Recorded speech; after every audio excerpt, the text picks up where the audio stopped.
நீங்கள் என்ன ஒரே ஒரு மகிழ்ச்சினா, நாங்கள் கவர்மெண்ட் கிடையாது, நாங்கள் லைகா மொபைல் மாதிரி நம்பர் 1 கிடையாது. நாங்கள் ஒரு சாதாரண நிறுவனம். இருந்தாலும் நீங்கள் அனைவரும் எங்களுடைய சொல்லுக்கு கட்டுப்பட்டு வந்திருக்கிறீர்கள். அதற்கு நான் உங்களுக்கு தலை வணங்குகிறேன். அடுத்து இந்த பெரும் நிகழ்ச்சியில் கலந்து கொண்ட உங்கள் அனைவரையும் வருக வருக என்று மீண்டும் வரவேற்கின்றேன். எங்களுடைய வரவேற்பு குழு தலைவர் அவர்கள் அனைவருக்கும், அதாவது நம்முடைய சீஃப் கெஸ்ட் அவர்களுக்கு பொக்கே கொடுத்து அவரை வரவேற்பார்கள். எங்கம்மா பொக்கே கொடுங்கம்மா, இதற்கு எடுத்து கொடுங்க. வாங்க மிஸ்டர் அபீத், ஒன்று கொடுங்க. ஏதாவது ஒன்று. யாரு அவர் பேர் என்ன? யார் பேர்?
நிகழ்ச்சியினுடைய அடுத்த தலைமை பொறுப்பேற்றுள்ள டாக்டர் ஜி விஸ்வநாதன் அவர்கள் இப்பொழுது உரையாற்றுவார்கள்.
அனைவருக்கும் வணக்கம்.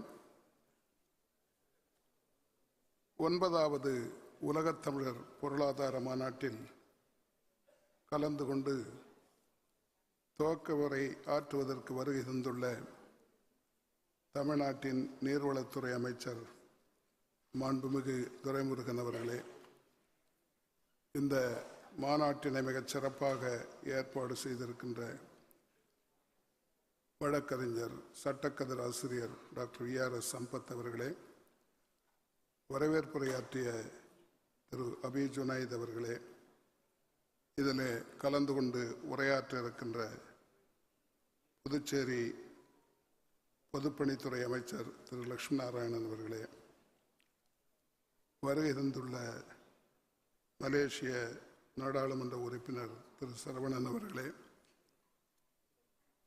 இந்திய நாடாளுமன்ற உறுப்பினர்கள் திரு டாக்டர் கலாநிதி அவர்களே, டாக்டர் கனிமொழி அவர்களே, வருகை தந்துள்ள பல்வேறு துறையை சார்ந்த பெரியோர்களே, தாய்மார்களே, அனைவருக்கும் வணக்கம். இது 9வது மாநாடு. ஒவ்வொரு ஆண்டும் ஒவ்வொரு நாட்டிலே இந்த மாநாட்டினை அருமை நண்பர் சம்பத் அவர்கள் ஏற்பாடு செய்கிறார். தமிழர்கள் சுமார் 160 நாடுகளில் வாழ்கிறார்கள். ஆனால் பல நாடுகளில் தமிழ் கிடையாது. இன்றைக்கே நான் கூட முழுவதும் தமிழில் பேசினா லோகி நாயுடு வந்திருக்காரு, அவருக்கு புரியாது. டர்பன்லேருந்து வந்திருக்கார் லோகி நாயுடு, அவரை கேட்டேன். தமிழ் தெலுங்கு ரெண்டுமே பிரச்சனை தான். அதனால் ஆங்கிலமும் தமிழும் அண்ணா கொண்டு வந்த இருமொழி கொள்கையை கடைப்பிடிக்கப் போகிறோம். தமிழன் நல்லவனாகவும் இருக்க வேண்டும், வல்லவனாகவும் இருக்க வேண்டும். ஒரு காலத்தில் நல்லவர்கள் அதிகம், வல்லவர்கள் குறைவு. இப்போ வல்லவர்கள் அதிகம், நல்லவர்கள் குறைவு. உலகத்தோடு நாம் போட்டி போட்டாக வேண்டும். நாம் இந்திய நாடு ஒரு பெரிய நாடு. உலகத்தின் மக்கள் தொகையில் 2வது இடத்துல இருக்கிறோம். சீக்கிரம் சீனாவை தோற்கடித்து முதலிடத்துக்கு வந்து விடுவோம். அதுக்கு ஒன்றும் அரசாங்கம் ஒன்றுமே தேவையில்லை. நாம் இங்கே வந்து சேர்ந்திருக்கிற இடம் இன்றைக்கு துபாய்க்கு வந்திருக்கிறோம், யுனைடெட் அரப் எமிரேட்ஸ். இது பெரிய மினரல்ஸ் அது போன்றது இல்லாமல், ஆனால் பெரிய அளவில் வளர்ந்திருக்கிற நாடு.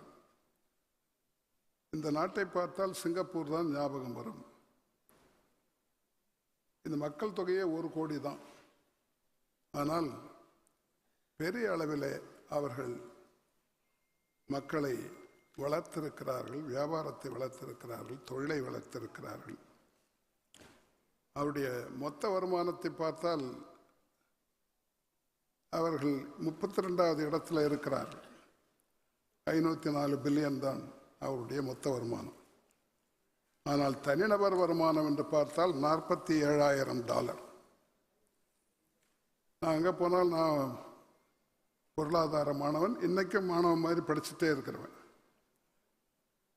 இந்தியா உலகத்தினுடைய 5வது இடத்துல இருக்கிறது.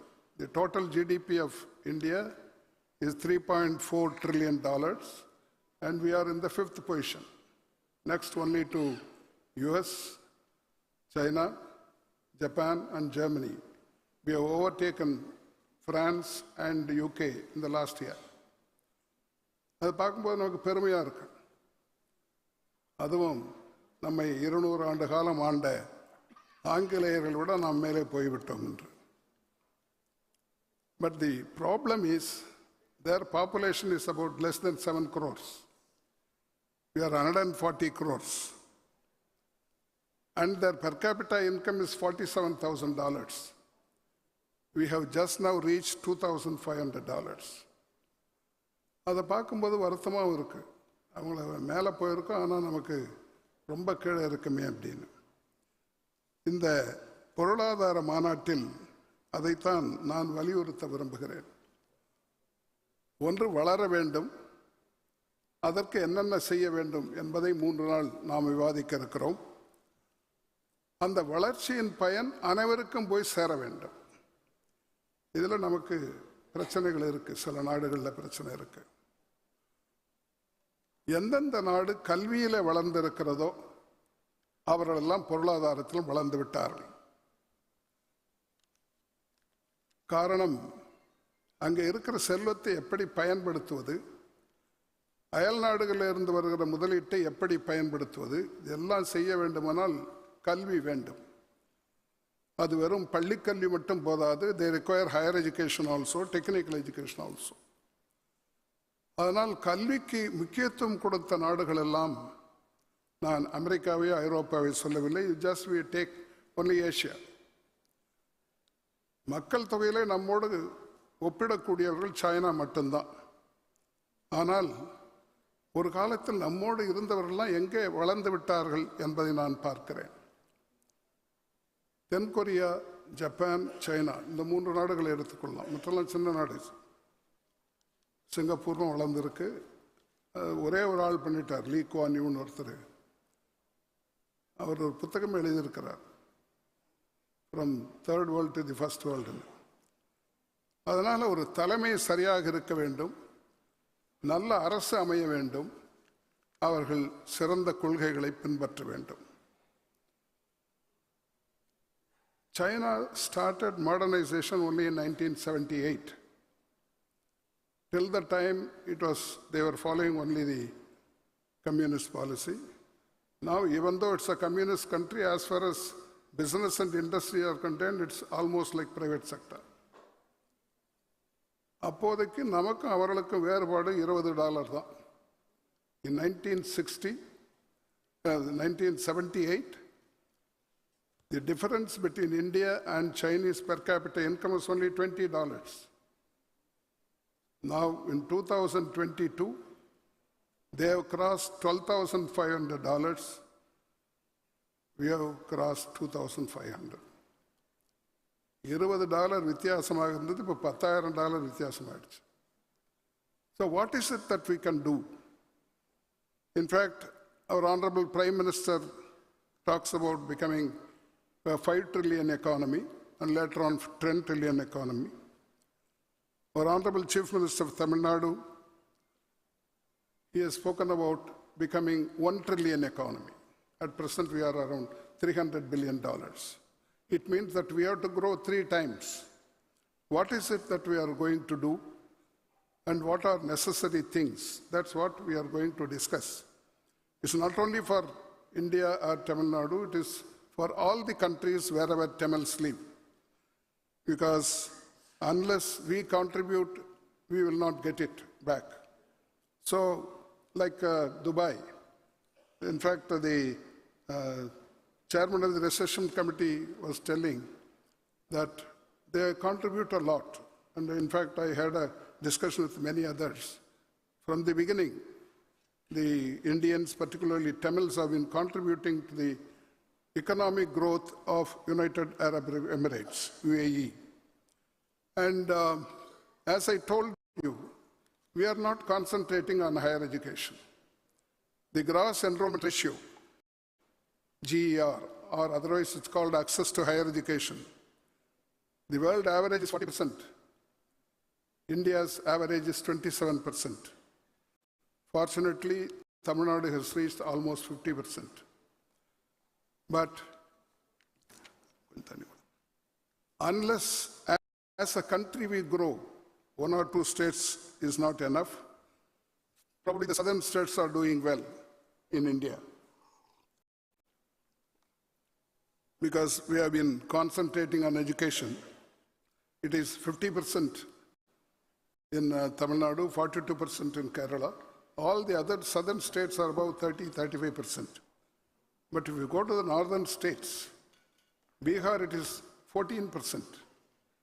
All the Hindi-speaking states are northern states. They are all below 27. Unless all of them come up, the country cannot come up.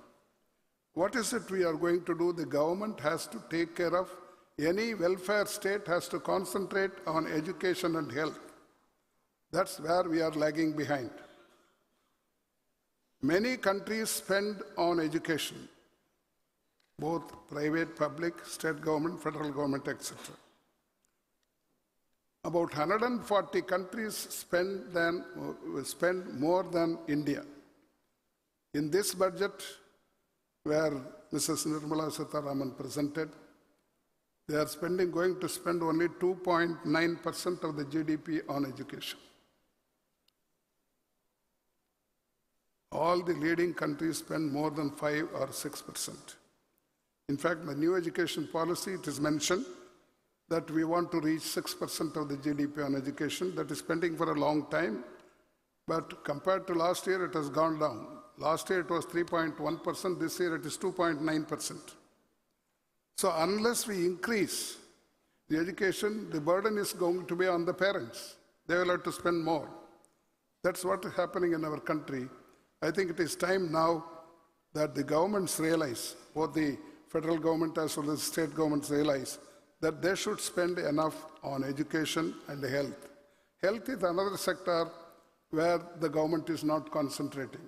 That's why people have to spend more on hospitals, etc. And as I told you, not only China, Japan and South Korea are our models. They concentrated on education. Anga where kalvi 100. They claim 100% GER, South Korea and Australia claim, and more than 80% in Japan, like US. That's why they are able to march forward. And Japan, it is $40,000 per capita. It is $35,000 in South Korea. When are we going to reach that level? At least 10 to 15,000. If we want to be called an advanced country, the per capita income should be 15,000 at least. We are at 2,500. Unless we take concrete steps, it may not be possible. And even we have, no doubt we are growing. Otherwise, we cannot reach the 5th rank in the world GDP. But that is not reaching the public. In India, there is so much economic inequality. உலகத்தில் எந்த நாட்டிலையும் இவ்வளோ பொருளாதார ஏற்றத்தாழ்வு கிடையாது. ஏற்கனவே நம்ம நாட்டில் ஜாதி உண்டு, மேல் ஜாதி கீழ் ஜாதின்னு. இப்போ பொருளாதாரத்தில் அது மாதிரி ஆயிடுச்சு. Some of them are earning $75,000 per capita in India, and many are earning 1,500 or less than 2,000. This is the glaring economic inequality. Once Russia used to be like that. Now we have overtaken Russia, almost #1 country in the world. This is a very serious thing. Some steps have to be taken, that whatever amount GDP is generated, grown, it should reach all. Another important factor is, apart from education, the participation of women. I think there is a session here. Dr. Kanimedi is going to preside over that session. What is the contribution of women to the economic development of the country? Depends on not only education, but on the workforce. In India, it's only 25% of the women who contribute to the economy, 25% workforce. If it is increased, then the per capita income will go up, GDP will go up. If, say, for example, if 25% is taken to 50%, women participation in the workforce, our per capita will grow by 27%. That's what the estimates say. The growth rate will go up by 1.5%. These are the things we have to concentrate. In fact, we assured the ladies, women, that they will be given 1/3 of the seats in parliament 27 years ago. It was introduced, and then 1996, then it went to Rajya Sabha. In 2010, it was passed. That's all. It never came to Lok Sabha. Even though all the parties say they support. But here, nothing has happened. I think it is time now that we give them whatever assurance we gave, it should be implemented. They should be given enough education and they should join the workforce. Only then we will be able to compete with the advanced countries. I hope Kanimedi and others will do something. In fact, I want the DMK to take the lead. Of course, General Secretary Sayur here. He is not only minister, he is the General Secretary of the party. Dravida Munnetra Kazhagam இதில் முதல் அடி எடுத்து வைத்து இந்தியாவுக்கு வழிகாட்டுகின்ற இந்த பெண்களுக்கான உரிமையை பெற்றுத்தர வேண்டும். காரணம், தந்தை பெரியார் தான் முதல் பெண்களுக்காக பாடுபட்டவர். 1930களிலேயே பெண்களுக்கு சம உரிமை அளிக்க வேண்டும், அவர்களுக்கு மறுமணம் செய்கின்ற வாய்ப்பை தர வேண்டும் என்று அன்றைக்கே அவர்கள் தீர்மானம் போட்டவர். அதிலிருந்து வந்திருக்கிற நாம் பெண்களுக்கு உரிய பங்கை பெற்றுத் தருவதற்கு நடவடிக்கை எடுக்க வேண்டும் என்று இந்த நல்ல நேரத்தில் கேட்டுக்கொள்கிறேன். அதிக நேரத்தை நான் எடுத்துக்கொள்ள விரும்பவில்லை. நாம் வளர வேண்டும். தமிழ்நாட்டை பொறுத்தவரை வளர்வதற்கு இன்னும் வாய்ப்பு இருக்கின்றது. நிறைய அதை பற்றி பேசலாம். இப்பொழுது நேரமில்லை, வேறு நேரத்தில் பேசுவோம். நம்முடைய அமைச்சர் அவர்கள் இன்றைக்கே ஊருக்கு திரும்ப வேண்டும். அதிக நேரத்தை நான் எடுத்துக்கொள்ளவில்லை. நான் அவரும் குக்கிராமத்திலிருந்து வந்தவர்கள். கல்வியால் என்ன முடியும் என்பதற்கு இது உதாரணம்.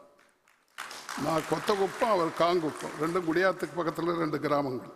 கோர்ஸ் நாங்கள் 2 பேரும் ஒரு 62 ஆண்டு கால நண்பர்கள். அன்றைக்கி நான் பேராசிரியர் நூற்றாண்டு விழாவில் பேசினேன்.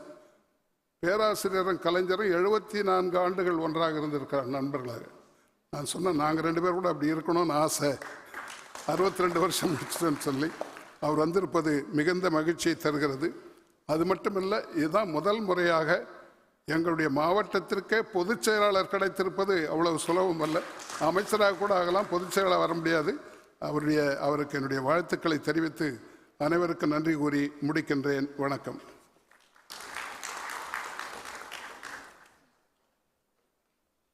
வாட்டர் பாட்டில் கொடுங்க, என் பக்கத்தில் வைங்க.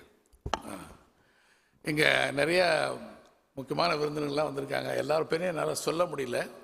உதாரணத்துக்கு இளவரசன் இருக்கார், இது ஜெயந்திமலா சுரேஷ் இருக்காங்க, அதே மாதிரி செல்வின், அவர் ரொம்ப புகழ்பெற்ற எண் நிபுணர்.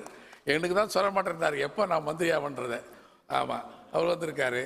அதே மாதிரி பல பேர் இவர் ஃபார்மர் அட்வொகேட் ஜெனரல் விடுதலை வந்திருக்காரு, சீனியர் அட்வொகேட் மிஸ் தியாகராஜன் வந்திருக்காரு, புகழ்காந்தி நம்ம இப்போ கவர்மெண்ட் ஆஃப் தமிழ்நாடு ஒரு கமிட்டி மெம்பராக போட்டிருக்காங்க அவரை, ஓவர்சீஸ் தமிழ்ஸ் அவர் வந்திருக்காரு. அதே மாதிரி சொல்லிக்கொண்டே போகலாம், நிறைய பேர் விஐபிஸ். அதே மாதிரி Sathyamurthy former auditor and accountant general வந்திருக்கார். அவர் இந்தியாவுக்கே இருந்தவர், அவர் வந்திருக்காரு. ஸோ நிறைய விஐபிஸ்லாம் வந்திருக்காங்க. உங்களை எல்லாம் திருப்பி நான் வரவேற்கிறேன். இப்போது அமைச்சர் அவர் நான் இன்றைக்கி நைட்டே ஊருக்கு போக வேண்டியிருக்கு. அதனால் நிறைய அவருடைய பயண ஏற்பாடுகள்லாம் பண்ண வேண்டியதுனால அவர் முன்னாடியே இனாகுரேட் பண்ணிட்டு, ஏன்னா இவ்வளோ பேர் பேசிட்டு போகிறது இருந்தால் நிறையா நேரம் ஆகும், என்னை முதல்ல கூப்பிட்ருங்கன்னு சொன்னார். ஆகவே அவர் இப்போ இனாகுரேஷன் ஸ்பீச் கொடுப்பாரு. அதுக்கு பிறகு ஒரு சின்ன நிகழ்ச்சி இருக்குது. அதுக்கு பிறகு மற்றவங்களாம் பேசுவாங்க. I am inviting the honourable minister mister Duraimurugan to present his inaugural speech. வாங்க.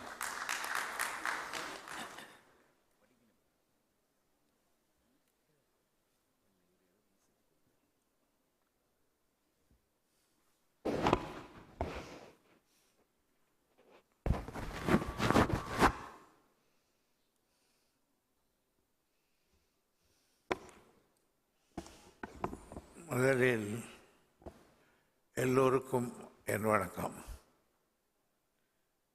இந்த முதலில் வரவேற்புரையாற்றியவர்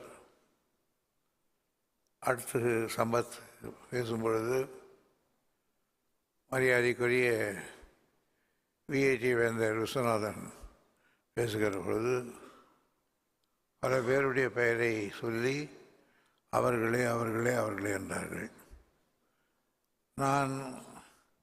எனக்கு அதிகமான அவளும் தெரியாத காரணத்தால் அவர்கள் யார் அவர்களே என்று சொன்னார்களோ நானும் அதை சொன்னதாக ஏற்றுக்கொள்ளும்படி கேட்டுக்கொள்ளுங்கள். இதில் இன்னொரு பெரிய பிரச்சனை இருக்குது. சம்பத்து பேசும்போது கண்ணுக்கு தெரிஞ்சவங்களெல்லாம் அவரே நான் பக்கத்தில் உட்காந்துக்கிறேன் நினைப்பேன். பக்கத்தில் இருக்கிற என் பேரை சொல்கிறான், என் பேரை விட்டான் அந்த ஆளுன்னுவான். எது வம்புக்கு வேலை. ஆகவே எல்லோருக்கும் வணக்கம்னுட்டா முடிஞ்சு போச்சு. அதனால தான் வள்ளுவன் சொன்னால் எல்லோருக்கும் பெய்யுமா மழைன்னா தனித்தனியாக பெய்யாங்க. ஆகையினால் இங்கே இருக்கிற அனைவருக்கும் முதலில் என் வணக்கம். இந்த விழாவில் திரு சம்பத் அவர்கள் இந்த நிறுவனத்தை பல ஆண்டு காலமாக தொடர்ந்து நடத்தி வருகிறார். ஒரு அற்புதமான மனிதர் சம்பத் அவர்கள். யாரிடத்திலும் அதிகம் எதையும் எதிர்பார்க்க மாட்டார். வாழ்த்து வந்தாலும் ஏற்றுக்கொள்வார், வசவு வந்தாலும் ஏற்றுக்கொள்வார். அதை பற்றி கவலைப்படாமல் தான் ஒன்று நினைத்ததை நடத்தி கொண்டு போகிறவர். இப்படி ஒவ்வொரு வருஷமும் ஒரு நாட்டில் இப்படிப்பட்ட ஒரு கருத்தரங்கை பல்வேறு நாடுகளைச் சேர்ந்தவர்களை எல்லாம் அழைத்து நடத்தி கொண்டிருப்பதற்காக நான் அவரை பாராட்ட கடமைப்பட்டிருக்கிறேன். நியாயமாக பார்த்தால் அவர் ஒரு பெரிய திராவிட முன்னேற்ற கழக குடும்பத்தை சார்ந்தவர். எங்கள் மாவட்டம்தான். அவருடைய அப்பா அவர்கள் அண்ணாவோடுவே இருந்தவர். அவருடைய அண்ணன் எங்களோடு மாவட்டத்திலே வேகமாக பணியாற்றியவர். சம்பத் படிக்கிற காலத்திலிருந்து எங்கள் கட்சியில் இருக்கிறவர். ஆனாலும் நாங்கள் அதுக்காக அவருக்கு எல்லாம் செய்தில்லை. அரசியலில் ஒன்று உண்டு, எல்லாம் செய்தவர்களுக்கு எதுவுமே கிடைக்காமல் போவது உண்டு, எதுவுமே செய்யாதவர்களுக்கு எல்லாம் கிடைப்பது உண்டு. இந்த தத்துவத்தை தெரிஞ்சுக்கிட்டா மனசில் கஷ்டம் இருக்காது. அது தெரிஞ்சவன் தான் அரசியலில் நீடிக்க முடியும்.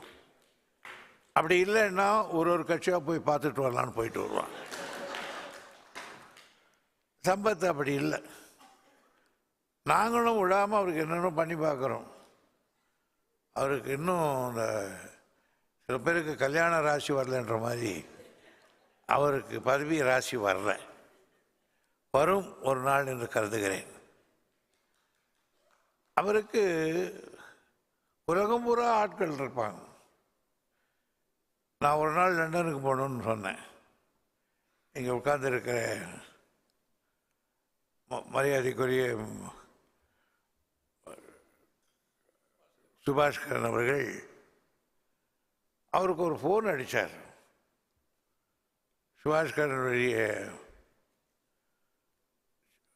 ரோல்ஸ் ராய் வண்டி ஏர்போர்ட்டில் நின்றுது. நான் இருக்கிற வரலையும் லண்டனில் ரூமு, ரோல்ஸ் ராய் கார், இத்தியாதி இத்தியாதி மஞ்சள் சாப்பாடு என்று நண்பர் பிரேம் அவர்கள், அவருடைய இனப்பிரியாத நண்பர், அன்றைக்கு ஆரம்பித்த எங்களுடைய நட்பு நித்தம் வளர்ந்து கொண்டே இருக்கிறது. ஆகவே அதுவும் நம்முடைய சம்பத்தால் எனக்கு கிடைத்தது தான். அதே போன்று எந்த ஊருக்கு வேணால் சொல்லாமல் போயிடலாம். ஒரு நாள் திடீர்னு சொல்லி நான் மட்டும் தனியாக புறப்பட்டு மொரீஷியஸ் போகலான்னு புறப்படுறேன்னு. யாராவது தெரியுமான்னு கேட்டார். யாரும் தெரியாது, ஓட்டில் இருக்குது பார்த்துக்கலான்னு. இல்லை பரசுராம வருவார் அப்படின்னார். அந்த மனிஷ் மந்திரி அப்போ வாஸ் இந்த ஏர்போர்ட்டில் நின்னார். அப்படி எந்த ஊருக்கு போனாலும் சம்பத்துக்கிட்ட சொல்லிட்டு போனால் ராஜ மரியாதை உண்டு. அந்த அளவுக்கு ஒரு எல்லாரையும் அப்படின்னா எவ்வளோ மரியாதையை வச்சுருக்காங்க அவங்கக்கிட்ட. இவர் எவ்வளோ மரியாதை வச்சுருக்கணும், இவர் எவ்வளோ நாணயமாக நடந்துக்கிட்டு இருக்கணும். ஆகையினால சம்பத்துக்கு நிறைய எங்கே போனாலும் யாதும் ஊரே யாவரும் கேளுன்னா எல்லா ஊருக்கும் சம்பத்து போயிட்டே இருக்கிறான். ஒரு நாள் திடீர்னு கத்தாருக்கு போனேன். அங்கே ஒரு கூட கிருஷ்ணமூர்த்தின்னு வந்து உங்களை பார்ப்பாருன்னார். அவர் ஒருத்தர் வந்து பார்த்தார். அங்கே எந்த ஊருக்கு சொல்லுங்க, மேல் லோகம் கீழ் லோகம் தவிர எல்லா லோகத்துக்கும் ஆள் வச்சிருப்பார். ஆகியனால ஃபர்ஸ்ட் ஆஃப் ஆல் என்னுடைய பாராட்டை தெரிவித்துக் கொள்ள கடமைப்பட்டிருக்கிறேன். நண்பர் விஸ்வநாதன் அவர்கள் இங்கே பல்வேறு பொருளாதாரத்தை எல்லாம் பேசினார். படிக்கிற காலத்தில் இருந்து எனக்கு அவர்தான் கைட் அண்ட் பிலாசபர், என்னுடைய வழிகாட்டி. என்னை இந்த நிலையில் வளர்த்து விட்டுவதற்கு முதற் காரணமாக இருக்கக்கூடியவர் அவர். அதை நான் 1000 மேடையில் சொல்லுவேன், எனக்கு அதை பற்றி கவலை இல்லை. ஆனால் இப்போ அதனால் அவர்கிட்ட என்ன ஒன்றுன்னா எதையும் ரொம்ப சீரியஸாக எடுத்துக்குவார். பாருங்கள் எவ்வளோ சப்ஜெக்ட் ப்ரிப்பேர் பண்ணி வந்து பேசினார். நானும் எக்கனாமிக்ஸ் தான், அவரும் எக்கனாமிக்ஸ் தான். அது அவர் பாணி, நம்ம பாணி. அதனால் அப்படி பேசியே ஒருத்தனும் வரமாட்டேன்றான் ஊரில். ஆகையினால இருந்தாலும் எப்படியாவது செய்யணும் வேணும்ன்றத ஒரு ஆர்வத்தோடையவர். அவர் இன்னைக்கு ஒவ்வொன்று வளர்ந்து உலகம் பூராவும் பாராட்டுகிற பிஹெச்டி நிறுவனத்தை நடத்தினாலும் மனதளவில் பெரியார் இயக்கத்தை கைவிடாதவர் என்பதிலே பெருமைப்பட்டாக வேண்டும். நாம் அதில் இந்த சுயமரியாதை கொள்கையில் அழுத்தம் திருத்தமாக இருக்கக்கூடியவர். அவர் இந்த விழாவிலே கலந்து கொண்டு, இது மட்டும் இல்லை, எல்லா ஊர்லேயும் நடக்கிற விழாவுக்கெல்லாம் அவர் போகிறார். அதனால் போயிட்டு சம்பத்தை என்கரேஜ் பண்ணுறார். அதுக்காக நான் அவருக்கு என்னுடைய பாராட்டை தெரிவித்துக் கொள்ள கடமைப்பட்டிருக்கிறேன்.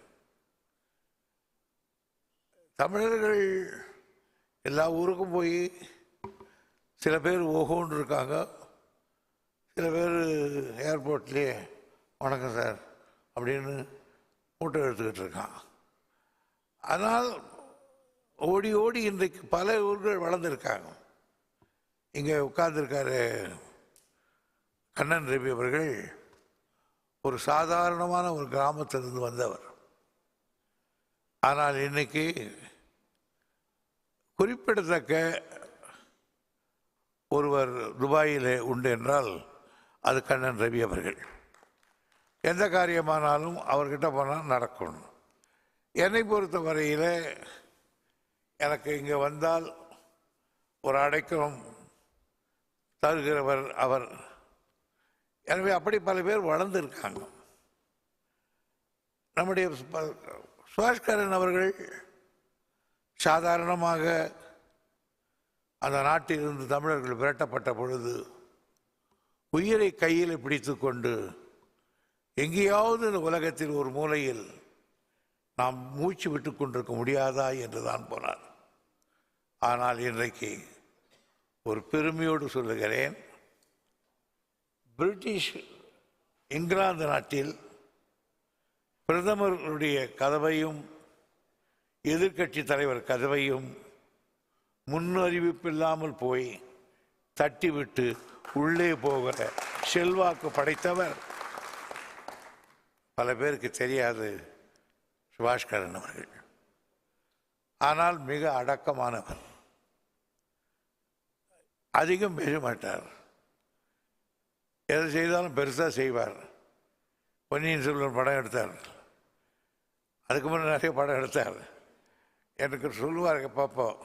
நான் சொன்னேன் பொன்னியின் செல்வன் ரொம்ப கஷ்டங்க, அது வேணாங்க, அது கல்கியே 5 பாகம் எழுதியிருக்கான், அது படிக்க தான் சரியா தவிர அது படம் எடுக்கிறதுக்கு சரியாக வராதுன்னு ஒரு நாள் பூரா கதை வச்சு சொன்னேன் அவருக்கு. அவர் கதையை கேட்டாரா இல்லையான்னு எனக்கு தெரியல. மணிரத்னத்துக்கிட்ட கொடுத்தேன்னாரு.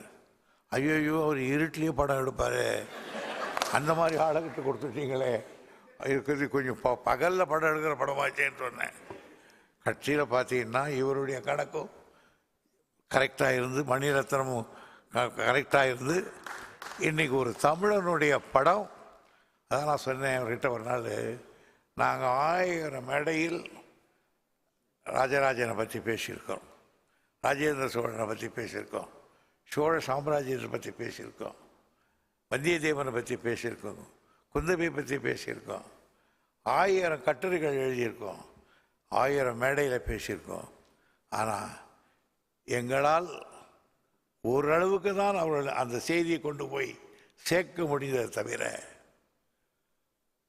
கிராமத்தில் எங்கேயோ ஒரு குப்பத்தில் ஆடு மேய்த்திருக்கிறவன் கூட தெரிந்து கொள்ளக்கூடிய அளவுக்கு ராஜராஜனை சோழ சாம்ராஜ்யத்தை கொண்டு போய் சேர்த்த பெருமை சுபாஷ்கரனுக்கு தான் சேரும். அவர் பணம் சம்பாரிச்சிருக்கலாம், அல்லது பணம் வந்திருக்கலாம், இல்லைன்னு சொல்ல.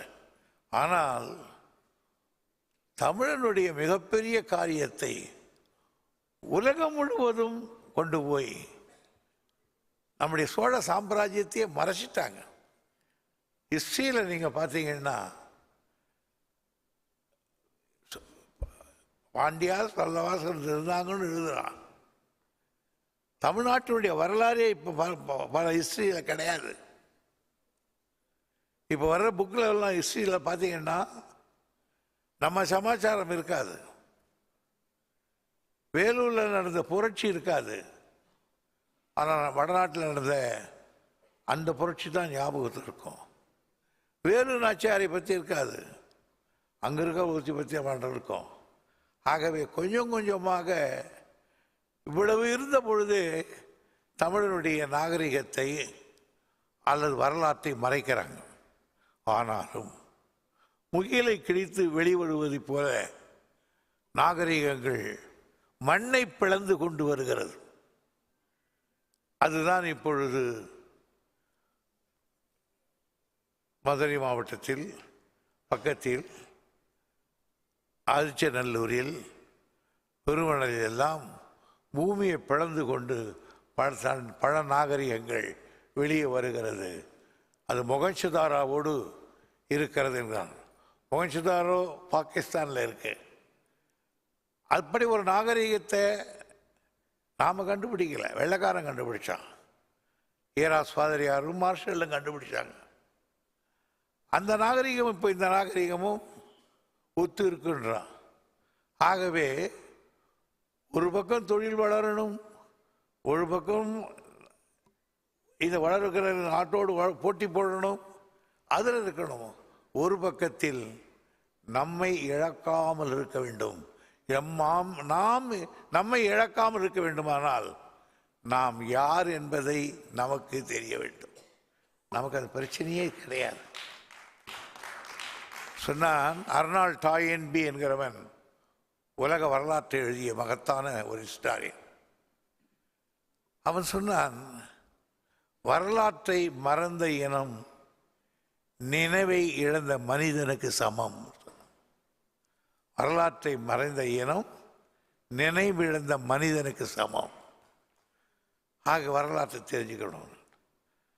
நம்ம வரலாறு மட்டும் நமக்கு தெரிஞ்சதுன்னா நமக்கு அந்த ஒரு ரோஷம் இருக்கும்.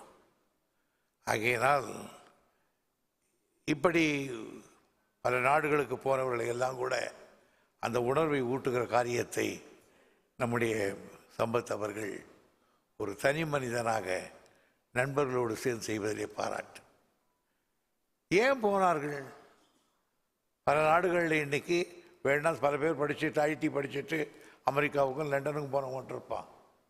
ஆனால் தமிழ்நாட்டில் இருந்து மலேசியாவுக்கும் மொரீஷியஸ் கரும்பு தோட்டத்திலும் பிஜி தீவிலும் பினாங்கிலும்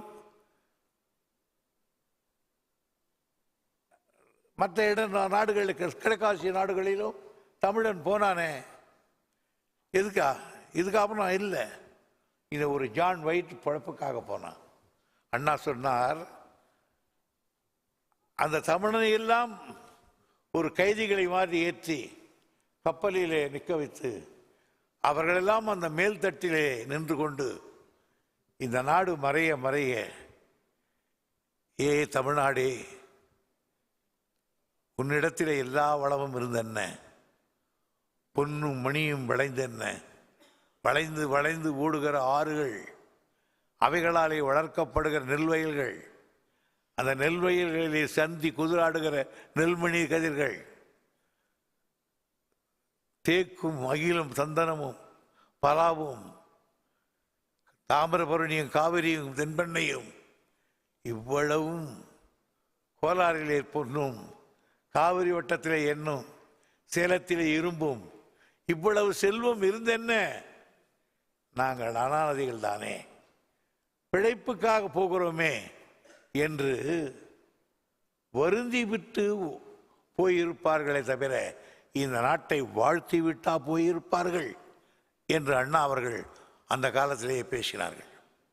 ஆக அப்படி பிழைப்புக்கு போன பல பேர் தான் அந்த ஊர்களுக்கு ஜாம்பியா என்னென்ன ஊரோ நம்முடைய சம்பத்து கண்டுபிடிச்சு அந்த ஊரில் இருக்கிற பிரசிடென்ட்டுக்கெல்லாம் தமிழர்களாக இருக்கிறாங்கன்னு சொல்லி கொண்டு வந்து சேர்க்கிற ஒரு பெருமையை செய்கிறாரே சம்பத். உங்களுக்கு 1000 சல்யூட் வைக்கலாம். காரணம், இது ஒரு அரசாங்கம் செய்ய வேண்டிய வேலை, ஒரு தனி மனிதன் செய்கிறாய்.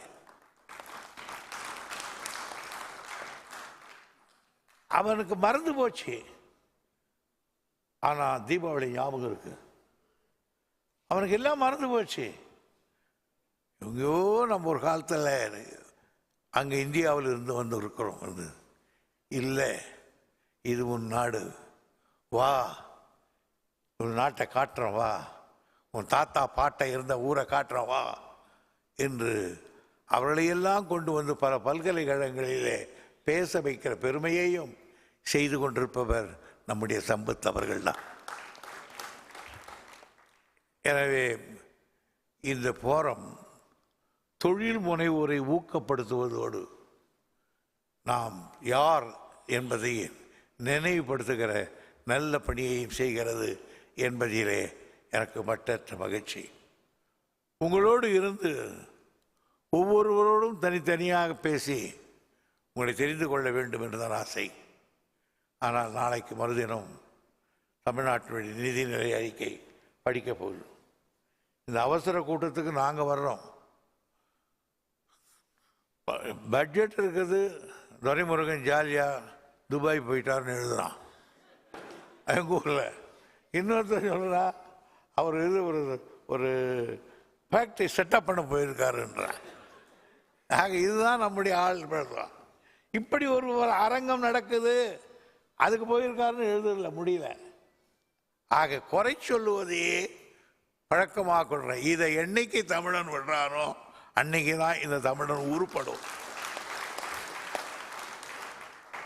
நேற்று ஒருத்தர் சொன்னார், என்னோட பேசிக்கிட்டு இருந்த ஒரு ஃப்ரெண்டு, துபாய் தான் சார் வாழறதுக்கு சரியான ஊருன்னார். ஏன்னு கேட்டேன். அவன் வேலையை பார்ப்பான், அடுத்தவன் என்ன பார்க்குறான் செய்கிறான்னு பார்க்க மாட்டான். அவன் வேலையை அவன் பார்ப்பான். அதனால் நம்ம வேலையை நாம் பார்த்துட்டு போகிறோம். டாக்ஸ் போட்டு எங்களுக்கு முடிக்கிறது கிடையாது, சம்பாரிச்சுக்கோ இருக்கிறது கட்டுன்னு. வாழறதுக்குன்னா இந்த ஊர் தான் சார் கரெக்டுன்னா. எங்களுக்கு அப்படி இல்லை. எங்களுக்கு மற்றவனை பார்க்கறதே தான் வேலை. இவன் என்ன பண்ணுறான், ஏது பண்ணுறான், எங்கே போகிறான், எங்கே வர்றான், அந்த துப்பறியும் வேலையை பார்த்துட்டு இதுக்கு ஒரு டிவி வச்சுன்னுக்கிறான். அதை உட்காந்து இவன் கேட்டுக்கிட்டு இருக்கான். இது என்னைக்கு திருந்தணும்னு எனக்கு தெரியல. ஆகையினால அதைத்தான் நான் தளபதி ஸ்டாலின் இடத்துல கூட நான் அடிக்கடிக்கு சொல்லுவேன்.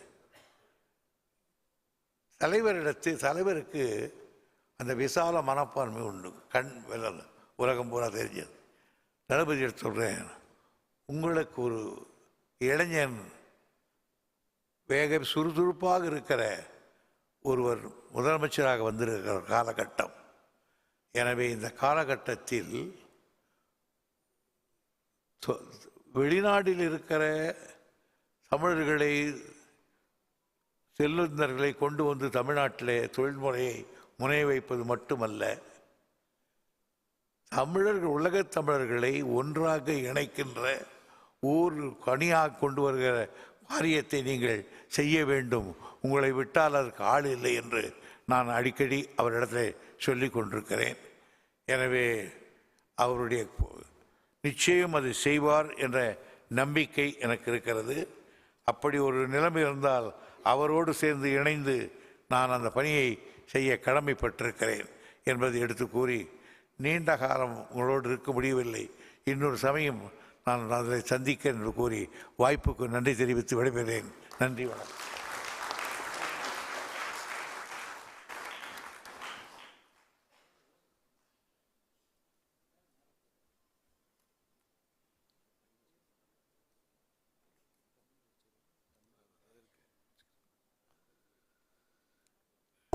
இங்கே வந்து ஜப்பான் ரவின்னு ஒருத்தர் இருப்பார், ஜப்பான் ஹரி, ரொம்ப அருமையான மனிதர். எப்போ இந்த கான்ஃபரன்ஸுக்கு டெய்லி எனக்கு மெசேஜ் அனுப்பி எனக்கு சப்போர்ட் பண்ணிட்டு இருப்பார். அவரை வரவேற்கிறேன். அதே போல் சிங்கப்பூர்லேருந்து முன்னாள் நாடாளுமன்ற உறுப்பினர் திரு ரவீந்திரன் வந்திருக்கார், அவரே நான் வரவேற்கிறேன். அடுத்து இப்போ ஒரு முக்கியமான விஷயம், அமைச்சர் வந்து எல்லாம் சொல்லிட்டாரு, அவர் சீக்கிரம் போக வேண்டியிருக்கிறது. மற்ற பேச்சாளர்கள்லாம் அப்புறம் வாழ்த்துறை வழங்குவார்கள், ஏன்னா எல்லாரும் ஒவ்வொரு செஷனில் பேச போகிறாங்க. ஸோ அதனால் ஒரு சுருக்கமாக வாழ்த்துறை வழங்க இருக்கிறார்கள். அதற்கு முன்னாடி நம்ம வருஷம் தலை சிறந்த தமிழர்களுக்கு 10 பேரை தேர்வு செய்து அவர்களுக்கு உலகத் தமிழர் மாமணி என்கிற விருதை 2009 கொடுத்து வருகிறோம். நம்ம மேடையில் இருக்கிற டாக்டர் ஜி விஸ்வநாதன் அந்த விருது வாங்கியிருக்காரு. அதே மாதிரி இவர் நம்ம டாக்டர் சீதாராமன் வாங்கியிருக்காரு. அதே மாதிரி இவர் வாங்கியிருக்காரு. ஆனால் எனக்கு எங்கள் மாவட்டத்தை சேர்ந்த எங்கள் மூத்த அமைச்சர் மாண்புமிகு துரைமுருகன் அவர்களுக்கு இந்த ஆண்டு அந்த விருதினை வழங்க வேண்டும் என்று நாங்கள் ரொம்ப ஆசைப்பட்டோம். ஒரு நாட்டுக்கு ஒருத்தர் கொடுக்கும்போது இந்தியாவில் யாருக்கு கொடுக்க வேண்டும் என்றால் நான் அவர் இதுவரை எந்த விருதும் வாங்கிக்கிறது ஆசைப்பட்டதில்லை. அவர் நினச்சா 10 டாக்டரேட் கூட வாங்கிக்கலாம். எதுக்குமே ஆசைப்பட்டதில்லை எந்த விருதுக்கு. இருந்தாலும் அவரை நான் கட்டாயப்படுத்தி நீங்கள் வர வேண்டும், அந்த விருதினை பெற்று செல்ல வேண்டும் என்று நான் கேட்டுக்கொண்டேன். நாங்கள் அனைவரும் ஒன்று சேர்ந்து அந்த விருதினை அவருக்கு அளிக்க இருக்கிறோம். நீங்கள் அனைவரும் கரகொலி இப்போ இல்லை, விருது கொடுக்கும்போது வரவேற்க வேண்டும் என்று சொல்லுகிறேன். எங்க அந்த விருது எடுத்துட்டு வாங்கம்மா, எடுத்துட்டு வாங்க. இது பொன்னாடை, மாலை எல்லாம் இருக்கா, ஷீல்டு, பொன்னாடை ஷீல்டு. இது நீங்கள் படிங்க, இதை படிங்க.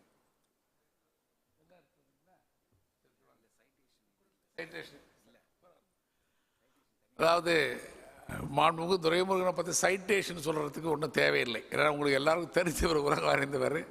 அவரை பற்றி சொல்ல வேண்டும் என்றால் நான் தான் சொல்லிட்டேன். வரவேற்புரையிலே 53 ஆண்டுகள் சட்டமன்ற உறுப்பினராக இருக்கிறார். பல முறை அமைச்சராக இருந்தவர், பொதுச் செயலாளர், நாடறிந்த தமிழ் பேச்சாளர், பட்டிமன்ற பேச்சாளர், உலகமறிந்த தமிழ் தலைவர். அவருக்கு அந்த விருதை தருவதனால் அந்த விருது பெருமை பெறுகிறது, இந்த நிறுவனம் பெறுகிறது, இந்த மாநாடு பெருமை பெறுகிறது என்று சொல்லி இந்த விருதினை டாக்டர் ஜி விஸ்வநாதன் உட்பட அனைவரும் சேர்ந்து அவருக்கு இந்த விருதினை முதல்ல அந்த பொன்னாடை கொடுங்க. சால்வே,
எல்லாரும் உட்காந்துருங்க அவங்க சீட்டில் உட்காருங்கம்மா, அப்புறம் கொடுக்கலாம். இன்னொரு இது இருக்கு நிகழ்ச்சி. ஆனால் விருது வழங்கும் விழா நாளை மாலை 5 மணி அளவில் நடைபெற இருக்கிறது. 10 தலை சிறந்த தமிழர்களுக்கு நாங்கள் வழங்க இருக்கிறோம். இருப்பினும் இன்றைக்கு உயர்ந்த தமிழராக டால் தமிழ்ஸ் ஆஃப் த வேர்ல்டாக விளங்கி கொண்டிருக்கிற பிரபல திரைப்பட தயாரிப்பாளர், அது மட்டுமல்ல, அதாவது அவர் மாண்புமிகு அமைச்சர் பேசும்போதே சொல்லிட்டார் அவரை பற்றி, திரு சுபாஷ்கரன் அல்லிராஜா அவர்களுக்கு இந்த உலகத் தமிழர் மாமணி என்கிற விருதினை நாங்கள் வழங்குவதிலே பெருமகிழ்ச்சி அடைகிறோம். அவரை பற்றிய ஒரு அறிமுக உரையை செல்வி சுருதி அவர்கள் இப்பொழுது படிப்பார்கள். Ali Raja Subhaskaran, Group Chairman and founder of the Leica Mobile Group of Companies, businessman and global philanthropist. Ali Raja Subhaskaran is the founder and chairman of Leica Tel and Leica Mobile Group of Companies.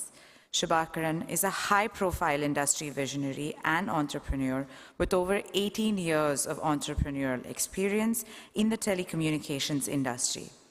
He is dedicated and passionate, a philanthropist who has donated millions to good causes.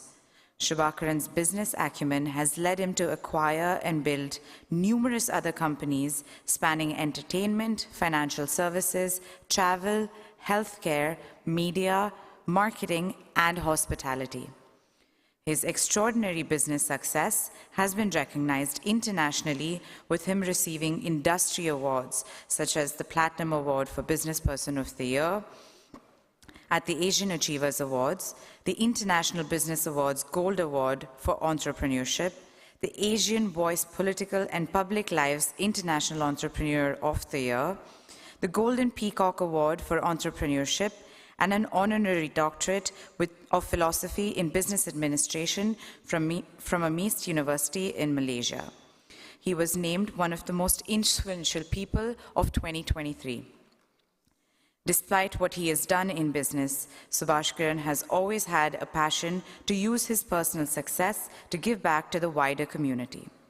Most notably, he founded the Laika Jnanam Foundation in 2010 with his wife Prema to provide support globally for numerous causes, including vulnerable orphans, women, and men who have lost their livelihood, and to the elderly who have been abandoned without care. Over a number of years, he has enthusiastically supported many causes, including the Prince of Wales British Asian Trust. And during the recent global pandemic, he was personally commended by the UK Secretary of State for Education for providing increased mobile data allowances to disadvantaged pupils during the coronavirus pandemic. He also provided much-needed items for NHS staff, and in December 2021, he was presented with the Global Philanthropy Award by the US civil rights icon, the revered Jesse Jackson, for his outstanding work in the charitable sector. Subhakaran is a proud father of 3 boys and is a member of the Institute of Directors, UK. He enjoys all sports, especially football and cricket.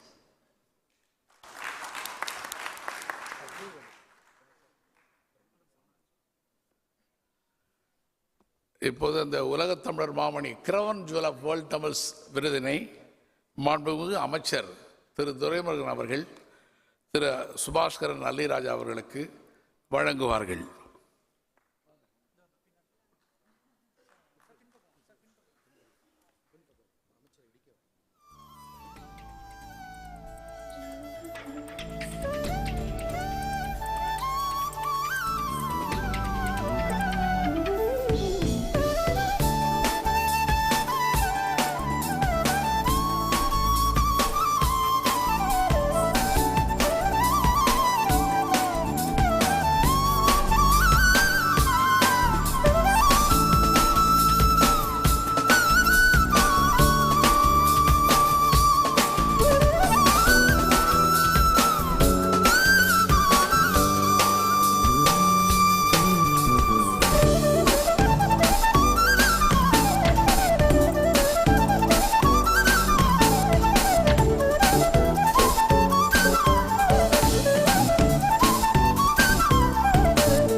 விருது பெற்ற திரு சுபாஸ்கரன் அல்லிராஜ் அவர்கள் ஒரு சுருக்கமாக, அவர் ரொம்ப பேச மாட்டார், கூச்ச சுபாவம் உள்ளவர், இருந்தாலும் அவர் 2 நிமிஷம் ஒரு ஒரு ஒரு ரிப்ளை சொல்லுவார்.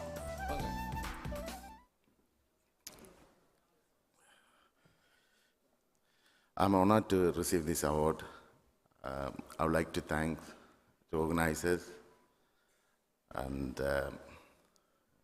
Dr. Sambat sir and Thuramurugan Ayya, and all of you. Thank you.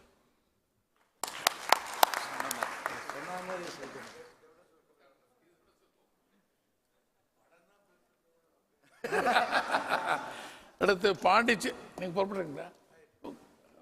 நாங்கள் அனுப்பி வைக்கிறோம், ஒரு நிமிஷம் உட்காருங்க, உங்களை வழி அனுப்பி வைக்கிறோம். உங்களை வழி அனுப்ப வேண்டாமா? திரு மாண்புமிகு திரு லட்சுமி நாராயணன் அவர்கள் இப்போது உரையாற்றுவார்கள்.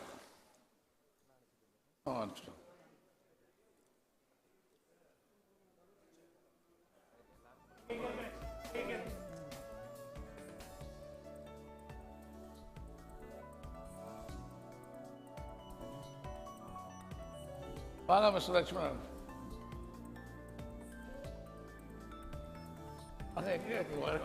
உங்களை முதல்ல எதிர்பார்த்தேன். பேசுங்க. மாண்புமிகு தமிழக பொதுப்பணித்துறை அமைச்சர், மூத்த அமைச்சர் அவர்களே,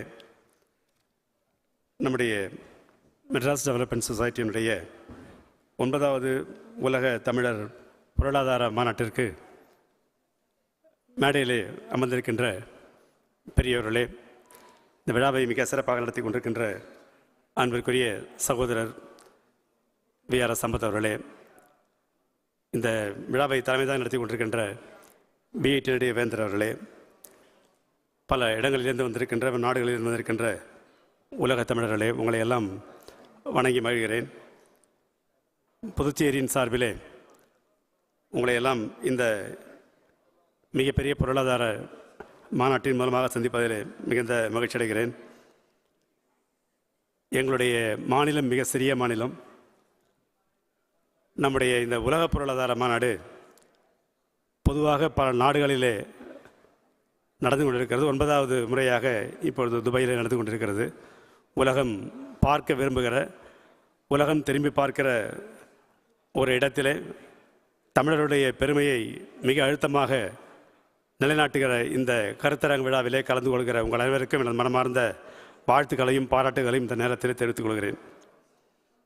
நம்முடைய சகோதரர் சம்பத் அவர்கள் சொல்லும்போது பல நாடுகளிலே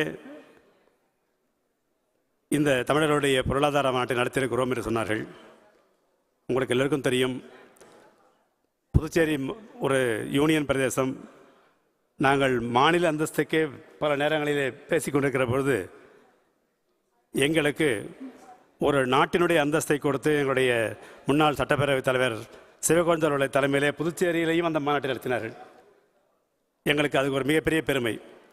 நாடுகளிலே நடந்த இந்த உலக பொருளாதார மாநாடு புதுச்சேரியிலும் நடந்திருக்கிறது என்பது அதற்கான அங்கீகாரத்தை கொடுத்த நம்முடைய சம்பத்தவர்களுக்கும் நம்முடைய வீட்டினுடைய துறைவேந்தவர்களுக்கும் நிச்சயமாக எங்களுடைய பாராட்டை நாங்கள் தெரிவித்துக் கொள்வோம். காரணம், புதுச்சேரியை உலகம் முழுவதும் இருக்கிற அறிஞர்களும் பொருளாதார முன்னேற்றம் கண்டவர்களும் வந்து பார்த்து வியந்து போன ஒரு மாநாட்டை அங்கேயும் நடத்தினார்கள்.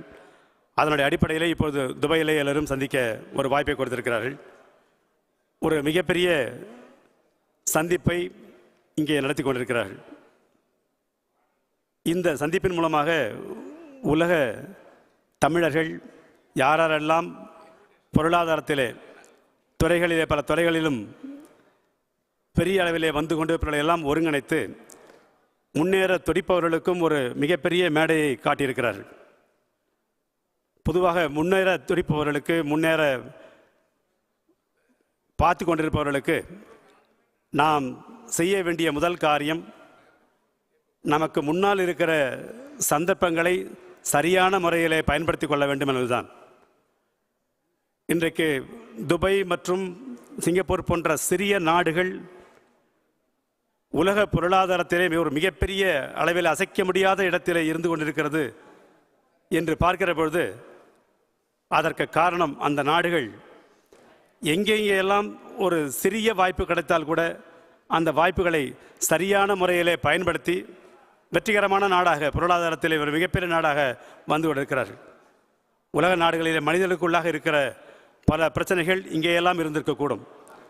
மனிதர்கள் எப்பொழுதுமே ஒரே மாதிரியாக சிந்திப்பவர்கள் இல்லை, பல விஷயங்களிலே வித்தியாசமாக சிந்திப்பவர்கள். ஆனால் எல்லாவற்றையும் ஒருங்கிணைத்து ஒரு வெற்றிக்கான படிக்கல்லாக மாற்ற முடியும் என்பதை சிறிய நாடுகள் கூட இன்றைக்கு பெரிய சாதனைகளை புரிந்திருக்கிறது.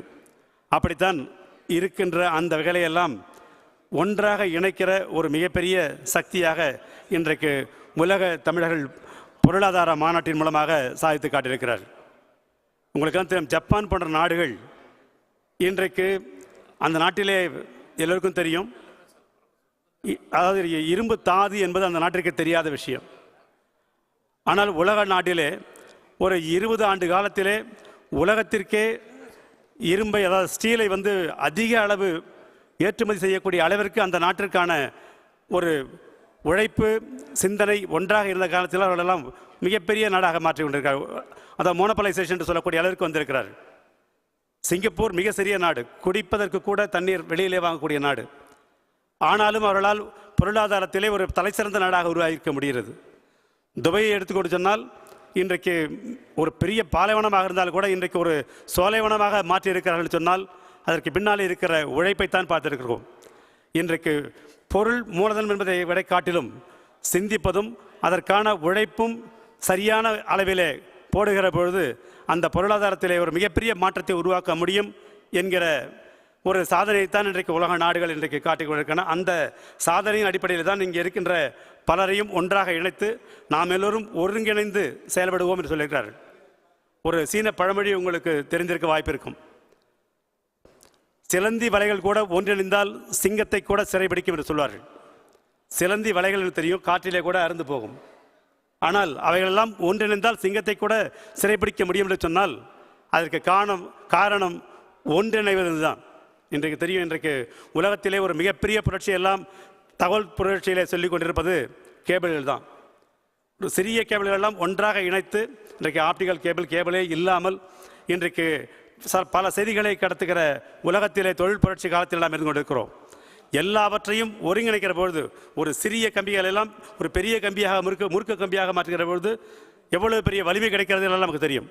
ஆக இப்படிப்பட்ட ஒரு சமுதாய ஒருங்கிணைப்பை செய்கிற பொழுது நமக்குள்ளாக இருக்கிற பலம் ஒரு மிகப்பெரிய பலமாக இருக்கும் என்பதுதான் இந்த பொருளாதார மாநாட்டின் மூலமாக நம்முடைய சம்பத்தவர்களும் மற்றவர்களும் நமக்கு முன்னால் வைத்திருக்கிற ஒரு மிகப்பெரிய செய்தியாக பார்த்து கொண்டிருக்கிறோம்.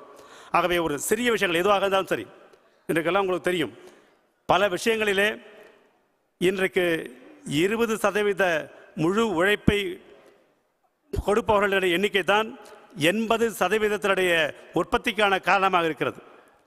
இதுதான் ஒரு என்றைக்கும் இருக்கிற ஒரு கொள்கையாக இருக்கிறது.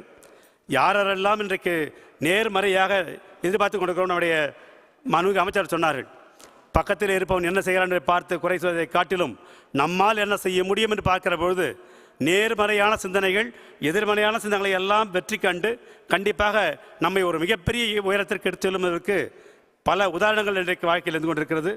அப்படிப்பட்ட ஒரு நேர்மறையான சிந்தனைகளை உருவாக்குவதற்காக ஒரு அற்புதமான மாநாட்டை இன்றைக்கு துபாயிலே வைத்திருக்கிறார். எங்கு எப்படி வைத்தால் சரியாக இருக்கும் என்பதை சரியாக வைத்திருக்கிறார்கள். உழைப்பினுடைய வெற்றியை கண்டிருக்கிற எந்த ஒரு வசதியும் இல்லாமல் பார்க்கிறோம். இந்த நாட்டினுடைய மன்னர் ஒரு செய்தியை ஒரு சிறிய குறும்படத்திலே பார்த்தேன். இன்றைக்கு துபாய் நாட்டில் இருக்கிற பொருளாதாரத்திலே நாம் எல்லோரும் நினைத்து கொண்டிருக்கிறோம், இந்த நாட்டிலே பெட்ரோல் இருக்கிறது, அதனால் தான் மிகப்பெரிய வளமான நாடு இருக்கிறது என்று நினைக்கிறார்கள். ஆனால் அவர் சொல்கிற பொழுது இந்த நாட்டினுடைய அந்த பொருளாதார குறியீடுகளை குறிக்கிற பொழுது இந்த துபாயிலே இருந்து வருகிற பொருளாதாரத்தினுடைய எண்ணிக்கை பார்த்தால் வெறும் 30% தான். மீதி இருக்கிற 70% மற்ற துறைகளிலே இருந்து இந்த நாட்டிற்கு பொருளாதார ரீதியிலே பணம் வருகிறது என்று சொல்கிறார்கள். ஆகவே எந்த ஆப்பர்ச்சுனிட்டி இருக்கிறது என்பதை பார்த்து அதை வெளிப்படுத்தி சரியான முறையிலே கொண்டு போவதற்கான ஒரு கருத்தரங்க கூடமாகத்தான் இன்றைக்கு பார்த்துக்கொண்டு வின் என்ற சிச்சுவேஷன் சொல்வார்கள். இன்றைக்கு புதுச்சேரியிலே வந்திருக்கிறார்கள், மற்ற இடங்களிலே இருந்து வந்திருக்கிறார்கள். உங்களெல்லாம் அங்கே போய் நிறைய மாநாட்டு நடத்தி கொண்டிருக்கிறீர்கள். அங்கே என்ன இருக்கிறது என்பதை பார்த்து அதனோடு இணைந்து செயல்படுகிற பொழுது பொருளாதாரத்திலே தற்சார்பு நிலையிலே உருவாக்கக்கூடிய தமிழர்களை மிகப்பெரிய அளவிலே கொண்டு வர முடியும் எனக்கு தெரியும். இன்றைக்கு உலகத்திலே இந்திய நாடு இன்றைக்கு பல சாதனைகள் புரிந்து கொண்டிருக்கிறது. அதுவும் குறிப்பாக தகவல் தொழில்நுட்ப புரட்சியிலே இன்றைக்கு உலகத்திற்கே வழிகாட்டி கொண்டிருக்கிற காரணம் நம்முடைய விஐடி வேந்தர் சொன்னது போல கல்வியிலே சிறந்து இருக்கிற ஒரு நாடாக இருக்கிற பொழுது மிகப்பெரிய வரலாற்றை நம்மால் சரித்திரத்தை படைக்க முடியும் என்பதற்கு தெரிகிறது. நமக்கு மிகப்பெரிய வரலாறு இருக்கிறது. 2000 ஆண்டுகளுக்கு முன்பாக கூட உலக நாடுகளிலே மனிதர்களே குகையிலே இருந்தபோது ஒரு மிகப்பெரிய கல் கட்டிடங்களிலே வாழ்ந்த வரலாறு தான் நம்ம தமிழர்கள் வரலாறு. அப்படி இருக்கிற பொழுது அது இன்னும் பெரிய அளவிலே வர வேண்டும் என்று சொன்னால் இன்றைக்கு எல்லோரையும் யாருக்கெல்லாம் எந்தெந்த வலிமை இருக்கிறதோ, எதிலே பெரிய நிபுணத்துவம் இருக்கிறதோ எல்லோரையும் ஒருங்கிணைத்து பொருளாதார முன்னேற்றத்திற்காக ஒருவருக்கொருவர் பேசி செய்யக்கூடிய ஒரு அருமையான வாய்ப்பை இன்றைக்கு இந்த கருத்தரங்கம் மூலமாக நமக்கு எடுத்திருக்கிறது. கண்டிப்பாக நாம் எல்லோரும் ஒன்று சேர்ந்து, தமிழர்கள் பல பகுதியிலே இருந்திருந்தாலும் கூட, எந்த பகுதியில் இருந்தாலும் கூட, நம்முடைய வேர் இந்தியாவில் இருக்கிறது, தமிழகத்தில் இருக்கிறது, புதுச்சேரியில் இருக்கிறது என்கிற எண்ணத்தோடு இன்றைக்கு அந்த பகுதியிலையும் வளர்ச்சி செய்வதற்கு உங்களாலான அத்தனை உதவிகளையும் எங்களுக்கு இருக்கிற சந்தர்ப்பங்களோடு எங்களுக்கு இருக்கிற வாய்ப்புகளையும் சேர்த்து செய்து நாம் பெரிய ஒரு வெற்றியை காண வேண்டும். அதற்கான பல கூட்டங்களிலே இங்கே நடக்கிற கருத்தரங்களிலே சரியான முறையில் நாம் கலந்துரையாடல் நடத்தி இந்த மாநாடு வெற்றி பெற வைப்பதற்கு உங்களுடைய அத்தனை பேருடைய உழைப்பிற்கும் எனது மனமார்ந்த பாராட்டுகளையும் வாழ்த்துகளையும் சொல்லி நம்முடைய சம்பத் அவர்களுக்கும் நம்முடைய வேந்தர் அவர்களுக்கும் மற்றும் மேடையில் இருக்கின்ற அத்தனை பேர்களுக்கும் எனது மனமார்ந்த நன்றியும் பாராட்டையும் சொல்லி உலகெங்கும் வந்திருக்கின்ற உங்களுக்கு எனது பெரிய வாழ்த்துக்களையும் பாராட்டையும் சொல்லி நீங்கள் அனைவரும் உங்களுடைய முயற்சியிலே பெரிய வெற்றியை காண வேண்டும், உலகம் உங்களை திரும்பி பார்க்க வேண்டும் சொல்லி உங்களை வாழ்த்தி விடைபெறுகிறேன். நன்றி, வணக்கம், ஜெய்ஹிந்த்.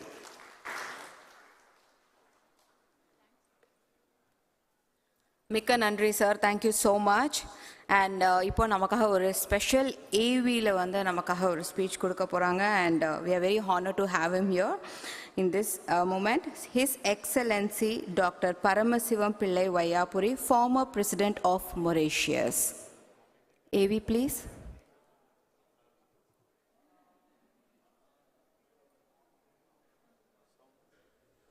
I send greetings to excellencies of the...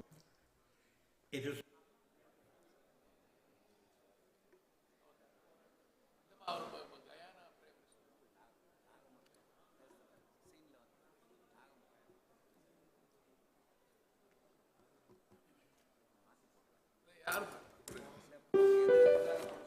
போட்டிங்களா? இப்போ 2 பேர் பேச வேண்டியிருக்கு. 2 பேரும் ஆன்லைனில் பேசுகிறாங்க. ஒருத்தர் வந்து பரமசிவம் பிள்ளை வையாபுரி, அவரே தான். இங்கே போடுங்க. Welcome your excellency Paramasivam Pillai Vaiyapuri. Welcome, you are joining with online. It is a great pleasure for me to welcome this conference. Please pay your greetings for this function.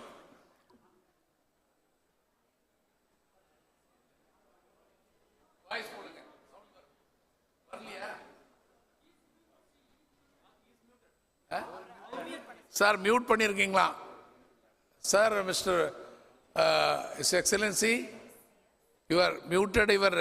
Please see, you muted. Please open your mic. அவர் கேட்க மாட்டேங்குது. அவருக்கு phone பண்ணுறா.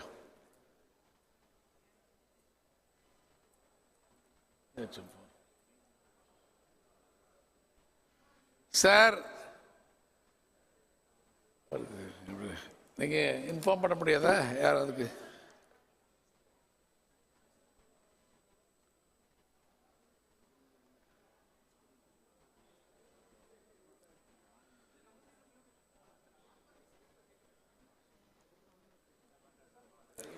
Hello sir, please unmute.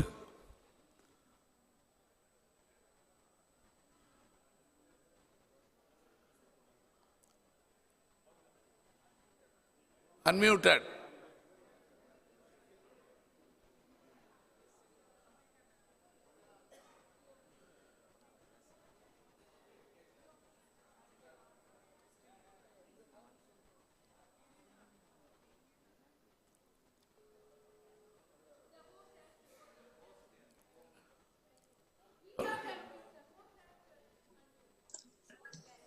Okay, can you hear me now? Okay. Good. No. Okay, good. So, I will say, Yellowkum Vanakam,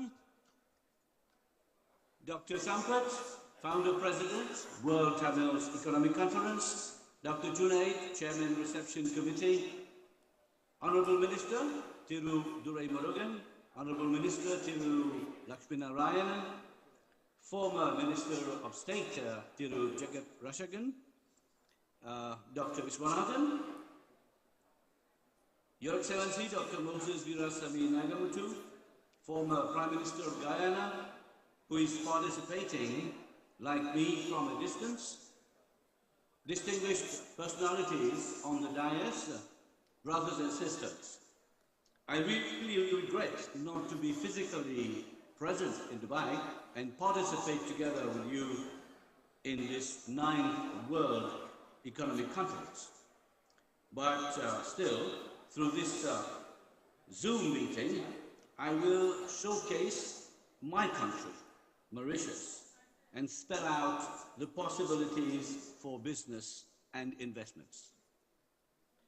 Let me thank and congratulate Dr. Sampath and Dr. Junaid for their engagement in the organization of this conference.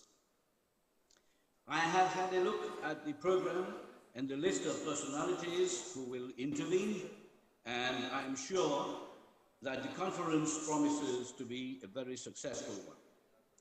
Of course, what is most important will be the actions that will follow from the ensuing resolutions in terms of startups, business partnerships, and investments that will create wealth and help uplift the economic and social well-being of our people. My speech will dwell essentially on the attractiveness of Mauritius as a trade and investment destination. We have a population of 1.3 million inhabitants. Mauritius has a sophisticated and highly successful free market economy, heavily reliant on exports.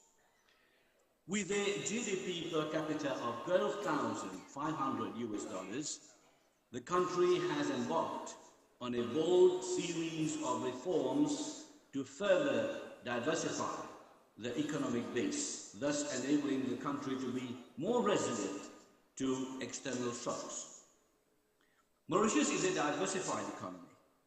In brief, I may say that Mauritius offers excellent business opportunities in the fields of manufacturing and line processing, financial services and fintech, ICT and media, logistics and free port, seafood and marine industry, biomedical industry, the knowledge industry, life sciences, healthcare and biotechnology, retirement and senior living, and smart cities.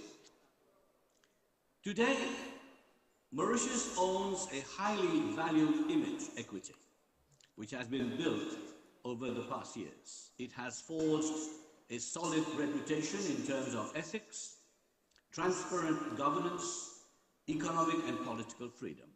On these parameters, Mauritius remains first in Africa. This is the consequence of a multi-pronged approach in addressing both administrative and legislative impediments in doing business. The country is a low-tax jurisdiction with a standard tax rate of 15% for both personal and corporate income. There is no withholding of tax on dividends and capital gains.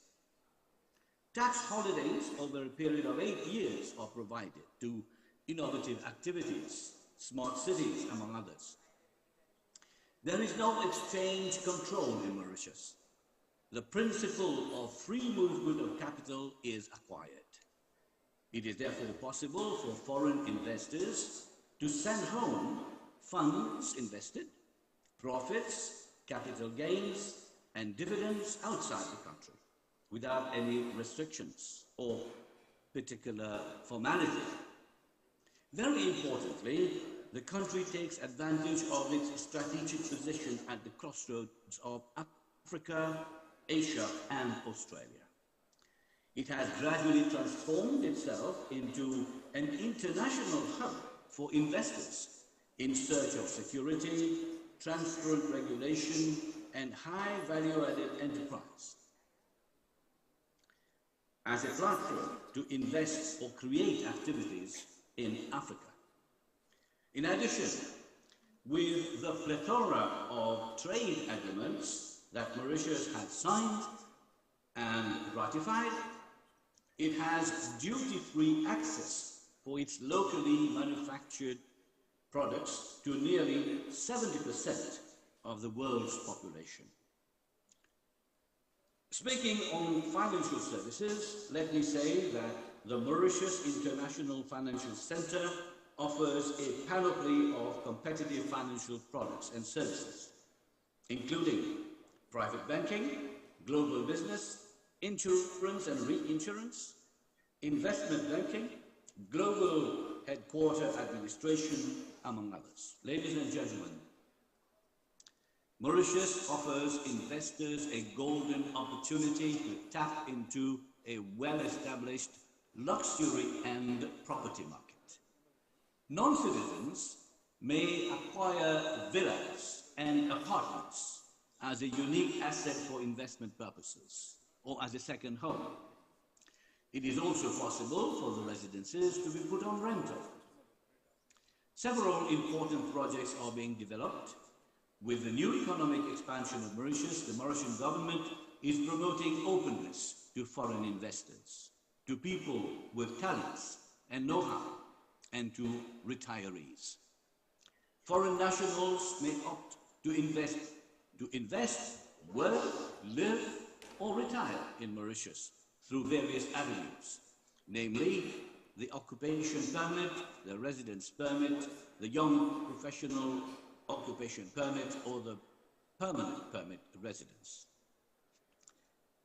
Mauritius has gained a global reputation as a preferred gateway for investment into and out of Africa. The value and attractiveness of Mauritius is largely reputational. Mauritius can satisfy the expectations of the business sector by ensuring a strong legal and regulatory framework, good corporate governance, an array of modern financial products and services, global connectivity, not to mention competitive operational costs. Ladies and gentlemen, with these words, I invite the Tamil people all around the world to come and pay us a visit in Mauritius, and I wish them every success in their endeavors for a brighter future. Allow me to once again convey my good wishes for the success of the conference and congratulate the organizers for holding such a grand and magnificent conference. There is a saying in Tamil that says, I'll say it in English though, ride the mighty ocean in quest of treasure, which in essence captures the Tamil spirit to succeed. This spirit, along with the creativity of the Tamil people, has been in the past, has been instrumental in their success, and I'm confident will continue to bring them continued success wherever they are and in whatever field they are involved. Sagodarigalai, Mikka Nandri. Thank you very much. Mikka Nandri.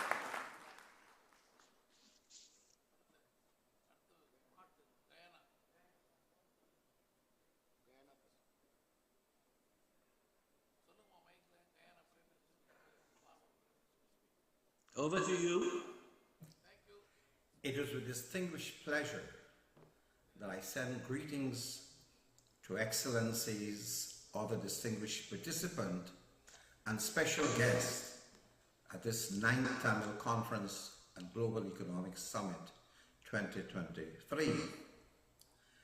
I am deeply sorry that I am unable to be with you in beautiful Dubai for this important event, but I send my best wishes for another successful outcome. Again, I send warm congratulations to our distinguished founder president, Dr. V.R.S. Sampat, and Conference Chairman Mr.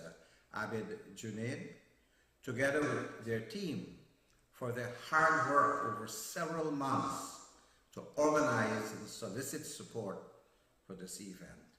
Well done. Congratulations to all of you.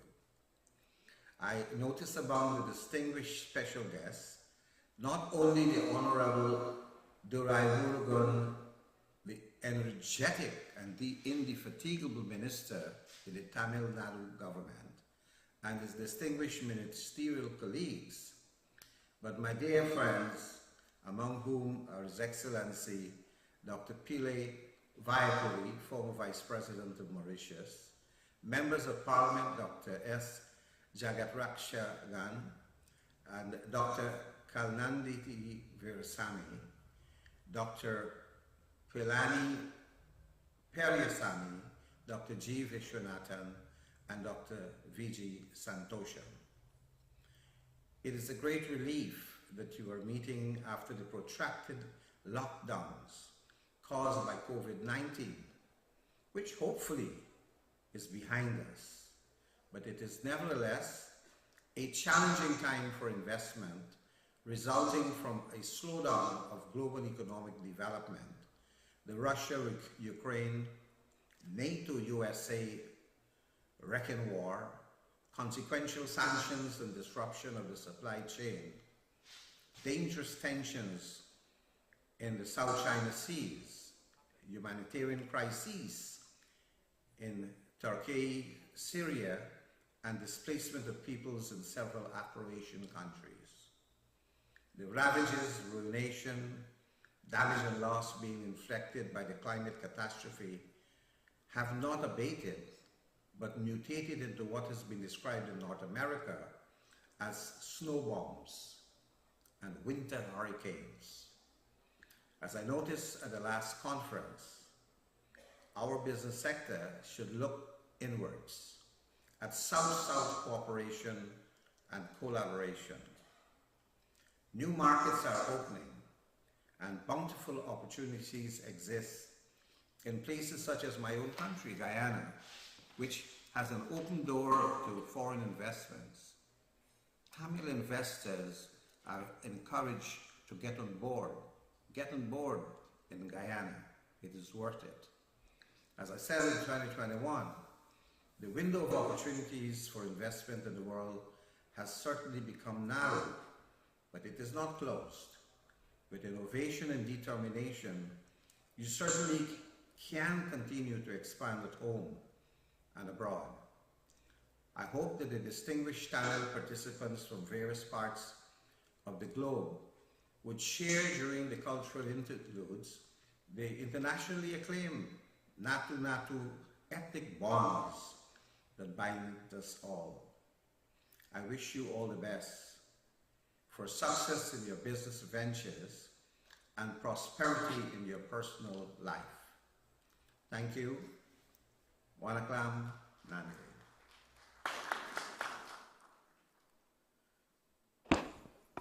Thank you, Your Excellency, Dr. Moses Veerasamy Nagamuthu, former Prime Minister of Guyana. Now I am requesting Mr. Adagaraja, our conference secretary, not only that, he helped a lot to conduct this conference. He is a pillar of our activities. I am inviting him to present a vote of thanks for the inaugural session.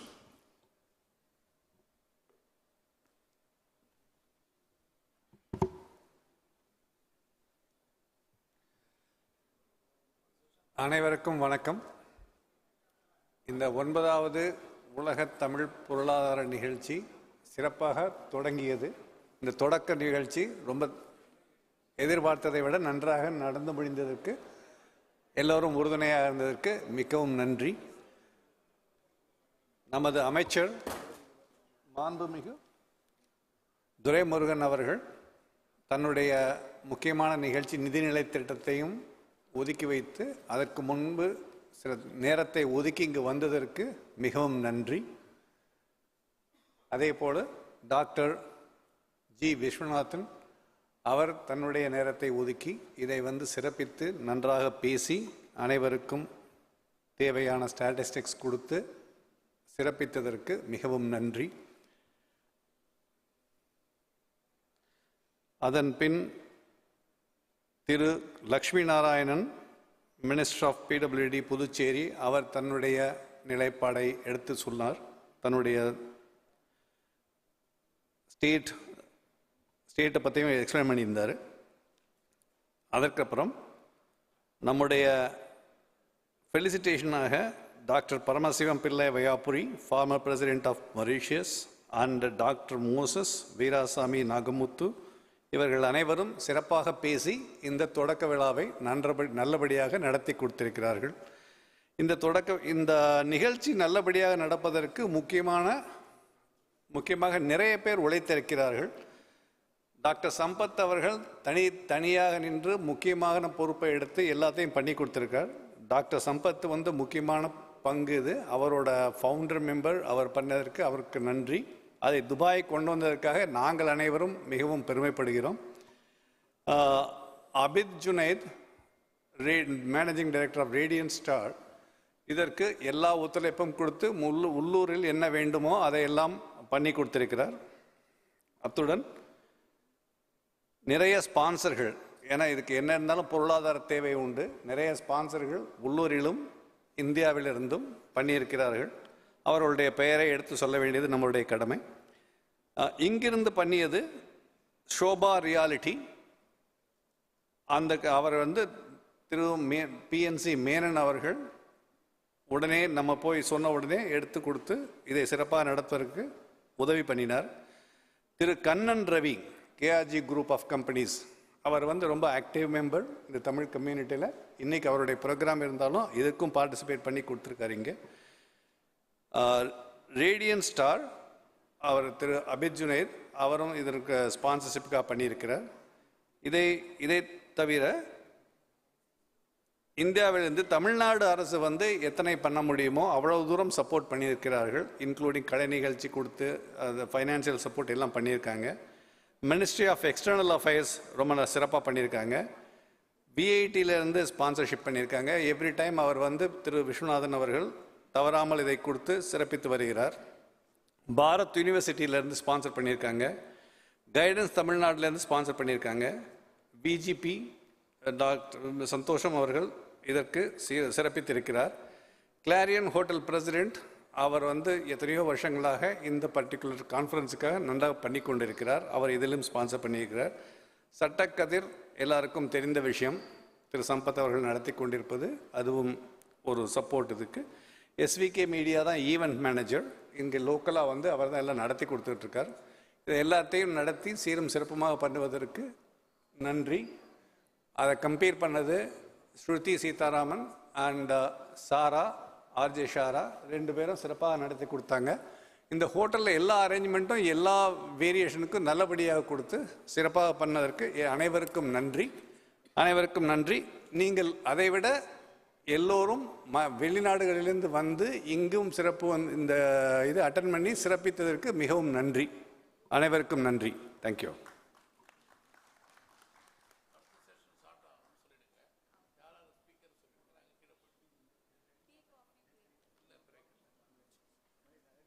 Tea coffee brake இன்றைக்கி கிடையாது.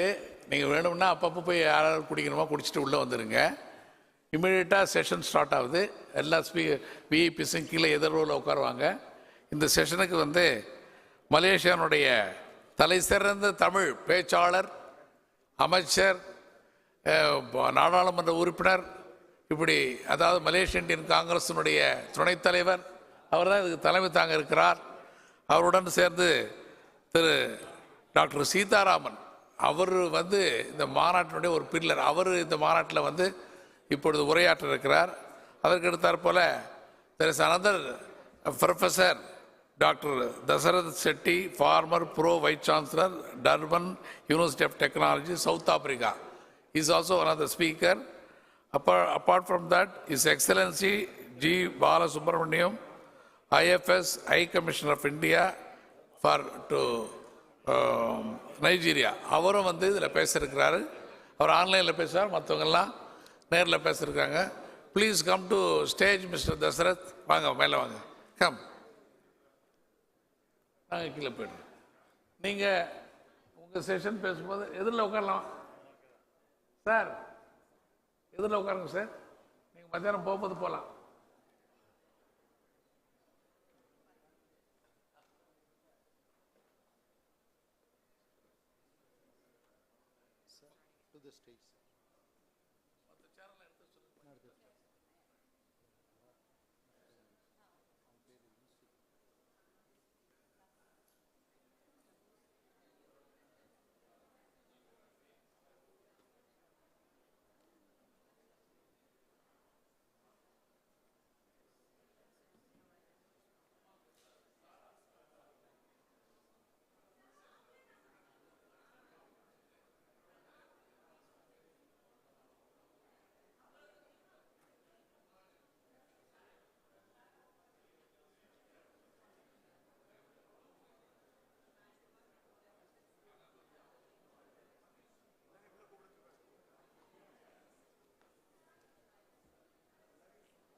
We are starting these sessions now, so I request everyone from outside to please come inside and take a seat. I request everyone from outside, I hope you all had your tea, coffee, and please come inside. We are starting 9th World Tamil Economic Conference 2023 in sessions. We have our speakers also here. Now I request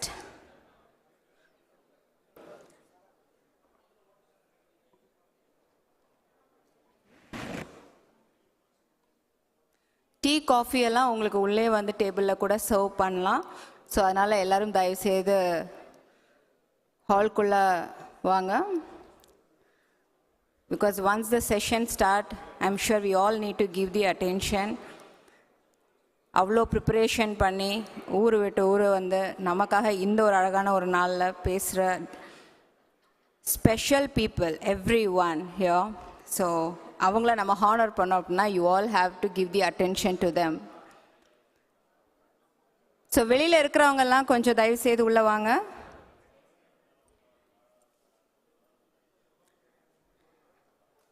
Session is all about global economic situation, opportunities and challenges.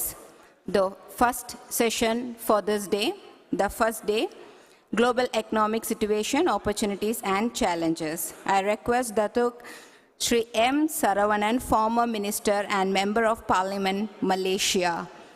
Sir, I request you to give your talk. I request everyone to take a seat, please. எல்லாரும் கொஞ்சம் வந்து அமருமாறு கேட்டுக்கொள்கிறேன். On to my right side.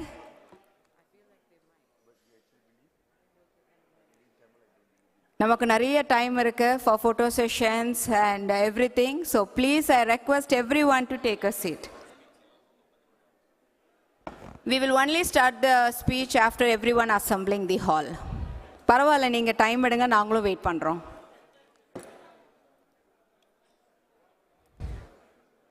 Rohini,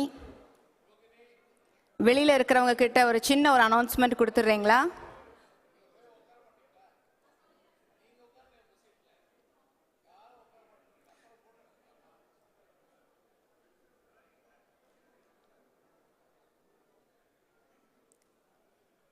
If the hotel team, anyone is here, Yusuf,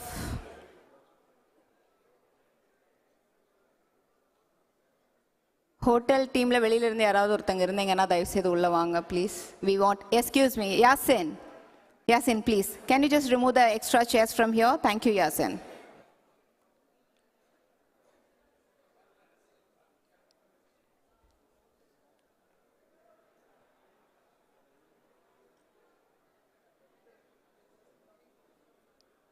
Actually, we were supposed to announce about the tea coffee break. நம்ம அதை announce கூட பண்ணல. ஆமாம், அதனால நீங்கள் எல்லாருமே உள்ளே வந்து நம்ம டீ காஃபி எல்லாம் எடுத்துகிட்டு வரலாம். So if we start on time, we can finish these sessions and the day event on time.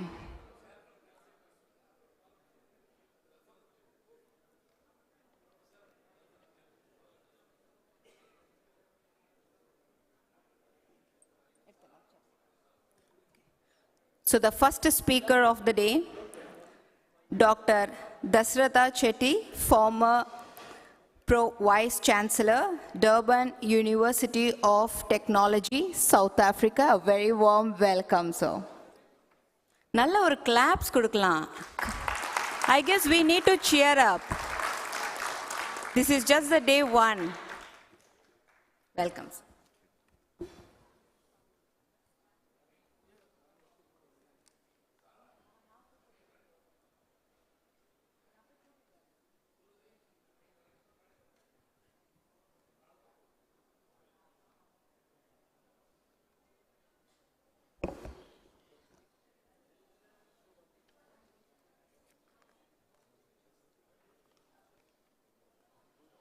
Vanakkam, good afternoon, ladies and gentlemen. Dr. Sampath, the many dignitaries here today, forgive me for not going through all of your names, but I observe all protocols and acknowledge your distinguished presence. Thank you for sharing this occasion with us. Dr. Sampath, thank you for inviting me to present here. It's quite a privilege and an honor to be here amongst such a distinguished group of people. I actually thought I was going to be the third speaker after my eminent colleagues here on the stage, Dr. Sitaram and His Excellency Balasubramaniam. But I see I've been given the privilege of speaking first. I was expecting to listen and then to... No, but it's fine. My talk is slightly unconventional for a business conference. I'm a sociologist, former professor of sociology and former pro-vice chancellor of the University of KwaZulu-Natal. And I currently serve in visiting and adjunct capacities at 3 universities in Germany, in South Africa, and in India. And I also have the privilege of serving on the MASA board, and Dr. Hanifa is here in Malaysia, and thank you for giving me that privilege. I appreciate it. So that's just by way of background, because I didn't want to be misrepresented in terms of the program. I'm an adjunct professor currently at Durban University of Technology, and I run my own company called DC Communications, which deals with relevant social and economic research, training, communications, and major events and conferences and those kinds of things. So what I thought I would speak about in the 15 minutes that Dr. Sampath gave me today were in terms of global economic challenges and opportunities was what I've called the emergence of the precariat. And many of you would have heard the concept of precariat. So really, it's a sociological interpretation of what is going on in the world, and it is a global challenge because it's something that affects all societies and all communities. Now, I had prepared a PowerPoint, but it's fine. I can talk to the slides that are here.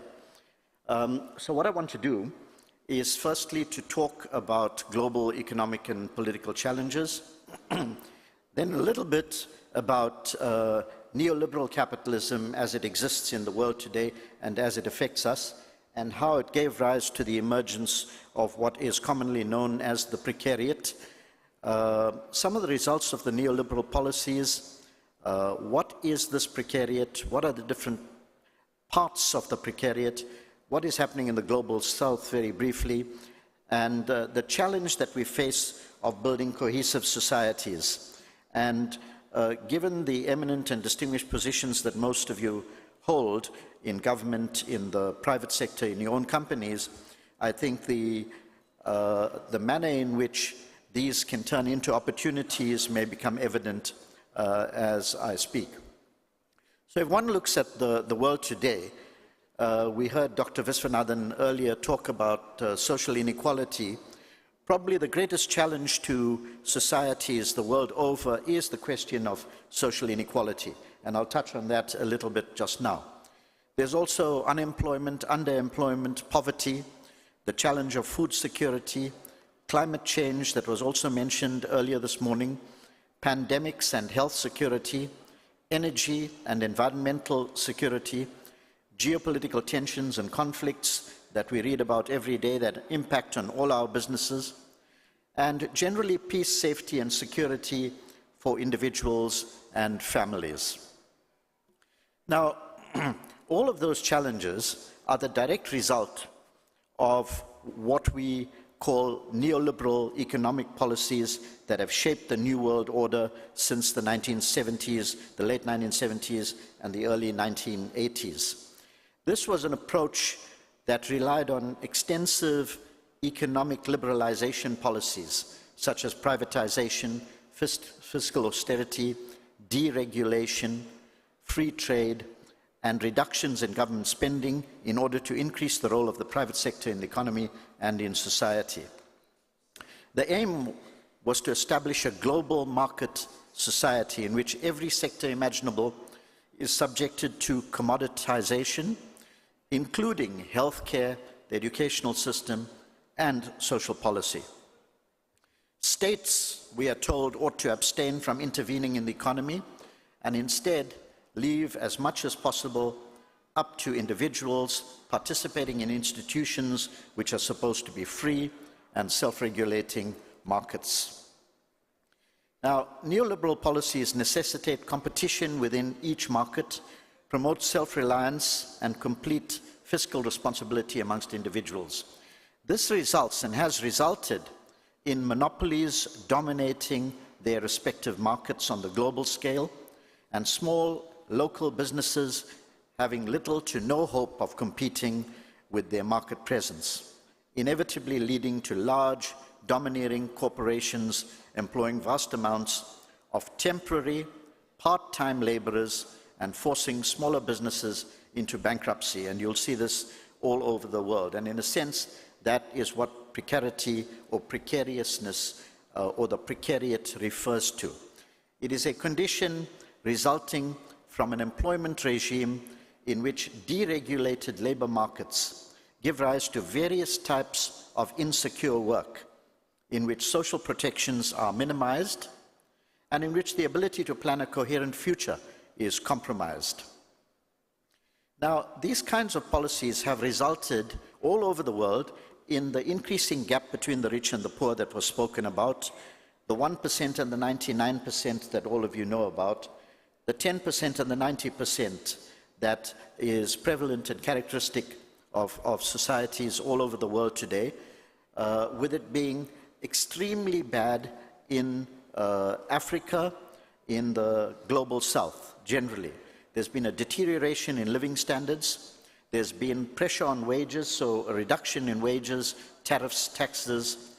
There's a need for what they call export-driven growth, and the devaluation of currencies against the dollar to facilitate that export-driven growth in the economy, which has led to the destruction of local industry and so on, and loss of jobs and the like.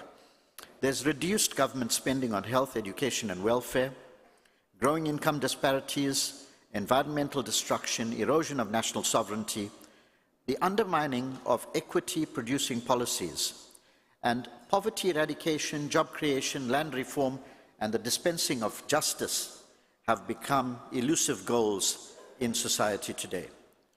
Now, if one thinks about traditional capitalist societies, there were traditional classes. There were elites who were the super rich, extremely wealthy, generational wealth passed on. There was the upper class made up of people who inherited wealth, property, land, whatever the case may be. There was the middle class and professionals.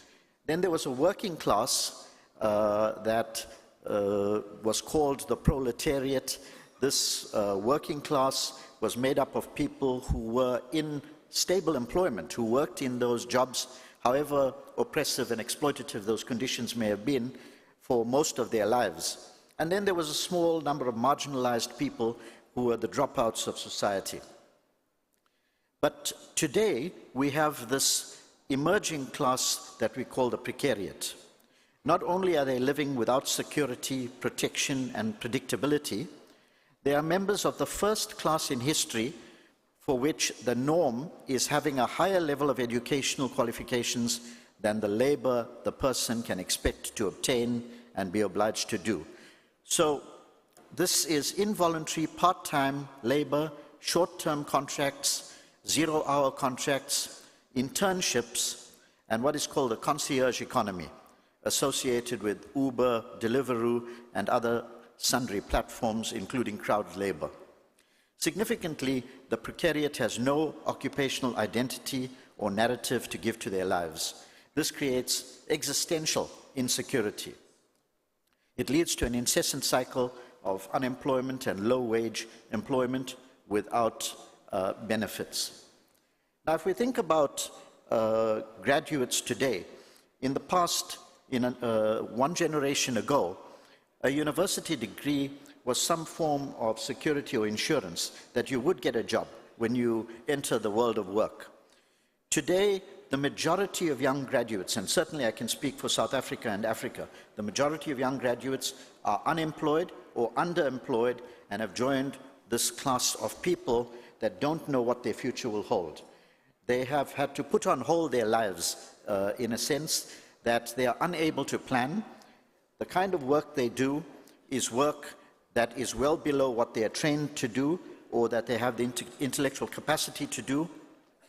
And many of them are in debt because they borrowed huge amounts of money to get a university education and are still unable to participate meaningfully in the economic systems because of the way in which deregulation and the domination of the multinational corporations and the world center has actually manifested. So the precariat is the first class in history to be losing acquired rights, the rights that ordinary people fought for, cultural rights, civil rights, social, economic, and political rights, are being undermined in the new dispensation of neoliberal economics. The precariat lives in economic uncertainty, usually in chronic, unsustainable debt, in which one shock, mistaken decision, or illness could tip them over the edge into the underclass, cut adrift from society, and probably condemned to social dysfunctions or even an early death. Now, there are different types of people or groups of people within this precariat that I've just described.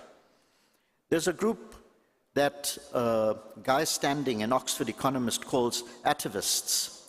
They look backwards, they feel deprived of a real or imagined past.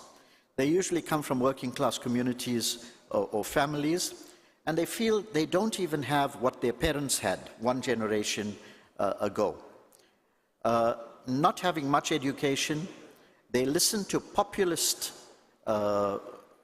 sounds and politics which play on their fears, and then they blame the other. So migrants, refugees, foreigners, and some other group can easily be demonized, and the atavists then become are the people who supported Brexit, for example, and Trump. And we see them in many contexts in Africa as well. I don't have too much time. Then you have the nostalgics. These consist of migrants and beleaguered minorities who feel deprived of a present time, a home, a belonging. Recognizing their supplicant status, mostly they keep their heads down politically, but occasionally the pressure becomes too great and they explode in days of rage. And then you get progressives. They feel deprived of a lost future. It consists of people who go to college, promised by their parents, teachers, and politicians that they will get a career. They soon realize they were sold a lottery ticket and come out without a future and with plenty of debt. They are unlikely to support populists, but they also reject old conservative or social democratic political parties. Intuitively, they are looking for a new politics of paradise, of utopia, which they do not see in the old political spectrum or in such bodies as trade unions. So in the global south, you have the same sorts of characteristics, but the quantum of society that has fallen into the precariat is much greater. They respond through unorganized social movements and public protests, and in South Africa on the 20th of March, one of those protests is going to take place where you have a political party leading the majority of, we have 40% unemployment in South Africa at the moment. So it's very easy to raise the emotions of people. There's a propensity for violence, and this undermines business confidence. And these conditions are characterized by racism, xenophobia, and especially where race and class coincide in former colonial societies. So the challenge to us is, how do we build a cohesive society towards the well-being of all its members, minimizing disparities and avoiding marginalization? It entails three dimensions: fostering cohesion by building networks of relationships, trust, and identity between different groups; fighting discrimination, exclusion, and excessive inequalities; and enabling social mobility. And finally, we have to attempt to reach the elusive goal of a decent society. What we have are formal and informal economies living side by side within one society with huge groups of winners and losers. We need to overcome the exclusionary governance and what we call the politics of humiliation. We need to create a decent society, one in which the values of equality, social justice, and democracy become a lived experience within a human rights culture, or one whose institutions do not humiliate the people under their authority and whose citizens do not humiliate one another. Thank you. I'd like to leave you with that challenge.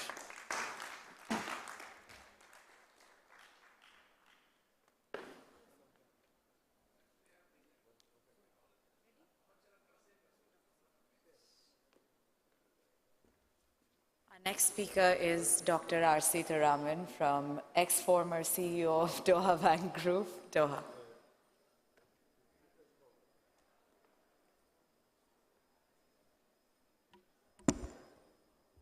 எல்லோருக்கும் வணக்கம்.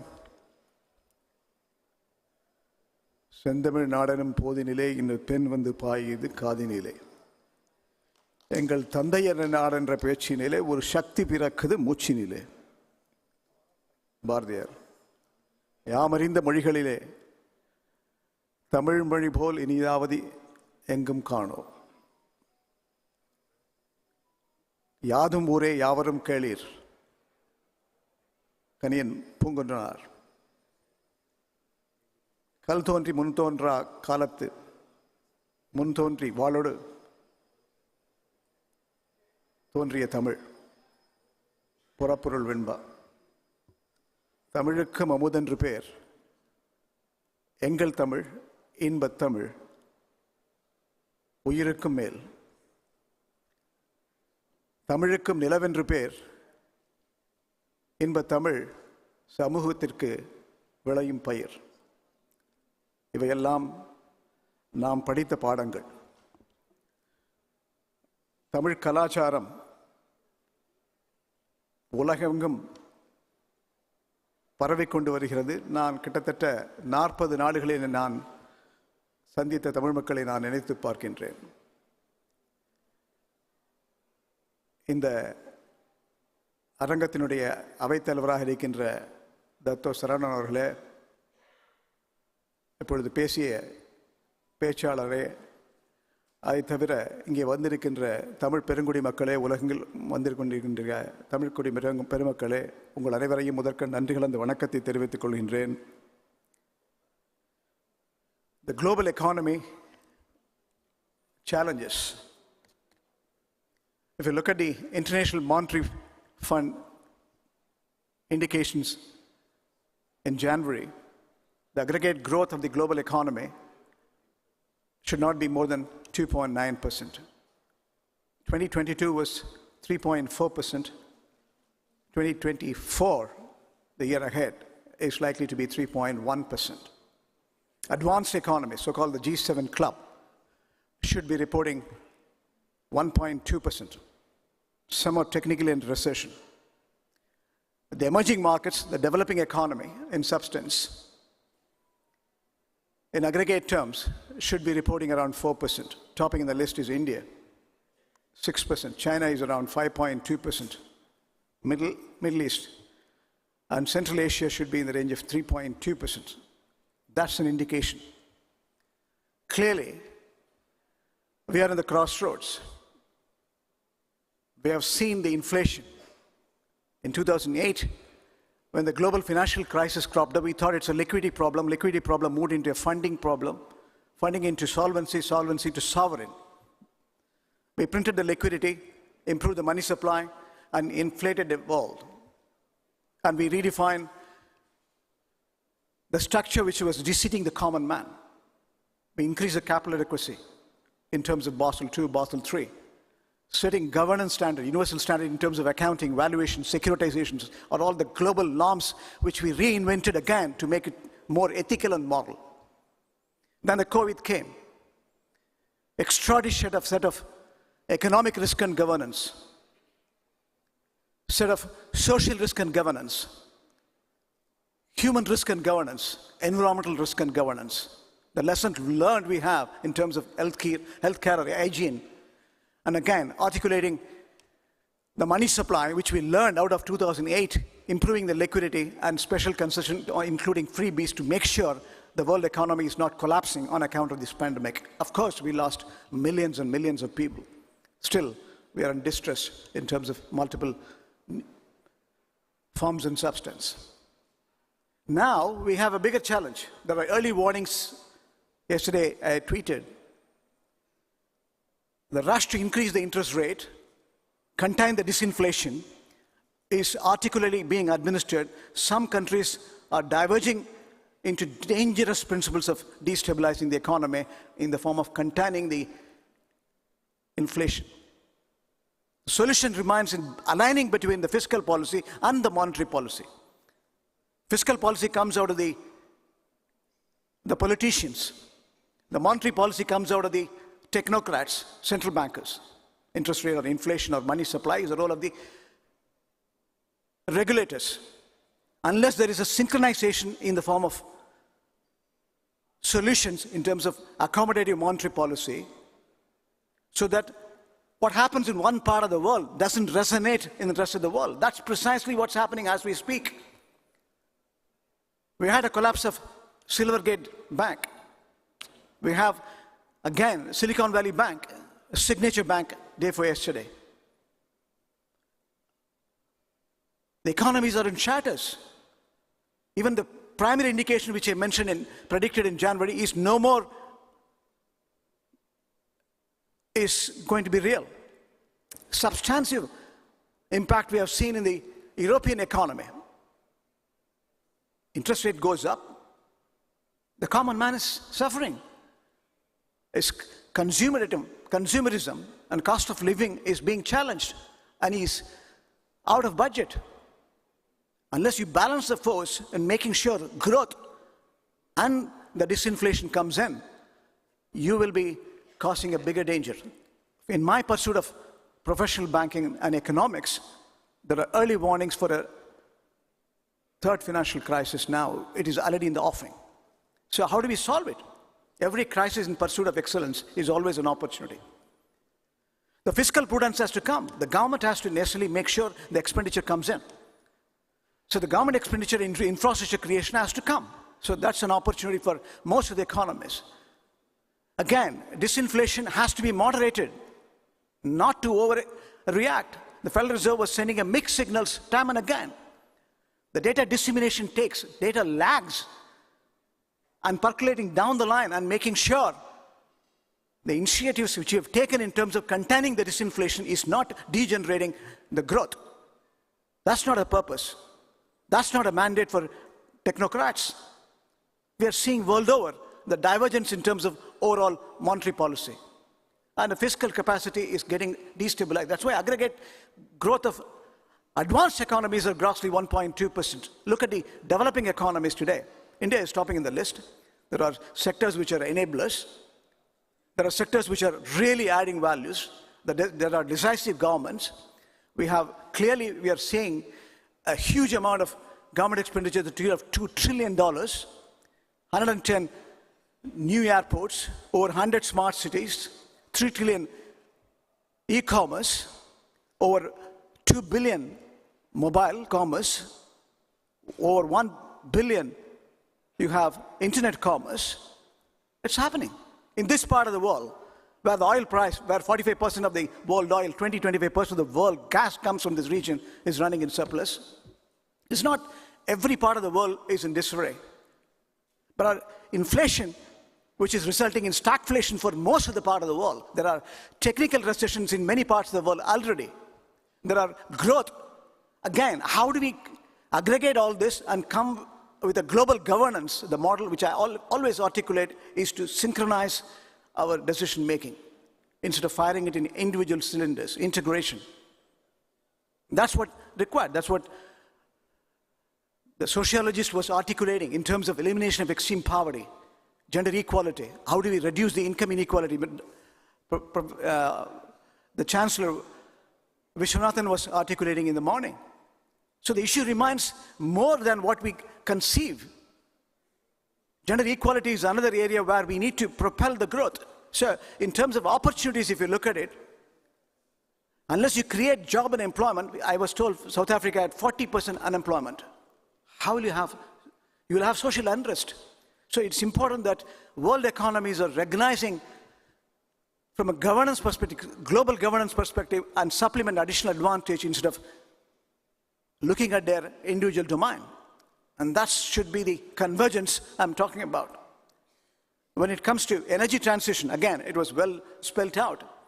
There's a transition, energy transition, right? Increasing sea level, increasing temperature, animal extinctions. We have extraordinary set of challenges. Unless we move to alternates, fossil fuels, no more history. There are alternates available. Solar, wind, biofuel, biomass. We have reason to believe we have to necessarily protect our children and grandchildren. This planet has to endure its common good. Not only we have to create a better world, better citizenship to this world, it means we have to look into not economics alone, economics, convergence of ecology and economics should be the substance. So there is a major challenge. Major opportunity also lies in the transition, the change the energy mix. So how do we do it? I was telling Dr. Saravanan, we have bigger opportunity in terms of trade. Unless global trade, global investments is in free flow across the nation, you will not have financial stability. It's not only price stability. Many of the central bankers are mistakenly firing it in one cylinder. It is not a price stability. It is not financial stability. It is overall economic momentum has to converge with ecology. Look at India. In spite of the fiscal challenges, the oil price mounting over $100, now it is articulating between $70 to $80. The fiscal consolidation is a major key. So they have to take a different step, unique steps of still, irrespective of the sanctions Americans have envisaged, they have to buy the oil from Russia. It's not an option. Again, Dr. Saravanan was mentioning, there are no principles in the empty stomach, right? There are no principles. Unless you feed a common man, his housing, his food, his shelter, and other consumables, you are not going to articulate solutions. So digital economy has got a bigger advantage. That's what the lesson we learned out of the pandemic. It has taught us enormous amount of aggregation, compassionate capitalism, if I use the expression. We have to be considerate in recognizing the challenges, and opportunities are endless. How do we do it? Multilateral trade. So Dubai, for example, the bilateral trade between UAE and India is over 100 billion. It is not direct one-to-one. It's entry-part trade which plays a role. So let us focus on signing off more and more multilateral trade, irrespective of the political will. We have to come to terms. Look at a few days before, Saudi Arabia and Iran is coming together. Our purpose is to ensure humanity endure its values, not to go on political ideologies alone. It is economics which precedes the politics in today's context. And it will continue to be the case with the changing face of the world. It's globalization, it's deregulation, it's now become re-regulation, consumerism, and technology today. What you cannot achieve by interconnectivity. Nobody's location-centric, they're information-centric. It doesn't matter my territorial integrity, whether we are in Malaysia or South Africa or India or the Gulf. We have to create the value proposition which are multilateral. We have to understand it's one family. We have to be compassionate in recognizing it and making sure we create the value purpose. The purpose of living, it has to be endured. If you understand, it is multilateral trade, multilateral investments again, in ensuring we pave a way for human rights again. Human dignity should never be compromised. If you aim at short term, you cultivate flowers. If you aim at medium term, you cultivate trees. If you aim at eternity, you build humanity. And that's what the need of the hour. The purpose of the Tamil Economic Conference, the Global Economic Summit, is to bring us all. We are united by language, right? We also carry the culture. I have attended, me and my wife attended, Tamil functions. We have seen Russian children playing on Tamil culture. I have seen, Hari has invited me in Japan. We have seen Japanese children dancing for Indian music. The culture is transcended, the food is transcended, music is transcended, the films are transcended, whether Bollywood or Hollywood, Collywood or Tollywood, whatever you call it as. It's all converging. We live in one world. That's the message. Forget about your individual identity. Now we have bigger opportunity to digitize and make sure the governance is much more trustworthy and transparent. And that's what we should do. We should come to create a portal. Datto has asked me the solution. Solutions lies in creating a portal where we are connected. We have a common gateway as Tamilians. We create a network for business advantage. Not only, say hello, hello and go. We have to endure economic enrichment. That's the purpose. It means we have to leverage the technology. We should have a recurring conference, monthly conference. Why? Why do we can have annual conferences. We have to come together every month and connect. How do we promote through our connectivity a common language across the globe, export is import, or manufacturing? How do we reduce the cost of capital? How do we make sure we entry-part trade we create? The values are endless. The list goes on. I'm only touching the surface of it to ensure that we coordinate and cooperate. And the purpose of this submission, there are many subjects which we are going to discuss in tandem. It has been very carefully screen printed. The diversity in terms of bringing the Tamil community has been well designed, I should say. Now, it's not only talk, show, and go. We have to unite ourselves to make sure that we communicate constantly and build an economic enrichment as a platform. That will carry a long way. That will make sure that we help each other. Our prosperity is collective wisdom, shared vision, shared leadership, shared prosperity. Then we create global prosperity. Ladies and gentlemen, just to sum it up, the challenges and opportunities are endless. We'll continue to have challenges. We can map it through our professional advantage. We can increase the value for sustainable development goals. We can ensure we stay connected as one world, as Tamilians, and we'll bring in more prosperity. Then the purpose of our forefathers, like 3,000 years before, Kaniyan Pungundranar said, Yadum Ure, Yavarum Kelir, என்ற நல்ல வார்த்தை நமக்கு நிஜமாகும். அல்ல என்று சொல்லி வாய்ப்பளித்தமைக்கு நன்றி கூறி விடைபெறுகிறேன். நன்றி, வணக்கம்.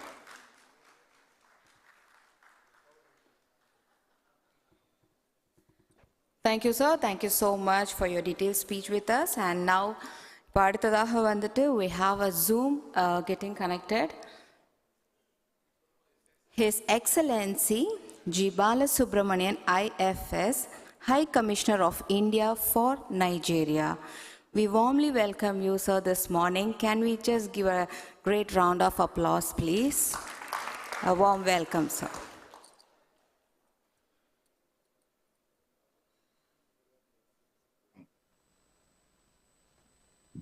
அபூஜாலிருந்து உங்க அனைவருக்கும் வாழ்த்து சொல்றதுல எனக்கு ரொம்ப மகிழ்ச்சி. ஐ எம் ஜி பாலசுப்ரமணியன், உங்களுடைய high commissioner in Abuja, Nigeria. Mister Abid Junaid, doctor Sampath, இந்த வாய்ப்பளித்ததுக்கு ரொம்பவும் நன்றி. The chair of this particular session, His Excellency Datuk Saravanan, Member of Parliament of Malaysia. My co-panelists who have spoken brilliantly just before me, Dr. R. Sitaraman and Dr. Dasaratha Shetty. I'm privileged to join you as part of this panel. My speakers previous to me have spoken eloquently about various opportunities and challenges that exist. As the Indian High Commissioner to Nigeria, I would like to present here the opportunities between India and Nigeria. What exactly is there in Nigeria for us to look at and to see how we can use those opportunities to increase the trade and commercial relations between our two countries. Just to give an introduction, India and Nigeria, the relations are 66 years old. Actually, Nigeria got independence in 1960, and we had established diplomatic relations with Nigeria 2 years before their independence, identifying the potential that Nigeria has. Nigeria is the largest trading partner for India in Africa. They have the largest population and they have the largest GDP. Size-wise also, they are comparable. India and Nigeria are natural partners. And we have been having a long tradition of cooperating with each other in the field of education, trade and commerce, political relations, people-to-people contact, so on and so forth. Just to give you an example, there are about 130 Indian companies which are established in Nigeria for the past about 4 decades. There are more than 60,000 Indian nationals and PIOs who are working here and have made Nigeria as their home. They are into manufacturing into various sectors, starting from oil and gas to plastics to pharmaceuticals to metallurgy to steel and so on and so forth. I would like to restrict my speech over here, given the time limit that we have of about 15 minutes, in the primary sectors that provide us the opportunity to deal with Nigeria in terms of trade and economic cooperation and investment opportunities. There are, I would be only touching upon a few of those sectors, and I'm sure that there are innumerable other things. And as the High Commissioner, as your High Commissioner here in Nigeria, my mission is to facilitate cooperation between India and Nigeria, and our High Commission would be very happy to receive any kind of queries from you and to see how we can further consolidate the relationship between our two countries, particularly in the terms of trade and economic cooperation. I would like to start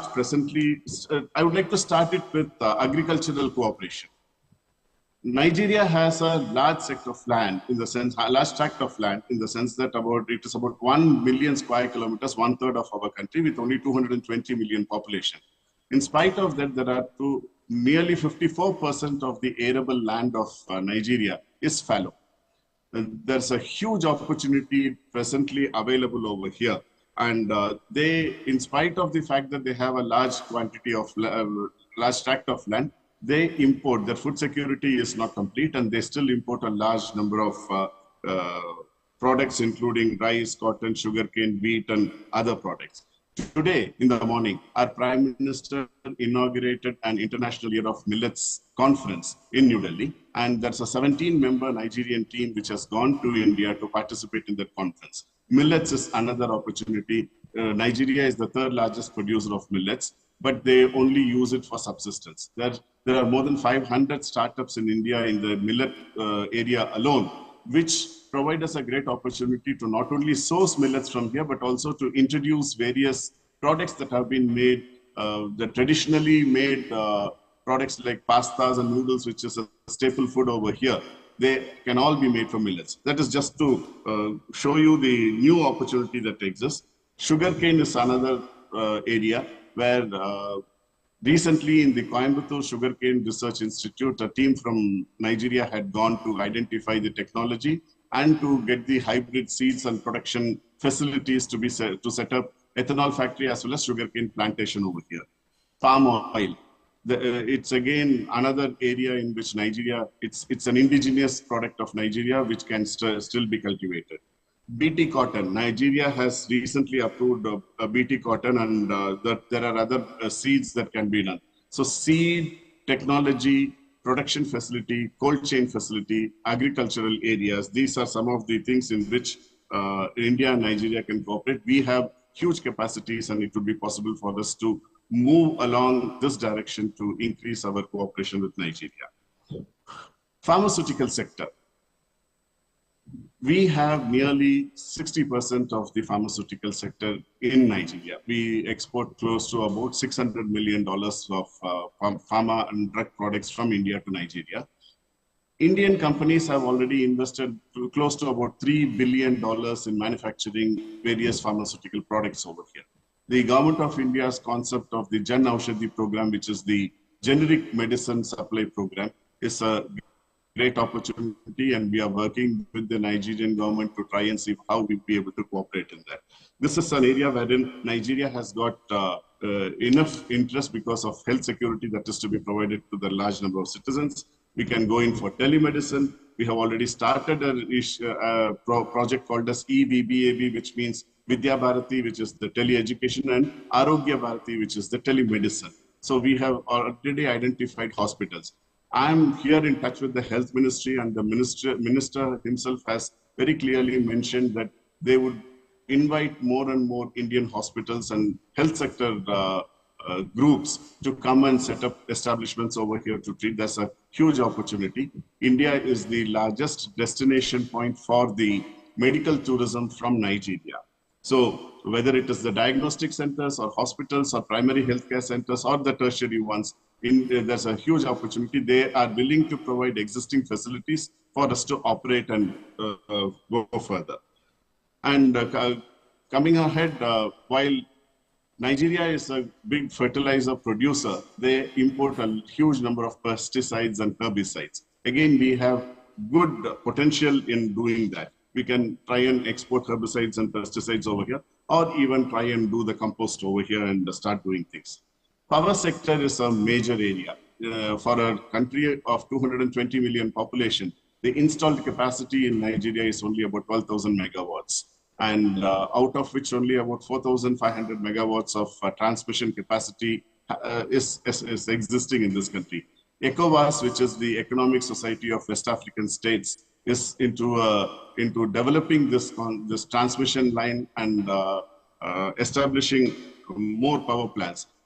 In the absence of power plants, there are these many companies which are existing over here, and the largest GDP in Africa actually is working on generators and miniature power plants which are set up, captive power plants which have been set up. So this also provides a huge opportunity in terms of providing supplementary sources on power generators for their economic activities, including diesel-operated and solar-operated generating sets. There are various Indian companies which are working over here, but the scope is enormous.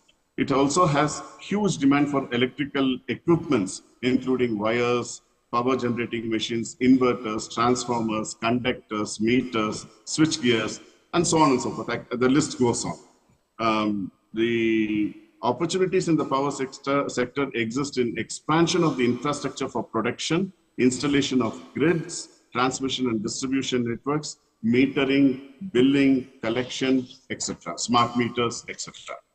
The other area where we can concentrate is also on defense supplies. India has now a growing defense sector. Tamil Nadu has been declared as one of the 2 defense corridors in India.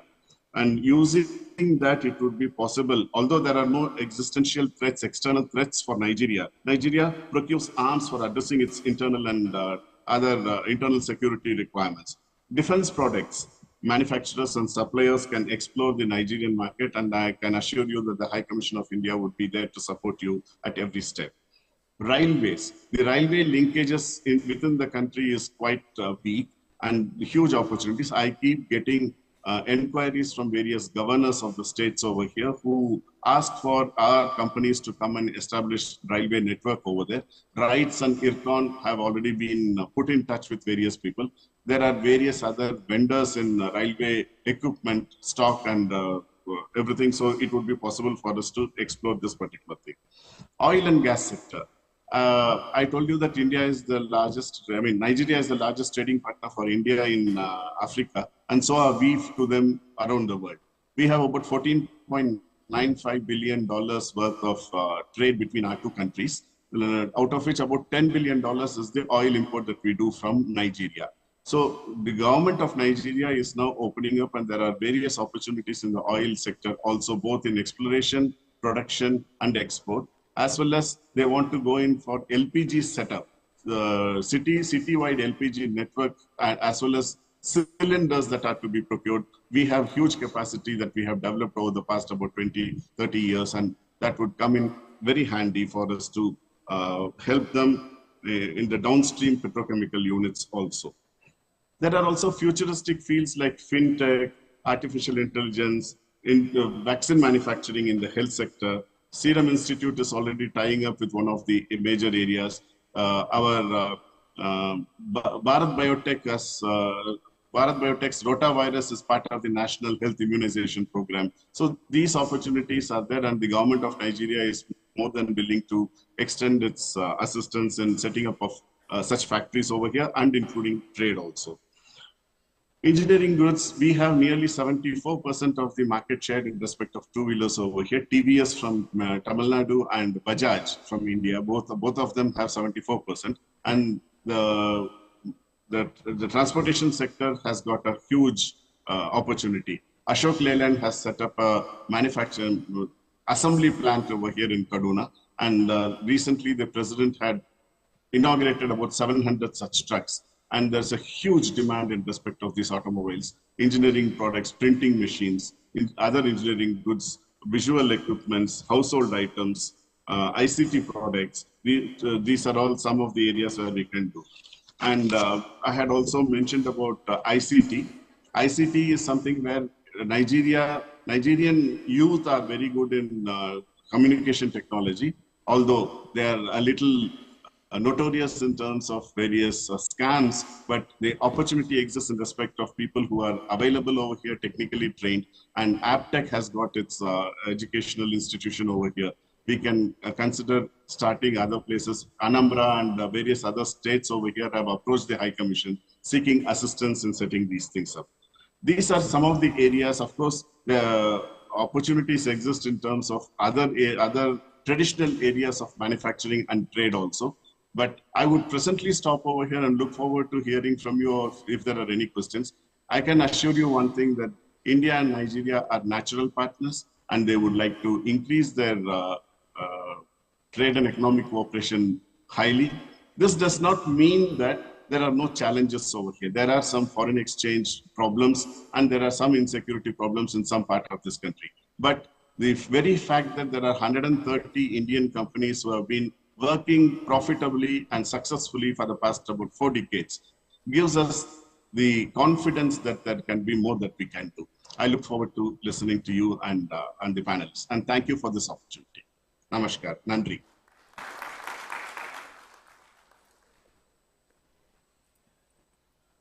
Thank you, sir. Thank you so much for your valuable time, and thank you so much for joining us and giving a lot of brief. Mikka Nandri, sir. And now it's time for us to invite the most respected Datuk Shri M. Saravanan, former minister and member of parliament from Malaysia. நல்ல ஒரு கரகோஷங்களோட நம்ம மேடைக்கு அவங்களை அழைக்கலாம். A good claps. Honor to have you here this day, sir. Thank you.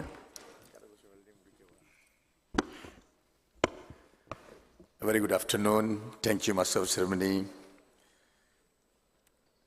Ms. Samit Junaid, Chairman, Reception Committee of Dubai. Dr. V.R. Sambat, the Chairman of the Organizing Committee, Dr. V. Vishwanathan, Chancellor of VIT University, Vellore, and no other than Abu Bakr, the Deputy President of the Organizing Committee, fellow speakers, distinguished guests, ladies and gentlemen. It is both honor and privilege to say a few words and be part of this noble cause, a very important event at the right time. And I would like to take I would like to record a sincere note of appreciation to Dr. V.R. Sambat. From a humble beginning, as an individual, you have transformed as an institution to survive for the last 9 years to celebrate our 9th international conference. Then, of course, I was asked to chair a special session, global economic situation, opportunities and challenges. But unfortunately, I myself facing a biggest challenge at this moment. The three major challenges. First and foremost, by convention and tradition, the chair will speak and set the tone before the fellow speakers go ahead with the forum. But unfortunately today, and my fellow speakers have spoken before me, therefore, I have to follow the tone set by them. The second challenge of the day, we have encroached into the time allocated for lunch. இந்த நேரத்தில் புத்தனே வந்து பேசினா கூட யாரும் கேட்க மாட்டாங்க. The third challenge will be the recent survey have showed that nobody can concentrate or focus more than 8 minutes. I was observing the participants, almost all of them, almost 40% of you all are busy with your gadgets. Mobiles. Ladies and gentlemen, I must put it on record. The Tamils all over the world are one of the most successful community at this point of time. But unfortunately, we are not coming together. The most important network that we should set at this point of time, how do we come together? We have people like Siva Kolundu. We have people like our VIT chairman. We have people like Laika and many more. And all of them are very successful on their own. At this point, how do we come together? And what are the challenges that we are going to face within next? The most important thing, I request, appeal to Dr. Veera Sambat, we have to revisit the objective of this forum. That's my humble request. Probably next 10 years will be completely different than what you and I imagine. By 2030, the whole world will complete with Industry Revolution 4.0. We may live in a completely new world. The objective that we started 9 years ago may differ in 10 years to come. Therefore, it's about time for us to revisit our objective and set the objective very clearly. Then every year probably there could be check and balance to check how far are we to achieve. Otherwise, it's going to be like any other forums. So every participant must realize what is the objective that we want to achieve within the next 10 years. And the most important thing, any community, let it be an individual, institution, or community. If you are not able to identify the future, present problems, then future challenges, we will fail. Trust me. எந்த ஒரு சமுதாயம் அவன் தனி மனிதனாக இருந்தாலும் சரி, சமுதாயமாக இருந்தாலும் சரி, இயக்கமாக இருந்தாலும் சரி, நிகழ்கால பிரச்சனைகளையும் எதிர்கால சவால்களையும் அடையாளம் காண தவறினால் நாம் இலக்கை அடைய முடியாது. We will fail. So ஒரு கூடி கலையிற ஒரு நாடக கூடமா இருக்காம we should set our objective. And I'm sure many of us are here. And this forum is not for us. It's for our future generations. The challenges, the global challenges for the next 10 years and thereafter. The major important challenges that we are looking at this point of time, the technology advancement. Probably you and I, if God allows us to live another 20 years, probably you and I might live in a completely new world beyond our imagination. COVID approved us. Without coming out from our homes, everything is possible, which you and I have never imagined before. So the next 10 years, if God grants us another 20 years to live in this world, the major challenges will be, the first challenge will be the technology advancement. It's going to be a completely new world. Second challenge will be climate changes. Third challenge will be aging population. Fourth challenge will be food security. The fifth challenge could be lack of natural resources. So a forum of this nature should take into consideration the whole holistic approach. இந்த மாற்றங்கள் எல்லாம் இருக்கும்போது இந்த தமிழ் சமுதாயம் எப்படி வெற்றி பெற போகின்றது? வெறும் பொருளாதாரம் என்பது கடந்த காலங்களைப் போல வெறும் பொருளாதாரம் சார்ந்த துறை கிடையாது. 2000 வருஷத்துக்கு முன்னால நம்ம தான் முதல் திரள்களை ஓடியும் திரையும் தேடி அப்படி செஞ்சோம்னா இன்னைக்கு இந்த நிலைமை. ஏன்னா அன்னைக்கு நிகழ்கால பிரச்சனைகளையும் எதிர்கால சவால்கள் என்ன அப்படின்னு நமக்கு தெரியாம திட்டமிடாமல் போனதால் வந்தவன். It's good. டாக்டர் வி.ஆர். சம்பத் ஒரு பெரிய முயற்சி. Please give him a round of applause. நான் உட்காந்து சொன்ன அவர் ஒரு மினிஸ்டரோ ஒரு அரசியல்வாதியோ பெரிய அரசியல் பலமோ கிடையாது. அமைச்சர் சொல்லிட்டு போறாரு எங்க ஊருக்காரன்னு, அவ்வளவுதான். ஆனா ஒரு தனி மனிதனா இருந்து ஒரு இயக்கத்தை, மந்திரியை போய் கூப்பிட்டாலே கிரௌட் வராது இப்பெல்லாம். ஆனா ஒரு தனி மனிதனா இருந்து உலகம் முழுவதும் பலவிதமான சவால்களுக்கு மத்தியில் 9 ஆண்டுகள் ஒரு தமிழர்கள் நல்லா வரணும் அப்படின்னு ஒரு பொருளாதார மாநாட்டை நடத்துறது சுலபமான காரியம்.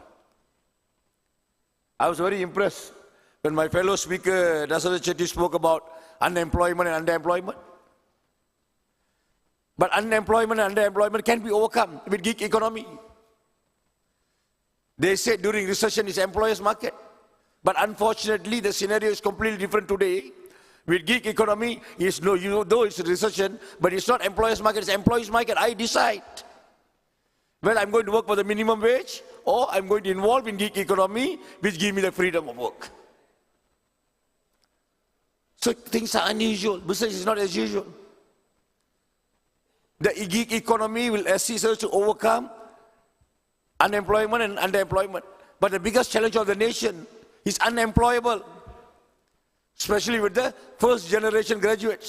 இன்றைக்கு உலகம் முழுவதும் தமிழர்கள் மத்தியிலே கல்வி பொருளாதார சிந்தனை மேலோங்கி இருக்குது. அது நாம் எதிர்நோக்குகிற மிகப்பெரிய சவால் முதல் தலைமுறை பட்டதாரிகள். அந்த பெற்றோர்கள், the parents are not graduates. நம்ம விஐடியோட ஓனர் இருக்காரு. முதல் தலைமுறை படாத பெற்றோர்கள் எந்த துறையை தேர்ந்தெடுப்பது என்று தெரியாது. கல்வி கூடங்கள் அங்கொன்றும் இங்கொன்றுமா முளைத்துக் கொண்டிருக்கிறது. பல கல்வி கூடங்கள் லாபம் சம்பாதிப்பது மட்டுமே குறியாக கொண்டிருக்கிறார்கள். அவன் படிச்சுட்டு அவனுக்கு வேலை கிடைக்க போதா கிடைக்காத அதெல்லாம் ஒன்றும் இல்லை. So with first generation graduates, the parents are not graduates, and future challenges with technology advancement, so on and so forth, they will become unemployable. அதுதான் நம்ம நோக்க போற மிகப்பெரிய சவால். இன்றைக்கு இருக்கிற நிறைய பாடத்திட்டங்கள் may become irrelevant. ஆக இதெல்லாம் அடையாள இது ஒரு கடைசி தலைமுறை. இங்க உட்கார்ந்து இருக்கவங்க எல்லாம் பாத்தீங்கன்னா இதான் ஒரு கடைசி 20 வருஷத்துக்கு முடிஞ்சு ஒரு புது உலகம், ஒரு புது டெக்னாலஜி, ஒரு புது தலைமுறை. ஒரு லேமேன் டேர்ம்ல சொல்லணும் அப்படின்னா, சாதாரண குடிமகனுக்கு புரிகிற மாதிரி சொல்லணும் அப்படின்னா, இதான் கடைசி தலைமுறை. மஞ்சள் பூசி குளித்த பெண்களை பார்த்த தலைமுறை.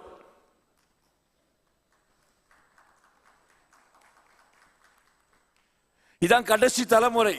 அந்த மயிலிறக்க போய் புக்குகளை வச்சுட்டு திறந்து பார்த்து குட்டி போட்டுச்சா பார்த்தா கடைசி தலைமுறை. இன்னும் 20 வருஷம் இந்த தலைமுறை இருக்காது. இதான் கடைசி தலைமுறை. குண்டு விளையாண்ட தலைமுறை. இதான் கடைசி தலைமுறை. திருடன் போலீஸ் விளையாண்ட தலைமுறை. இதான் கடைசி தலைமுறை. மரண செய்தியை தந்தியில் டெலிகிராம்ல கேட்ட தலைமுறை. இதாங்க கடைசி தலைமுறை. சிவகுணத்தெல்லாம் இதான் கடைசி தலைமுறை. கடிதம் எழுதி காதல் பண்ண தலைமுறை.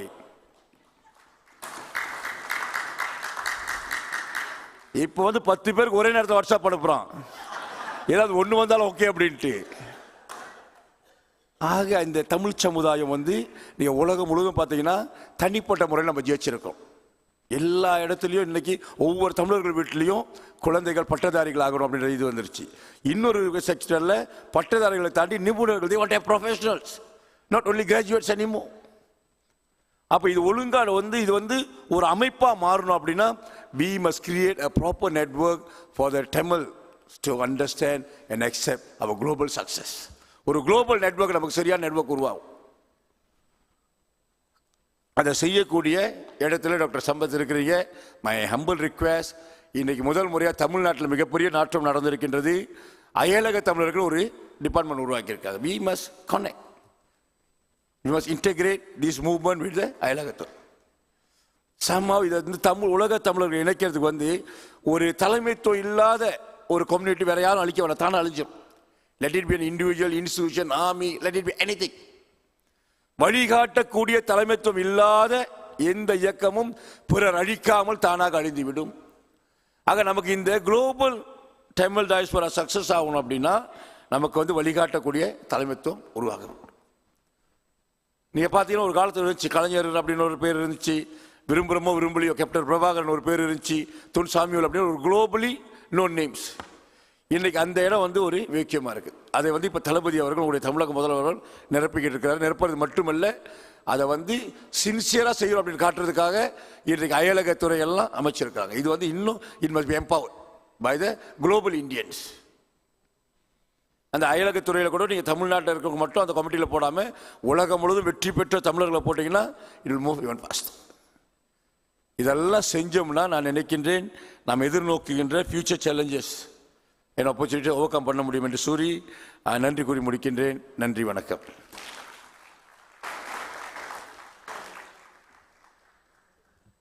Thank you so much, Mr. Datuk, and all our other distinguished guest speakers. We will start session 2 at 2:15, which is about emerging business opportunities, startups, and innovative projects. In the meanwhile, lunch is served, so please find your way back between 2 and 2:15. Enjoy the lunch. Lunch is only for 45 minutes, so please find your way back around 2 p.m.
أنت في عالم الرجال في سباقات مستحيل تدخليها، لكن دخلت التاريخ كأول امرأة تفوز في سباقات المقعد الواحد.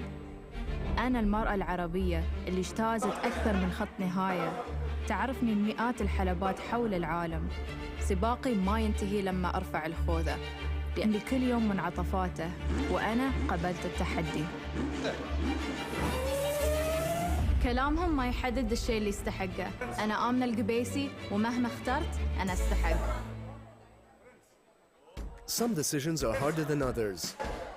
But at Nissan, we make choosing easy through our meticulous quality and high standards on pre-owned vehicles. Including a 167-point check with mileage and history verification by Nissan's very own experts and tools. With Nissan Intelligent Choice, your pre-owned car will be refurbished to be as good as new and covered regionally with a certified pre-owned warranty. Nissan Intelligent Choice is your seamless one-stop shop for buying and selling your Nissan, with exclusive trade-in offers, flexible financing options, and service packages. Nissan now has online services to make your life easier. Simply check the website to see which car models are available in the showrooms in real time, compare models, and enjoy a suite of e-commerce tools to ease your buying decision. Nissan service is also available with online booking and same-day pickup and drop-off. With the choice of quality, authenticity, and convenience, it's easier to make the right one. That's why we call it Nissan Intelligent Choice.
Did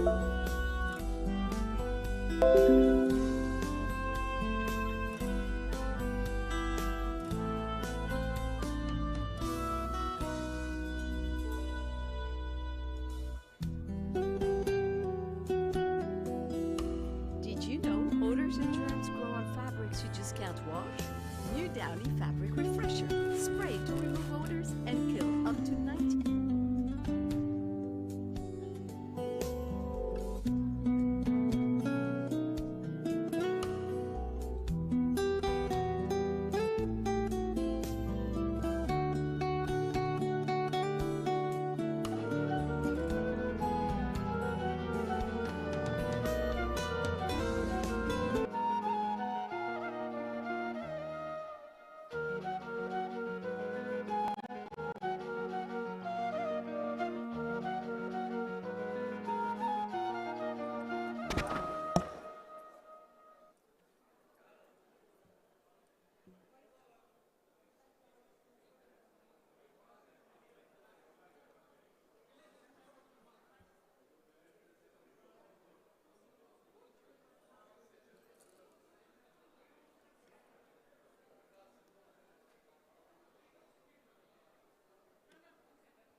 I hope எல்லாரும் lunch சாப்பிட்ருப்பீங்க அப்படின்னு நம்புகிறேன்.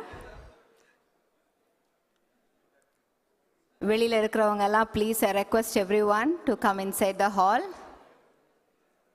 9th world Tamils economic conference 2023 நடந்துட்டுருக்கு. இன்றைக்கி டே 1. So day 1ல் session 1 சக்ஸஸ்ஃபுல்லாக நம்ம முடிச்சுட்டு now we are getting into session 2.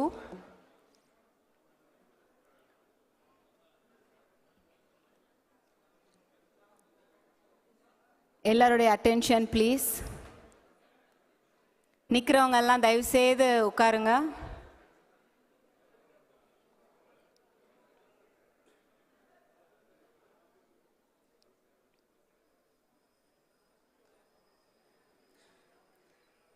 Session 2 ஆரம்பிக்கிறதுக்காக so first I would like to call mister K Kalimuthu,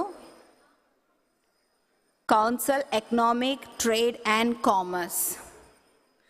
நல்ல ஒரு கிளாப்ஸோடு வர வைக்கலாம் ப்ளீஸ். லஞ்ச் எல்லாம் சாப்பிட்ருக்கோம், ஸோ கண்டிப்பாக எனர்ஜி இன்னும் எக்ஸ்ட்ராவாக இருக்கும் அப்படின்னு நான் எதிர்பார்க்குறேன்.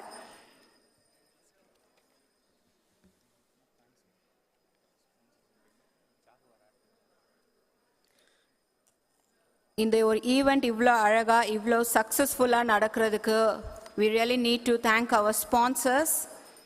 ஒரு ஸ்பான்சர்ஸுடைய சப்போர்ட் இருக்கும்போது the event can be more happening. So அதனால் ஃபஸ்ட்டு நம்ம நன்றி சொல்லிடலாம். தமிழ்நாடு அரசு, government of India, government of Tamil Nadu, வாய்மையை வெல்லும், ministry of external affairs, ministry of external affairs, government of India, Vellore Institute of Technology, Bharat University India, Guidance Tamil Nadu, Radiant Star Group of Companies, Shobha, KRG Kanandravi, VGP, Claren Hotel President, SVK Media, Sattakadir, Jaguar Printing Press. Can I hear it up for our sponsors, please?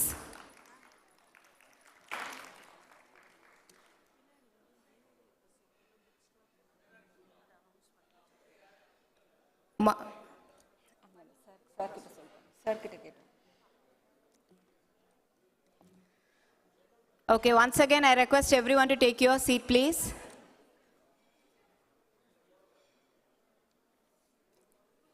So speakers for session 2 நான் invite பண்ண போறேன் for the day 1. The topic is going to be about emerging business opportunities, startups and innovative projects. I call Mr. D. Rajkumar, former chairman, Bharat Petroleum. So please come forward. Mr. Rajan Natarajan, former Transport Commissioner, Maryland, USA. Mr. Shekhar Swaminathan, Management Consultant, USA.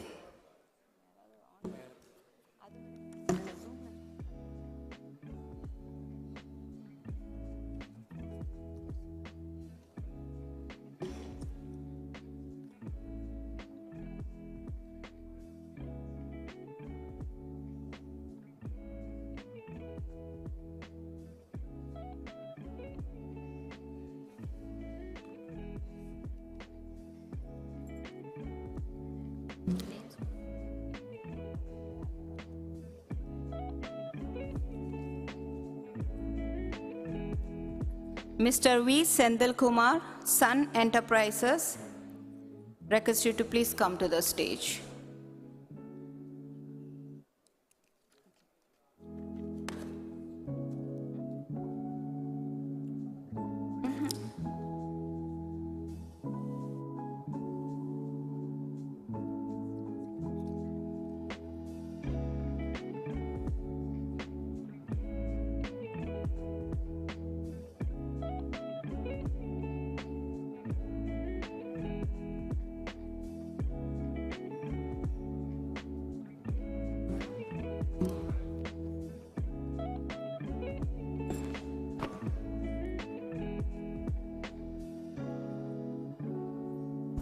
Mr. V. Sendil Kumar.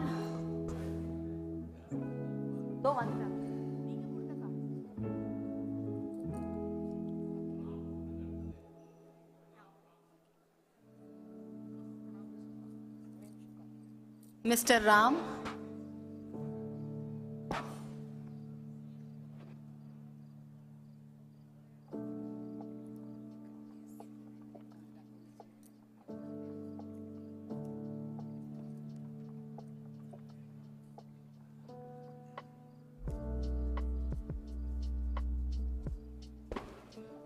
Thiru John Joseph அவர்கள், திரு John Joseph அவர்கள் from USA. Thiru John Joseph அவர்கள். அனைவருக்கும் வணக்கம். பலத்த கரகோலியுடன் நம்முடைய இரண்டாவது செக்ஷனை ஆரம்பிக்கிறோம். வங்கக்கடலேழு செங்கதிர் ஒளியூட்ட, தென்குமரி முனை தகழ் வள்ளுவர் வழிகாட்ட, ஆத்திச்சூடி அவ்வை சூடி கொடுத்த சுடற்குடி, யாவரும் நமது மாதவ மக்கள், யாதும் ஊரே யாவரும் கேளு. இந்த இரண்டாவது செக்ஷனில் நம்ம முதலாவதாக பேச அழைக்கிறது திரு செந்தில் குமார் அவர்கள். திரு செந்தில் குமார் அவர்களை மேடைக்கு அழைக்கின்றேன். தங்களுடைய உரையை கேட்க ஆவலாக இருக்கின்றோம்.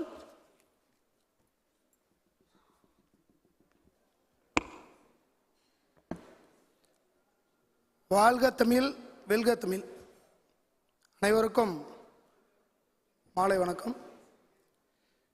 எனக்கு இந்த மேடையில் பேச வாய்ப்பளித்த அன்னார் சம்பத் அன்னார் அவர்களுக்கு மிகப்பெரிய நன்றி. நான் இந்த தென்னை பற்றி, அக்ரிகல்ச்சர் சைட் பற்றி தான் இப்போ பேச போகிறேன். ஏன்னா உலகம் முழுவதும் நம்ம தமிழ் மக்கள் அதிகமாக பயன்படுத்துகிற பொருள் தேங்காய். தென்னையில் இன்றைக்கி நிறைய உபப்பொருட்கள் இருக்குது. 20க்கும் மேற்பட்ட உபப்பொருட்கள் இருக்குது. நம்ம எல்லாமே அதை நேரடியாக பயன்படுத்துகிறோம், மறைமுகமாக பயன்படுத்துகிறோம். அந்த வகையில் இன்றைக்கி என்னன்னு கேட்டிங்கன்னா, இந்த தேங்காயில் வரக்கூடிய பூ கெர்னல் ஃப்ளவர்னு பேருங்க. அது இன்றைக்கி உலக அளவில் மக்கள் டயபெட்டிக் பேஷண்ட்ஸுக்கு ஹை புரோட்டீன் வேல்யூ இருக்கிறதுனால நிறைய அதை ரெக்கமெண்ட் பண்ணுறாங்க. எல்லா கண்ட்ரிலேருந்தும் அதை பற்றி சொல்கிறாங்க. அந்த கெர்னல் ஃப்ளவர் உண்மையாலுமே ரொம்ப டைஜஸ்டிவ், உடம்புக்கு ரொம்ப நல்லமான ஒரு பொருள். அதை பற்றி நம்ம தமிழ் மக்களுக்கு தெரியும். தேங்காய் உடைக்கும் போது உள்ள ஒரு பூ இருக்கும் தேங்காய்க்குள்ளற. இதை பற்றி அதனுடைய நேச்சுரல் எஃபெக்ட் இவ்வளோ நாள் தெரியாமல் இருந்தது. இப்போ நிறைய அதை எல்லா விதமான மக்களும் யூஸ் பண்ண ஆரம்பிச்சிட்டாங்க. பர்டிகுலராக நம்ம சதர்ன் ஸ்டேட்டில் பார்த்தீங்கன்னா, நம்ம ஒரு 5-6 ஸ்டேட்டில் அது ஒரு ரீட்டைல் கவுண்டராகவே பண்ணிகிட்ருக்காங்க. தமிழ்நாடு, ஆந்திரா, கேரளா, கர்நாடகா எல்லா இடத்துலையுமே. இது வந்து கொஞ்சம் குளோபலி உலகத்தில் இருக்கிற மக்கள் அனைவரும் இதை வந்து உபயோகப்படுத்தணுன்றது என்னுடைய ஒரு ஆசை. நாங்கள் வந்து தமிழ்நாடு, நான் கிருஷ்ணகிரி மாவட்டம் தமிழ்நாடு. நாங்கள் வந்து ஒரு 20+ ப்ராடக்ட் வந்து தென்னையில் பண்ணிகிட்ருக்குறோம். நாங்கள் ஒரு குரூப் கன்சர்ன், ஃபேமிலி கன்சர்ன். நாங்கள் எல்லாருமே டிவைட் பண்ணிக்கிட்டோம். அவங்களுக்கு ஒரு பொருள் உற்பத்தி பண்ணுறோம். ஒருத்தர் நார் அது சம்மந்தப்படுத்துகிற பண்ணிகிட்ருக்கிறாரு, தேங்காய் நார்லாம். நான் வந்து கொப்பரனுடைய ஆயிலு, அது இல்லாமல் இப்போ வந்து இந்த சீசான்னு எல்லாருமே பார்த்திங்கன்னா அந்த சைனா பீப்புள்ஸ் எல்லாமே இந்த சீசா ஸ்மோக் பண்ணுவாங்க. அதுக்கு வந்து இப்போ இனோவேட்டிவாக ஒரு ப்ராடக்ட் இப்போ அந்த ஆக்சுவலாக பார்த்திங்கன்னா இந்தோனேஷியா தான் இது இன்றைக்கி வந்து லீடிங்கில் இருக்காங்க அந்த பிரிக்கெட்டில். அந்த கார்பன் பிரிக்யூட் பார்த்திங்கன்னா சார்கோல் பிரிக்யூட்டில் இன்றைக்கி இந்தோனேஷியா தான் நம்பர் 1 கண்ட்ரி வேர்ல்டு வைடு. அவங்க தான் எக்ஸ்போர்ட்டர் இன்றைக்கி. அது பார்த்திங்கன்னா நமக்கு இப்போது தமிழ்நாட்டிலே உற்பத்தி பண்ணுறதுக்கான சான்ஸை ஏற்பாடு பண்ணிவிட்டு இப்போ அதுக்கான ஸ்டார்ட் அப் இண்டஸ்ட்ரி ஸ்டார்ட் பண்ணிட்டோம். ப்ராசஸ் போயிட்டுருக்குது. லாஸ்ட்டு 27-28 வந்து இன்டர்நேஷ்னல் கோகனட் கம்யூனிட்டி கான்ஃபரன்ஸ் போயிருந்தேன். அதனுடைய இம்பார்ட்டன்ஸ் எல்லாம் நிறையவே அங்கே சொன்னாங்க. நிறைய அதே மாதிரி பார்த்திங்கன்னா இப்போ அந்த ஸ்ட்ரீட்டில் வந்து பார்பிக்யூ சிக்கனு மட்டன் இதெல்லாம் வந்து ஃப்ரை பண்ணுறாங்க இல்லைங்களா, ஸ்மோக்லெஸ் கார்பன். அது நீங்கள் உட் கார்பனுக்கு வந்துடும் ஒரு ஆல்டர்னேட்டிவ். அதில் எந்த விதமான ஸ்மெல் வராது, புகை வராது, ஸ்மெல் வராது. மெயினாக நீங்கள் வந்து உட்கறி, அதாவது வந்து மரக்கறி எரிக்கும் போது ஒரு மாதிரி ஸ்மெல் வரும். இந்த கார்பன் பிரிக்கோட்டு, சார்கோல் கார்பன் பிரிக்கோட்டு எரிக்கும் போது அதனுடைய ஸ்மெல் வராது, ரொம்ப லாங்காக நின்று எரியும். அதுக்காக அது யூஸ் பண்ணுறாங்க. அந்த ப்ராடக்ட் வந்து இன்றைக்கி நிறையவே அங்கேருந்து பண்ணுறதுக்கு ரெடி பண்ணிகிட்ருக்குறோம். அது இல்லாமல் இந்த இன்டீரியர் டிசைனில் நார்மலாக மற்ற எல்லா வுட்டை விட வந்து கோகனட் ட்ரீ வுட் வந்து ரொம்ப நல்ல ஒரு அப்பியரன்ஸ் கொடுக்கும். லைஃப் பார்த்தீங்கன்னா உங்களுக்கு மற்ற வுட்டை விட இது வந்து சீப்பாகவும் கிடைக்கிது இன்றைக்கி. அதை பற்றி வர விழிப்புணர்வு யாருக்கும் தெரியல. நம்ம தமிழ் பீப்புள்ஸ் அதனுடைய தென்னை மரத்தினுடைய அந்த பலகை வந்து பாலிஷ் பண்ணி நீங்கள் இன்டீரியர் பண்ணிங்கன்னா ரொம்ப ரொம்ப நல்லாவே இருக்கும் உங்களுக்கு. அது வந்து ஒரு இன்னோவேட்டிவாக பண்ணிகிட்ருக்குறோம். இது வந்து குளோபலி எக்ஸ்போர்ட் பண்ணுறதுக்காக பண்ணியிருக்கிறோம். இப்போ நாங்கள் இன்றைக்கி அது ஒரு பேம்ப்ளெட்டே இன்றைக்கி ப்ரோச்சர் ரெடி பண்ணி எல்லாருக்குமே அந்த ப்ரோச்சர் வச்சுருக்கேன், நான் கொடுக்க போகிறேன். அதே மாதிரி பார்த்திங்கன்னா இந்த தேங்காய் தண்ணி, அதாவது வந்து டெண்டர் வாட்டர் வந்து பேக்கிங் தான் பண்ணுறாங்க. கோகனட் வாட்டர் வந்து டெண்டர் வாட்டர் வந்து பேக்கிங்கில் இருக்குது. இப்போ அந்த கோகனட் வாட்டர் வந்து ஜெல்லியாக ப்ரிப்பேர் பண்ணுறதுக்கு ரெடி பண்ணிகிட்ருக்குறோம், ஐஸ்கிரீம் டைப்பில். அதுக்கான ஒரு ப்ராஜெக்ட் எடுத்து பண்ணிட்டோம். பட் இன்னும் ஒரு 1 or 2 months அது வந்து ரிலீஸ் பண்ணிடுவோம். ஏன்னா செல்ஃப் லைஃப் கொஞ்சம் இம்ப்ரூவ்மெண்ட் பண்ணுறதுக்காக ஐசிஎஸ்ஆர் கிட்ட கேசர்கோட்டில் ட்ரெயின் பண்ணிகிட்ருக்குறோம். ஒரு 10 days தான் அவங்க தராங்க லைஃப் டைமு. அதை கொஞ்சம் இன்க்ரீஸ் பண்ண சொல்லி கேட்டிருக்கிறோம்.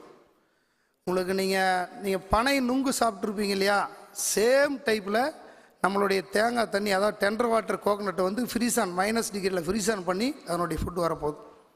இதெல்லாம் வந்து நேச்சுரல் ஃபுட்டு. இப்போது நேச்சுரலில் வந்து பார்த்திங்கன்னா கோகனட் வந்து ரொம்ப நல்லதுன்னு சொல்லிட்டு எல்லா விதமான இதுலேயுமே ப்ரூவ் பண்ணியிருக்காங்க. ஆரம்பத்தில் பார்த்திங்கன்னா தேங்காய் எண்ணெய்க்கு மாற்று தேங்காய் எண்ணெய் வந்து அதிகமான கொழுப்பு அப்படின்ட்டு இருந்தாங்க. இப்போ தேங்காய் எண்ணெய் தான் ரொம்ப நல்லதுங்கிற மாதிரி பண்ணுறாங்க. அதாவது உடம்புக்கு தேவையான கொழுப்பு தேங்காய் எண்ணெய் தான் கொடுக்குதுங்கிறாங்க. மார்க்கெட்டிங் ட்ரெண்டுக்காக வர லாரிக் ஆயில்ஸ், அதாவது பார்த்திங்கன்னா சன்ஃப்ளவரோ பாம் ஆயிலோ எல்லாமே அவனுடைய மார்க்கெட்டிங்காக நம்மளுடைய பாரம்பரிய தேங்காய் எண்ணெயை ஒழிச்சிட்டாங்க மார்க்கெட்டில். தேங்காய் எண்ணெய் வந்து இருக்கிறதுலே பெஸ்ட்டு. இன்றைக்கி நீங்கள் வந்து அடிப்பட்ட இடத்துல ஒரு புண்ணு ஆகிட்டா கூட அதை ஆற வைக்கணும்னு நீங்கள் தேங்காய் எண்ணெய் திறந்து ஒரு 1 week 10 days போட்டிங்கன்னா அந்த புண்ணு ஆறி போயிடும். அதனால் தென்னை வந்து ஒரு மக்களுக்கு வந்து ஒரு மிகப்பெரிய ஒரு வரப்பிரசாதம். அந்த தென்னை ப்ராடக்ட் வந்து நாங்கள் எல்லா விதமான ப்ராடக்ட்டுமே வந்து எக்ஸ்போர்ட் ஓரியன்டாக பண்ணுறதுக்கு சில ஆர்கனைஸ்லாம் ரெடி பண்ணிகிட்ருக்குறோம். அதே மாதிரி காயர் ஐட்டம், அதே மாதிரி உங்களுக்கு காயர் பிரிக்யூட் வந்து பிளான் ப்ரொடக்ட் வந்து வாட்டர் ரிட்டைனராக யூஸ் ஆகுது. அது ஏற்கனவே யூஸ் பண்ணிகிட்ருக்குறாங்க. பட் மீடியேட்டர்ஸ் வந்து பார்த்திங்கன்னா அதை சைனா தான் மெயினாக பண்ணிகிட்டு இருந்தாங்க. இப்போ அவங்ககிட்ட சரியான முறையில் எக்ஸ்போர்ட் இல்லை. நிறைய இண்டஸ்ட்ரி நமக்கு வந்து இப்போ மார்க்கெட்டிங்கில் தமிழ்நாட்டில் கொஞ்சம் ரொம்ப சிரமப்படுறோம். ஏன்னா அந்த காயர் பிரிக்யூட் வந்து மார்க்கெட் பண்ண முடியலை. இப்போது மார்க்கெட் பண்ணலன்னா ரேட் வைஸ் எங்களுக்கு செட் ஆக மாட்டேங்குது. பிரிக்யூட் ரேட்டுக்கும் அந்த எங்களுடைய மேனுஃபேக்சரிங் ரேட்டுக்கும் வந்து ரொம்ப வித்தியாசம் இருக்குது. ஐஇசி பண்ணுறோம், ஐஇசி பண்ணும்போது ரேட் ரொம்ப கம்மியாக இருக்குது. அதை எக்ஸ்போர்ட் பண்ணுறது ரொம்ப சிரமமாக இருக்குது. இப்போது அந்த ரிட்டைனர் வந்து ரொம்ப நல்ல யூஸு. நீங்கள் வந்து ஒரு 5 கிலோ காயர் பிரிக்யூட் வந்து ஓப்பன் பண்ணிங்கன்னா 1 கிலோவில் வந்து 5 to 10 லிட்டர் தண்ணி வரலாம் அதை சக் பண்ணி வைக்கும். நீங்கள் செடிக்கு அதை வந்து பிளான் புரட்டுறது ரெட்டைனரை யூஸ் பண்ணிங்கன்னா தண்ணியை தேக்கி வைக்கிறது மாய்ச்சர் அப்படியே வச்சுக்கும். அதில் செடிக்கு அதிகமான தண்ணி தேவைப்படாது. அது வந்து இப்போ நாங்கள் பிரிக்கெட்லாம் பண்ணிவிட்டு எக்ஸ்போர்ட் கொடுத்துட்ருக்குறோம். இப்போ மார்க்கெட்டிங் கொஞ்சம் ரொம்ப இதாக இருக்குது. மார்க்கெட்டிங்னா சைனா தான் பண்ணிட்டு வாங்கிட்டு இருந்தாங்க, அவங்க கொஞ்சம் இப்போது ஸ்லோ பண்ணிட்டாங்க. அது ஒரு நல்ல ப்ராடக்ட்டு. அதே மாதிரி இது பார்த்திங்கன்னா உங்களுக்கு மனிதனுக்கும் மண்ணுக்கும் எந்த விதமான இடையூறும் இல்லாத ஒரு பொருள்னு எடுத்துக்கிட்டிங்கன்னா தென்னை தான். அதனால் தேங்காய் சம்மந்தப்பட்ட எந்த பொருளையுமே நம்ம தமிழ் பாரம்பரியமிக்க ஆட்கள் எல்லாருமே அதை யூஸ் பண்ணோம் அப்படிங்கிறது தான் எங்களுடைய ஒரு கோரிக்கையை அந்த மீட்டிங்கில் வைக்கிறேன். அதுக்கு தான் அண்ணா கிட்ட டைம் கேட்டேன். இந்த தென்னையை பற்றி கொஞ்சம் நான் சொல்லணுன்னா அதுக்காக எனக்கு ஒரு டைம் வேணும்னு கேட்டேன். அண்ணா ஒதுக்கி கொடுத்தாருங்க. இது தென்னை சம்மந்தப்பட்டது எந்த விதமான பொருளாக இருந்தாலும் நீங்கள் எந்த விதமான பொருளும் நாங்கள் பண்ணிகிட்ருக்குறோம். உங்களுக்கு குளோபலி உங்களுக்கு என்ன வேணும், எந்த மாதிரி ப்ராடக்ட் வேணும், தேங்காயை வேணுமா, கொப்பரையாக வேணுமா, ஆயிலாக வேணுமா, ரா ஆயிலாக வேணுமா, ஃபில்டர் ஆயிலாக வேணுமா, எல்லாமே பண்ணிகிட்ருக்குறோம். அதை பற்றியான இன்குவரிஸை ஏதாவது நீங்கள் விருப்பப்பட்டீங்கன்னா நீங்கள் கான்டாக்ட் பண்ணலாம். இந்த டைம் கொடுத்ததுக்கு அண்ணாருக்கு ரொம்ப நன்றி. வணக்கம்.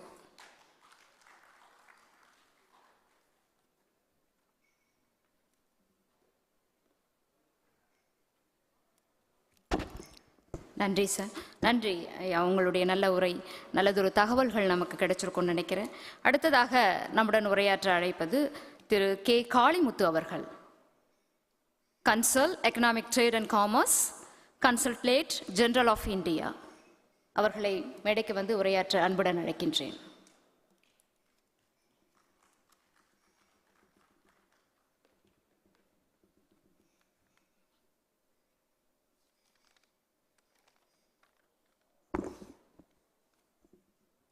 அனைவருக்கும் எனது மதிய வணக்கங்கள். நார்மலாக பார்த்தோன்னா லஞ்சுக்கு அப்புறம் இந்த சைடு தான் காலியாக இருக்கும். பட் இன்னைக்கு இந்த சைடு காலி ஆகிடுச்சு. நிறைய ஸ்பீக்கர்ஸ் வரல. But anyway, thanks to other colleagues. So we are able to manage a panel today. First, அதாவது நிறைய கெஸ்ட் வந்து பல்வேறு நாடுகளிலிருந்து வந்திருக்கீங்க. எல்லாத்தையும் ஃபஸ்ட்டு அன்போடு வருக வருக என்று வரவேற்பதில் பெருமை அடைகிறேன். இந்த 9th வேர்ல்டு தமிழ் கான்ஃபரன்ஸை வந்து இவ்வளவு சிறப்பாக நடத்துறதுக்கு doctor VRS Sampath and mister Abid அவங்கெல்லாம் வந்து they were working for long time, day and night. So my sincere appreciation to them, and I wish all the best for the grand success of this event. இதுக்கு முன்னாடி நம்ம we had a session, so they were talking about global scenario, macroeconomics, disruptions, change in policies. That was a very heavy topic, so I'm not going to take you to that heavy topic. So I'll just focus on what this corridor, India-UAE corridor, and where do Indians stand in this geography, UAE, and what are the trade aspects and what are the opportunities, especially when it comes to investment and startups. Just to give a little fact about United Arab Emirates, Aikia Arab Emirates. So it has a population of 12 million, close to 12 million. In that, more than 200 nationalities are living together. So it's almost second home to such vast nationalities from across the globe.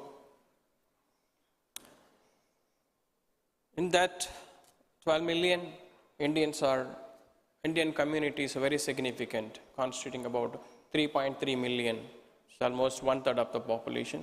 Of course, Tamil is again part of a very significant proportion in that Indian community.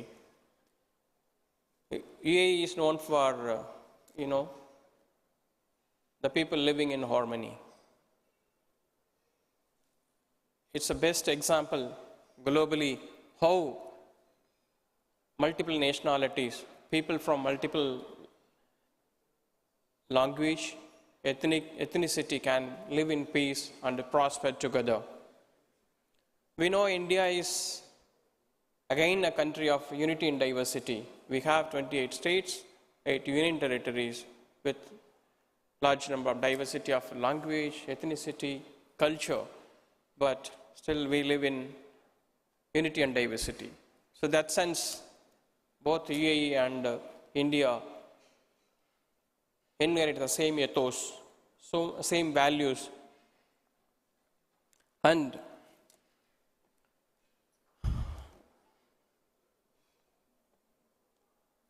I said there are 3.3 million Indians. These Indians here, they represent all sectors of economic activity, be it a business, be it a service sector, be it a professionals, be it a blue collars. So they represent, they occupy, they play a very significant role in every economic activity in this country. And I'm here as a Council Economic Trade and Commerce for 2 years. I have met a large number of businessmen. I listened to their stories. Many of them came with nothing, only dreams. But many of them made their fortunes. They have built a very large business conglomerate, and they have given employment to a huge number of people, and they have also added a lot of value to this country and back home as well. Same is the case with a lot of Indian diaspora working here.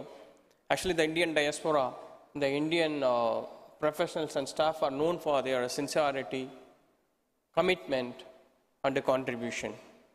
Again, this community working here also contributes hugely to back home by way of sending huge foreign exchange and building resources and infrastructure back home. And they are also supporting vast Indian, their families and loved ones back home. So again, I would say that this country, again, known for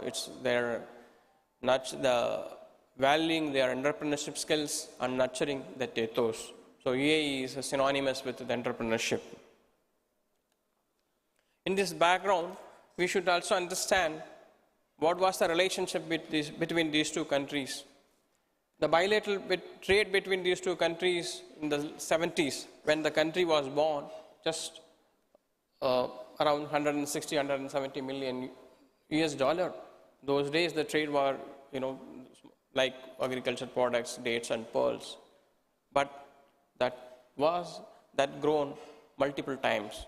Now bilateral trade stands at about 73 billion last year. UAE is the second largest export destination for India after United States of America. And this is the third largest trading partner after United States of America and China. So this, you will appreciate how important this trade relationship between these two countries. Apart from that, this country, all of you must be aware that known for its port facilities and logistics. They have a world-class port and facilities. So this country acts as a gateway for Indian exports. Indian exports reach to MENA region, Africa and Europe through the ports here. So in that sense, it supports India's export.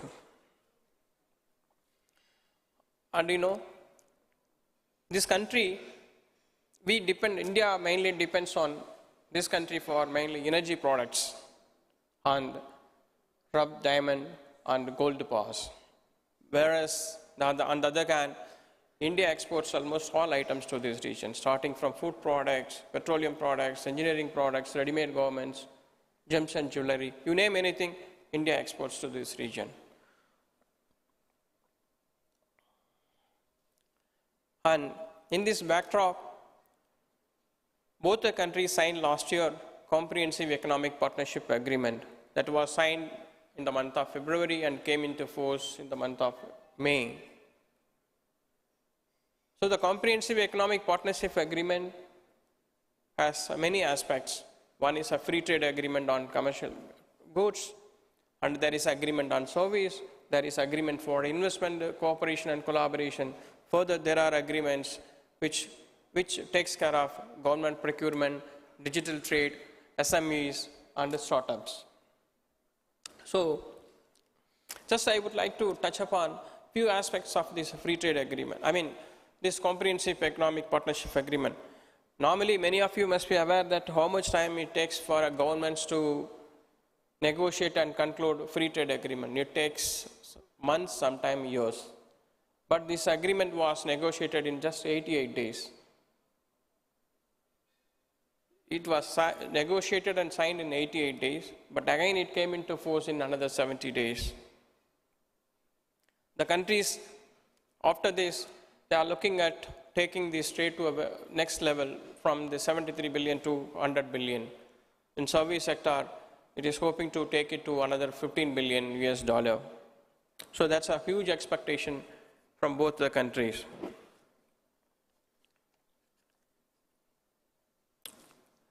You know, one aspect of this free trade agreement is both the countries offering customs duty concession on their mercantile trade. Apart from that, the agreement also has a provision for providing market access for companies in service sector from each side. And another important aspect of this agreement, there is a specific clause about pharmaceutical sector. You all must be aware that globally, the challenge for exporting pharmaceutical products is regulatory process and approvals. You know that India is again large manufacturing hub. They are exporting globally generic medicines and vaccines. But we have not made any significant export to this region. To address that issue, there is a specific agreement on pharmaceutical sector. So that agreement, that clause provides for fast-track approvals for Indian pharmaceutical products in this region, provided if they have a regulatory approval from other regions like United States of America, European Union, Japan, Australia, etc. So this is again expected to boost the pharmaceutical exports to this region. Actually, that will help this country also to, get affordable and cost-effective medicines from India. And again, as I said, we export almost large number of products. Gems and jewelry is one of the major items. You all must be aware that 5% tax concession on gems and jewelry is a huge advantage for anybody. So that Indian jewelry will get due to this agreement. Again, this is expected to benefit large number of sectors: leather goods, sports items, handicrafts, etc. All these sectors are labor intensive and all in the hands of SMEs. So this will boost both SMEs and again government in providing sustainable employment opportunities for large number of citizens. So again, there is a specific agreement, the Pacific Annexure for cooperation on SMEs. So the governments are intending to collaborate SMEs on either side. They are intending to create opportunities for SMEs on either side. Again, there is a specific clause to enhance the cooperation between the startup ecosystem on either side.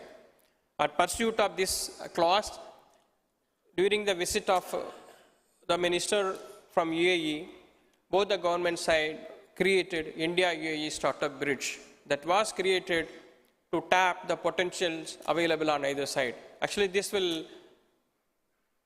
bridge, startup bridge, will help the startups, incubators, accelerators, and investors on either side to collaborate and to reap the synergies flowing from this.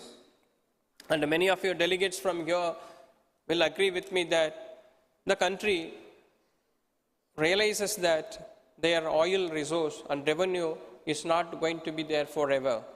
So now they are focusing on diversification, and they focus on bringing other sectors of economy. So there is a more focus on innovations, tech, Industry 4.0, and a lot of advanced technologies. So this creates and gives a lot of ample opportunities for the business to, make use of this opportunity and thrive. And you all must be aware that Indian startup ecosystem is the third largest in the world. We have more than 100 unicorns, more than 80,000 registered startups in India. So there is a huge opportunity, there is a huge energy, there is a huge innovation explosion, I will call it innovation explosion in India. But this side, we have huge capital. Sovereign wealth funds, they are flushed with the capital. So we have a lot of complementarity in this segment. So we have a huge ideas, innovations one side, and we have a huge money also to deploy. So connecting these two elements will actually create a lot of value for both the countries. And many of you must be from United States of America. They added a lot of their value, mainly for the reason that they were innovative and they were able to bring a lot of global talents and innovators to Silicon Valley. So that helped them to create IPs and the knowledge generation and a lot of resources to them. And the days to come, that innovation now happening everywhere, and India is going to play a very significant role.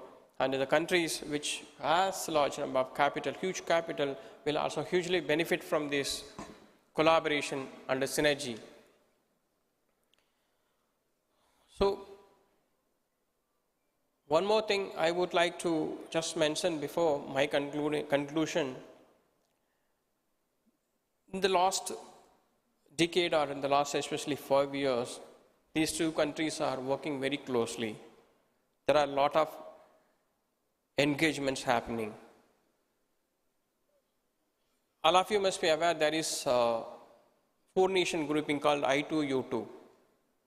That has India, Israel, UAE and the United States of America. All these four countries have come together to collaborate on few areas like energy, renewable energy, water, food security, and transport and logistics. See, the topic is business and innovation.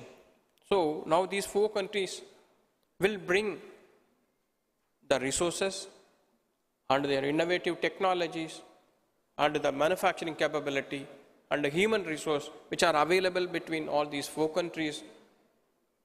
That is going to create a lot of value for not only these four countries, for the entire region. Already this four-nation grouping have announced investment in hybrid renewable energy and food parks in India. Just one example.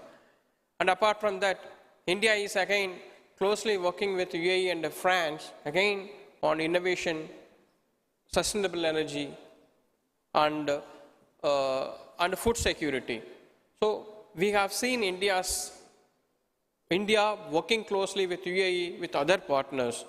So all this has a huge opportunities for businesses to take advantage of it. And another, just before concluding, I would like to mention another one important thing. We have all seen this health crisis, Corona.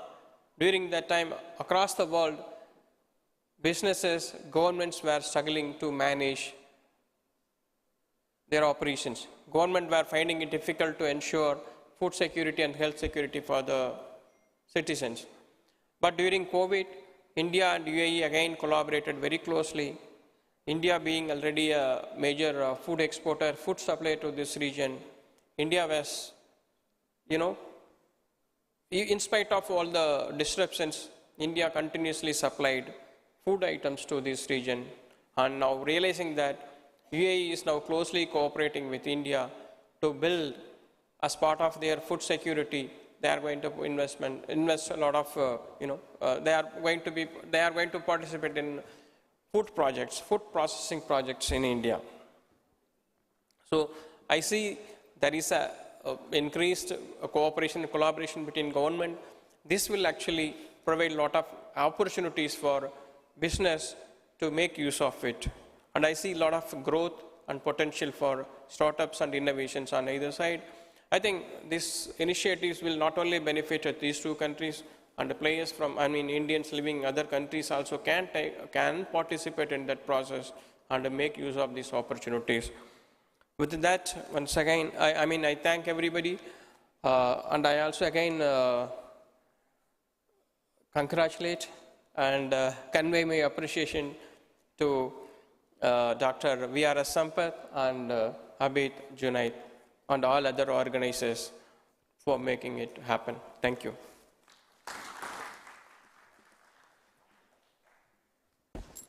இந்திய பொருளாதாரத்தை வலுவாக்குவதற்கு முக்கிய காரணங்களில் ஒன்றாக வெளிநாடு வாழ் இந்தியர்கள் துபாயில் திகழ்ந்து கொண்டிருக்கின்றார்கள். வெறும் பழமைக்கு பழமை மட்டுமல்ல, புதுமைக்கு புதுமையும் சேர்ந்த ஒரு நாடாக துபாய் விளங்கி கொண்டிருக்கிறது. இந்த தொழில்நுட்பம், இன்று என்ன ஒரு தொழில்நுட்பம் அறிமுகம் செய்யப்படுகிறதோ அது அத்தனையும் நம்ம துபாயில் பார்க்கலாம். அதே மாதிரி பழமைக்கு பழமை ஒவ்வொரு வெள்ளிக்கிழமையும் நடைபெறக்கூடிய சந்தைகளில் நீங்கள் போய் பார்க்கணும். அங்கே மூட்டைகளில் வியாபாரம் செய்யக்கூடிய வியாபாரிகளை எல்லாம் நீங்கள் சந்திக்கலாம். மிக அருமையானது ஒரு நகரம். இந்த அரபு மண்ணே அத்தனை சிறப்பு வாய்ந்த ஒரு மண் என்று சொல்லலாம். மிக அருமையானது ஒரு உரையை நம்மோடு வழங்கியிருந்தார் திரு கே காளிமுத்து அவர்கள். அவர்களுக்கு ஒரு நல்லதொரு கைத்தட்டலை பரிசாக கொடுத்து, அடுத்ததாக நம்முடன் பேச உங்களுடன் வரவிருப்பவர் அவர்கள் திரு டாக்டர் ஜான் ஜோசப் அவர்கள். இவர் மருத்துவ உபகரணங்கள் குறித்த தகவல்களை உங்களுக்கு கொடுக்க போறாரு நிறைய. அதை பற்றிய உரையை நீங்கள் கேட்க போறீங்க. அடுத்ததாக வாருங்கள் திரு ஜான் ஜோசப் அவர்கள். டாக்டர்.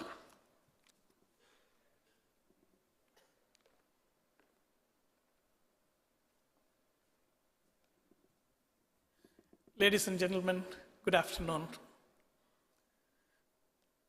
ஸ்கூலில் படிக்கும்போது எலிமெண்ட்ரி ஸ்கூலில் கட்டுரைகள் எழுத சொல்லுவாங்க. அப்படி கட்டுரைகள் எழுதும்போது ஒரு பையன் தென்னை மரத்தை படிச்சுட்டு போனான். ஆனால் அவங்க கேட்ட கேள்வி பசுமாடை பற்றி கட்டுரை எழுதுக அப்படின்னு சொல்லியிருந்தாங்க. அவனுக்கு அது ஒன்றும் தெரியல, அவன் படிச்சுட்டு போகல. அவன் என்ன பண்ணான், தென்னை மரத்தை பற்றி எல்லாத்தையும் எழுதிட்டான். இந்த பலனெல்லாம் சார் சொன்னபடி தென்னை மரத்தில் 1000 பலன் இருக்குன்னு எழுதிட்டு கடைசியில் இந்த பசுமாட்டை இந்த தென்னை மரத்தில் கட்டி வைக்கலான்னு எழுதிட்டான். So like that I know only about dialysis. So the topic today is emerging businesses.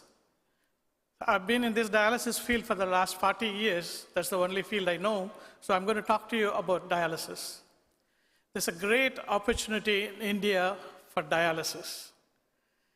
India needs about 1 million dialysis machines. Today, we have only 25,000 of them in India. Each machine costs approximately about $10,000. Imagine if we are going to buy 1 million dialysis machines in the next 5 to 10 years, how much revenue we are going to lose to foreign countries. So there is a huge opportunity in India to make medical equipment.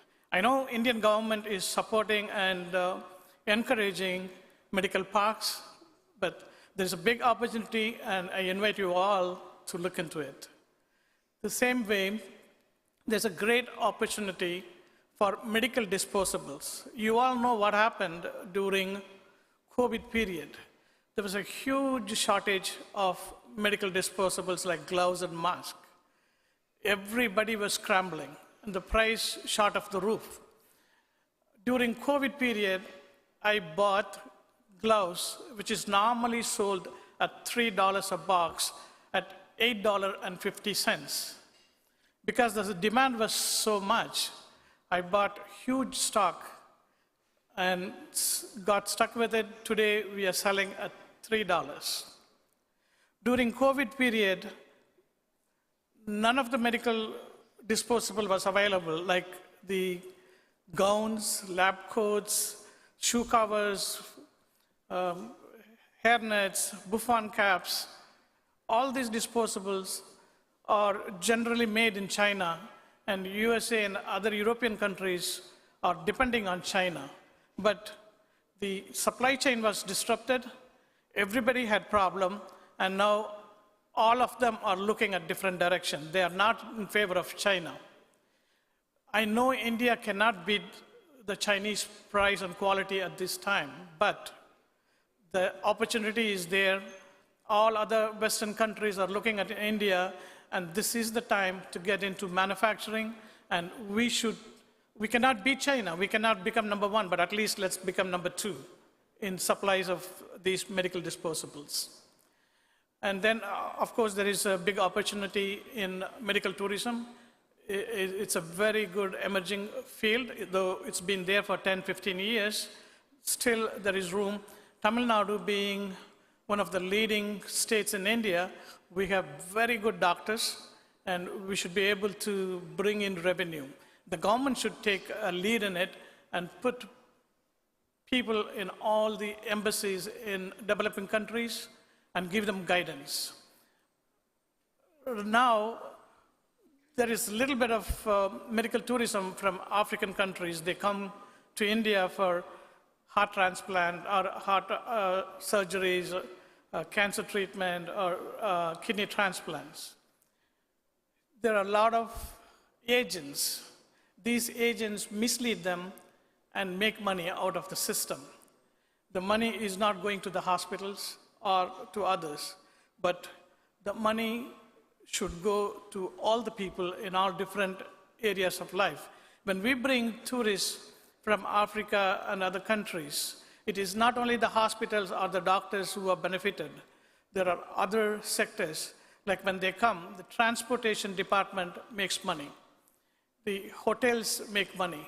The restaurants make money. The taxi people make money. In general, when they go also, they do shopping and take a lot of things with them. So in general, everybody makes money and it adds into our economy. So government should take an initiative and promote this in developing countries. So again, talking about tourism, pilgrimage is another thing. People who live in Dubai or USA or Europe, they visit India every year. Whenever they visit, they want to go to either Tirupati, Rameshwaram, or Nagur Dargah, or Velankani, all those things. That sector should also be given attention and developed, because every time when people come, they would like to go. So mostly to Tirupati.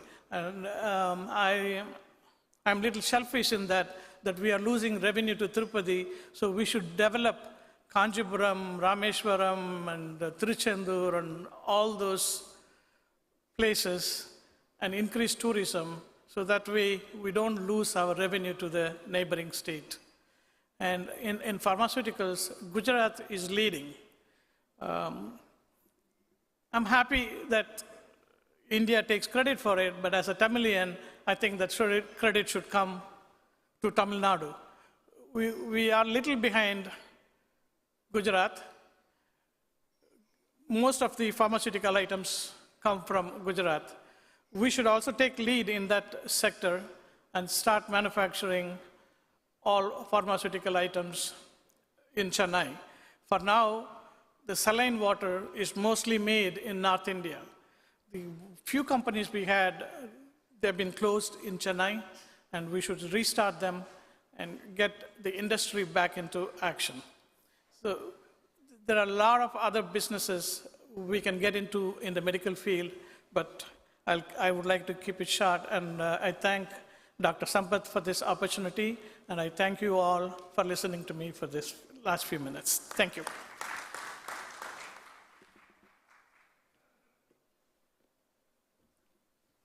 மருத்துவ உபகரணங்கள் குறித்து doctor John Joseph அவர்கள் கொடுத்த உரையினை கேட்டீர்கள்.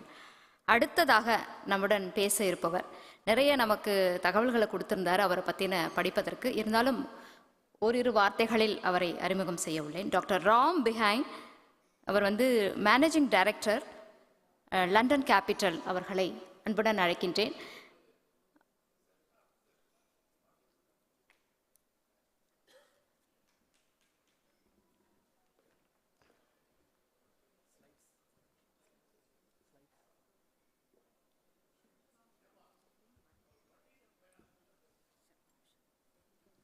இல்லை, உங்களுக்கு தான். உங்களை ஒரு அறிமுகம் கொடுத்துட்றேன்.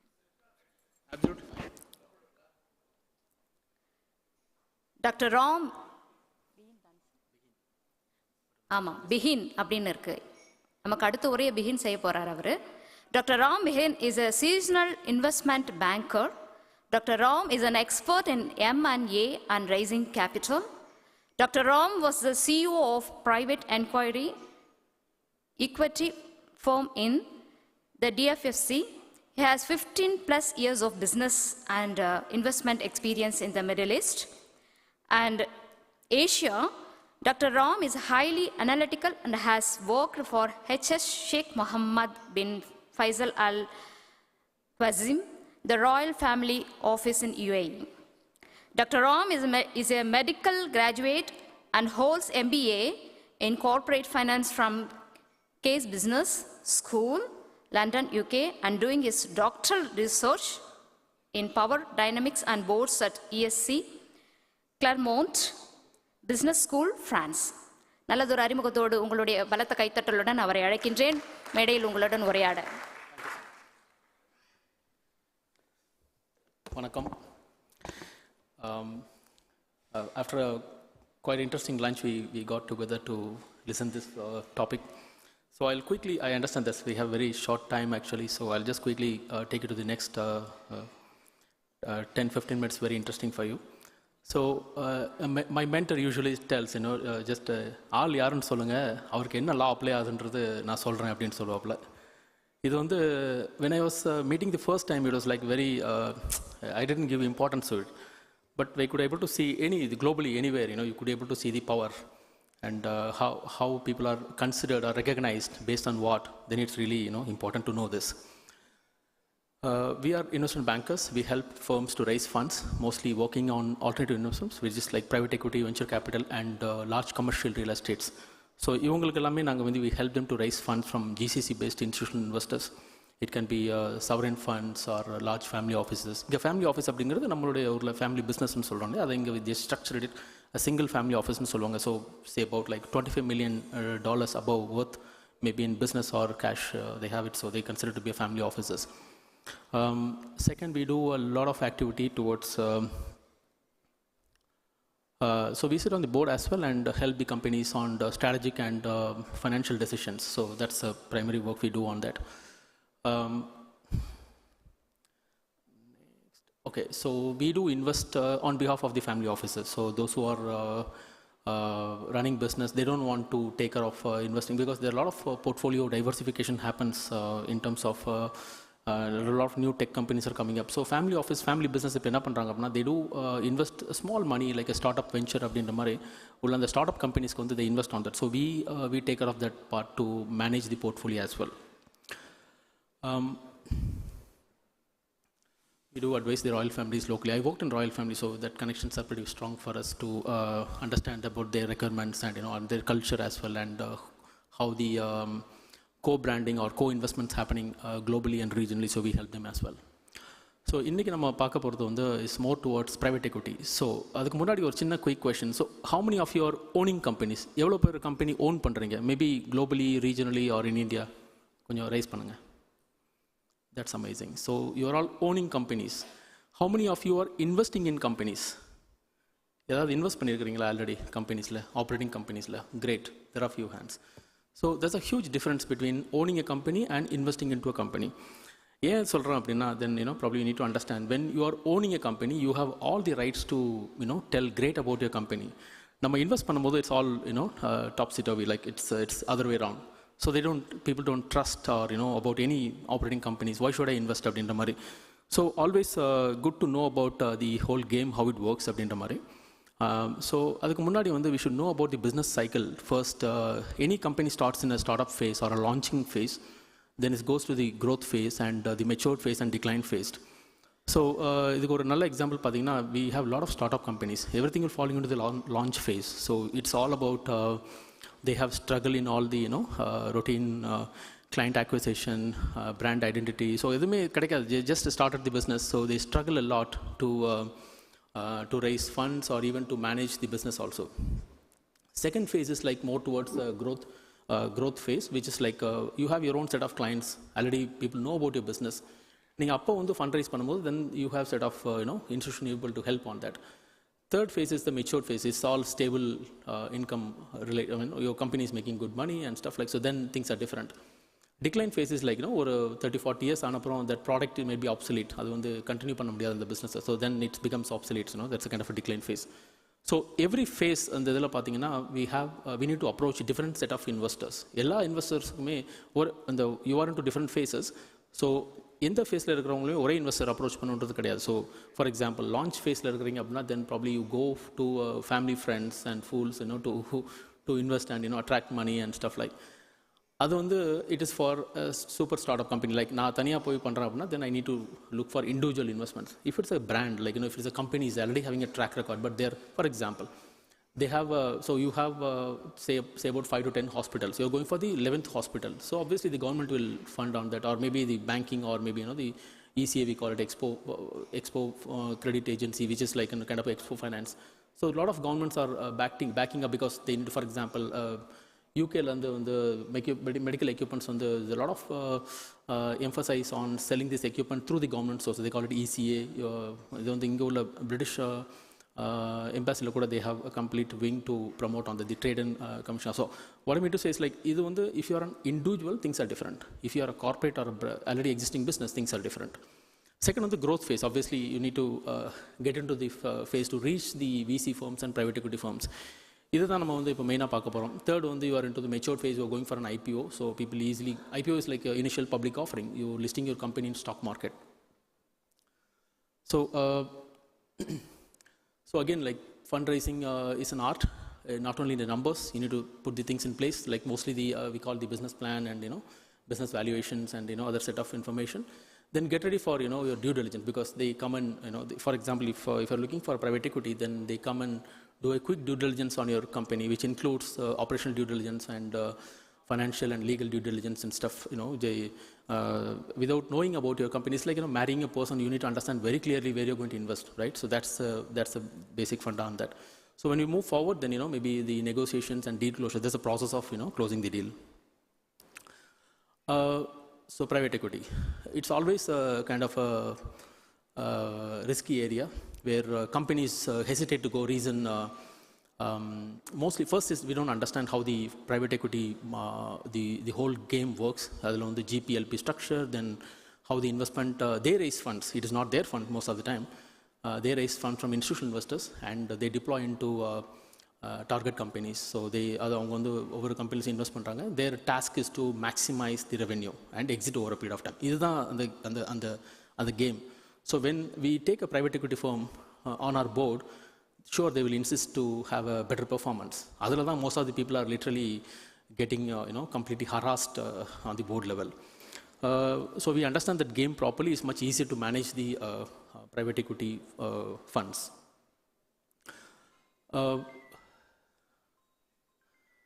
So okay, if you see the trend of private equity globally, 2022 so you can see the lot of investment they have deployed, more than a trillion, like 1.25 billion is like 100,000 and 250 billion is like around trillion dollars they have deployed. That's a huge market, that's a huge investment. So whenever they invest, they exit. So their time is like say about 5 to 7 years. They will be sitting on the company, value creation is done, then they will have a proper exit. If exit ஆகும்போது, then the funds are, you know, they, for example, they invested 100 million on your company. அது வந்து அவங்க exit ஆகும்போது they at least expect 2 to 3x. It means 300 million valuation, they want to take their money back and exit.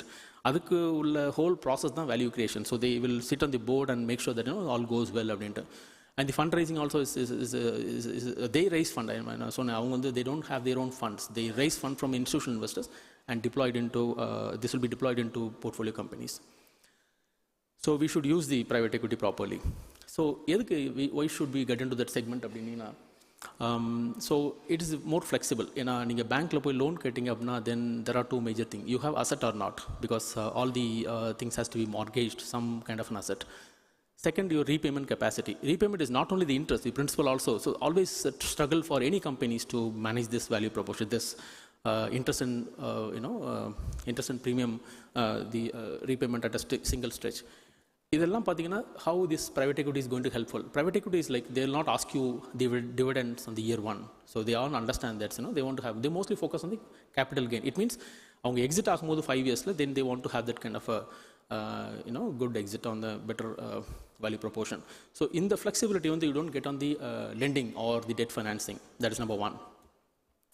Number two, they're not only investing, they will be helping you on strategy and operational support. It means, for example, you are having a school or education sector, or you are in the technology, you are in the media, you are in the healthcare, they will put an expert to turn around your business. It means, for example, right now we are making 20 million turnover and make sure that it is reaching 50 million. Why? How? That's how it is. Like different geographical exposure like expansions, or maybe new product launch, or new set of client acquisition. So they have their own kind of a roadmap for next 5 years. அதில் எவ்வளோ தூரத்துக்கு they can push and get the things done. That is their that's how they are coming on board. So not only we get funds, we get strategic advice and operational support from the private equity firms if you are really using them properly. And mostly, they have that kind of an they have very good strong connections. So how this connection going to help us? Whenever we have for example, I'll get back to the same hospital project. You have some procurement, say about 5 million you are going to buy for a year. How much you are going to get the materials? If you could able to minimize to 4 million with the same set of materials, that's really good. Your costing you're going to, because cost leadership can be done only by the PE firms. You are not only invested in your company, they invested in other companies as well. So the mass procurement pannamodu, it's much easier, so that your cost goes down. Understanding private equity, it's a game actually. Unless until we don't understand their operating model, it's very tricky to engage them. Number one, what is their investment criteria? They have their set of investment criteria, like probably where they put money, and what kind of a sector, geography, and what is the holding period, and what is the expected returns. Avanga enna return expect பண்றாங்க? What is the exit strategy? Like they want to, that can be they can sell it to another private equity firm, the same shares, or they can push you to get into listing your company in stock market. There are a lot of strategies on that. So நம்மளோட company size, நம்மளோட strategy எல்லாம் பார்த்து 5 to 7 yearsல என்ன இது பண்ணுறோம் அப்படின்றத பொறுத்து then they can have a proper exit strategy. So we need to understand that very clearly. So the traveling will be much easy for us. So the time frame, holding period நான் சொன்னேன். So mostly it is like 5 to 7 years based on the situation. So private equity, venture capital only few differences. One of the main difference on the private equity, you engage on a bit of matured level, in the sense the company is making good money and stuff like. But venture capital come on the early stage. Mostly they are focusing on the tech companies, like the startup companies. Like you heard a lot about seed level, pre-seed, and series A, B, and stuff like. So it goes on that. So adula venture capital participation is like quite common. Like say about 5 to 10 million and the mari size pathina, it's mostly a venture capital. Or 20 plus and 50 million abdin modu, I'm talking about dollars. So this is all the stuff done by the private equity firms.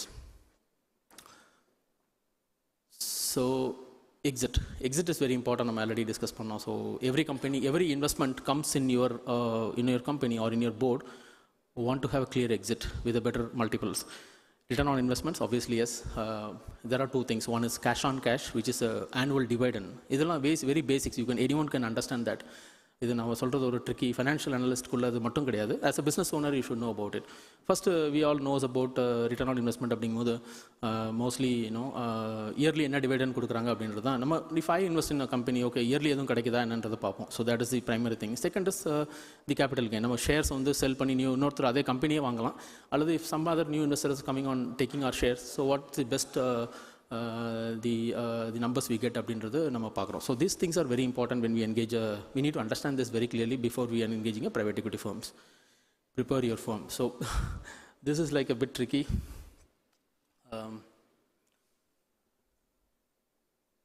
Good.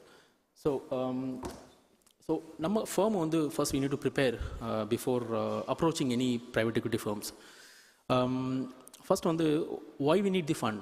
That's a very significantly important question. Why we need and how we are going to use and how much funds we need. நமக்கு 5 million வேணுமா, 50 million வேணுமா, 500 million வேணுமான்றது we need to have a clear roadmap. That's what we call always the equity story. This equity story is very important because நம்ம equity story வந்து clear-ஆ இருந்துச்சு அப்படின்னா it might be expanding your business into different geography. For example, Indian owners நிறைய பேர் இருக்கிறீங்க. You want to get into Middle East, coming to Dubai or Abu Dhabi or Saudi. So you have a clear understanding. You are going to expand your business, number one. So for expansion, you need funds. So again, like அதில் வந்து capital, working capital, so you just understand that a bit more detail. So how much funds we need அப்படின்றது main, that's the thing. So on the funding requirement, it should be very much connected with your equity story. இதில் so okay, so I'll get into details. So there are few things you need to understand about preparing your company before engaging any PE firms. Again, due diligence, I already mentioned that, so we need to prepare our company and stuff like so. So this is very important. இதை மட்டும் கொஞ்சம் நீங்கள் புரிஞ்சுக்கிட்டிங்கன்னா fundraising is an art you can do by yourself. Investment strategy of institutional investors. So this has to be aligned with your equity story. So உங்களோட equity story, like you have a school, college, or maybe your hospitals or some other large tech companies. So you're going for fundraising for $50 million. அப்போ அந்த உங்களுடைய story has to align with this thing. Like for example ticket size. அந்த investor நீங்கள் யாரை meet பண்ணுறீங்களோ அவங்களோட investment வந்து it's ticket size is around 50 to 100 million அந்த மாதிரி இருக்கணும். Not less than that or not like certain sovereign wealth fund, Mubadala, Abu Dhabi Investment Authority, Qatar Investment Authority, அப்படி அவங்களோட பார்த்தீங்கன்னா they don't invest less than $500 million. அவங்கள்ட்ட போய் நம்ம ஒரு ப்ரொபோசல் கொடுத்தா it's a wrong connection. We don't get anything, it's just waste of time. So the ticket size is very important for us. Second is the sector and regional exposure. நீங்கள் வந்து for example mobile reach பண்ணுறோம், அவங்க they do invest in India or not, that we need to understand clearly on that particular sector and the particular time horizon and the particular investment size. So on the sector and the regional exposure is very much important. We try to understand about the institutional investors profile. Holding period. நீங்கள் வந்து ஒரு 10 yearsக்கு ஒரு investment வேணும்னு எதிர்பார்க்குறீங்க, but அவங்க வந்து we are looking for a very long term. For example, most of the sovereign wealth funds, like நான் சொன்ன அதே Mubadala and Abu Dhabi Investment Authorities, they invest on the credibility of the government. For example, they extensively invest. For example, I'm giving you an example, hypothetical example. They extensively invest in US. It means they have a very good connections with the US. And similar to India, like probably India also received some good funds. It means the credibility of the countries, or the connections and the synergies are very strong. So they want to. So adukku ஏத்த மாதிரி தான் we need to find the institutional investors. See, this doesn't apply. நம்ம போய் நம்மளுடைய ஃப்ரெண்ட்ஸ்டையோ ஃபேமிலிட்டையோ கேட்கும்போது you don't need to worry about these things. Maybe 1 to 5 million, 10 million is okay. அதுக்கு மேலே தாண்டி போகும்போது then obviously we need to understand this thing. So and we need to understand about that exit strategy, which includes the internal rate of return on the IRR as well as the cash on cash. It means the dividends on a yearly basis. So it varies on different categories of investors. We mentioned about the sovereign wealth fund and private equity, private debt or finance or pension funds.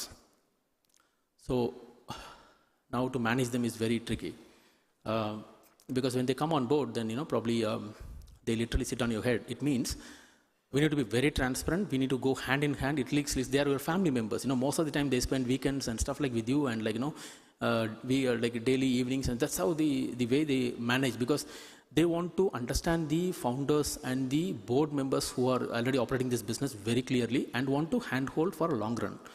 இந்த இதுதான் நம்ம வந்து most of the time if you are very shy, we don't want to be attached with them, then it's very tricky. நம்ம வந்து அவங்கள manage பண்ணுறது கொஞ்சம் சங்கடமாக இருக்குது. They always be in a suspicious mode.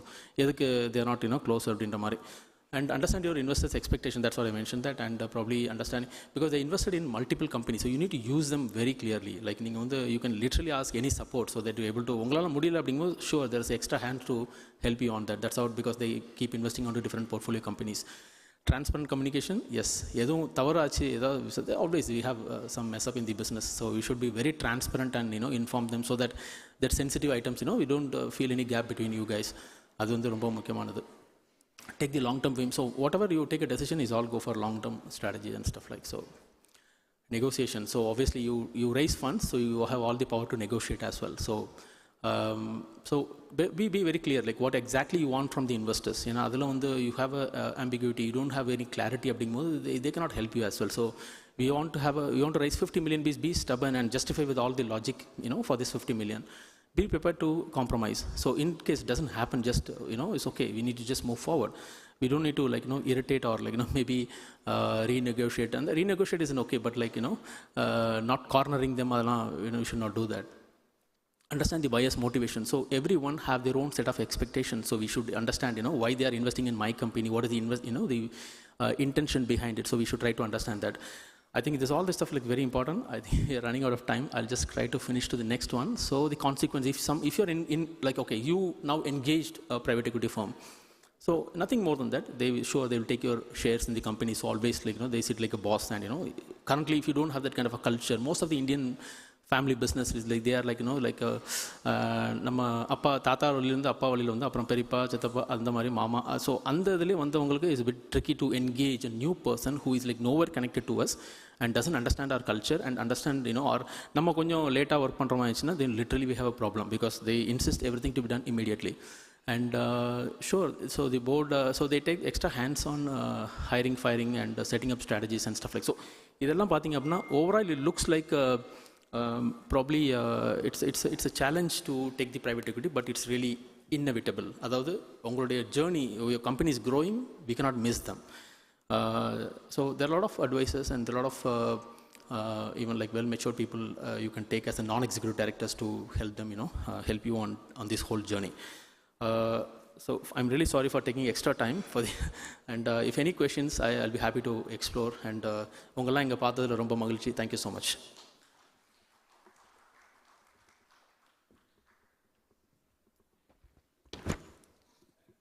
நன்றி. அமர்வு 2 நம்முடன் இணைந்து ஒரு 4 பேச்சாளர்கள் திரு டாக்டர் ஜான் ஜோசப் அவர்களும், செந்தில்குமார் அவர்களும், திரு காளிமுத்து அவர்களும், திரு ராம் அவர்களும் 4 பேரும் உரை நிகழ்த்தினார்கள். அவர்களுக்கு ஒரு நல்ல நன்றியையும் உங்களுடைய நல்லதொரு கைத்தட்டலோடு, கைத்தட்டல்ன்றது இசைத்தட்டு மாதிரி கேட்கணும், அப்படி ரொம்ப நன்றி. இந்த அமர்வு இதுடன் நிறைவடைகின்றது. நாம் அடுத்ததாக ஒரு புகைப்படத்தை அவர்களுடன் இணைந்து எடுத்துக்கொள்ள ஆர்வமாக உள்ளோம்.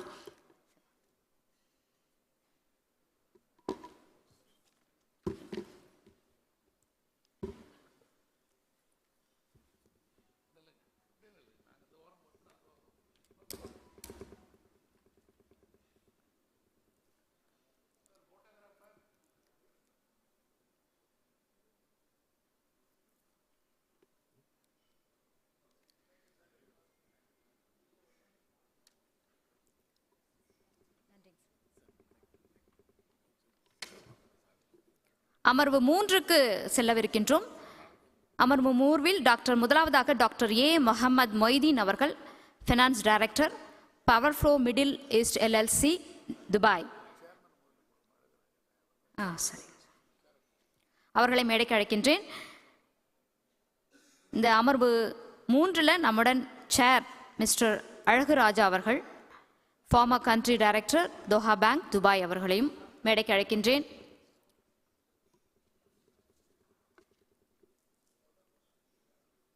Mr. S. Karthikeyan, consultant, Chennai.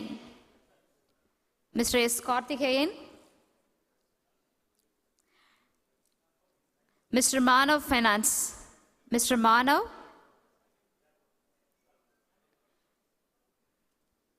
Mr. Manav.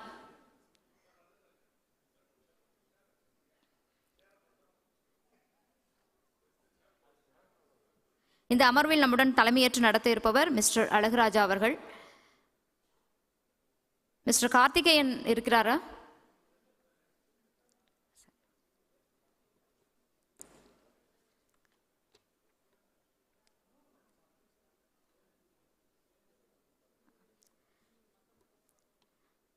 முதலாவதாக நம்முடன் உரை நிகழ்த்த மிஸ்டர் அழகுராஜா அவர்களை மேடைக்கு அழைக்கின்றேன். Former country director, Doha bank, Dubai.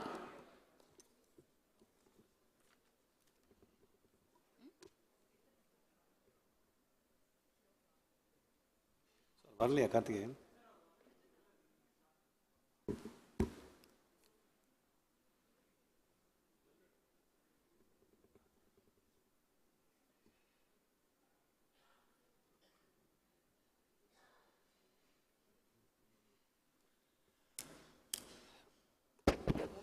அனைவருக்கும் வணக்கம்.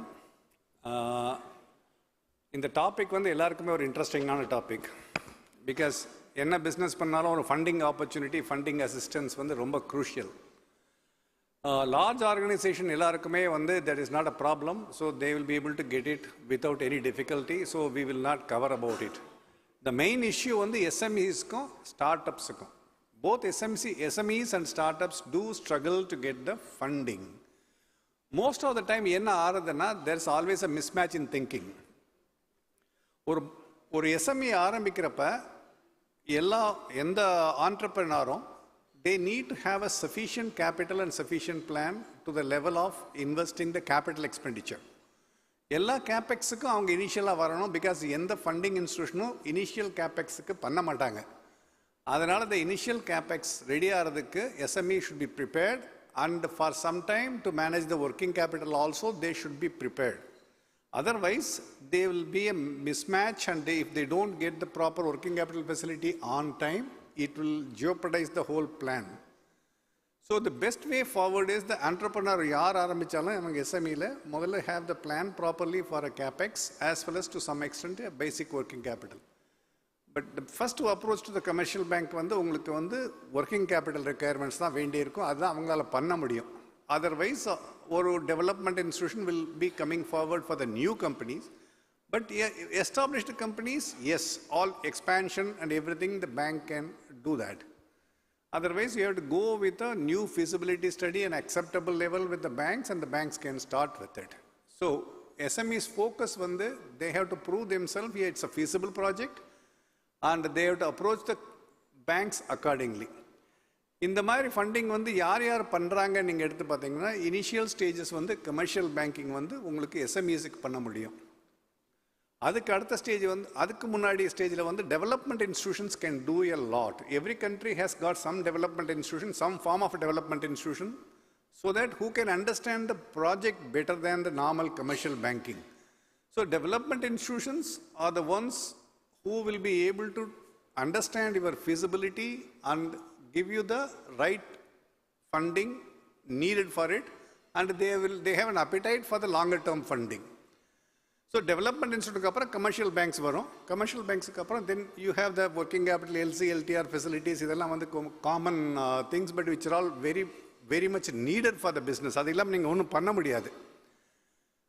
ஸ்டார்ட்அப்ஸுக்கு போனீங்கன்னா ஸ்டார்ட்அப்ஸில் வந்து you start with angel investors onwards. There are startups நீங்கள் ஆரம்பிச்சிங்கன்னா முதல்ல உங்கள் ஃப்ரெண்ட்ஸ்கிட்ட வந்து பணம் வாங்குவீங்க, உங்கள் பணத்தை போடுவீங்க. ஸ்டார்ட் அப் ஆரம்பித்த உடனே அடுத்த லெவல் வந்து angel investors. There are lot of angel investors, lot of angel companies who have the group of angel investors. They are the people who will understand that risk and they will support it. அது வந்து second level வரும். அதுக்கப்புறம் venture capital வரும். அதுக்கப்புறம் உங்களுக்கு வந்து either the commercial banks or the private equity, whatever way form, it will come. So அதை தனித்தனியாக கொஞ்சம் கவர் பண்ணுறோம். இங்கே இந்த குரூப்லேயே வந்து he will cover about a venture capital, he will cover about general this thing. That's how that we are segregated for the total funding requirements. Main expectation from the banks-க்கும் SMEs-ஓட எதிர்பார்ப்புக்கும் நிறைய gap இருக்கும் எப்போவுமே. நம்ம வந்து நல்ல ப்ராஜெக்ட்டு நம்ம நல்லா பண்ணுறோம், so we will get the facilities அப்படி சொல்லி ரொம்ப ஈஸியாக நினைக்கலாம். But banks perception will be very different. There's an axiom. The banks give you an umbrella when it doesn't rain. When it rains, they take it out. Once they have a worry about SME business or any business, once they have a worry, they will immediately pull out. You are seeing what is happening as the bank run nowadays. Last 1 week, what is happening is just you lose a confidence, then no bank can stop it.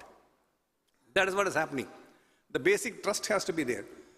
So ஒரு bank ஃபண்டிங்லேயே வந்து ஒரு SME பிஸ்னஸ்க்கு மேலே ஒரு பிஸ்னஸ்க்கு மேலே அவங்களுக்கு ஒரு கான்ஃபிடென்ஸ் இல்லைன்னா then they will completely pull out, they will not even fund it. So it will be a very difficult proposition.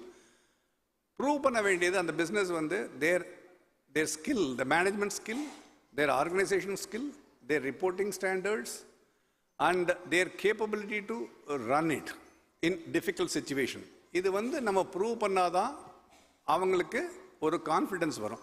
But once you develop a confidence, then bank will be very comfortable to fund. The bank will be very comfortable to fund once the experience is there. And the initial experience தான் ரொம்ப crucial thing. எல்லா கம்பெனிக்கும் that is very very important thing, that initial experience with the bank has to be good, and the credit rating has to be good, and avangaloda repayment capability or repayment schedule should be proper. Then they will be able to have a bigger size facilities from the banks. So இந்த இதை மெயினாக cover பண்ண வேண்டியது. நான் funding opportunities எடுத்து பார்த்தீங்கன்னா வேறு expectation from the banks வந்து எல்லாருக்குமே தெரியும், ரொம்ப ஜாஸ்தி. ஃபைனான்சியல் ஸ்டேட்மெண்ட்ஸ் வந்து has to be a very clear, properly audited. அது வந்து இனிஷியல் ஸ்டேஜஸில் எல்லாருக்குமே வந்து ஒரு லைட்டாக எடுத்துப்பாங்க, ஒரு இம்பார்ட்டன்ஸ் கொடுக்க மாட்டாங்க. அது வந்து ரொம்ப முக்கியமானது. ரிப்போர்ட்டிங் அதே மாதிரி மந்த்லி ரிப்போர்ட்டிங்கெல்லாம் அவங்களுக்கு வேணும். இப்போ இந்த மாதிரி கண்ட்ரியில் எடுத்தீங்கன்னா ஏகப்பட்ட கமர்ஷியல் பேங்க்ஸ் இருக்குது. பட் அவங்க வந்து they have all very regimented silos approach for the working capital இருந்தால் they are very comfortable. But ஒரு காம்ப்ளிகேட்டட் ஃபைனான்சிங்காக இருந்தால் நீங்கள் they don't do that. Whereas இந்தியாவில் வந்து there are specialised institution, specialised banks for it. So அந்த இதெல்லாம் இங்கே கம்மி. ஸோ இந்தியாவில் பண்ணுறப்போ உங்களுக்கு அந்த மாதிரி இருக்குது, டெவலப்டு கண்ட்ரி அந்த மாதிரி இருக்குது. இந்த கண்ட்ரியில் இப்போ தான் டெவலப் ஆகிட்டு இருக்கு டிஃப்ரெண்ட் காம்ப்ளிகென்சிவ் ஃபண்டிங். அதே மாதிரி இங்கே வந்து இப்போ ஸ்டார்ட் அப் சப்போர்ட்டுக்கு நிறைய ப்ரொமோட் பண்ணுறாங்க. Both Dubai and Abu Dhabi. They are promoting a lot of funds for supporting the startups, and they are promoting in both DIFC, ADGM.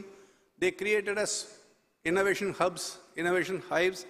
So they want to develop this as one of the hubs for the digital and electronic and startups. The commerce city, Dubai Commerce City, no ஆரம்பிச்சிருக்காங்க. They very particularly they promote many digitalized or e-commerce companies in Dubai.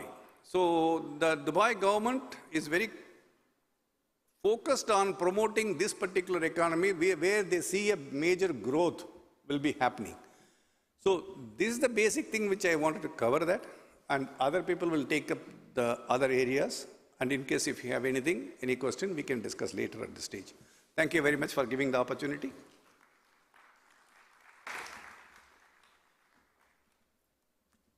வெற்றி வேண்டுமா போட்டு பாரடா. யாராவது பதில் சொல்ல முடியுமா? வெற்றி வேண்டுமா போட்டு பாரடா.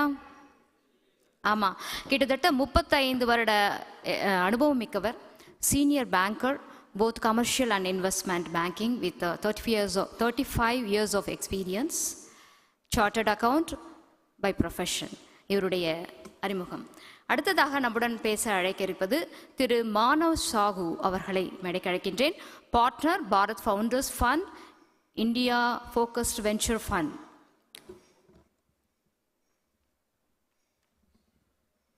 Hi, good afternoon.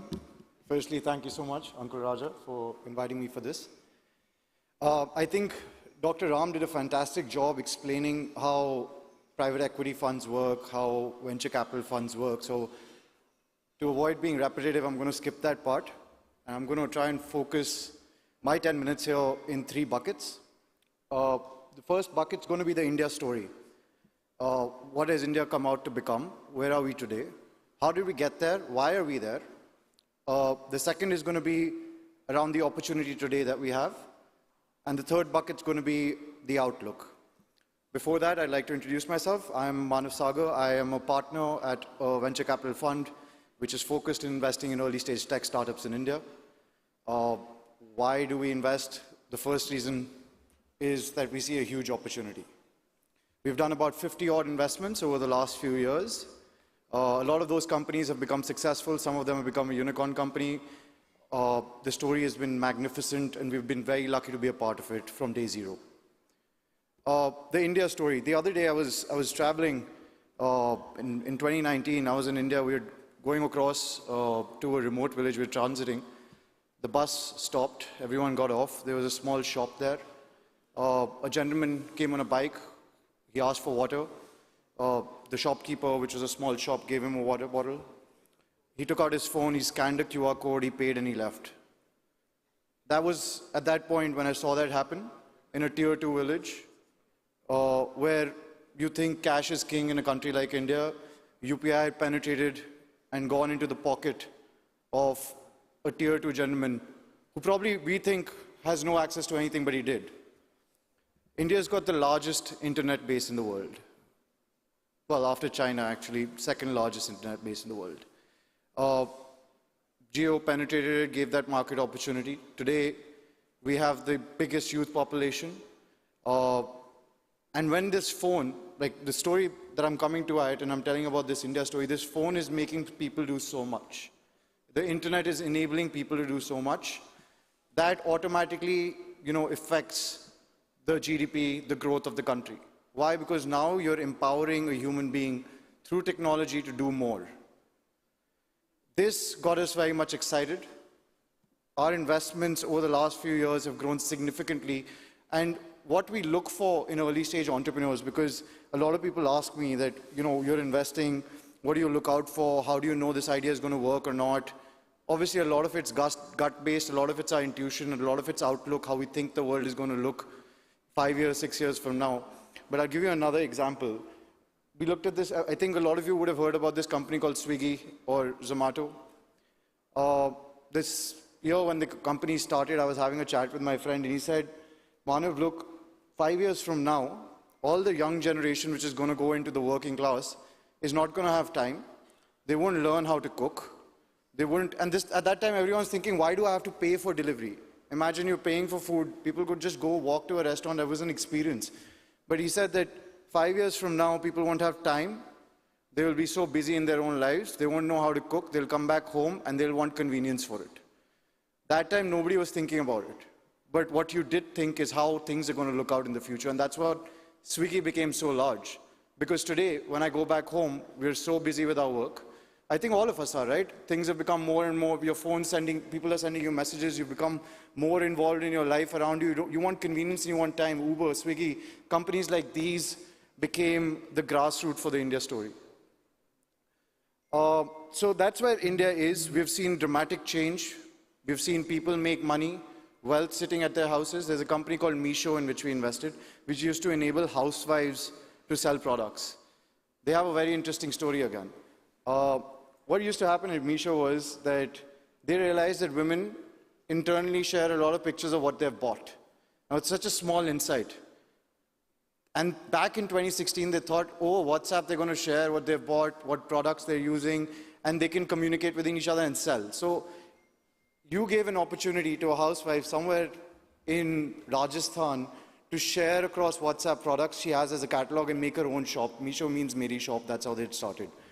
Again, a huge opportunity. Enablement is key. So that's where India's been today. We are the third largest startup ecosystem in the world. We'll soon be the second largest and one day the largest, of course. We've attracted over $10 billion in venture funding. We play a small part of it, but we are proud to be a part of this story. We have invested, and all of this does not happen without failure. So I was an entrepreneur before I started my journey as a venture capitalist. I failed and I learned.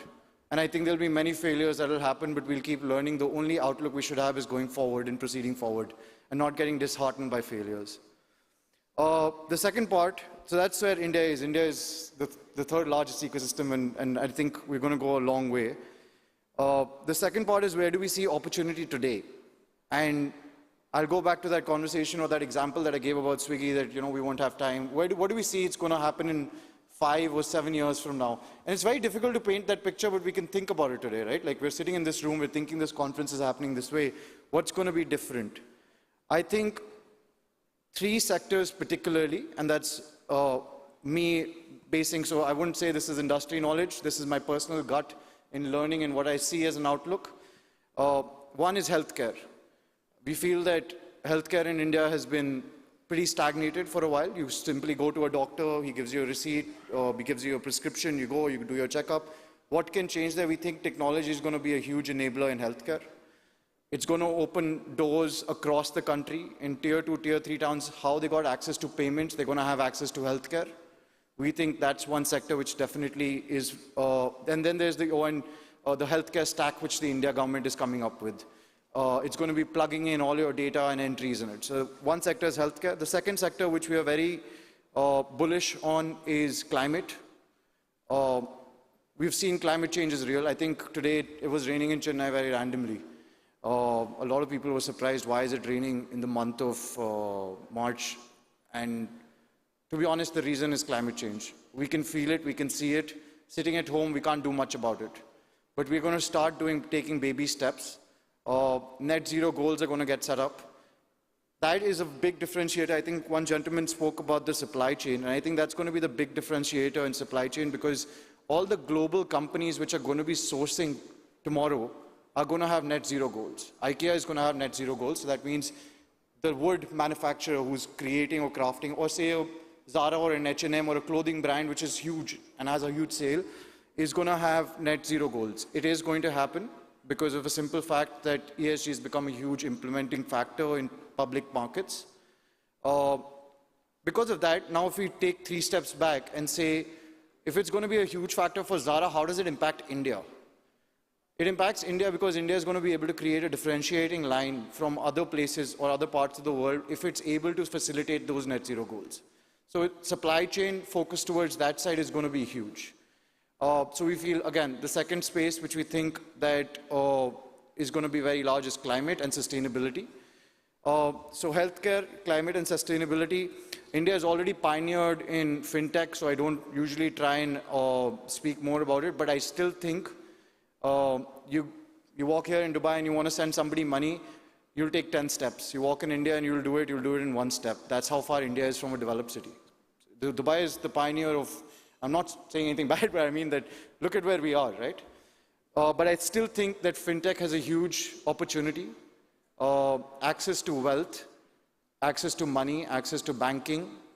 There is still more play, access to credit, financing which is required for you to run your own business.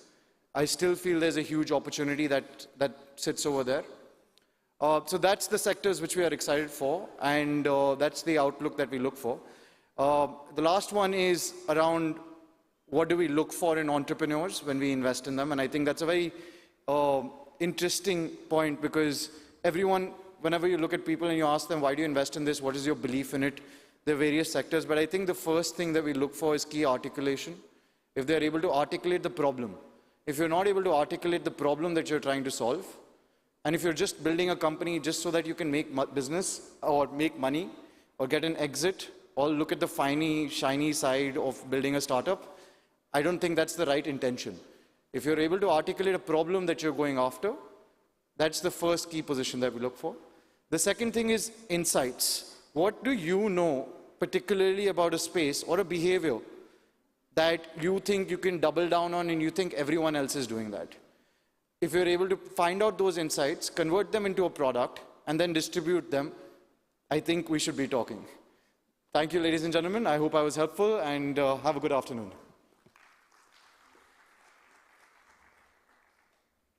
நன்றி திரு மானவ். அடுத்ததாக நம்மளுடன் பேச அழைக்க இருப்பது mister S Karthikeyan, consultant, Chennai.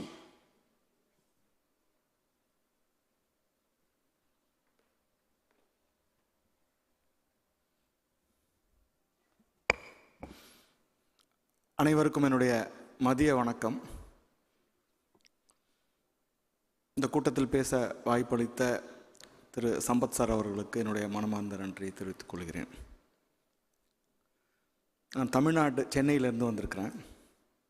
நான் ஒரு நிதி ஆலோசகர், எழுத்தாளர். குமுதத்தில் 52 வாரம் பிளாங்க் செக் அப்படின்னு ஒரு தொடர் எழுதினேன். அதுக்கப்புறம் பணப்பழக்கம்னு ஒரு புத்தகம் எழுதி போன வாரம் தான் மாண்புமிகு டத்தோஸ்ரீ சரவணன் அதை வெளியிட்டார். இப்போ ஆனந்த விகடனில் ஒரு 50 வாரமாக எழுதிட்டுருக்கேன், நாணய விகடனில். இதுதான் என்னுடைய பின்புலம். அது தவிர நிதி நிர்வாக அலுவலகம் வச்சுருக்கேன். எனக்கு ஒரு 2000 வாடிக்கையாளர்கள் தமிழ்நாட்டிலும் உலகெங்கிலும் இருக்கிறார்கள்.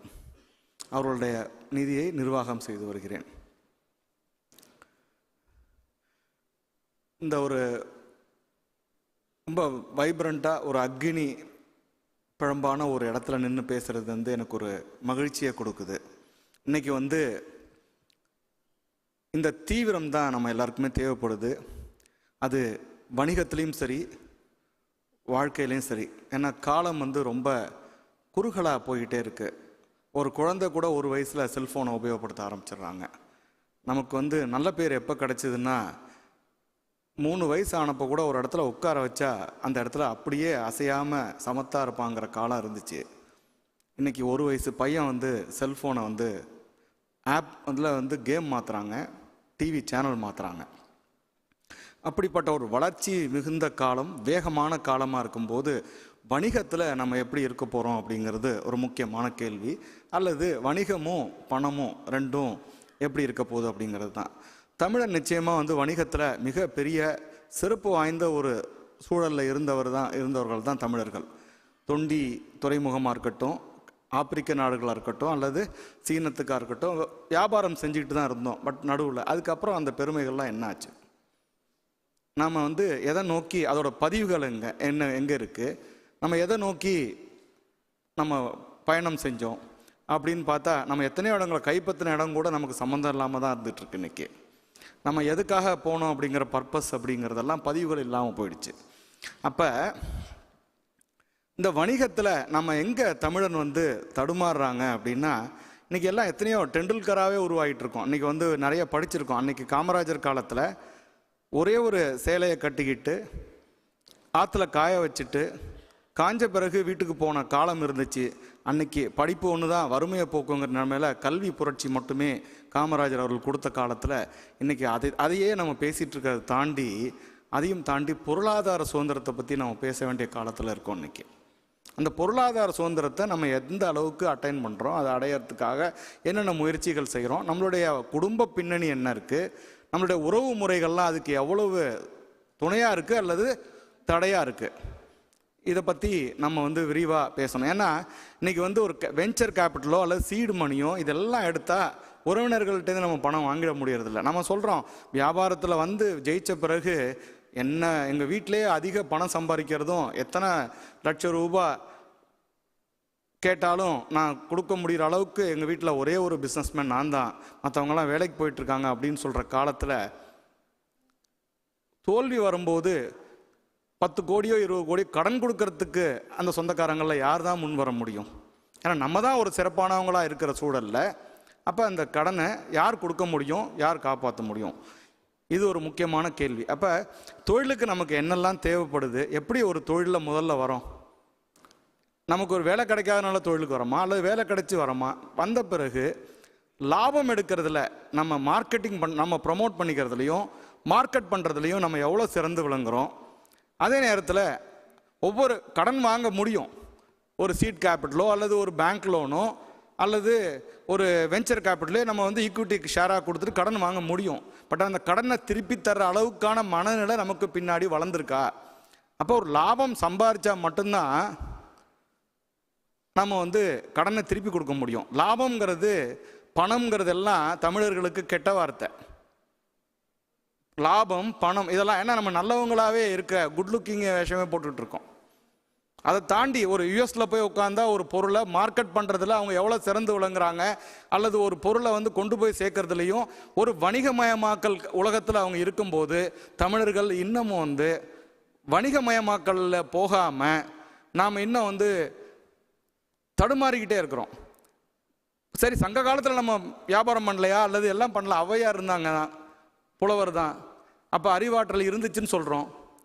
அதுக்கப்புறம் இன்னைக்கு மட்டும் 600 கோடி ஜனத்தொகையில் 300 கோடி பெண்கள், 300 கோடி பெண்களில் அது மாதிரி இந்த 2000 வருஷத்தில் எத்தனை கோடி பெண்கள் இருந்திருக்கிறாங்க?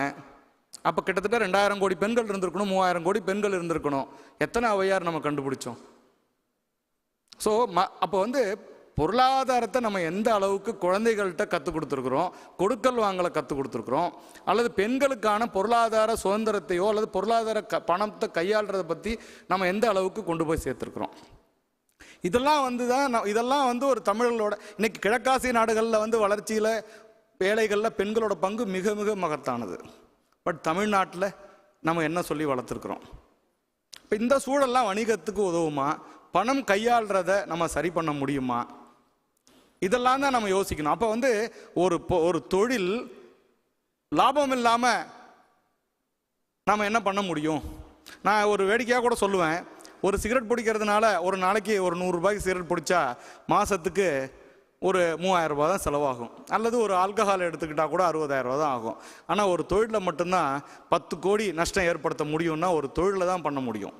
அப்போ நம்ம ரிஸ்க் டேக்கிங் எபிலிட்டி எங்கே எடுத்துக்கிறோம்? ஒரு தொழில் செஞ்சு 20 வீடு வாங்கின ஒரு பிரெட் வின்னருக்கு ஒரு வீடை விற்க போகும்போது அவருக்கான ஆதரவு குடும்பத்திலேருந்து கிடைக்குதா? அல்லது அதுக்கான இம்யூனிட்டி சிஸ்டம் நம்ம எந்த அளவுக்கு டெவலப் பண்ணியிருக்கோம்? நான் இப்போ கூட சமீபத்தில் ஒரு கூட்டத்தில் கலந்துக்கும் போது சொன்னது, ஒரு வீடை விற்கும்போது அவன் மரணத்தை நேர் எதிரில் பார்த்துருவான். குடும்பமே உட்காந்து அவன் உயிரோடு இருக்கும்போது அந்த வீடை விற்கும்போது அழறாங்க வீடு விற்கிறோங்கிறத. 10 வீடு சம்பாரித்து 20 வீடு சம்பாரித்து 20 வீடு வாங்க முடிஞ்ச ஒரு தொழிலதிபருக்கு ஒரு தோல்வியில் ஒரு வீடை திரும்ப வீட்டுக்கு போன பத்திரத்தை திரும்ப கொண்டு வந்து கொடுத்துட்டு திருப்பி அந்த தொழிலை மீட்டு கொடுக்க முடியுங்கிற நம்பிக்கை ஏன் வரமாட்டாங்குது? சமீபம் வெற்றி பெற்ற பிறகு அவன் ஏன் கோழை ஆகிறான்?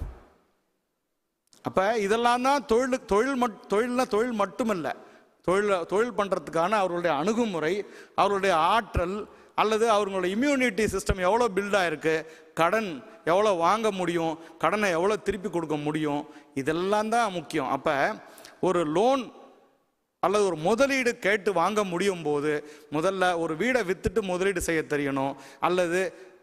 அல்லது பின்னாடி ஒரு பேங்க்லையோ அல்லது சீட் ஃபண்டிங் வாங்கும்போது அதை இன்றைக்கி ஒரு ஈக்விட்டி கொடுத்துட்டு, ஏன்னா தனி எளி வேலையாக இருந்தாலும் தனி வேலையாக இருக்குன்னாங்க, நமக்கு ஒரு கூட்டு சேர்ந்து தொழில் பண்ணுறதுக்கு நம்ம பழகிக்கணும்.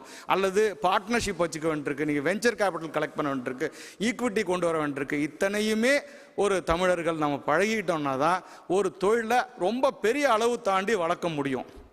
அப்போ அந்த தொழில் வளர்க்குறதுக்கான பயிற்சி தமிழகத்தில் எத்தனை இடத்துல நம்ம கொடுக்குறோம்? கல்வி வளர்ந்துருக்கு, ஆனால் ரிஸ்க் டேக்கிங் எபிலிட்டி, கோயம்புத்தூரில் ஒரு தொழிலதிபர் இருக்காங்க, மதுரையில் ஒரு தொழிலதிபர் இருந்திருக்கலாம். இந்த மாதிரி சூழலை தாண்டி உலகளாவிய அளவில் ஒரு ரிஸ்க் எடுத்து மிகப்பெரிய தொழில்களை இன்றைக்கி இண்டஸ்ட்ரி எடுத்துக்கலாம். 3 type of industry, service industry எடுத்துக்கலாம், மேனுஃபேக்சரிங் இண்டஸ்ட்ரி எடுத்துக்கலாம்.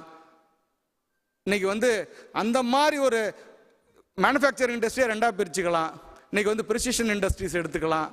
அந்த மாதிரி ஒரு சூழலில் எத்தனை பேர் இன்றைக்கி ஒரு தனிப்பட்ட மனிதர்கள், ஒரு சிஇஓவோ இன்றைக்கி ஒரு மிகப்பெரிய நிறுவனங்களில் ஆளுமையாகவோ துணைக்கோ நம்ம போக முடியாத ஒழிய மிக உயர்ந்த தொழிலதிபர்களை உருவாக்குறதுக்கு நம்ம தமிழ்நாட்டில் எத்தனை கல்வி திட்டம் இருக்குது அல்லது எத்தனை பாடங்கள் இருக்குது? இதெல்லாம் தான் நம்ம கேள்வி கேட்க வேண்டிய விஷயம். இன்றைக்கி காலம் மாறிட்டுருக்கு.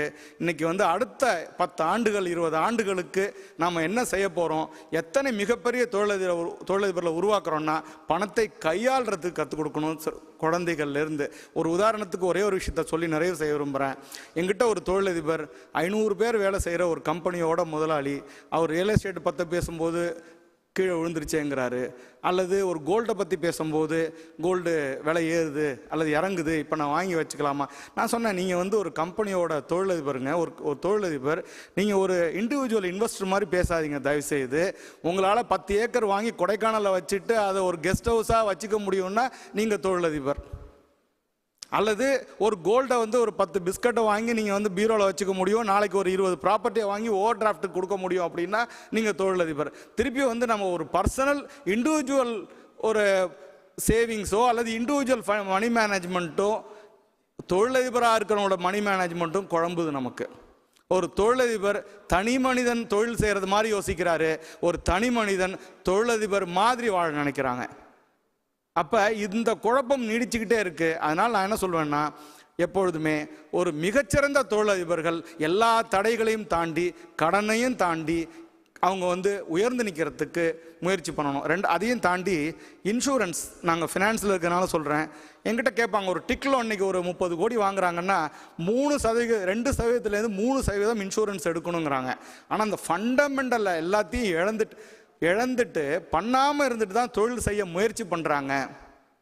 அப்போ நான் கேட்டேன், 97%ல் உங்களால் 98% பணத்தை வச்சு உங்களால் ஜெயிக்க முடியல அப்படின்னா 100% வச்சும் ஜெயிக்க முடியாது. தட் இஸ் நெக்லிஜிபிள், ரொம்ப குறுகிய அமௌண்ட்டு தான். அப்போ இன்சூரன்ஸை அவாய்ட் பண்ணிவிட்டு, ஃபண்டமெண்டல்ஸை அவாய்ட் பண்ணிவிட்டு தொழில் பண்ணுறது அப்படிங்கிறது இன்றைக்கி ஏன்னா ஒரு ரிதம் இருக்குது, ஒவ்வொரு பிஸ்னஸ்லேயும் ஒரு ரிதம் இருக்குது, ரிதத்தை தாண்டி தான் தொழில் பண்ணணும். அப்போ கடன் கண்டிப்பாக வேணும், கடனை கையாளுறதுக்கான முயற்சி பண்ணணும். ஒரு இறுதியாக ஒரு விஷயத்தை சொல்லி முடிவு பண்ணுறேன். கடன் வாங்குறது தப்பு இல்லை, கடனை நீங்கள் எவ்வளோ வேணால் வச்சுக்க முடியும். அதை நிர்வாகம் பண்ணுறதுக்கு அந்த அளவுக்கு தொழில் வளர்ச்சியும் உங்களுடைய ப்ராப்பர்ட்டிஸும் ஈக்குவலாகவோ அல்லது 2 மடங்கு இருந்தால் போதும். அல்லது எத்தனை அளவுக்கு கடன் இருந்தால் இன்சூரன்ஸ் இருந்தால் போகிறோம்.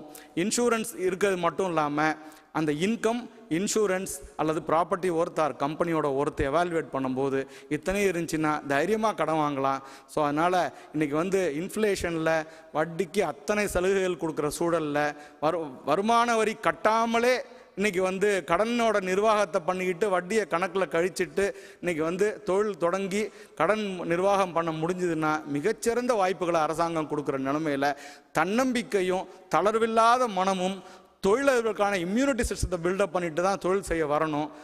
எனவே அது போன்ற தொழிலதிபர்கள் தமிழர்களிடையே மிகப்பெரிய அளவில் உருவாக வேண்டும் என்று வாய்ப்புக்கு நன்றி கூறி விடைபெறுகிறேன். நன்றி, வணக்கம்.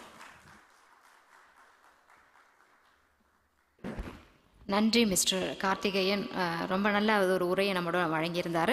அடுத்ததாக நம்முடன் பேச அழைக்க இருப்பவர் doctor A Mohammed Maideen, finance director, power flow middle east LLC, Dubai, social activist, Tamil ஆர்வலர். அவர்களை மேடைக்கு அழைக்கின்றேன்.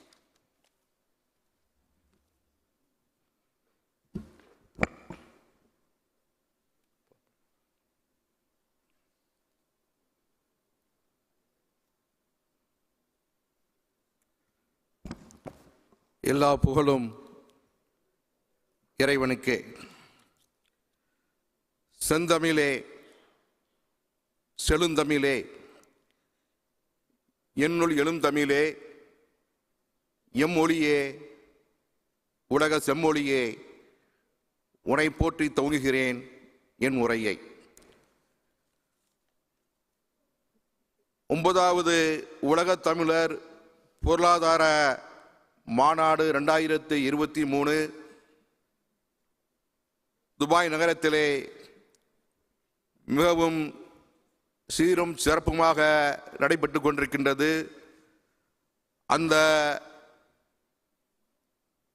நிகழ்ச்சியை ஒருங்கிணைத்து ஏற்பாடு செய்து வெற்றிகரமாக நடத்தி கொண்டிருக்கின்ற மதிப்புக்குரிய டாக்டர் VRS சம்பசார் அவர்களுக்கு இந்த நேரத்திலே நான் பாராட்டுகளையும் எனது மனமார்ந்த நன்றிகளையும் தெரிவித்துக் கொள்கின்றேன்.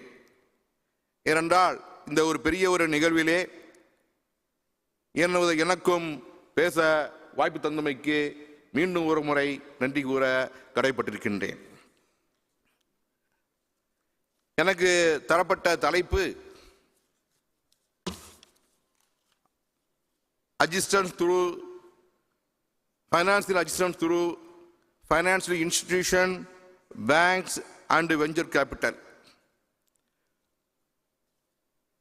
அதற்கு முன்னால் 2000 வருடங்களுக்கு முன்பாக உலகை பொதுமறையாம் திருக்குறளை நமக்கு தந்த திருவள்ளுவர் அவர்கள் குறள் எண் 675 பொருட்பாலிலே அமைச்சியலிலே அதிகாரம் வினை செயல் வகைகளை கூறுகின்றார். பொருள், கருவி, காலம், வினை, இணைவோடு ஐந்தும் இருளுற எண்ணிச் செயல். அதாவது ஒரு தொழில் செய்வதற்கு தேவையான பொருள், பணம், கருவி, எதை செய்ய போகிறோமோ அந்த உபகரணம், வினை, அதன் பிறகு இடம், காலம், இவை எல்லாம் ஒன்றா சேர்ந்து எங்கே எதை செய்ய வேண்டுமோ அதை செய்ய வேண்டும் என்று திருவள்ளுவர் கூறுகின்றார். அப்படிப்பட்ட ஒரு வெற்றிக்காக உலக மக்களை எல்லாம் இங்கு ஒன்றிணைத்து பொருளாதார மாநாடு என்ற பெயரிலே ஒருவர் வியாபாரம் செய்ய வேண்டும், தொழில் தொடங்க வேண்டும், தொழிலிலே வாழ்க்கையிலே முன்னேற வேண்டும், அதன் மூலம் பல பேருக்கு வேலை வாய்ப்புகள் வழங்க வேண்டும், சமூக மக்களுக்கு பல வகையிலே உதவி செய்ய வேண்டும் என்று தமிழ் மக்கள் வாழ்க்கையிலும் சரி, வியாபாரத்திலும் சரி, கல்வியிலும் சரி, பொருளாதாரத்திலும் சரி வெற்றிகரமாக வழங்குவதற்காகத்தான் இந்த மாநாடு என்பதை இந்த நேரத்திலே சுட்டி கடைபெற்றிருக்கின்றேன்.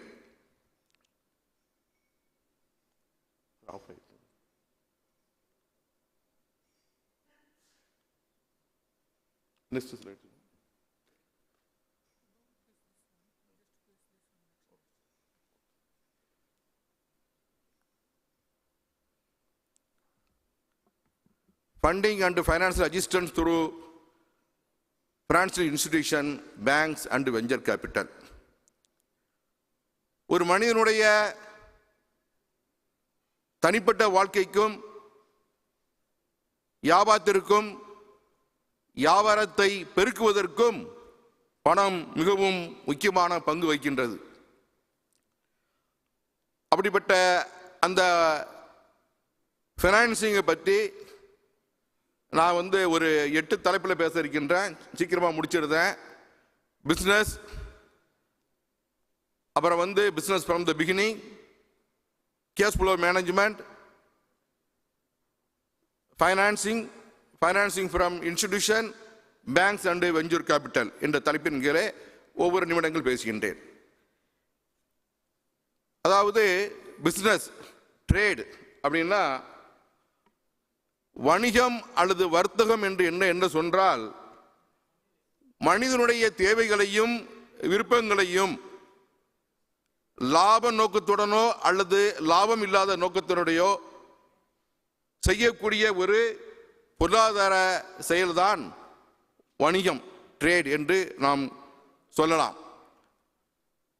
அப்படிப்பட்ட அந்த வணிகமானது நமக்கு ஆதி காலத்தில் இருந்து பண்டமாற்று முறை,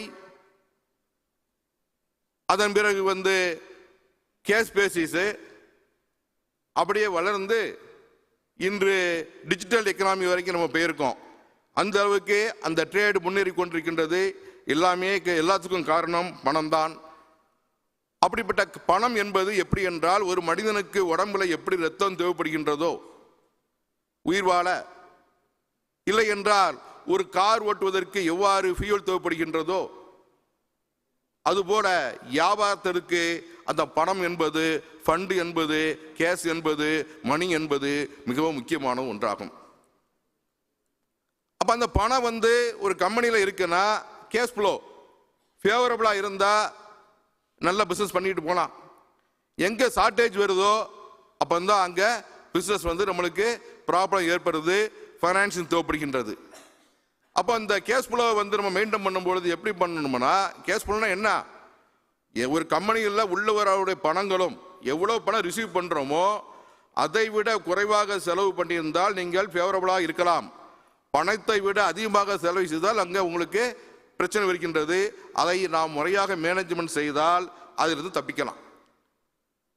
இப்போ பார்த்தீங்கன்னா பணம் எங்கெல்லாம் நம்மளுக்கு இப்போ தேவைப்படும் அப்படின்னா, ஷார்ட்டேஜ் வரும்னா லோ ப்ராஃபிட்ஸ் வைக்கிறோம், குறைஞ்ச வியாபாரத்தில் போட்டிக்காக குறைஞ்ச லாபம் வைக்கிறோம், அங்கே பிரச்சனை வரும்.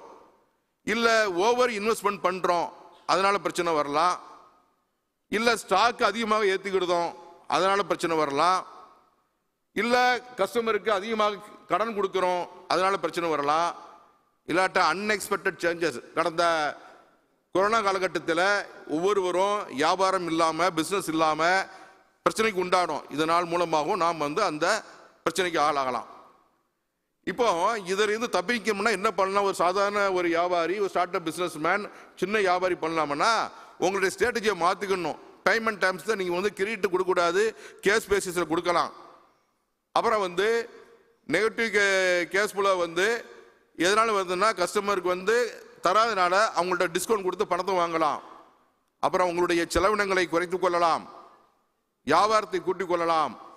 அப்புறம் வந்து நீங்கள் வந்து லெண்டர்ஸ்லாம் இவங்கள பார்த்து உங்களுடைய கிரெடிட் டைம் நீங்கள் கூட்டிக் கொள்ளலாம். இப்படிலாம் கூட்டிக் கொள்ளீங்கன்னா உங்களுடைய கேஷ் மேனேஜ்மெண்ட் கரெக்டாக இருக்கும். இப்போ அதெல்லாம் தாண்டி எனக்கு பணம் தான் தேவைப்படுது அப்படின்னா அதில் வந்து 4 வகையான சொல்கிறோம். நம்ம வந்து பணம் வந்து தேவைப்படுது எங்கெல்லாம் போய் வாங்கலாம் அப்படின்னா,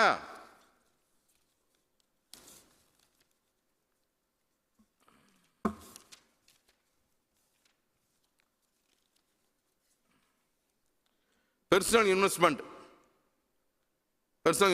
நம்மகிட்ட இருக்கும், சேவிங்ஸ் இருக்கும், அதை வச்சு பிஸ்னஸ் சமாளிக்கலாம். இல்லை எங்கிட்ட பிஸ்னஸ் இன்வெஸ்ட்மெண்ட் இல்லை அப்படின்னா நீங்கள் ஃபினான்ஷியல் இன்ஸ்டிடியூஷன் போகலாம். ஒரு பெரிய ஸ்டார்ட் அப் பிஸ்னஸுக்கோ இல்லை ஒரு எக்ஸ்பேண்ட் பண்ணுறதுக்கோ போகலாம். இல்லை பேங்கிங்கில் லோன் எடுக்க போகலாம். அது இல்லாமல் வெஞ்சர் கேபிட்டலுக்கு போகலாம். இது மூலமாக நாம் வந்து அங்கே பண்ணலாம். இப்போ லிக்விடிட்டி, நம்மகிட்டயே பணம் இருக்கும், நம்மள்ட்ட பிஸ்னஸில் ஒரு வியாபாரி பண்ணிக்கிட்டு இருக்கான், அவன் வியாபாரத்தில் வந்து லாஸ் ஆகிட்டான், மேலே போக முடியலன்னா பயப்பட தேவையே இல்லை.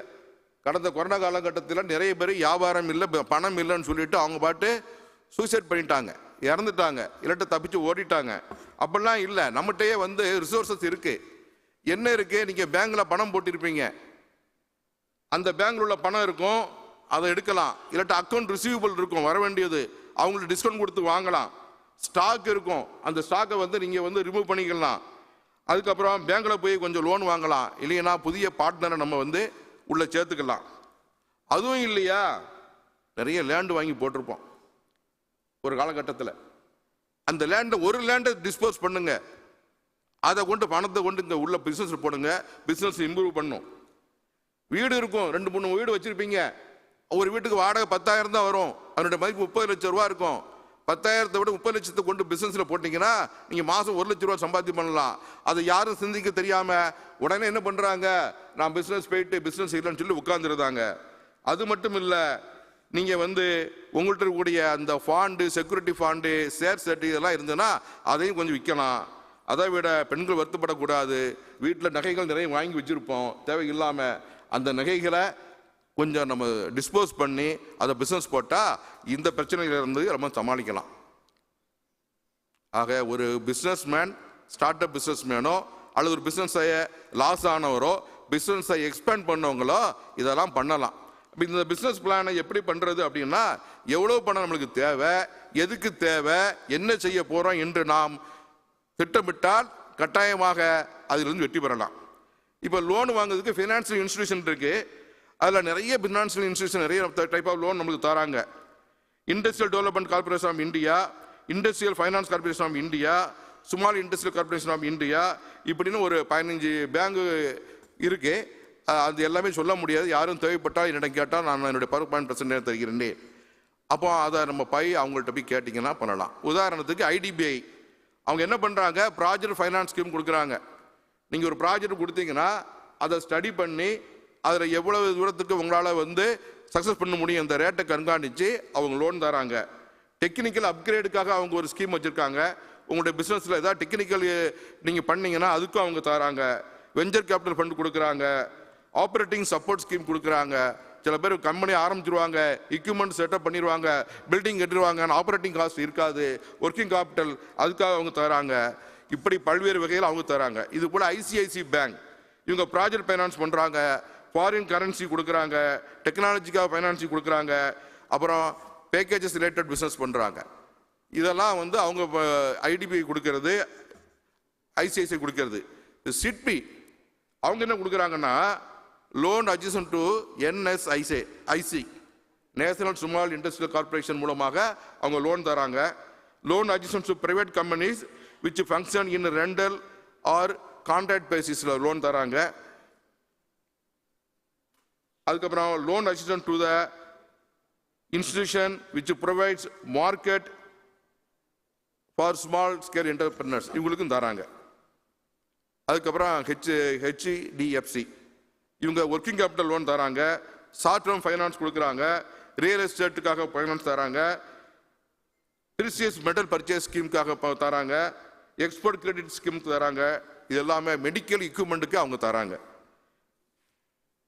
அப்புறம் ஸ்டேட் பேங்க் ஆஃப் இந்தியா இவங்க வந்து கன்ஸ்ட்ரக்ஷன் எக்யூப்மெண்ட்டுக்கு லோன் தராங்க, வீவர்ஸ் கிரெடிட் கார்டு தராங்க, காட்டன் ஜின்னிங் ஃபேக்ட்ரி தராங்க, டிரான்ஸ்போர்ட்டு கொடுக்குறாங்க. இப்படி பல்வேறு வகையில் அவங்க லோன் கொடுத்துக்கிட்டு இருக்கிறாங்க. முக்கியமாக இது Tamil Nadu industrial investment corporation of India நம்ம சென்னையில் இருக்கு. தமிழக முதல்வர் மாண்புமிகு மு க ஸ்டாலின் அவருடைய மேற்பார்வையிலும், தொழில்துறை அமைச்சர்களுடைய மேற்பார்வையிலும், IAS அதிகாரிகளுடைய கொண்டு இது இந்த நிறுவனம் இருக்கின்றது. இது 60 வருடங்களுக்கு மேற்பட்ட ஒரு நிறுவனம். இந்த நிறுவனம் வந்து என்ன சொல்லுதாங்கன்னா, மக்களுக்கு தொழில், சிறு குறு மத்திய தர அந்த தொழில் நிறுவனங்களுக்கு உதவிகள் செய்து அவங்கள மேலே கொண்டு வராங்க. இதை வந்து அவங்க கொடுக்கக்கூடிய லோன் வந்து term loan, general scheme loan, micro and small entrepreneur scheme loan, equipment finance scheme loan, single window scheme loan, fast track loan, privileged customer scheme, Doctor Plus and My Doctor scheme என்று doctor கொடுக்குறாங்க. அது இல்லாமல் other scheme கொடுக்குறாங்க, working capital term கொடுக்குறாங்க, field finance scheme, windmill scheme, EDS scheme என்று பல்வேறு loan அவங்க தராங்க. அது மட்டும் இல்லாமல் இவங்க வந்து இது வரைக்கும் கிட்டத்தட்ட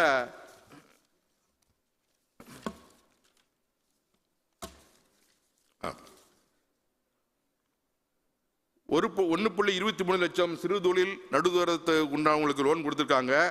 17,281 கோடி ரூபாய் கொடுத்துருக்காங்க. அது மட்டும் இல்லாமல் 82,251 பேருக்கு வேலைவாய்ப்பு கொடுத்துருக்காங்க. இது இல்லாமல் national bank of agricultural NABARD bank, அந்த பேங்க் மூலமாக டிராக்டர் வாங்குவதற்கும் விவசாயத்துக்கு லோன் தராங்க. அது இல்லாமல் முத்ரா ஸ்கீம் என்று ஒரு ஸ்கீம் இருக்கின்றது. அதை மட்டும் சொல்லி நான் முடித்து வருகின்றேன். முத்ரா ஸ்கீமில் வந்து 10 லட்சத்திலிருந்து 50 லட்சம் வரைக்கும் மாண்புமிகு பாரத பிரதமர் மோடிஜி அவர்களால் இளைஞர்களுக்காக அந்த லோன் வழங்கப்படுகின்றது. ஸ்டார்ட் அப் பிஸ்னஸுக்கு கொடுக்குறாங்க. எந்த செக்யூரிட்டியும் கிடையாது. ஸ்டேட் பேங்க் ஆஃப் இந்தியாவுக்கு போய் நீங்கள் ஆதார் கார்டு மட்டும் கொடுத்தா போதும், அந்த ப்ரொபோஸ் நல்லா இருந்தால் அந்த லோனை கொடுக்குறாங்க. ஆக அப்படிப்பட்ட வேலை வாய்ப்புகள் இருக்கக்கூடிய அந்த பேங்கில் மூலமாகவும் ஃபைனான்ஸ் இன்ஸ்டியூட் மூலமாகவும் கிடைக்கக்கூடிய அந்த ஃபைனான்சியல் அசிஸ்டன்ஸை நாம் முறையாக பெற்று முறையாக தொழில் செய்தால் வாழ்க்கையிலே அனைவரும் வெற்றி பெறலாம். அந்த வெற்றியை அனைவரும் பெறுவதற்கு வல்ல இறைவனிடத்திலே நான் வேண்டிக் கொள்கின்றேன். இறுதியாக மீண்டும் ஒரு முறை நமது மதிப்புக்குரிய டாக்டர் வி.ஆர். சம்பத் அவர்களுக்கு எனது நன்றியை தெரிவித்துக் கொள்வது ஒரு நிமிடங்கள் மட்டும் ஒரு கதை சொல்லி முடிக்கின்றேன். அதாவது ஒரு காட்டில் வந்து ஒரு மயில் இருந்துச்சான். மயில் சொல்லிச்சான், இறைவன் என்னைத்தான் அழகாக படைத்திருக்கின்றான், என் தொகையை பாருங்கள், நான் எவ்வளவு அழகாக இருக்கிறேன் என்று கூறியதாம். அப்பொழுது குயில் சொன்னதாம், இல்லை இல்லை, என்னோட குரல் தான் இனிமை, உன்னை விட நான் தான் சிறந்தவன் என்று சொன்னதாம். அப்பொழுது கிளி வந்ததாம், கிடையவே கிடையாது, என் அழகை பார்த்தீர்களா, நான் தான், என்னுடைய மூக்கை பார்த்தீர்களா, என்னை போல் உங்களால் பழம் சாப்பிட முடியுமா, நான் தான் சிறந்தவன் என்று சொன்னதாம். இறுதியாக வண்ணத்து பூச்சி வந்ததாம், நீங்கள் 3 பேரும் இல்லை, இறைவன் தான் எனக்கு பல வண்ணத்திலே படைத்திருக்கின்றான், நான் தான் உங்களை விட சிறந்தவன் என்று கூறிக்கொண்டிருந்ததாம். அப்பொழுது ஒரு நரி வந்தது. நரியின் வேலை தான் நமக்கு தெரியுமே, போட்டுக் கொடுப்பது தானே. நேர சிங்கராஜாவிடம் சென்றது. சிங்கமே சிங்கமே, ராஜாவே ராஜாவே, இவர்கள்லாம் இப்படி கூட்டு சொல்லிக் கொண்டிருக்கின்றார்கள், அப்படியா, அழைத்து வா என்றதாம். ஏ மயிலே, நீ இந்த வெயிலில் நின்று உன் நடனத்தை ஆடு என்றால் வெயிலில் நிற்க முடியாது. ஐயா, என்னை மன்னித்து விடுங்கள் ராஜாவே, என் மரத்தில் மீனால் நிற்கிறேன், அங்கே போன்றான். குயிலை கூப்பிட்டதான், இந்த முள் மரத்தின் மீது இருந்து நீ கூவு என்றுதான். கூவ முடியாது, ஏனென்றால் முள்ளி செடியின் மீது குயில் நிற்க முடியாது. ஆகையால் அதுவும் மன்னிப்பு கேட்டு அந்த மரத்தின் மீது நின்றதாம். கிளி வந்ததாம். கிளியை பார்த்து, இந்த பழம் இருக்கிறது, அதை பார்த்து கொண்டே இருக்க வேண்டும், கொத்தக்கூடாது என்று சொன்னதாம்.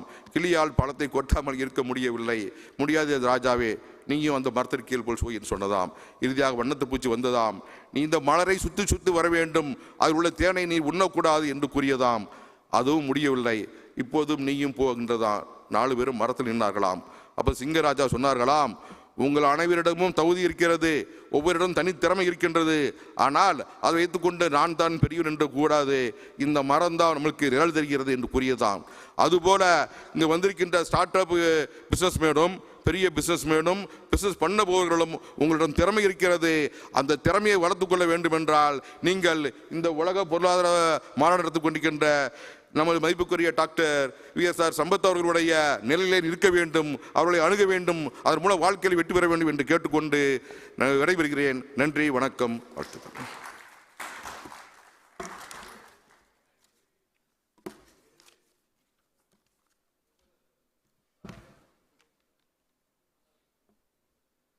கதையோடு நம்முடன் நிறைவு செய்திருந்தார் தன்னுடைய உரையை டாக்டர் முகமது மொய்தீன் அவர்களை மேடைக்கு அழைக்கின்றேன்.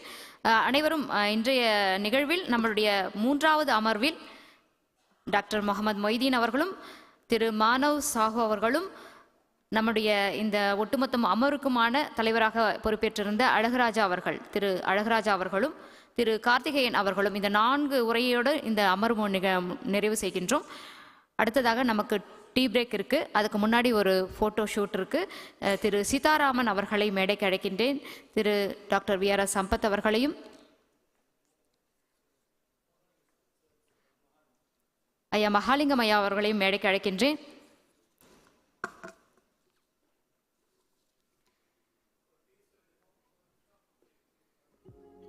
நம்முடைய சிற்றுண்டி இடைவேளை அரை மணி நேரம், 4லிருந்து 4:30, ஒரு அரை மணி நேரம் மட்டும் எடுத்துக்கொண்டு மீண்டும் அரை மணி நேரம் எடுத்துக்கொள்ளுங்கள். மீண்டும் இந்த அறையில் நிரம்பி இருந்தால் நன்றாக இருக்கும். அடுத்த அமர்வுக்கு அடுத்தவர்கள் பேசுவதை நம்ம கேட்பதற்கு நன்றாக இருக்கும்.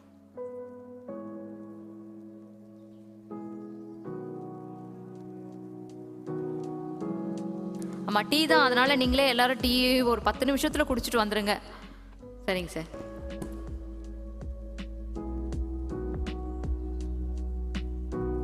இடைவேளை அரை மணி நேரம் இல்லை, 10 நிமிடம். மீண்டும் வருக.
Ladies and gentlemen, the next session in respect of investment and business opportunities in Tamil Nadu and Puducherry other state is scheduled to start.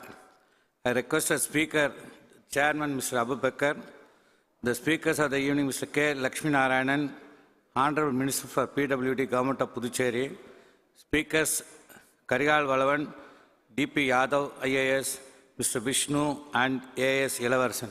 May I request the speakers and the chairman of the evening to come to the dais. I request all the audience who are standing outside may come in. The meeting is scheduled to start. Thank you.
அனைவருக்கும் வணக்கம்.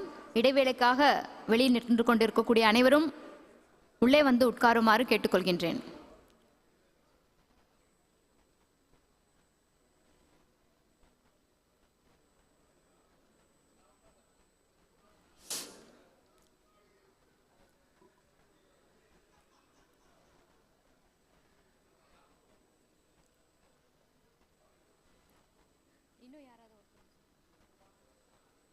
கூப்பிட்டுக்கோங்க sir. அமர்வு 4 தொடங்க இருக்கிறது. அனைவரும் அவர்களுடைய இருக்கையில் வந்து உட்காருமாறு கேட்டுக்கொள்கின்றேன். அமர்வு 4.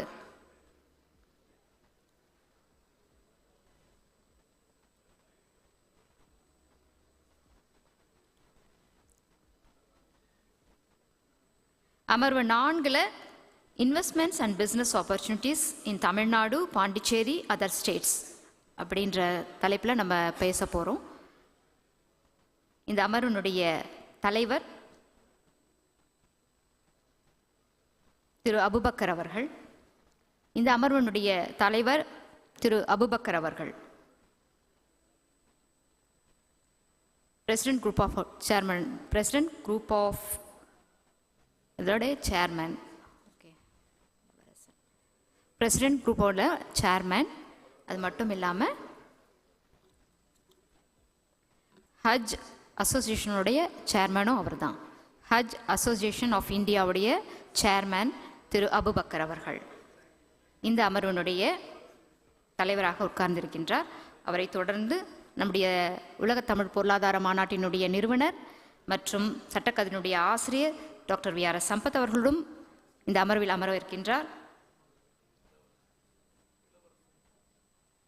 அடுத்ததாக டாக்டர் ஏஎஸ் இளவரசன், எஃப்சிஏ பிரின்ஸ் சேர்மன் என்று அழைக்கக்கூடியவர். கிட்டத்தட்ட 25 ஆண்டுகளாக துபாயில் இருக்கக்கூடியவர்கள்.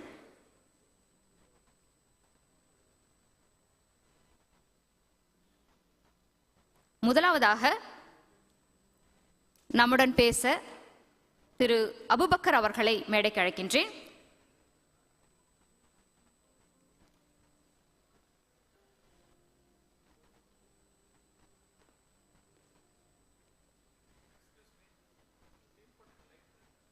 இந்த லைட்டு இல்லை சஜு மௌனே, ഇവിടെ இந்த 2 லைட்டு.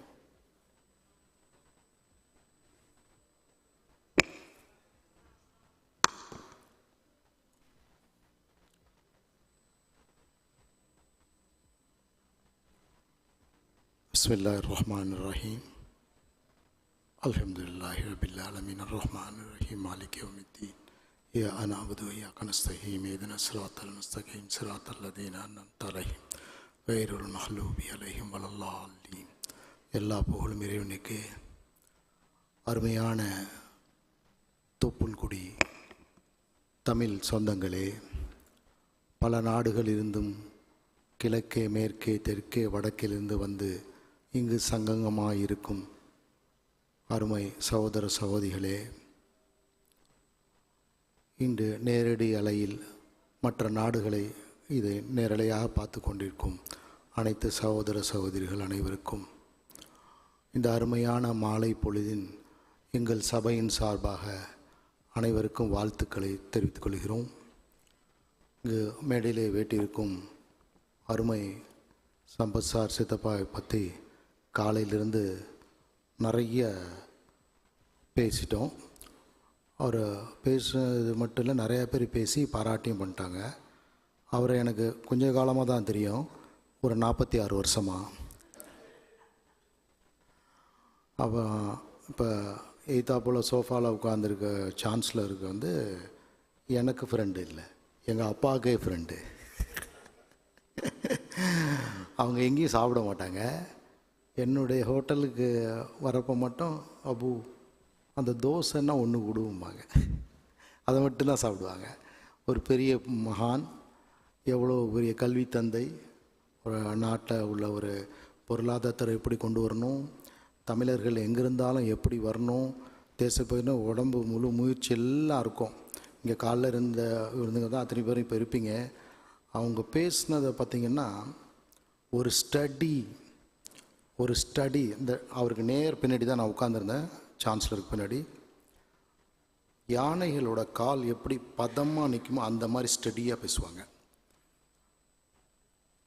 பெரியார்லேருந்து கொண்டு வந்து கரெக்ட் கொண்டு வந்து அந்த வருஷத்தை, அந்த மத்திய அரசாங்கத்தோட வருஷம் நிகழ்வு, மாநில அரசாங்கத்தோட நிகழ்வு எல்லாத்தையும் நம்ம கண் முன்ன கொண்டு வந்து நம்ம ஒரு 50 ஆண்டு 60 ஆண்டு அந்த ஹிஸ்ட்ரியே நமக்கு புகுத்தி நமக்குள்ளே இருக்கிற தமிழ் உணர்வை பண்பாட்டை வந்து தூண்டி விட்டுருவாங்க. அது எப்போதுமே அவங்க ஸ்பீச் எங்கே இருந்தாலும் நாங்கள் ஓடி போயிடுவேன், அங்கே போய் கேட்போம். நாங்கள் போட்ட எல்லா மாநாட்டிலையும் வந்து அவங்க கலந்துக்குவாங்க. எவ்வளோ ஊரில் இருந்தாலும் வெளியூரில் இருந்தாலும் வேலையாக இருந்தாலும் அதுக்கு வந்து ஒரு சம்பத் சித்தப்பாக்கும் சான்சலருக்கும் ஏதோ ஒரு லவ் அண்ட் அஃபெக்ஷன் இருக்குதுன்னு நினைக்கிறேன். அந்த மாதிரி மாண்புமிகு அமைச்சர் துரைமுருகன் சொன்ன மாதிரி அவரும் நானும் தான் வியாழக்கிழமை ஃப்ளைட்டில் வந்தோம். வந்துட்டு எப்படியும் அவர் எங்கிட்ட தான் பேசி ஆகணும், நான் அவர்கிட்ட தான் பேசி ஆகணும். 6 மணி நேரம் வர வழி இல்லை, என்ன அது க்ளோஸ் ஆடியன்ஸ். அது அந்த பிளேனு அதில் 6 மணி நேரத்தில் ஒரு 4.5 மணி நேரம் சம்பத் சாரை பற்றி தான் பேசிகிட்டு இருக்கார். நான் கடைசியாக இறங்கக்குள்ளே நீங்கள் அவரை லவ் பண்ணுறீங்களான்னு கேட்டேன். அந்த மாதிரி உணர்வுகள், இந்த பந்தங்கள்லாம் ஜாதி மத வேதமின்றி அது ஒரு பெரிய சிறப்பாக வந்துடும், ரொம்ப சிறப்பாக வரும். அந்த மாதிரி ஒரு உணர்வை நமக்கு தட்டி எழுப்பணும். அப்போ தான் தமிழன் என்று சொல்லடா தலை நிமிர்ந்து நின்றாங்கிற மாதிரி அந்த மாதிரி வந்துடணும். அந்த காலத்தில் நான் கேள்விப்பட்டிருக்கேன், இங்கே வந்து பெருந்தகையாளர் செல்வத் தர்மபிரபு இடிஎஸ் அலாவுதீன் பாயோட மகளார் உட்காந்துருக்காங்க. எனக்கு அவங்க மர தான். அவர் இந்த இடிஏக்கு சொல்லுவாங்க என்ன காரணம்னா எல்லாம் தமிழ் ஆட்கள்ம்பாங்க. அது அந்த கம்பெனி பேரேம்பாங்க. அவர் கிரெடிட் என்ன, இடிஏல வேலைக்கு சேரணும், ஒரு 80,000 பேர் வேலை கொடுத்துருப்பார் அவர், எல்லாம் தமிழ் ஆட்கள். அதான் அதுக்கு இடிஏக்கு ஒரு இது. பயோடேட்டாலாம் அவர் தமிழனாக இருக்கணும். அந்த மாதிரி நிறைய பேர் இருக்காங்க. தாஜுதீன் டாக்டர் ப்ரொஃபஸர்னு அமெரிக்காவில் இருக்கார், என்னுடைய பிரதன்லா.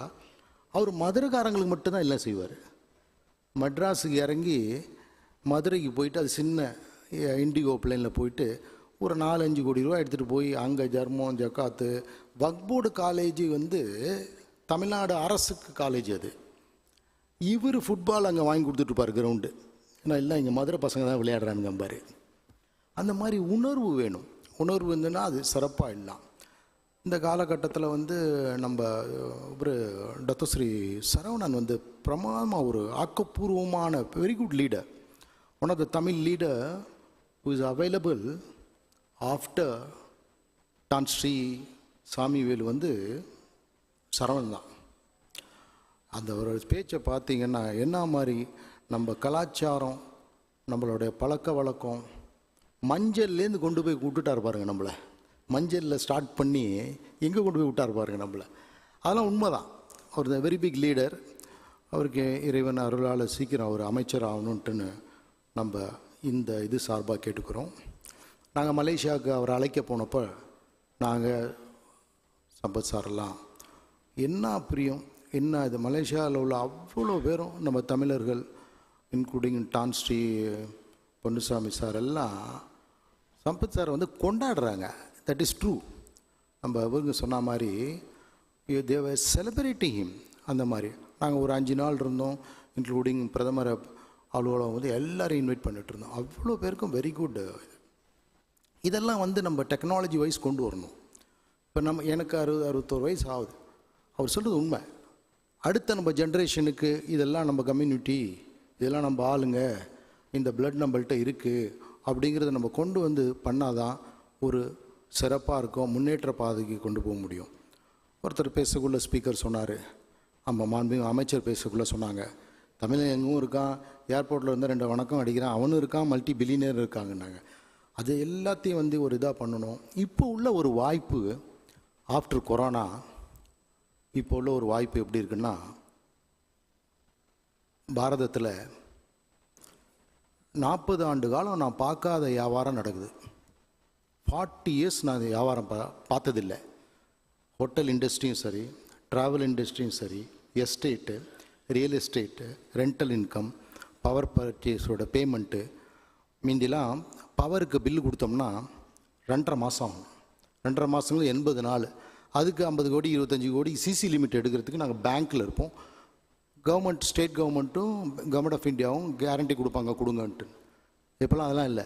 நாங்கள் பில் அனுப்பி 5 ஒர்க்கிங் டேஸில் பணம் வருது. ஒரு மாதம் ஒரு ஜிஎஸ்டி கலெக்ஷன் எடுத்துக்கிட்டிங்கன்னா 1 crore 1,45,000 crore. அதாவது நாங்கள் ஒரு 7 மாதத்துக்கு முந்தி 8 மாதத்துக்கு முந்தி இந்த 95,000 வந்து வந்துருச்சு, 95,000 லேக் வந்துருச்சு, அதுக்கே பெருமைப்பட்டுக்கிட்டு இருந்தோம். அதெல்லாம் இப்போ தாண்டி எவ்ரி மந்த் ஜிஎஸ்டி அது மாதிரி வந்துடுது. Policies are very open and is very good time to invest in India because Europe what is happening, in USA every week one bank is closing. அதெல்லாம் வந்து ரியாலிட்டி. இறைவனோட கருணை பார்வை பாரதத்தில் இருக்குது. அதனால் வந்து எல்லாரும் பயன்பெறணும். நீங்கள் வந்து அங்கங்கே யார் இருக்காங்களோ அந்தந்த நாட்டில், இப்போ கென்யாலேருந்து பார்த்துட்ருக்காங்க, சவுத் ஆஃப்ரிக்காலேருந்து பார்க்குறாங்க, Australia not sleeping they are வாட்சிங். அவங்க எல்லாருமே வந்து கொஞ்சம் அவங்கவுங்க இடத்துல சொல்லி இந்த இன்வெஸ்ட்மெண்ட் ஆப்பர்ச்சுனிட்டி நிறையா இருக்குது. குறிப்பாக தமிழகத்தில் வந்து நிறைய வாய்ப்புகள் இருக்குது. We have a strong government there. மாண்புமிகு CM policies are very clear. அதே மாதிரி யூபியில் வந்து ரொம்ப நல்லாயிருக்கு ஆப்பர்ச்சுனிட்டி. ஹோல் இந்தியாவிலே யூபியில் உத்தரப்பிரதேசில் தான் த சீப்பஸ்ட் லேபர் போஸ்ட் அவைலபிள். அந்த மாதிரி இருக்குது. எமர்ஜிங் மகாராஷ்டிரா வந்துட்டுருக்கு, பீகார் நல்லா வந்துட்டுருக்கு. அந்த மாதிரி எங்கெங்கே யார் யாருக்கு விருப்பம் இருக்கோ போடுங்க. குறிப்பாக தமிழகத்துலேயும் புதுச்சேரிலையும் போடுங்க. புதுச்சேரியிலேருந்து சொன்ன உடனே எனக்கு ஒரு ஞாபகம் வருது. நாங்கள் இருந்து ஒரு சிரமப்பட்டு ஒரு சித்தப்பா எத்தனையாவது மாநாடு அது 2018 5வது மாநாடு புதுச்சேரியில் போட்டோம். அது கொஞ்சம் நிறையா வேலை, சென்னையிலேருந்து எல்லாம் கொண்டு போனோம். உங்களுக்கு தான் தெரியுமே நம்ம என்று மார்க்கெண்டேயர் சம்பத்து, அது ஒன்று ரொம்ப மெனக்கெட்டு எல்லாம் பண்ணிகிட்டு இருந்தோம்.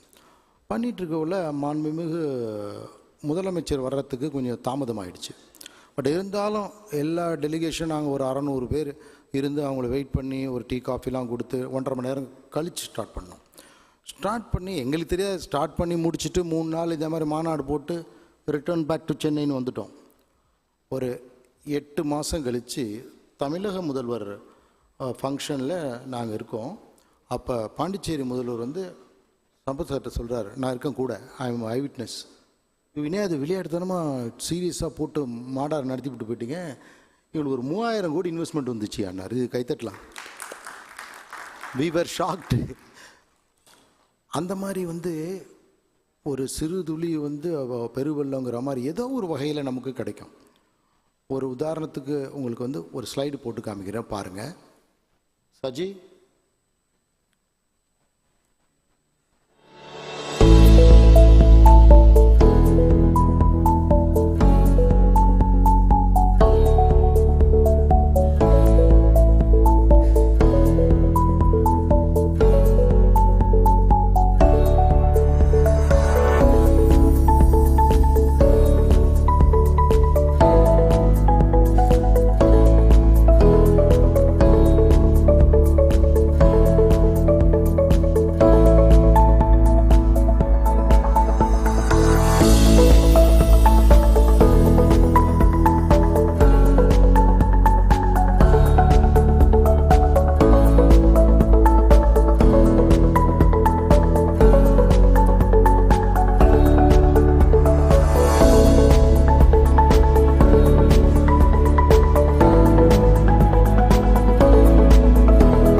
இது வந்து இப்போ நாங்கள் காமிச்சது வந்து ஒரு இண்டஸ்ட்ரி, ஒரு ஹோட்டல் இண்டஸ்ட்ரியை பற்றி.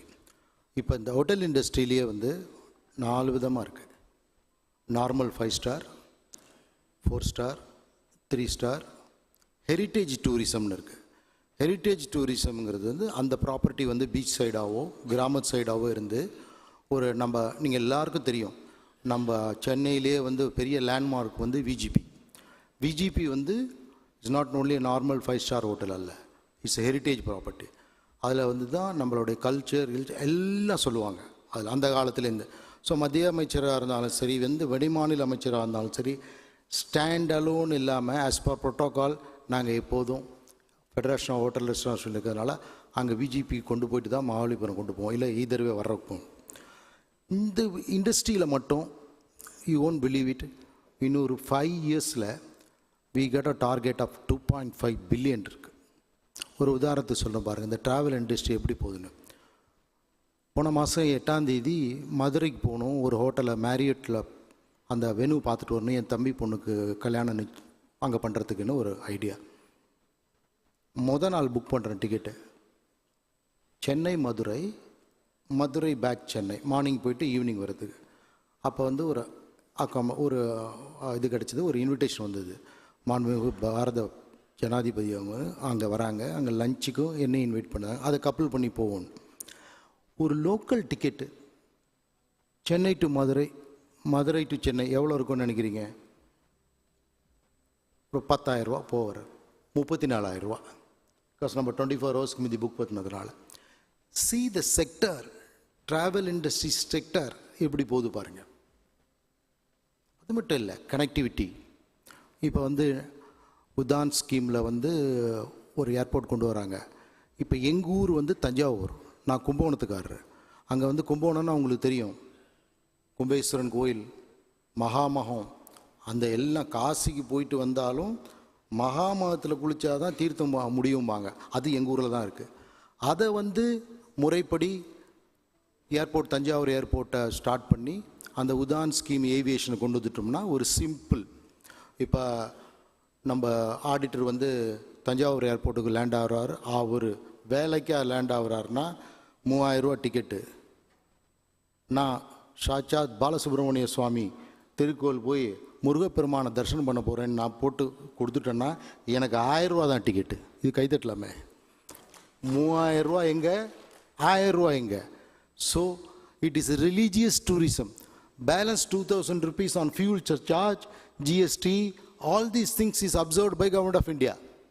அந்த மாதிரி நம்மளுக்கு வந்து 6 ஏர்போர்ட் இருக்குது அடிஷ்னல் நம்ம கிடைக்கிறதுக்கு. தமிழகத்தில் மட்டுமே நம்ம ட்ரை பண்ணி அதெல்லாம் கொண்டு வரணும். அப்போ தான் நிறைய ப்ரமோஷன் வர முடியும். இப்போ ஒரு உதாரணத்தை எடுத்துக்க, நான் வெளியூரை பற்றி பேசலை. 50 வருஷமாக நான் சின்ன பிள்ளையிலேருந்து பார்த்துட்டு இருக்கேன். கும்பகோணம் எங்கள் சங்கர மடம் இருக்கும், எங்கள் தாத்தா நூர் முகமது ராவுத்தர் கொடுத்தது, சுண்ணாம்பு அடிக்காமையே இருக்கும். நேட்டிவ் ஸ்கூல் இருக்கும், எங்கள் அப்பா பேரில் ஒரு இது இருக்கும், அது அப்படியே இருக்கும். ஒரு டெவலப்மெண்ட்டுங்கிறது வரமாட்டேங்குது, ஏன்னா இண்டஸ்ட்ரி இல்லை, ஒன்லி ஃபார்ம். அங்கேருந்து 32 கிலோமீட்டர் போனால் தான் சாஸ்தா யூனிவர்சிட்டி. சார் எவ்வளோ பெரிய பொட்டன்ஷியல் ஊர் அது, காவேரி தண்ணி ஃப்ளோ ஆகிட்டே இருக்கும். அந்த மாதிரி ஊர், ஒரு இண்டஸ்ட்ரி இல்லை. கணிதமேத ராமானுஜமே எங்கள் ஊர்லேருந்து தான் வந்தார். உட்பி பிரைம் மினிஸ்டர் வரப்போகிற மூப்பனார் ஐயாவும் எங்கள் ஊர்லேருந்து தான் வந்தார். அந்த மாதிரி எம்ஜிஆர் எங்கள் ஊர் தான், மாண்புமிகு கலைஞர் எங்கள் ஊர் பக்கம்தான். இந்த மாதிரி ஒரு டெவலப்மெண்ட் இல்லாமல் இருக்குது. அந்த மாதிரி செஞ்சோம்னா இந்த மாதிரி 3rd tier சிட்டிக்கெலாம் செய்கிறதுக்கு வந்து உங்களுடைய அப்சர்வேஷனில் government of India up to 1000 crores வந்து உங்களுக்கு லோன் கொடுக்குறோம். Up to 1000 crores. அதில் வந்து வித்தின் 10 years உங்களோட ரீபேமெண்ட் நல்லா இருந்ததுன்னா what the interest rate you paid for the development of the town 30% உங்களுக்கு ரீஃபண்ட் வந்துடும். ப்ளஸ் 10 yearsக்கு இன்கம் டேக்ஸ் கிடையாது. நிறைய ஸ்கீமெல்லாம் இருக்குது. அந்த மாதிரி நிறைய பண்ணுங்கள். இப்போ வந்து பணத்துக்கு வந்து எல்லாரும் மற்ற நாடுகள்லாம் கஷ்டப்படுவாங்க. நீங்கள்லாம் நல்லா வேதம் படித்தவங்க, professors, learned scholars, auditors, businessman, chancellors are here. நம்ம நாட்டில் தெய்வ அனுகூலம், பணத்துக்கு பஞ்சமே கிடையாது. Because each of our state owned, Government of India owned bank, we are more than the deposits what we have for a branch, that branch we have asset too. We are asset-based bank. It's not like any other country which runs on the plastic money and gives everything. No, it is not a nightmare. These are all built up by our sweat and blood of our forefathers and grandfathers. இது நம்ம மனசில் வச்சுட்டு பண்ணோம்னா பிரமாதமாக வரலாம். கொஞ்சம் லேட்டாகும். நம்மளுக்கு ஒரு மைண்ட் செட் என்ன இருக்குது, நம்ம பிள்ளைங்களுக்கு இன்னும் கிராம சைடில் இதை எடுத்துங்க. நம்ம ஆபிதனம் ஒரு கீழே 18 வயசு ஆகிடுச்சா பையனுக்கு பாஸ்போர்ட் எடுக்கணும், அவன் வெளிநாட்டுக்கு போய் வேலை செய்யணும், அங்கே இது பண்ணணும் அது பண்ணணும். 22,000 ரூபா அவன் வாங்கியிருக்க கந்து வட்டிக்கு அதிலே 14,000 வட்டி போயிடும். இந்த மாதிரியே நம்மளுடைய இளைஞர்கள், பியூட்டிஃபுல் பாய்ஸ், பியூட்டிஃபுல் கேர்ள்ஸ், இது எல்லாமே பாதியில் குடும்ப சூழ்நிலைக்காக பண்ணுறாங்க. அப்படி மாதிரி பண்ண வேண்டாம். We have lot of opportunities. உங்களுக்கு ஸ்டார்ட் அப்ஸை பற்றி தெரியும். இப்போ ஸ்டார்ட் அப்ஸ்கெல்லாம் நான் சொல்ல வேண்டியதில்லை, எல்லோரும் சொல்லிட்டாங்க. Up to 50 lakhs we are giving. And 10 years, if you are less than 100 crores turnover, no per year, no income tax at all. No income tax at all. அவ்வளோ பெனிஃபிட் இருக்குது. ஒரு சுய தொழில், ஒரு சின்ன இது வச்சுருக்கோம், ஆசாத் ஃபவுண்டேஷன், அப்புறம் NFDC, national finance development minority கார்பரேஷன்னு, mainly for girls, for ladies. We introduce them. ஒரு தையல் மிஷின் வாங்கணும் ஒரு பொண்ணு. அந்த தையல் மிஷின் வாங்குறதுக்கு அந்த பொண்ணுக்கு 72,000 ரூபா வரணும். நம்ம அங்கே ஒரு சின்ன ஒரு காட்டேஜ் இது வச்சுருப்போம். நம்ம நாச்சியார் சாருக்கு எல்லாம் தெரியும். அதில் ஒரு 12 பெண்கள் எடுப்போம். 12 பெண்கள் எடுத்தேம்மா நீ லீடராகி இந்த 12 பேருக்கு நாங்கள் 8.5 லட்சம் ரூபாய்க்கு தரோம் லோனு, எல்லாத்துக்கும் மிஷின் போட்டு ஒரு யூனிட்டாக போடு, அதை இவருக்கு சப்ளை பண்ணிவிடு திருப்பூருக்குன்னு சொல்லி அந்த பிள்ளைங்களை என்கரேஜ் பண்ணி கொண்டு வரும். ஸோ அது மாதிரி நிறையா இருக்குது. ஒரு டிரைவராக, அந்த டிரைவருக்கு what we do, we know அந்த டிரைவருக்கு கேரண்டி கொடுக்குறதுக்கு வீடு இருக்காது, எதுவும் இருக்காதுன்னு சொல்லிட்டு வி மேட் 3 forms. ஜஸ்ட் இந்த டிரைவருக்கு ஒரு 18 லட்சம் ரூபாய்க்கு ஒரு கார் கொடுக்குறோம். இந்த காரையே கேரண்டியாக எடுத்துகிட்டு அவன் டூரிஸ்ட் ஓட்டிட்டு இது பண்ணிக்கணும்னு சொல்லி 3. If that boys Muslim, if the boys Christian, or if the boys Dalit, இந்த 3ல் ஏதாவது இருந்தால் அந்த ஊர் இமாம் சாப் ஒரு வார்த்தை சொன்னால் போகிறோம், அந்த சர்ச் ஃபாதர் பங்கு தந்தை ஒரு வார்த்தை சொன்னால் போகிறோம். அதே மாதிரி அந்த டெம்பிள் குரு. But we know as a funder, NFDCக்கு தெரியும் அவங்கள்ட்ட யாரும். ஏன்னா குருக்கள்கிட்ட என்ன இருக்கும், விபூதியும் சட்டையும் தவிர, இமாம்கிட்ட என்ன இருக்கும், தசுமணி தவிர இல்லைன்னு தெரியும். பட் ஒரு டிசிப்ளினுக்காக அவங்க அப்பாவை தெரியும் அப்படின்னு சொல்லிட்டு we give process the loan in 4 days. Just 4 days we process the loan. எந்த கண்ட்ரிலையும் அப்படி இருக்காது.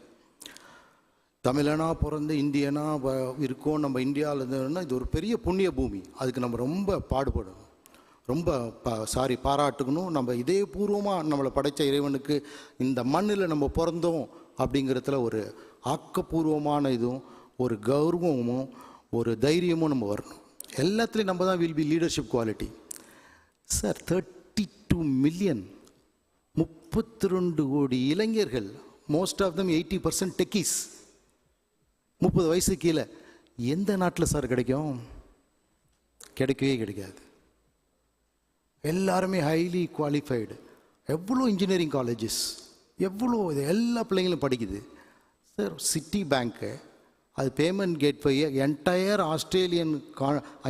ஆஸ்திரேலியா காண்டினென்ட்டுக்கு பேமெண்ட் கேட்வேயே நம்ம பொலாரைஸ் தான்.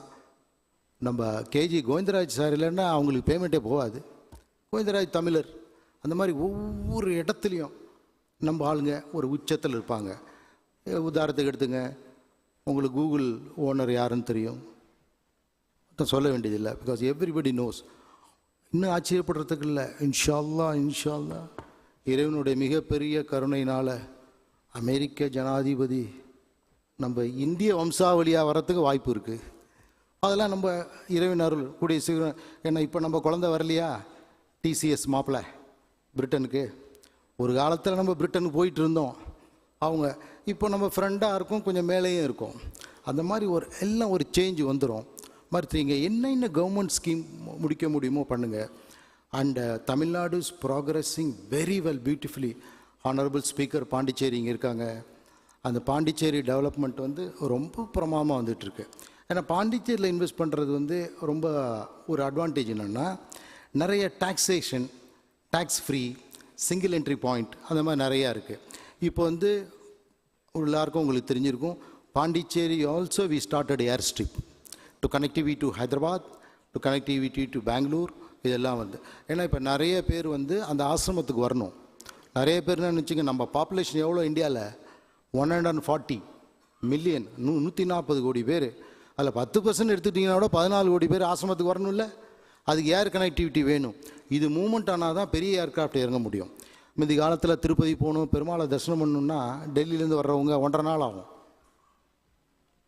1.5 days ஆகும். இப்போல்லாம் ஒரே டேயில் வந்து தரிசனம் பண்ணிட்டு போயிடுறாங்க. தில்லி திருப்பதி ஏன் 320 இறங்குறாங்க, வந்துட்டு அங்கேயே தரிசனத்துக்கு அரேஞ்ச் பண்ணிட்டு திருப்பி பார்த்துட்டு ராத்திரிக்கே டெல்லிக்கு போயிடலாம். அந்த மாதிரி ஏர் கனெக்டிவிட்டிலாம் ரொம்ப பிரதமாக இருக்குது. இன்னும் பாருங்கள், நம்ம எமிரேட்ஸ் வந்து என்ன மாதிரி கனெக்டிவிட்டி வேர்ல்டு பாருங்கள். இன்னும் 2 வருஷத்தில் குறைஞ்சபட்சம் 24 மாதம் 34 மாதத்தில் 540 பிளேனுக்கு ஆர்டர் பண்ணியிருக்காங்க ஏர் இண்டியா. இத்தனை பிளேனுக்கு 540. Delhi will be one of the best world connection to go. It will be one of the best hub. இப்பயே one of the largest airport and cleanest airport. அது மாதிரி நிறைய நம்ம நாட்டை பற்றி சொல்லணும்னா நிறைய சொல்லிகிட்டே இருக்கோம். இது தெரியுங்களா, எல்லாத்துக்கும் காரணம் இது. கடவுள் வந்து அள்ளி கொடுப்பார் நம்ம நாட்டுக்கு. பூஜை புனஸ்காரம் தவறாமல் பண்ணுவோம், 5 வேளை தொழுகை. என்ன கஷ்டம் இருந்தாலும் எவ்வளோ ஏழையாக இருந்தாலும் அந்த கிறிஸ்டியன் பிரதர்ஸ் காலையில் ஸ்லிப்பர் போட்டு துவைச்ச சட்டையை போட்டு சண்டே மார்னிங் மாசுக்கு போயிடுவான். இந்த டிசிப்ளின் தாங்க நம்மளை காப்பாற்றுது.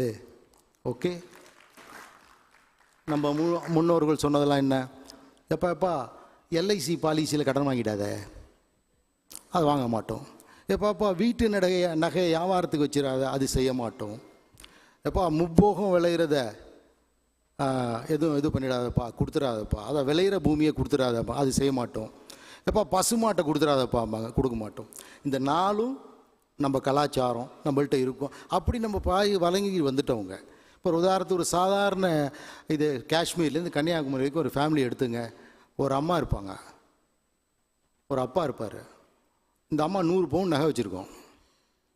ஐயாவுக்கு தெரியாது, வீட்டுக்காரருக்கு. அவர் நினச்சிட்டு இருப்பார் 22 பவுன் இருக்கும்ட்டுன்னு. அந்த அம்மா சத்தியமாக மருமகளுக்கு கொடுக்காது, எல்லாத்தையும் பேத்தி கொடுக்கும். இதுதான் நம்ம நாட்டு முறை. ஆனால் இந்த 100 பவுனுக்கும் இட் இஸ் அரவுண்ட் 20 எவ்வளோன்னு எனக்கு தெரியல. இங்கே தங்கம் வைக்கிறவங்க இருப்பாங்கன்னு நினைக்கிறேன். ஒரு 50 லட்சம் இருக்குமோ ஐயா? இப்ராஹிம் சார் இருக்கார். ஒரு 50 lakhs இருக்குமோ சார்? இந்த 50 லட்சத்துக்கும் 1 பைசா கூட லோன் இருக்காது. ஒரு உதாரணத்துக்கு அமெரிக்கா எடுத்து, யூரோப்பியா, அவன் 1/2 பவுனுக்கு 60% மேலே லோன் வச்சுருப்பான். இதுதான் நம்ம நாட்டுக்கும் அதுக்கும் உள்ள டிஃப்ரென்ஸு. அதனால் ஒரு டெக்னாலஜி இதில் போகாமல் ஒரு சிம்பிளாக ஜனங்களுக்கு புரிகிற மாதிரி, புரிகிற தமிழில், புரிகிற இதில் வந்து அழகாக போங்க. இப்போ நாட்டுப்புற பாடல் எடுத்துக்குவோம், என்ன மாதிரி நமக்கு ரீச் ஆகுது, அந்த மாதிரி ரொம்ப டெக்னிக்கலாக போயிடாமல் ஜனங்களுக்கு என்ன புரியும், இந்த யங்கர் ஜெனரேஷனுக்கு என்ன புரியும் என்று கொண்டு போனோம்னா சிறப்பாக பண்ணலாம், ரொம்ப சிறப்பாக பண்ணலாம். உதாரணத்துக்கு எடுத்துங்க, என் பையன் வந்து லயலா காலேஜில் படிச்சுட்டு பிஜி பாஸ் பண்ணிவிட்டு ரொம்ப கஷ்டப்பட்டு என்ட்ரன்ஸ் எக்ஸாம் எழுதிட்டு யூனிவர்சிட்டி ஆஃப் சதர்ன் கலிஃபோர்னியாவில் போகிறான். அங்கே போய் படிக்கிறான். எல்லாம் அந்த ஃபாதரோட ஃபாதர்னா நான் இல்லை, லயலா காலேஜ் ஃபாதர் ப்ரொஃபஸர். அப்படி படிக்க நானும் அங்கே தான் படித்தேன். படிச்சுட்டு வந்தோடனே படிச்சுட்டு வர்றா போல் இந்த மாதிரி ஒரு கம்ப்யூட்டர் கம்பெனி ஆரம்பிக்கிறேன். இது மாதிரி அப்போ வந்து டாலர் வந்து 75 ரூபான்னு நினைக்கிறேன், இப்போ 85 ரூபான்னு நினைக்கிறேன். 7.5 கோடி ரூபா, ஒரு $1 மில்லியன் வந்து பணம் வேணும்னாரு. சரிப்பா, அது என்ன, நம்ம சாயங்காலம் டீக்கு போவோம், நம்ம சேர்மன் மவுண்ட் ரோட்டில் இருக்கார் பேங்க் சேர்மனு, அவரோட டீ சாப்பிட்டு ஒரு ப்ராப்பர்ட்டி ஒரு பில்டிங் கொடுத்தா லோன் கொடுத்துருவாருன்னு அவன் சொல்கிறான். சித்தப்பா இல்லை எனக்கு இன்வெஸ்டர் அனுப்பிடுவாருங்கிறான். நான் நினச்சிட்டு அதை சும்மா சொல்கிறான், ஒரு பிள்ளை சின்ன பிள்ளை வெள்ளாண்மை வீடு வந்து சேராதுன்னு பார்த்தா சார் 1 மாதத்தில் பணம் 3 தவறையை அனுப்பிட்டார் சார். அதனால் பசங்களை பொம்பளை பிள்ளைங்களை அண்டர் எஸ்டிமேட் பண்ணாதீங்க. They will do more then anything. Okay, அதனால் இன்வெஸ்ட்மெண்ட் நிறையா தமிழ்நாட்டுக்கு வரணும், பாண்டிச்சேரிக்கு வரணும். இது மூலியமாக எல்லா நாட்டுக்கும் தேர்ந்து நமக்கு தமிழுக்கு உத்தியோகம் வரணும். இறைவன் சம்பத் சாருக்கு தீர்க்க ஆயுசை கொடுக்கணும் அப்படின்னு கேட்டுட்டு இந்த வாய்ப்பளித்ததுக்கு நன்றி கூறி விடைபெறுகிறேன். வணக்கம்.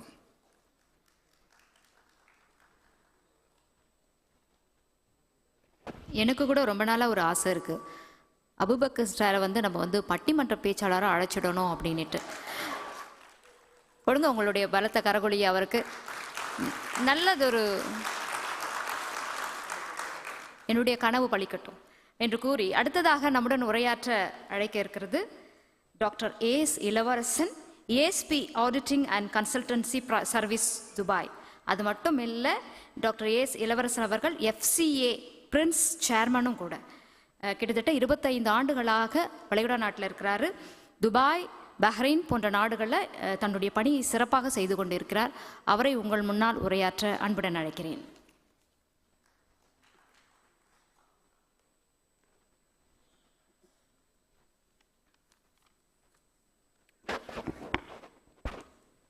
இங்கு கூடியிருக்கும் என் உயிரினும் மேலான தமிழ் மக்களுக்கும், இங்கிருந்து கணினி மூலமாக உலகமெங்கும் வீற்றிருக்கின்ற தமிழ் மக்கள் அனைவருக்கும் இந்த மாலை வேளையில் எனது நன்றியினை தெரிவித்துக் கொள்கின்றேன். முதற்கு நன்றியினை தெரிவித்துக் கொள்கின்றேன்.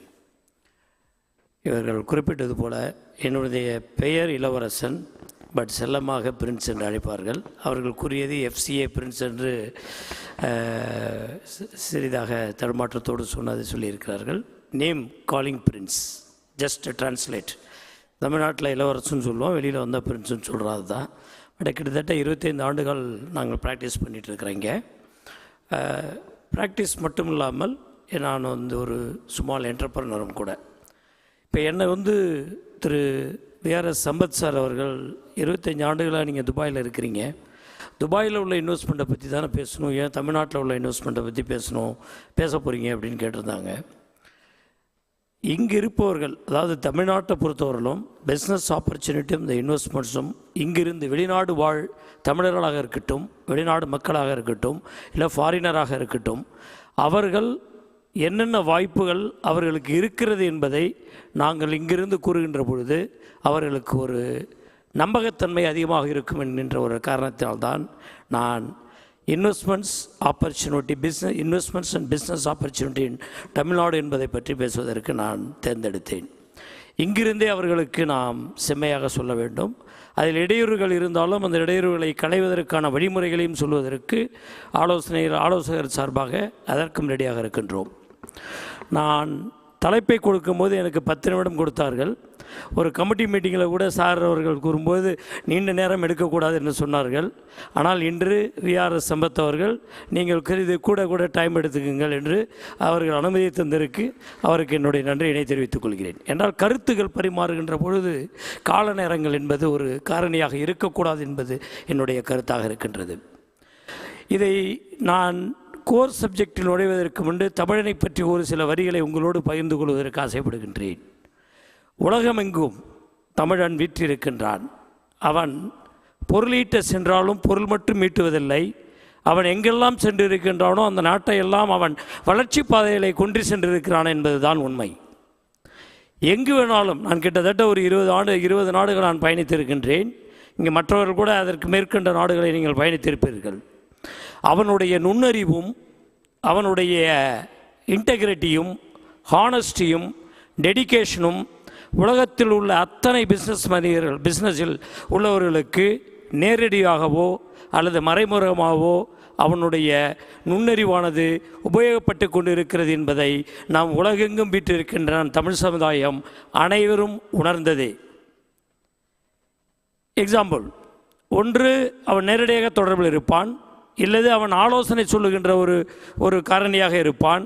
அது அரசாக இருக்கட்டும், அரசாங்கமாக இருக்கட்டும், அது தொழில் ரீதியாக இருக்கட்டும், இந்த வளர்ந்திருக்கின்ற அத்தனை இண்டஸ்ட்ரீஸ் வேர்ல்டு லெவல் இன்றைக்கி எவ்வளோ இண்டஸ்ட்ரீஸ், ஐடி, அது டெக்னாலஜி இண்டஸ்ட்ரியாக இருக்கட்டும், மேனுஃபேக்சரிங் இண்டஸ்ட்ரியாக இருக்கட்டும், அண்டு கார் இண்டஸ்ட்ரியாக இருக்கட்டும், அத்தனையும் தமிழனின் அறிவு இல்லாமல் அது வெற்றி நடை போடுவது என்பது 0% என்பதை நீங்கள் முக்கியமாக உணர வேண்டும்.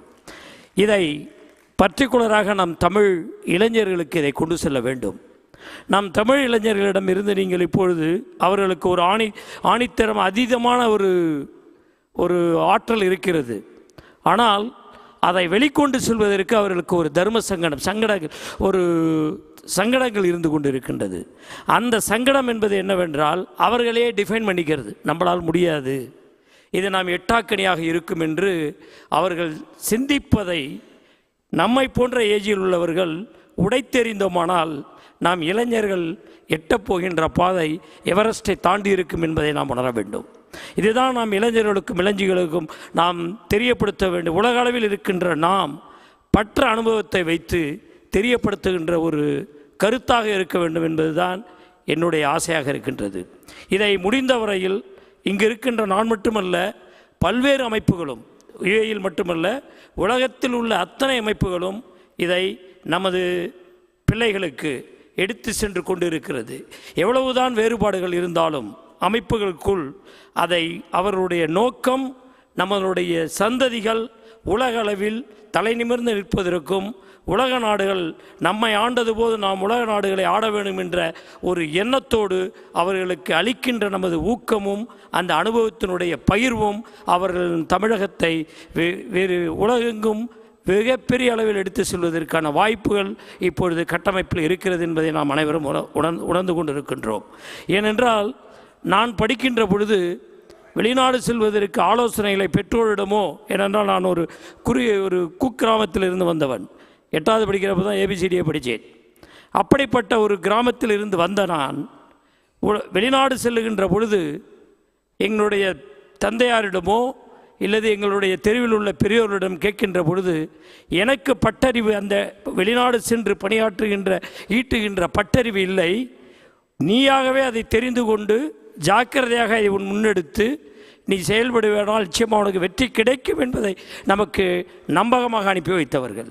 இதை ஏன் நான் கூறுகிறேன் என்றால், பெரும்பாலும் நம் சந்ததிகளை இது உனக்கு சரிப்பட்டு வராது, நீ இங்கே போவாதை, இது எனக்கு ஒத்து வராது, முடவன் கொம்புத்தனுக்கு ஆசைப்படக்கூடாது, விரலுக்கு தகுந்த வீக்கம், இந்த பழமொழிகளை எல்லாம் நாம் ஒரு தவறான பாதையில் செல்லுகின்ற பொழுது சொல்லுகின்ற அறிவுரைகளை நாம் சரியான பாதையில் செல்லுகின்ற இளைஞர்களுக்கு நாம் தெரியப்படுத்தினோமானால் அவர்களுடைய முன்னேற்றமும் தமிழ்நாடுடைய முன்னேற்றமும் முட்டுக்கட்டையாகும் என்பதை உடைத்தெறிந்து எனது தகப்பனார் நீ செல், ஆனால் புத்தி கூர்மையாக இருந்து நீ வெற்றி அடைய வேண்டும் என்ற ஒரு அறிவுரையை தந்தார். அனுபவம் இல்லை என்றால் இதுதான் ஒரு சின்ன கருத்தை நான் தமிழை பற்றி கூற ஆசைப்பட்டேன். இப்பொழுது நாம் கோர் சப்ஜெக்ட் போவோம். நாம் இப்பொழுது பார்ப்பது என்னவென்றால், இன்வெஸ்ட்மெண்ட்ஸ் அண்ட் பிஸ்னஸ் ஆப்பர்ச்சுனிட்டி இன் தமிழ்நாடு. நான் கூறியது போல இன்று உலகத்தில் உள்ள அத்தனை நிறுவனங்களும் இந்தியாவை நோக்கி படையெடுக்கின்றது. அது இந்தியாவை நோக்கி படையெடுத்தாலும் அவர்கள் மனதில் முதலில் நிற்பது தென்னிந்தியா. தென்னிந்தியாவில் முதலில் நிற்பது சென்னை, மதராஸ், தமிழ்நாடு என்பது அனைவரும் உணர வேண்டும். இதை நாங்கள் அனுபவபூர்வமாக, ஏனென்றால் இங்கு நாங்கள் என்னை போன்று இங்கு இருக்கின்ற தமிழ் பிராக்டிஸ் செய்கின்ற சார்ட்டர் அக்கௌண்டன்ட் நிறையாக இருக்கிறார்கள். அவர்கள் அனைவருமே நாங்கள் இன்ட்ராக்ட் செய்த போது, ஏனென்றால் துபாய் என்பது உங்களுக்கு பல நாடுகள், உலக நாடுகளில் உள்ளவர்களை அனைவரையும் அணுகுகின்ற ஒரு வாய்ப்பு கிடைத்திருக்கிறது நமக்கு.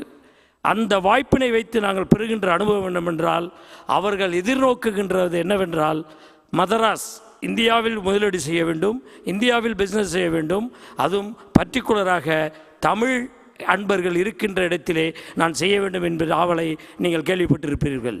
ஈவன் இந்த பில்கேட்ஸ் கூட ஒரு சின்ன கருத்து நிலைவைக்க, பில்கேட்ஸ் கூட நீங்கள் இந்தியனுக்கு விசா கொடுக்க மறுத்தால் நான் என்னுடைய கம்பெனியை இந்தியாவிற்கு மாற்றிவிடுவேன் என்கின்ற ஒரு கருத்தை அவர் அரசாங்கத்திடம் பகிர்ந்தது அனைவரும் அறிந்ததே. இது ஏன்? நம்மிடம் உள்ள நுண்ணறிவு, பட்டறிவு, இன்டெகிரிட்டி, அதுதான் உலகம் எதிர்பார்க்கின்றது. அது மட்டுமல்ல, முதல் பர்டிகுலராக தமிழனிடத்தில் இருப்பது மல்டி ஃபங்க்ஷனல் கெப்பாசிட்டி. இப்போ நான் ஆடிட்டராக இருக்கலாம், ஆடிட்டை மட்டும் பார்ப்பதில்லை, அனைத்தையும் நாம் கற்றுக்கொள்வோம். கற்றுக்கொண்டு அனைத்தையும் ஒருமைப்படுத்தி அதை நாம் ஒரு நிறுவனத்திற்கு தருகின்ற பொழுது அந்த நிறுவனம் மேலும் அடைவதற்கான வாய்ப்புகளை பெற்றுக்கொண்டு இருக்கிறது. General manager, CEOs, managing directors, இவர்கள் எல்லாம் 100% தென்னிந்தியர்கள், அதிலே 70% தமிழர்களாக இருப்பதை நீங்கள் அறிய வேண்டும் உலகமெங்கிலும்.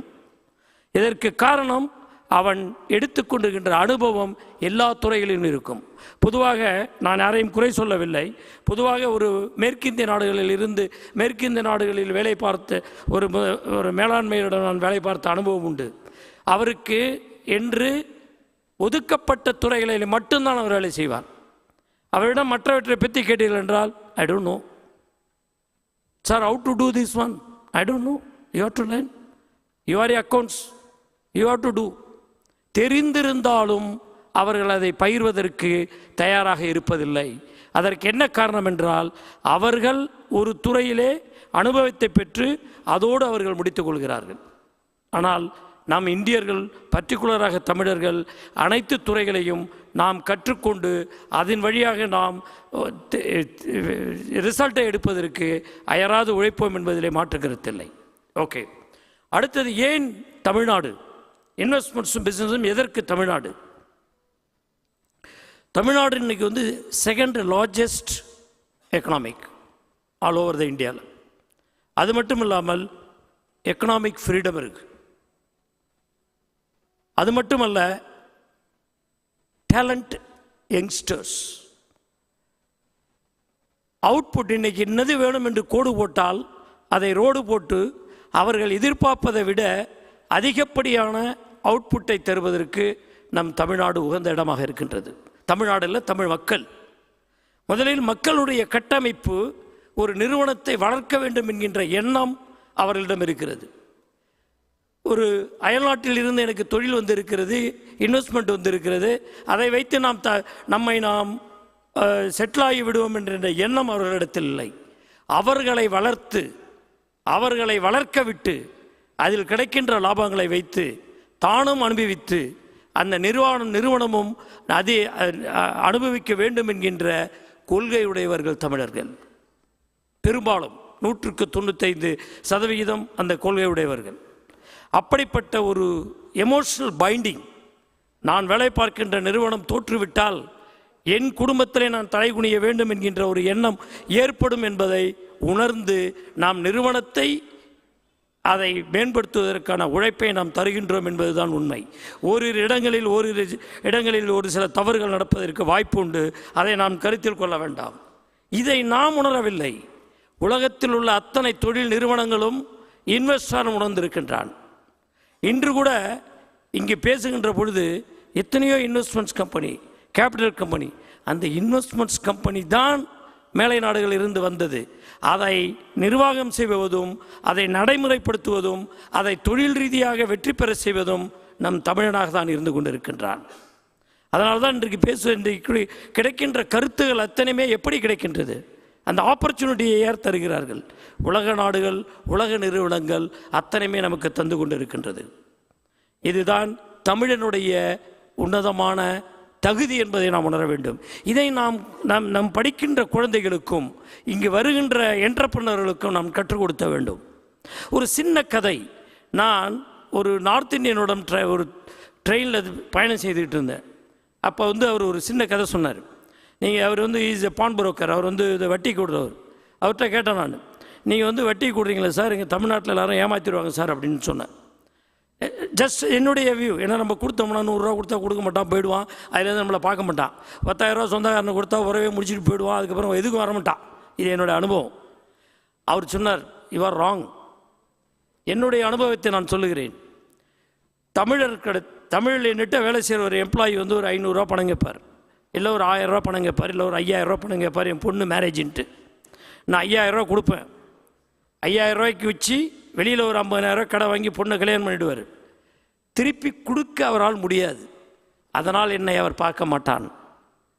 முடியாத சூழ்நிலையில் அவர் என்னை அவாய்ட் செய்துவிட்டு என்னை பார்ப்பதற்கு அவருக்கு வெக்கம், கூச்சம், கில்ட்டி. அதனால் அவர் என் வேலையை விட்டு சென்று விடுவார். இதே எங்கூருக்காரன்ட்ட நான் 5000 ரூபா கொடுப்பேன். 31ஆம் தேதி தரேன்னு சொல்லுவான். 30ஆம் தேதி கொடுத்துருவான். அடுத்த மாதம் 10,000 ரூபா கேட்பான். திருப்பி நான் கொடுப்பேன். 28ஆம் தேதி திருப்பி கொடுத்துருவான். அடுத்த மாதம் 3 லட்ச ரூபா வாங்கிட்டு ஓடி போயிடுவான். ஆனால் அதே தமிழனுக்கு அவன் கல்யாணத்தை செய்வதற்கு 50,000 ரூபாய் நான் கொடுத்தால் 3 தலைமுறைக்கு எனக்கு வேலையாள்கள், நம்பிக்கையான வேலையாள் கிடைத்தான் என்பதை அவர் பதிவு செய்கிறார். ஏன் நார்த் இந்தியன் ஏன் தமிழ்நாட்டில் வந்திருக்கா? இதுதான் இன்றைக்கு ஒரு குடும்பத்தில் ஒரு பெண்மணிக்கோ இல்லை அந்த குடும்பத்தில் ஏற்படுகின்ற கஷ்டங்களுக்கோ அவன் முழுவதுமாக உதவி செய்து விட்டால் அவன் சொல்லுகின்றான் 3 தலைமுறைக்கு, என்னுடைய 3 தலைமுறைக்கு நான் கவலையப்பட வேண்டாம், படுத்து கொண்டு சம்பாதிப்பேன், உங்கள் மக்கள் உழைத்து கொண்டு எனக்கு தருவார்கள் என்று. இதுதான் நாம் சிந்திக்க வேண்டும். அப்படிப்பட்ட ஹானஸ்டி இதை ஏன் நாம் செய்வதில்லை? ஆனால் மேபி நம்மள்கிட்ட வாங்கினா நம்மள்ட்ட ஓடிடுவானோங்கிற பயம் இருக்குது நமக்கு. பட் இந்த நேச்சர் தமிழனுடைய நேச்சர். அது மட்டுமல்ல, தமிழ்நாட்டில் என்ன வளம் இல்லை, ரிசோர்ஸஸ், எல்லா ரிசோர்ஸஸும் இருக்குது. மினரல்ஸ் இருக்குது, அக்ரிகல்ச்சர் ப்ராடக்ட்ஸ் இருக்குது, சர்வீஸ் இண்டஸ்ட்ரீஸ் இருக்குது.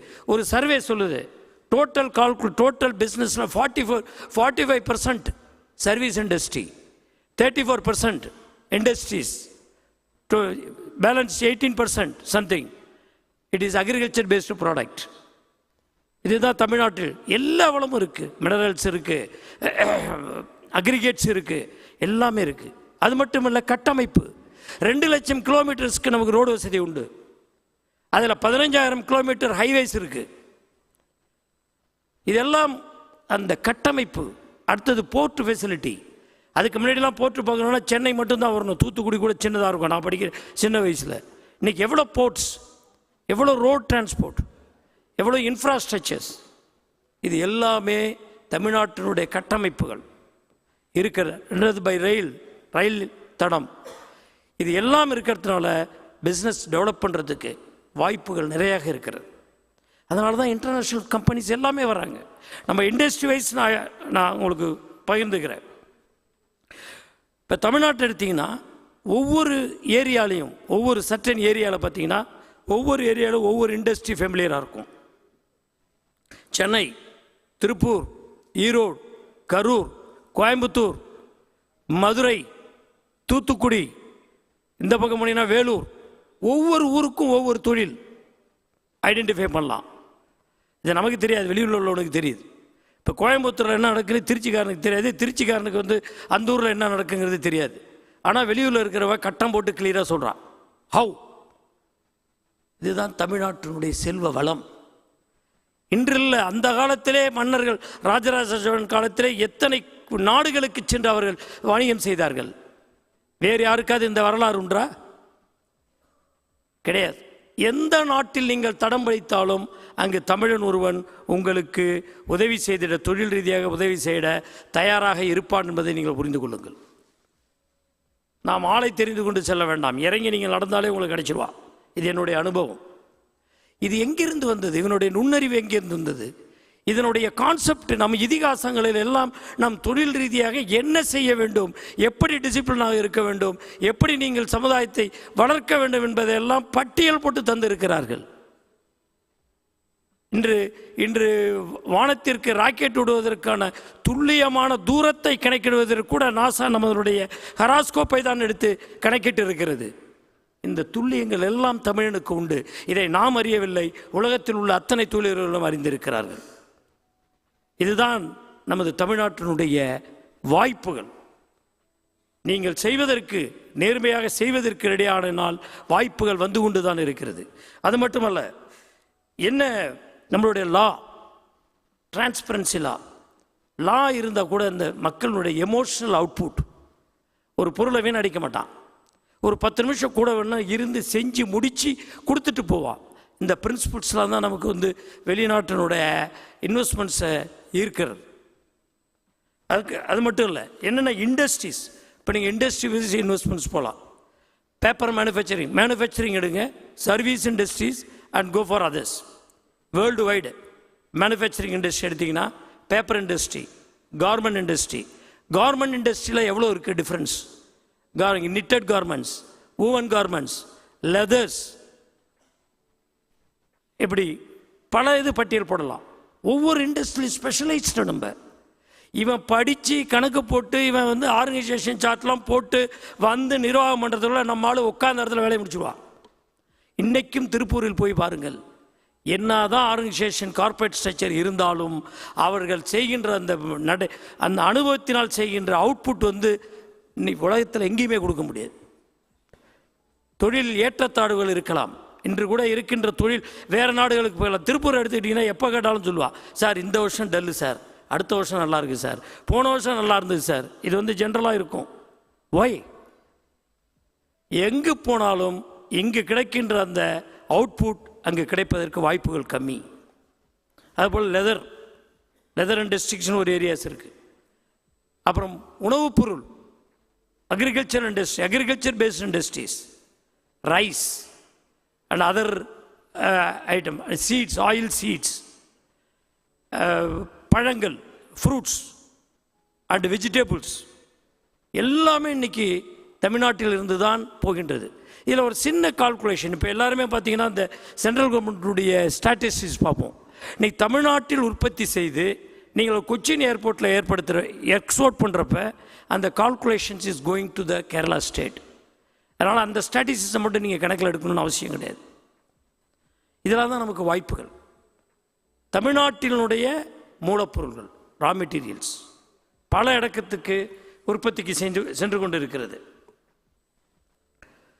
இது அது மாதிரி கிளாத்திங் பிராண்டிங், இன்றைக்கி இந்தியாவில் உள்ள டோட்டல் கிளாத் பிராண்டிங்கில் 1/3 தமிழ்நாடு. இன்றைக்கி எவ்வளவோ பிராண்டிங் இருக்குது, டெர்மிக்கல் ஃபீருங்கிறா, அதுங்கிறா, டெபகன்ஸுங்கிறா, எல்லாத்தினுடைய மேனுஃபேக்சரிங் வந்து நம்ம இந்தியாவில் தான் வருது. மேபி கார்மெண்ட் ஸ்டிச்சிங் வந்து வெளியில் ஸ்டிச் பண்ணலாம். அந்த cloth dyeing and fabrication is coming from Tiruppur and Karur and other area. இன்றைக்கி mostly middle east, Africa, US and UK, European கண்ட்ரியில் உள்ள ஹோட்டல் இண்டஸ்ட்ரிக்கு உள்ள linen and others is coming from Karur. Furnitures, அப்புறம் இன்னைக்கு body manufacture, car body manufacturings, இது எல்லாமே the core is coming from Tamil Nadu industry. அந்த அளவுக்கு தமிழ்நாட்டில் வந்து இன்ஃப்ராஸ்ட்ரக்சர் வந்து டெவலப் ஆகிருக்கு. இப்போ நாங்களே ஐ ஃபீல் நாங்கள் வந்து லூஸ் பண்ணிட்டோமோ ஆப்பர்ச்சுனிட்டி அப்படின்னு. இருந்திருந்தாலும் இன்னும் நிறையா வளர்ந்துருக்கலாமோ. அந்த அளவுக்கு பிளண்டி ஆஃப் ஆப்பர்ச்சுனிட்டிஸ். அது ஆப்பர்ச்சுனிட்டிஸ்க்கு தகுந்த மாதிரி they are creating the resources, man power resources, இன்ஃப்ராஸ்ட்ரக்சரை கிரியேட் பண்ணிகிட்டே இருக்கிறாங்க. இன்றைக்கி எவ்வளவோ கல்வி ஜாமான்கள் இருக்காங்க, இங்கே எவ்வளோ அவுட்புட் கொடுக்குறாங்க, எவ்வளோ மக்கள் நமக்கு கொடுக்குறாங்க, எவ்வளோ ஸ்டூடெண்ட்டை கொடுக்குறாங்க. இது வந்து ட்ரெடிஷ்னலாக உள்ள பிஸ்னஸ். இன்றைக்கி லேட்டஸ்ட்டாக உள்ள ஐடி இண்டஸ்ட்ரி. சார் சொன்னது போல் இன்றைக்கி சென்னையில் வந்து ஒரு இன்டர்நெட் ஒர்க் ஆகல, பவர் ஃபெயிலியர்னால் வேர்ல்டு ஸ்தம்பித்து நிற்கும். ஏன்னா அவனுடைய பேமெண்ட்டு, அவனுடைய ப்ராசஸ்ஸு, அவனுடைய accounting process, daily operation process எல்லாத்தினுடைய பேக் ஆஃபீஸும் மோஸ்ட்லி இன் சவுத் இந்தியா. இது அப்புறம் entertainment industry, then medical tourism. Entertainment industry have the plenty of opportunities. இன்றைக்கி இப்போ கடந்த முறை ஒரு மீட்டிங்கில் கூட நம்ம பாண்டிச்சேரி மினிஸ்டர் வந்தப்போ அவங்களுடைய ஆம்பிஷன்ஸ்னா entertainment, cruise. They want to develop cruise in Pondicherry and Chennai. Even they want to start shipping route from Chennai to Pondicherry and Vizag to Pondicherry. Just finish. I think running out of time, I will finish just 1 or 2 words. இதே மாதிரி இண்டஸ்ட்ரியை பற்றி பேசிக்கிட்டே இருக்கலாம். Can give plenty of opportunities. Man power இன்னைக்கு யுஏஇனுடைய total டெவலப்மெண்ட்டில் இந்தியனுடைய contribution is very high. No Indian, no development. Not only here, entire world contribution மறைமுகமாக இருக்கும். இந்த வாய்ப்பை இப்போ நான் கூட எவ்வளோ பேர்கிட்ட பேசிட்டு இருக்கேன். Governments is giving the plenty of opportunities. PPP projects, even several projects, here the foreigners, they are ready to invest for PPP projects. They want to sign agreement with the direct governments. Why? Where they got? They have the governments here. Worldwide they have the governments. Why they want to invest? Why they want to sign the government? They are stable government. Even though the government changes, there is no changing in the policies. Stable policies. They don't care the changing of the politics. They know if invested, we will get the investments. So, அப்படி பார்த்தீங்கன்னா அடுத்தது Erode turmeric processing unit. இப்படி ஒவ்வொரு இண்டஸ்ட்ரிக்கும் நிறைய வாய்ப்புகள் நம் தமிழர்களுக்கு இருக்குது. இதுபோல் கான்ஃபரன்ஸில் தான் இதை நம்ம பகிர்ந்துக்க முடியும். எங்களுடைய கூற்று என்னென்னா, உலகத்தில் உள்ள அத்தனை தமிழ் தொழில் முனைவோர்கள், தொழில் புரிபவர்கள் அண்ட் ப்ரொஃபஷனலை ஒன்றிணைத்து நம் தமிழர்களிடத்திலே உள்ள தொழிலை பங்கிட்டு கொண்டோமானால் வருகின்ற இளைஞர் சமுதாயம் உலகை வெல்லும் என்பதில் சிறிதளவும் ஐயமில்லை என்பதை கூறி வாய்ப்பளித்த அத்தனை பேருக்கும் நன்றி கூறி பர்டிகுலராக திரு விஆர்எஸ் சம்பத் அவர்களுக்கும் நன்றி கூறி இந்த வாய்ப்பளித்ததற்கு நன்றி கூறி அமர்கிறேன். நன்றி, வணக்கம். தேங்க்யூ. மிக்க நன்றி சார். வரக்கூடிய உரை நிகழ்த்தக்கூடிய அன்பர்கள் தயவுசெய்து நேரத்தை கருத்தில் கொண்டு உரையாற்றுமாறு கேட்டுக்கொள்கின்றேன். அடுத்ததாக நம்ம பேசுகிறதுக்கு முன்னாடி துபாயில் மட்டும் மெரியாட்டில் இடியும் மின்னலமாக பெஞ்சுக்கிட்டே இருக்குது அப்படின்னு சொல்லலாம். அந்த மாதிரி உரை நிகழ்த்தி கொண்டிருக்கின்றார்கள். பலத்த கரகொலியுடன் அடுத்த ஒரு உரை நிகழ்த்த அழைக்கின்றேன். Thiru K Lakshmi Narayanan, honourable minister of PWD, government of Pondicherry, Pondicherry.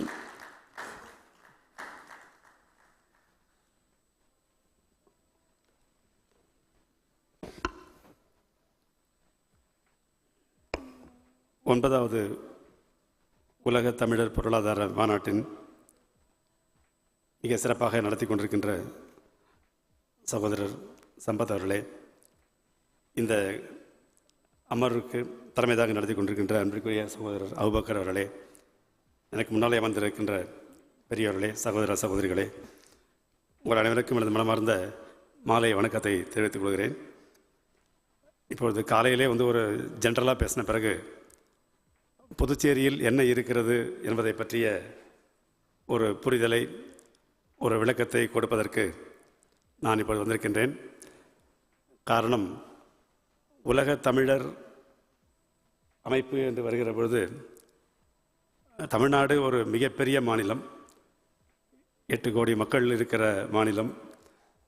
எங்களை பொறுத்தவரை 14 லட்சம் மக்கள் தான் இருக்கிறார்கள் என்றாலும் கூட தமிழகத்தினுடைய பெருமைக்கும் புகழுக்கும் குறைவில்லாத ஒரு பகுதியாக புதுச்சேரி இருக்கிறது என்பதற்கு 2-3 விளக்கங்களை சொல்ல கடமைப்பட்டிருக்கிறேன்.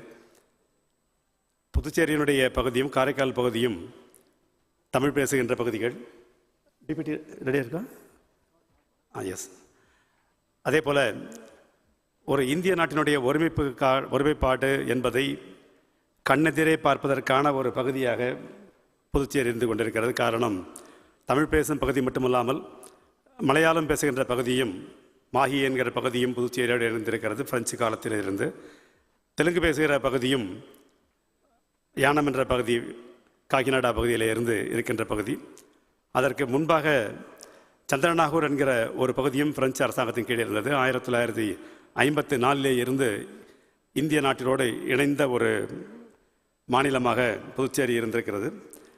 இதனுடைய பெருமைகளை பார்க்கிற பொழுது கிட்டத்தட்ட நம்முடைய இந்திய நாட்டிலேயே முதல் பிரதமராக இருந்த நேரு அவர்கள் சொன்னது போல, ஒரு பிரெஞ்சு நாட்டினுடைய கலாச்சாரத்தை, எந்த ஒரு கலாச்சாரத்தையும் ஒரு ஜன்னல் வழியாக பார்க்க வேண்டும் என்று சொன்னால் அது புதுச்சேரி தான் பிரெஞ்சு நாட்டினுடைய கலாச்சாரத்தை பார்க்கிற மாநிலம் என்று மிக அழகாக சொன்னார். இந்திய நாட்டின் சுதந்திர போராட்டத்திற்கு பிறகு வகுக்கப்பட்ட அரசியல் சாசனத்திலே பல முக்கியமான விஷயங்கள், உலக நாடுகளிலே இருந்த பல கருத்துகள் அதில் எடுத்துக்கப்பட்டன. அதற்கு அடிப்படையாக நம்முடைய பிரயாம்பலிலே கூட வருகிற ஃப்ராட்டர்னிட்டி, ஈக்குவாலிட்டி, லிபர்ட்டி என்று சொல்லக்கூடிய அந்த 3 வார்த்தைகளும் இந்திய நாட்டிற்கே அறிமுகப்படுத்தியது நம்முடைய புதுச்சேரியினுடைய பிரெஞ்சு அரசாங்கம் தான் என்பதை நான் இங்கே பெருமையாக சொல்லிக்கொள்ள முடியும். உலகத்தில் நடந்த பல புரட்சிகளுக்கு வித்தாக இருந்தது நம்முடைய சுதந்திரமும் சகோதரத்துவமும் சமத்துவம் என்பது. இந்த 3 வார்த்தைகளும் நம்முடைய இந்திய அரசியலமைப்பு சட்டத்தினுடைய முகப்புறையிலே வருவதற்கு காரணம், இன்றைக்கு எல்லோரும் அந்த பெருமையை பற்றி பேசிக் கொண்டிருக்கிறோம். உலக நாடுகள் அளவிலே இந்திய நாட்டினுடைய ஜனநாயக பண்பை பேசுகிறோம் என்று சொன்னால், அந்த 3 வார்த்தைகளை கொடுத்த பிரெஞ்சு நாட்டினுடைய கலாச்சாரத்தை புதுச்சேரி இன்றைக்கும் பெற்றிருக்கிறது, இன்றைக்கும் பாதுகாத்து கொண்டிருக்கிறது. அதுதான் இந்திய நாட்டினுடைய அரசியலமைப்பு சட்டத்திற்கே இந்த 3 வார்த்தைகளை கொடுப்பதற்கான ஒரு ஜன்னலாக இருந்திருக்கிறது என்று சொல்வார்கள். பொதுவாக சொல்லுவோம், இந்திய நாட்டிற்குடைய மும்பையை பற்றி சொல்கிற பொழுது கேட்வே ஆஃப் இந்தியா என்று சொல்லுவோம். பல விஷயங்களை சொல்லும்போது சில நகரங்களை சொல்லி இது கேட்வே என்று சொல்லுவோம். அதே போல் இன்றைக்கு இந்திய நாட்டிலே பிரெஞ்சு கலாச்சாரத்தினுடைய கேட்வேவாக இருப்பது நம்முடைய புதுச்சேரி என்று சொன்னால் அது மிகாது. அது மட்டும் இல்லாமல், அன்றைக்கு 4 பிராந்தியங்களை கொண்டிருந்தாலும் கூட 3 மொழிகளை கொண்டிருக்கிற மாநிலம். இந்திய நாட்டில் இருக்கிற எல்லா மாநிலத்திலும் இருப்பவர்களெல்லாம் இங்கே வந்து குடியிருந்து அமைதியாக தங்களுடைய தொழிலையும் தங்களுடைய வாழ்வாதாரத்தையும் சிறப்பாக செய்து கொண்டிருக்கிற ஒரு மாநிலம் என்று பார்த்தால் அது அநேகமாக புதுச்சேரி. அது ஒரு இந்தியாவை ஒரே இடத்தில் பார்க்க வேண்டும் என்று சொன்னால் அது நம்முடைய புதுச்சேரி என்று தான் தெரியும். அதற்காகத்தான் என்னுடைய இதை கொடுத்துருக்கோம். அதாவது தென்னிந்திய நாடுகள் எல்லாம் ஒன்றிணைக்கிற ஒரு திராவிடம் என்று சொல்கிற போது அது உண்மையான திராவிடத்தினுடைய நிலை, அதனுடைய அமைப்புகள் இன்றைக்கு புதுச்சேரியில் தான் இருக்கிறது. திராவிடம் என்று சொன்னாலே நம்முடைய தெலுங்கு, மலையாளம், தமிழ், கன்னடம் என்று சொல்லக்கூடிய எல்லாம் சேர்ந்து இருக்கிற பகுதியாக புதுச்சேரி, அதான் 4 பகுதியிலும் இருக்கிற பகுதியை காட்டியிருக்கிறோம். புதுச்சேரி என்று சொல்கிற பொழுது அதனுடைய பாரம்பரியம், கலாச்சாரமும் ஸ்பிரிச்சுவாலிட்டி என்று சொல்லக்கூடிய 2 விஷயங்களும் தான் எங்களுடைய மிகப்பெரிய யூஎஸ்பி என்று சொல்லுவோம். எங்களுடைய யூஎஸ்பி, அதாவது யூனிக் செல்லிங் பாயிண்ட் என்று சொல்லக்கூடிய விஷயங்கள் வந்து ஹெரிட்டேஜ் அண்ட் ஸ்பிரிச்சுவல். அதனால தான் வந்து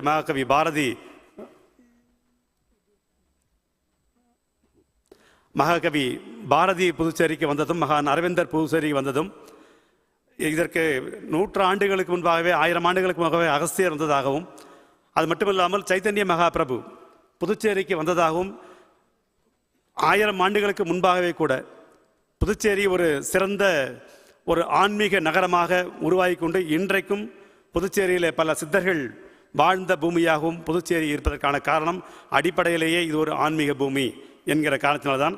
அப்படித்தான் அதனுடைய ஒட்டி தான் நம்முடைய பாரம்பரிய கட்டிடங்களும் நம்முடைய ஆன்மீகமும் இன்றைக்கு இங்கே தளர்ந்து ஓடிக்கொண்டிருக்கிறது.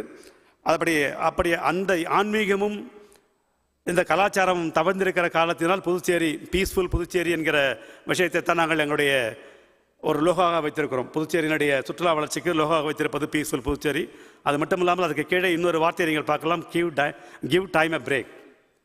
யாராவது உலகத்திலே ஒரு காலத்திற்கு ஓய்வு கொடுக்க முடியுமா என்று யோசித்து பார்க்க முடியும். காலத்திற்கு ஓய்வு என்றால் நமக்கே ஓய்வு தான், உலகத்தை விட்டே நிம்மதியாக போகக்கூடிய ஓய்வு தான் இருக்கும். ஆனால் காலத்திற்கே ஓய்வு தேவை என்கிற ஒரு கருத்தமைப்பை வைத்து அது மனிதனாக பிறந்திருக்க நமக்கு அத்தனை பேருக்கும் இந்த ஓய்வு தேவை என்கிற அணையிலே தான் ஒரு தத்துவத்தான ஒரு விஷயத்தை தான் நாங்கள் கிவ் டைம் எ பிரேக் என்று கொடுத்திருக்கிறோம். அது மட்டுமல்ல, இன்றைக்கு ஓய்வு என்பது இன்றைக்கு உழைக்கின்ற மக்களுக்கு ஓய்வு வந்து 8 மணி நேர வேலை, 8 மணி நேர ஓய்வு என்று சொல்லக்கூடிய அந்த விஷயத்தையும் இந்திய ஆசிய கண்டத்திலேயே புதுச்சேரியில் தான் முதல் முறையாக 8 மணி நேர வேலையை கொண்டு வந்த மாநிலமாகவும் பிரெஞ்சு அரசாங்கத்திடம் சொல்லி புதுச்சேரி பகுதியில் 8 மணி நேர வேலையை கொடுத்தது நம்முடைய புதுச்சேரி மாநிலம் தான். அப்படிப்பட்ட வரலாற்று சிறப்புமிக்க விஷயங்கள் இருக்கிற காரணத்தினால்தான் கிவ் டைம் எ பிரேக் என்று சொல்லக்கூடிய அந்த சுற்றுலா வளர்ச்சிக்கான ஒரு காரியத்தையும் அந்த ஒரு விஷயத்தையும் கொடுத்திருக்கிறோம்.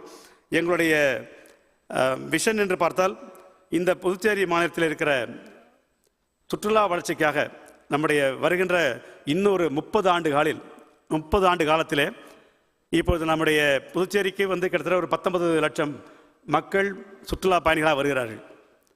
இந்த இன்னொரு 30 ஆண்டு காலத்தில் 58 லட்சம் சுற்றுலா பயணிகளை ஈர்க்க வேண்டும் என்கிற இலக்கையோடு நாங்கள் போய்கொண்டிருக்கிறோம்.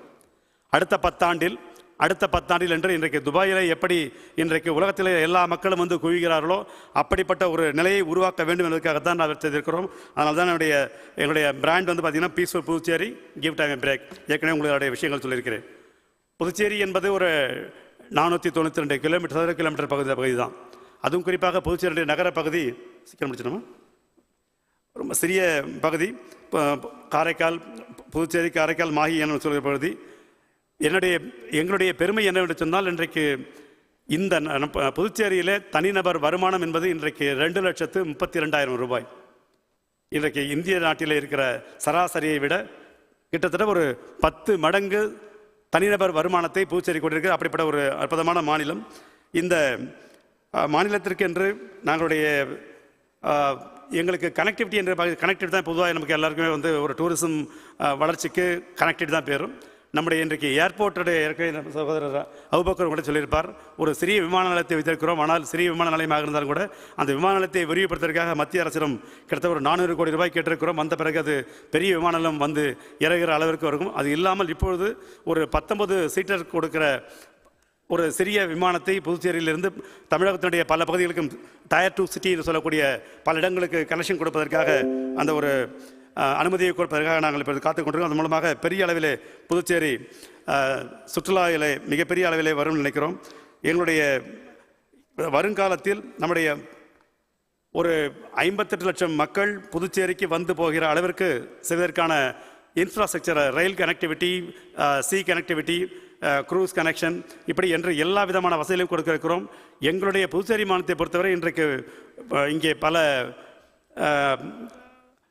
அதாவது பிபிபி மோடில் செய்யக்கூடிய விஷயங்களுக்காக பலரும் காத்து கொண்டிருப்பார்கள். அப்படிப்பட்ட ஒரு வாய்ப்பை புதுச்சேரி மாநிலம் தருவதற்கான வாய்ப்பை கொடுத்திருக்கோம். இப்பொழுது ஏற்கனவே விரைவிலேயே இன்னும் ஒரு மாதத்திற்குள்ளாக ஒரு மிகப்பெரிய 2 ப்ராஜெக்டுகள், பீச் ரோட்டில் ஒரு மிகப்பெரிய ஒரு ப்ராஜெக்ட், ஒரு பெரிய ஸ்டார் ஹோட்டல் நாங்கள் வந்து பிபிபி மோடில் கொடுக்குறோம். அநேகமாக இன்னும் ஒரு மாதத்திற்குள்ளாக அந்த டெண்டர்லாம் வச்சுருக்கோம், ஃபைனலைஸ் பண்ண போகிறோம். அப்படி வருகிற பொழுது கிட்டத்தட்ட ஒரு தாஜ் ஹோட்டலுக்கு இணையான ஒரு பெரிய ஹோட்டலை நாங்கள் வந்து புதுச்சேரி கடற்கரை ஹோட்டலில், புதுச்சேரி கடற்கரையின் அழகில் மயங்காதவர்களே கிடையாது.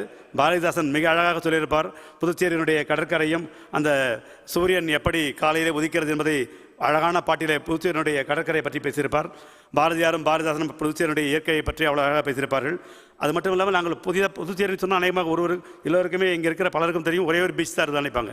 ஆனால் கடந்த மத்திய அரசினோட உதவியோடு இப்போது நாங்கள் ஒரு 5 பீச்சை நாங்கள் புதுசாக உருவாக்கியிருக்கோம்.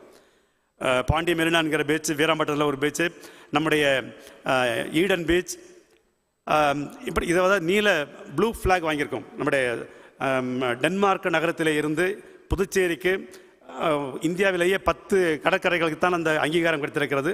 அப்படிப்பட்ட ஒரு கடற்கரையினுடைய பகுதி புதுச்சேரியில் இருக்கிறது. அதுக்காக ப்ளூ ஃப்ளாக் நாங்கள் அக்ரெடிடேஷன் வாங்கியிருக்கோம். அது வந்து இன்றைக்கி வந்து க்ளீன் பீச் என்று சொல்லக்கூடிய அளவிற்கு அதை மெயின்டைன் பண்ணுறதுக்காக பிபிபி மோடில் கொடுத்துருக்கோம். ஏன்னா பிபிபி மோடு ஒரு சக்ஸஸ்ஃபுல் மோடு.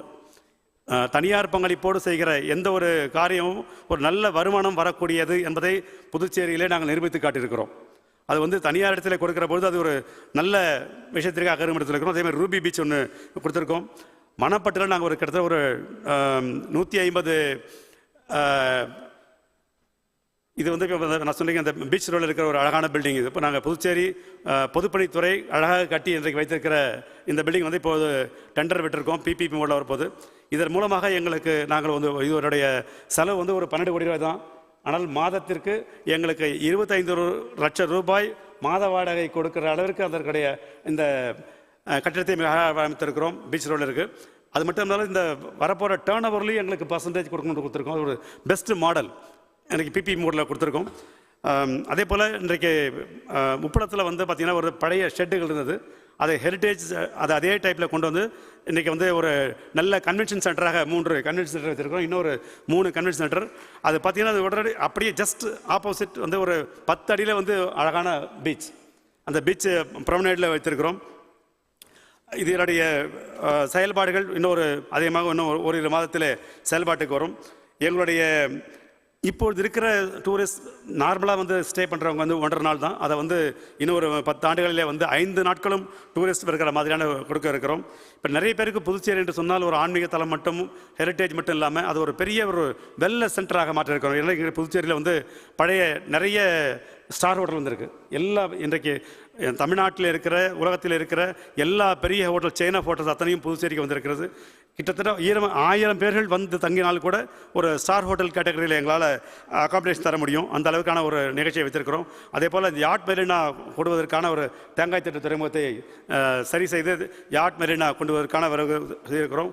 க்ரூஸ் வருவதற்கான ஒரு ஏற்பாடு செய்திருக்கிறோம். அதில் ஒரு சிறிய சிக்கல் இருக்கிறது. அந்த சிக்கலை முடித்துவிட்ட பிறகு அநேகமாக க்ரூஸ் புதுச்சேரிக்கு வருவதற்கான வாய்ப்புகள் நிறைய இருக்கிறது. ஏற்கனவே சொன்ன மாதிரி ரயில் கனெக்ஷன் இருக்குது, ஏர் கனெக்ஷன் இருக்குது, பஸ் கனெக்ஷன் இருக்குது. இப்பொழுது க்ரூஸ் கனெக்ஷனும் வர மாதிரி இருக்குது. நம்ம இங்கே எங்களுடைய ஸ்ட்ரென்த் நான் ஏற்கனவே சொன்னேன். எங்களுடைய யூஎஸ்பி என்பது வந்து ஒரு மிகப்பெரிய புதுச்சேரியினுடைய கலாச்சாரம், பிரெஞ்சு கலாச்சாரம் என்பது. அதுக்கு அடுத்தது நாங்கள் செய்ய போகிறது மெடிக்கல் டூரிசம். சாரோட சொன்னாங்க இன்றைக்கு புதுச்சேரியில் வந்து ஒரு கிட்டத்தட்ட வந்து 9 தனியார் மருத்துவக் கல்லூரிகளும் ஜிப்மர் மருத்துவக்கணையும் இருக்கிற காரணத்தினால் இந்த தனியார் மருத்துவமனைகளெல்லாம் இணைத்து விரைவிலேயே நம்முடைய புதுச்சேரியை வந்து ஒரு பெஸ்ட் டூரிசம் மெடிக்கல் டூரிசம் ஸ்பாட்டாக மாற்றுவதற்கான வேலை செய்து கொண்டிருக்கிறோம். இன்னும் சொல்லப்போனால் பல மெடிக்கல் கல்லூரிகள் இப்பொழுது அவர்களே ஒரு ஸ்டார் கேட்டகரியில் வந்து ஹோட்டல் வருவதற்கான ஏற்பாடு செய்து கொண்டிருக்கிறார்கள். அதனால் அவங்க மெடிக்கல் டூரிசம் வருகிற போது அவங்களுடைய பேஷண்ட்டுக்கு அவங்களே அகாமடேஷன் கொடுக்குற அளவிற்கு கொடுக்க இருக்கிறோம். காரணம் இந்த ஈஸ் ஆஃப் டூயிங் பிஸ்னஸ் என்கிற ஒரு மிகப்பெரிய விஷயம் இன்றைக்கு எல்லோருக்குமே தொழில் துவங்குவர்கள் அத்தனை பேருக்கும் இருக்கிற ஒரு மிகப்பெரிய கஷ்டம். நான் இன்றைக்கு வந்து எவ்வளவு சீக்கிரம் நமக்கு அரசாங்கம் தங்களுடைய அனுமதியை கொடுப்பார்கள் கேள்வி இருக்கிறது. அதற்காக ஈஸ் ஆஃப் டூயிங் பிஸ்னஸ் அநேகமாக எங்களுடைய அமைச்சரவை முடிவு செய்து இப்பொழுது மத்திய அரசுக்கு அனுப்பியிருக்கிறது. அது வந்த பிறகு 3 மாதத்தில் எல்லா அரசாங்கம் கொடுக்க வேண்டிய எல்லா லைசன்ஸ்களையும் உடனடியாக கொடுப்பதற்கான ஒரு சட்டத்தையே ஏற்ற இருக்கிறோம். அது விரைவிலே சட்டமன்றத்தில் அதை நிறைவேற்ற இருக்கிறோம். அது மட்டும் இல்லாமல் இப்பொழுது இந்திய அரசே இன்றைக்கு வந்து ஸ்மால் ஸ்கேல் இண்டஸ்ட்ரீஸ்க்கெலாம் வந்து 3 மாதத்திற்கு எந்த லைசன்ஸ் தேவையில்லை. இண்டஸ்ட்ரி ஆரம்பிச்சிட்ட பிறகு பொறுமையாக அவங்க வந்து எல்லா லைசன்ஸ் வாங்கிக்கலாம்னு சொல்லியிருக்காங்க. அதையும் நாங்கள் நிறைவேற்ற இருக்கிறோம். ஆகவே அப்படிப்பட்ட ஒரு விஷயங்கள் இருக்கிற காரணத்தினால் புதுச்சேரி என்பது ஒரு நல்ல தொழில் துவங்குவதற்கும் அங்கே இருக்கிற பல பொட்டன்ஷியலான இருக்கிற பல விஷயங்களை அன்றைக்கு செய்ய இருக்கிறோம். புதுச்சேரி என்பது ஒரு பெஸ்ட்டு ட்ரேடிங் சென்டர். நான் ஏற்கனவே சொன்ன போல் அரிக்கைமேடு வந்து 2000 ஆண்டுகளுக்கு முன்பாகவே ஒரு தலை சிறந்த வணிக தலமாக இருந்தது. அப்படிப்பட்ட ஒரு நிலையை உருவாக்குவதற்காகத்தான் இப்போது நாங்கள் இந்த முயற்சி எடுத்திருக்கிறோம். மைஸ் சென்டர், அதாவது இன்றைக்கு பார்த்தீங்கன்னா இன்றைக்கு நாங்கள் ஒரு சாதாரணமாக ஒரு கணக்கெடு பார்த்தோம். அந்த கணக்கில் வருடத்திற்கு கிட்டத்தட்ட ஒரு 160 கன்வென்ஷன்ஸ் புதுச்சேரி நடந்து கொண்டிருக்கிறது. சிறிய பெரிய கருத்தரங்கங்கள் கிட்டத்தட்ட 160 நடந்திருக்கு. அதாவது 365 நாட்களில் கிட்டத்தட்ட 160 கன்வென்ஷன்ஸ்கள் புதுச்சேரி நடந்து கொண்டிருக்கிறது. பல ஹோட்டல்கள் நடந்து கொண்டிருக்கிறது. அப்படியெல்லாம் ஒரு நிறைய வாய்ப்புகள் இருக்கிற புதுச்சேரி மாநிலத்தில் ஒரு மணப்பட்டு என்கிற இடத்துல ஒரு 100 ஏக்கர் நாங்கள் ஒரு பிபிபி மோடில் போயிருக்கோம். ஒரு கன்சல்டண்ட்டை இப்போ நியமிச்சிருக்கோம். அந்த கன்சல்ட் மூலமாக எத்தனை விதமான இப்போ சிங்கப்பூரில் இருக்கிற சந்தோஷம் மாதிரியோ அல்லது ஒரு எந்தெந்த விதமான என்டர்டைன்மெண்ட் சிட்டியோ அல்லது ஐடி செக்டருக்கு இருக்கிற லெஷர் டூரிசம் என்று சொல்லக்கூடிய எல்லா விஷயங்களும் உள்ளடக்கிய ஒரு இடத்திலே மணப்பட்டு என்கிற இடத்திலே ஒரு 100-150 ஏக்கரிலே ஒரு பெரிய அளவிலே ஒரு சுற்றுலா வளர்ச்சிக்கான ஒரு மிகப்பெரும் திட்டத்தை கொடுக்க இருக்கிறோம். அதுவும் பிபி மோடெலாம் போக போகிறோம். ஆக புதுச்சேரியை பொறுத்தவரை இப்படிப்பட்ட பொதுவான விஷயங்களிலே நாங்கள் தலையெடுத்தாலும் கூட மக்கள் நல்ல கலாச்சாரத்தோடு நல்ல பண்போடு இருக்கிற பல மக்கள் அங்கே இருக்கிறார்கள். வந்தாரை வரவேற்பதிலே புதுச்சேரிக்கு என்றைக்கும் முதலிடம் இருக்கும். உங்களுக்கெல்லாம் தெரியும், சென்ற வருடம் எங்களுக்கு கிடைத்திருக்கிற பெருமை, யாரெல்லாம் அதிகபட்சமாக நம்முடைய விடுமுறை நாளை கழிக்க வேண்டும், அது ஆண்டு விடுமுறையாக அந்த ஆண்டு கடைசியில் எடுக்கிற விடுமுறையாக இருந்தாலும் சரி அல்லது மற்ற விடுமுறைகளாகவும் சரி, எங்கே இந்தியாவிலே அதிகமான நிம்மதியாக நாட்களை சந்தோஷமாக கழிக்க முடியும் என்கிற ஒரு தேடுதலிலே கூகுளில் பார்த்தீங்கன்னா புதுச்சேரி தான் முதலிடத்தை பிடித்திருக்கிறது. பாண்டிச்சேரி தான் ஃபஸ்ட்டு. யாரெல்லாம் வந்து இந்த நிறைய ஹிட்டு யாராவது சேர்ந்த செலெக்ஷனுக்கு வந்து சர்ச்சஸ் ப்ளஸ் பார்த்தீங்கன்னா புதுச்சேரி சேர்ந்துருக்காங்க. அப்படிப்பட்ட ஒரு அற்புதமான புதுச்சேரிக்கு வந்திருக்கிறது. அப்படி அதற்கான ஃபெசிலிட்டி நாங்கள் வந்து கொடுப்பதற்காக காத்து கொண்டிருக்கிறோம். அப்படிப்பட்ட ஒரு புதுச்சேரிக்கு நீங்கள் உங்களுடைய முயற்சியை எந்த விஷயமாக இருந்தாலும் சரி கொடுக்க இருக்கிறோம். இன்னும் எப்படி விதமான உங்களுக்கு வேண்டிய, அதாவது ஒவ்வொரு தொழிலுக்கும் வேண்டிய சலுகைகள் வேண்டுமானாலும் புதுச்சேரி அரசு தருவதற்காக காத்து கொண்டிருக்கிறது. எங்களுடைய புதுச்சேரியினுடைய முதலமைச்சரும் திரு ரங்கசாமி அவர்களும் கிட்டத்தட்ட ஒரு 14 ஆண்டு காலம் முதலமைச்சராக இருந்து கொண்டிருக்கிறார்.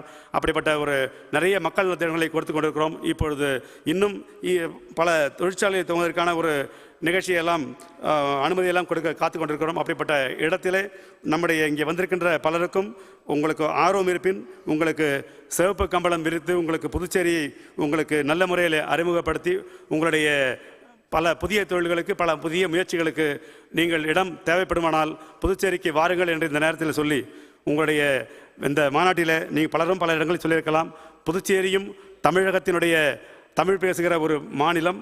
இன்றைக்கு உலகம் முழுவதும் இருக்கிற பிரெஞ்சு கலாச்சாரத்தில் பார்க்கிற பொழுது நம்முடைய பிரான்ஸில் கிட்டத்தட்ட ஒரு 30,000 ஃபேமிலி அங்கே இருக்குது, புதுச்சேரி சார்ந்த ஃபேமிலி இருக்கிறது. அப்படிப்பட்ட 10,000 பேர்கள் பிரெஞ்சு பார்லிமெண்ட்டுக்கு வந்து ஓட்டு போடுறவங்க இருக்காங்க. இந்திய நாட்டுக்கு மட்டுமல்ல, பிரெஞ்சு நாட்டுக்கும் ஓட்டு போடுறவங்க இருக்காங்க. அப்படிப்பட்ட பல சிறப்புகளை பிடித்திருக்கிற புதுச்சேரிக்கு என்னுடைய பெருமைகளை உங்களிடத்தில் வைத்திருக்கிறோம். அதனுடைய வளத்தை சொல்லியிருக்கிறோம், வாய்ப்புகளை சொல்லியிருக்கிறோம். நீங்கள் அனைவரும் வந்து புதுச்சேரிக்கு வந்து உங்களுடைய முயற்சியை எடுக்க வேண்டும் என்ற நேரத்தை சொல்லி உங்கள் அனைவருக்கும் எனது மனமார்ந்த வாழ்த்துக்களை சொல்லி விடைபெறுகிறேன். நன்றி, வணக்கம், ஜெய்ஹிந்த்.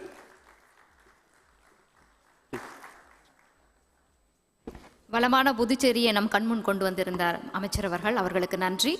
அடுத்ததாக உலகத்தமிழ் பொருளாதார மாநாட்டினுடைய தலைவர், சட்டக்கதிரனுடைய ஆசிரியர் டாக்டர் VR சம்பத் அவர்களை உரை நிகழ்த்த அருமையுடன் அழைக்கின்றேன்.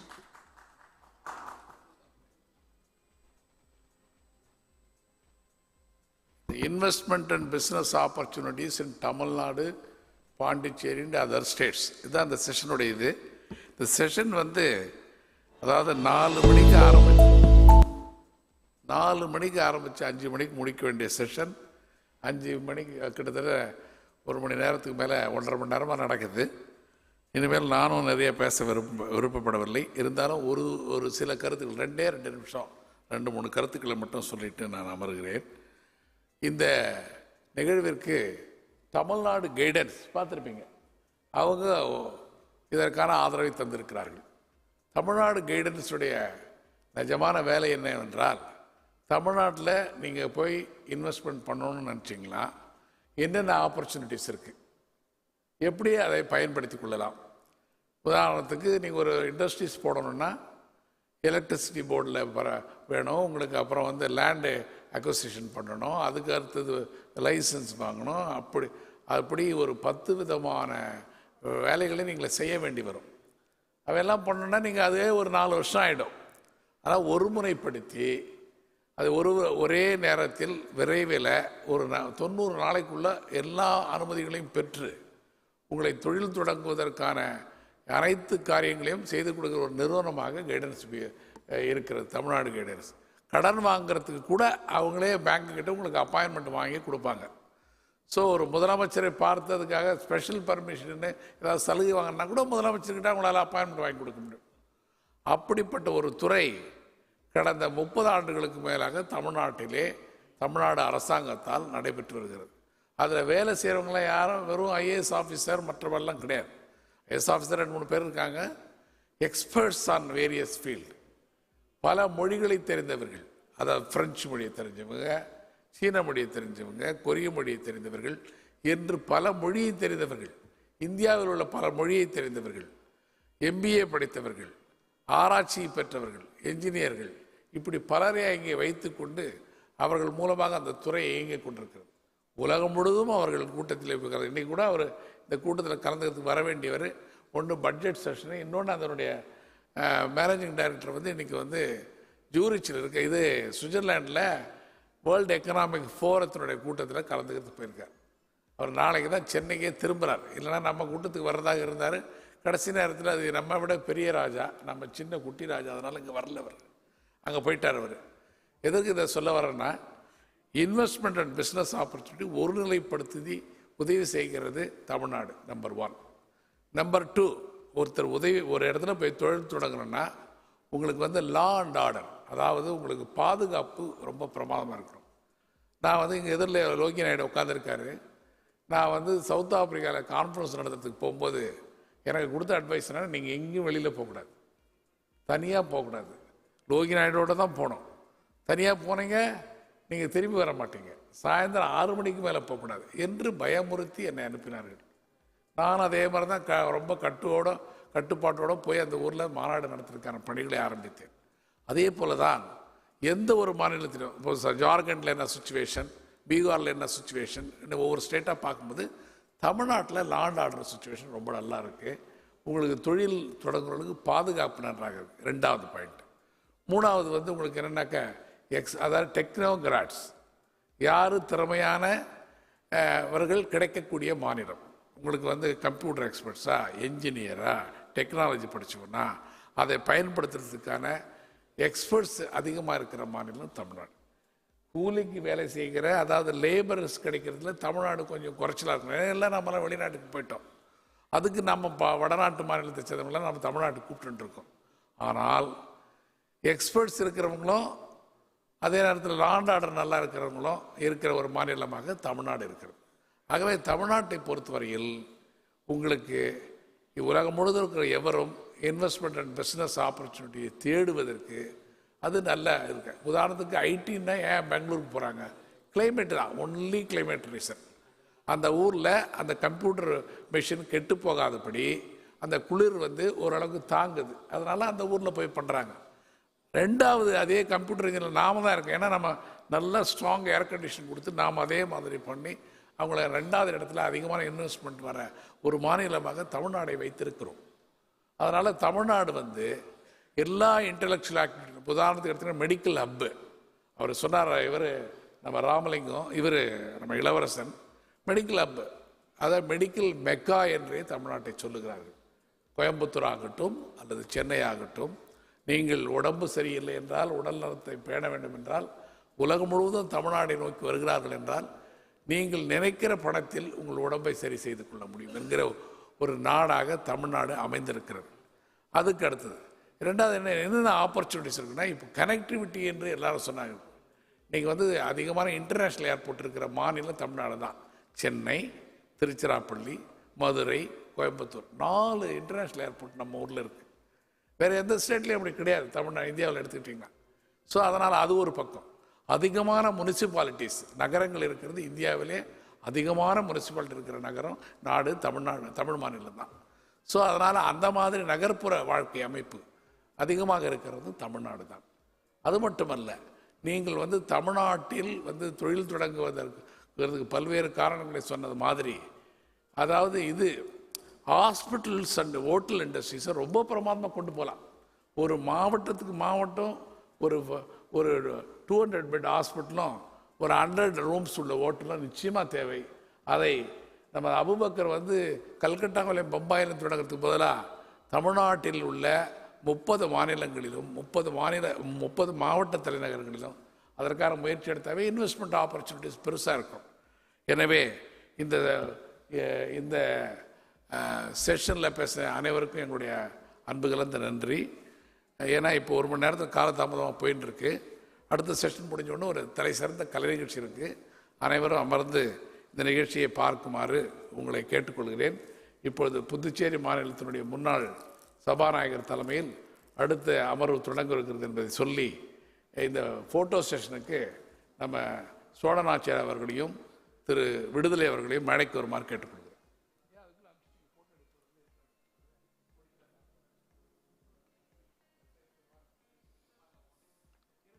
வாங்க வாங்க வாங்க.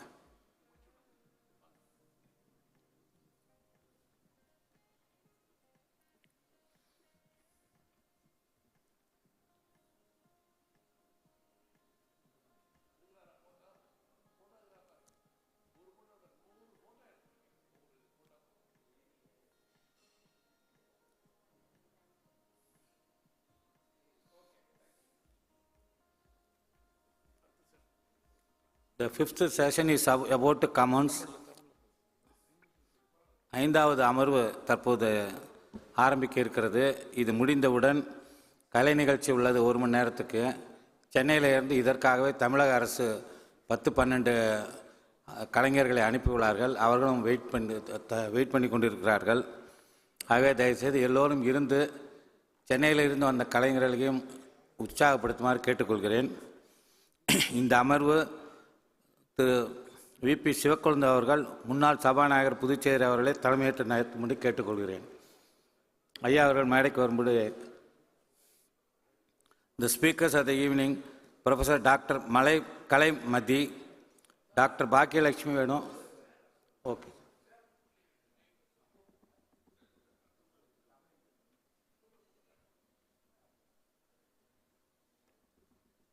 The speakers of the session, Professor Dr. Kalaimadi, Dr. Bhagyalakshmi Venu, Dr. M.R. Sri Rogini, Dr. R. Ravi Kunavadi Maidan.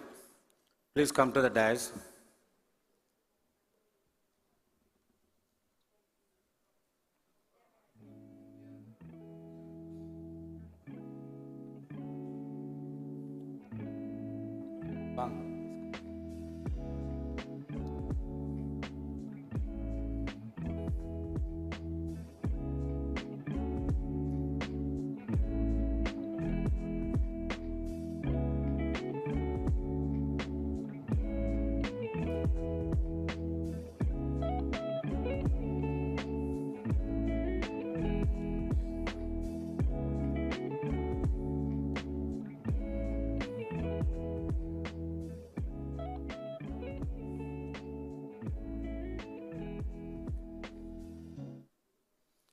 இந்த அமர்வை மதிப்புக்குரிய விபி சிவக்கொழுந்து அவர்கள், முன்னாள் சபாநாயகர் புதுச்சேரி அவர்களை தொடங்கி நடத்தி கொடுக்கும்படி கேட்டுக்கொள்கிறோம்.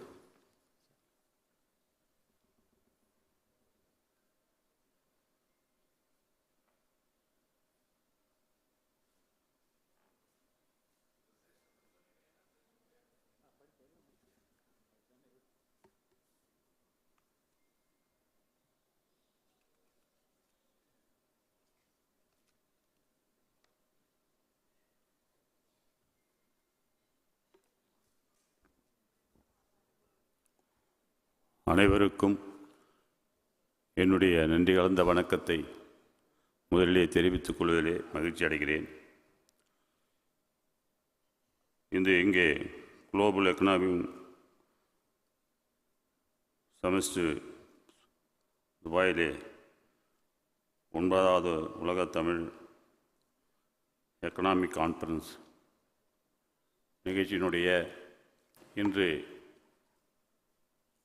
காலையிலே ஆரம்பித்து மிக சிறப்பாக நடைபெற்று கொண்டிருப்பதை பார்க்கும்போது உண்மையிலேயே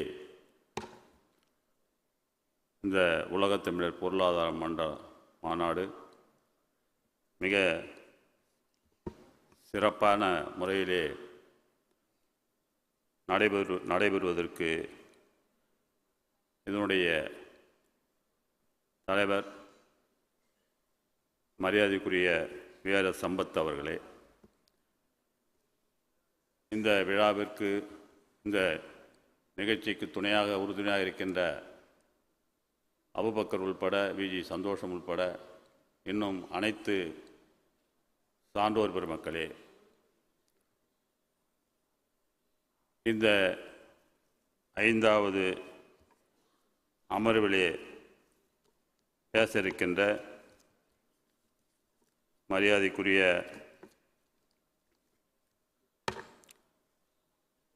அமெரிக்காவிலிருந்து வந்திருக்கின்ற டாக்டர் கலைமதி அவர்களே, தமிழ் பேராசிரியர் டாக்டர் பாக்கியலட்சுமி அவர்களே, துபாய் நாட்டினுடைய உள்ள டாக்டர் ரோஹிணி அவர்களே, இன்னும் இந்த நிகழ்ச்சிக்கு ஆங்காங்கே அமர்ந்திருக்கின்ற ஆண்டோர் பெருமக்களே, சான்றோர்களே, உங்கள் அனைவருக்கும் இந்த அமைப்பினுடைய ஒரு உறுப்பினர் என்ற முறையிலையும் புதுச்சேரியுடைய சார்பாக நான் இந்த போன்ற மாநாட்டிலே பங்கு பெற்று புதுவைக்கு பிரதிநிதியாக நான் கலந்து கொண்ட நிகழ்வுகளெல்லாம் இங்கே நினைவு கூறும்போது உண்மையிலேயே இந்த நிகழ்வு இன்றைய நிலையிலே எந்த அளவிற்கு உலகத்தில் இருக்கின்ற அத்தனை தமிழ்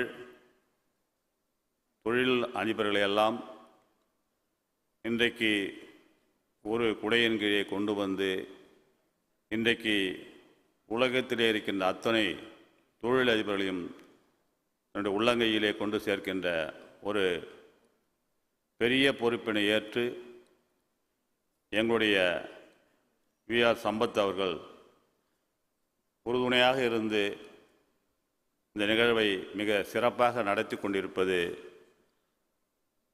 அத்துணை தமிழ் நெஞ்சங்களுக்கெல்லாம் அவர் சொந்தக்காரராக இங்கே அமர்ந்திருப்பதை பார்க்கும்பொழுது உண்மையிலேயே பெருமையாக இருக்கிறது. நான் சவுத் ஆப்பிரிக்காவிலே 2016ஆம் ஆண்டு நான் அந்த புதுச்சேரியினுடைய சார்பாக அந்த மேடையிலே புதுச்சேரியினுடைய இப்போது எங்களுடைய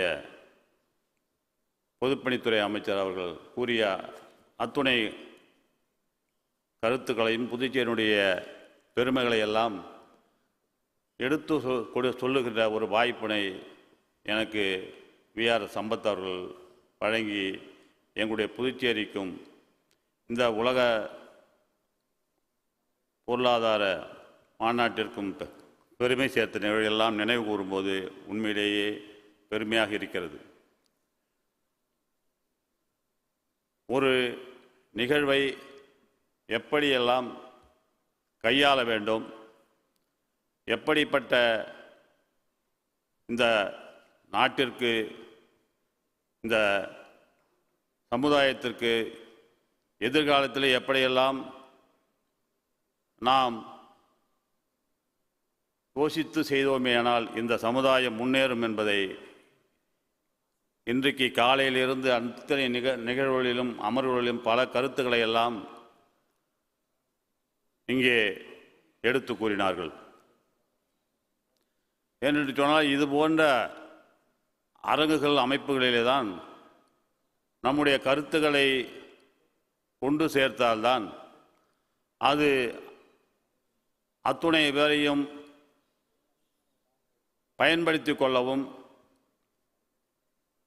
வருகின்ற காலத்திலே அது ஒரு உயர்ந்த இடத்திலே கொண்டு போய் சேர்த்து நம்முடைய தமிழ் கலாச்சாரமும் தமிழர்களுக்கும் ஒரு இணைப்பு பாலமாக அமையும் என்பதை நான் இந்த நேரத்திலே கூறிக்கொள்ள கடமைப்பட்டிருக்கின்றேன்.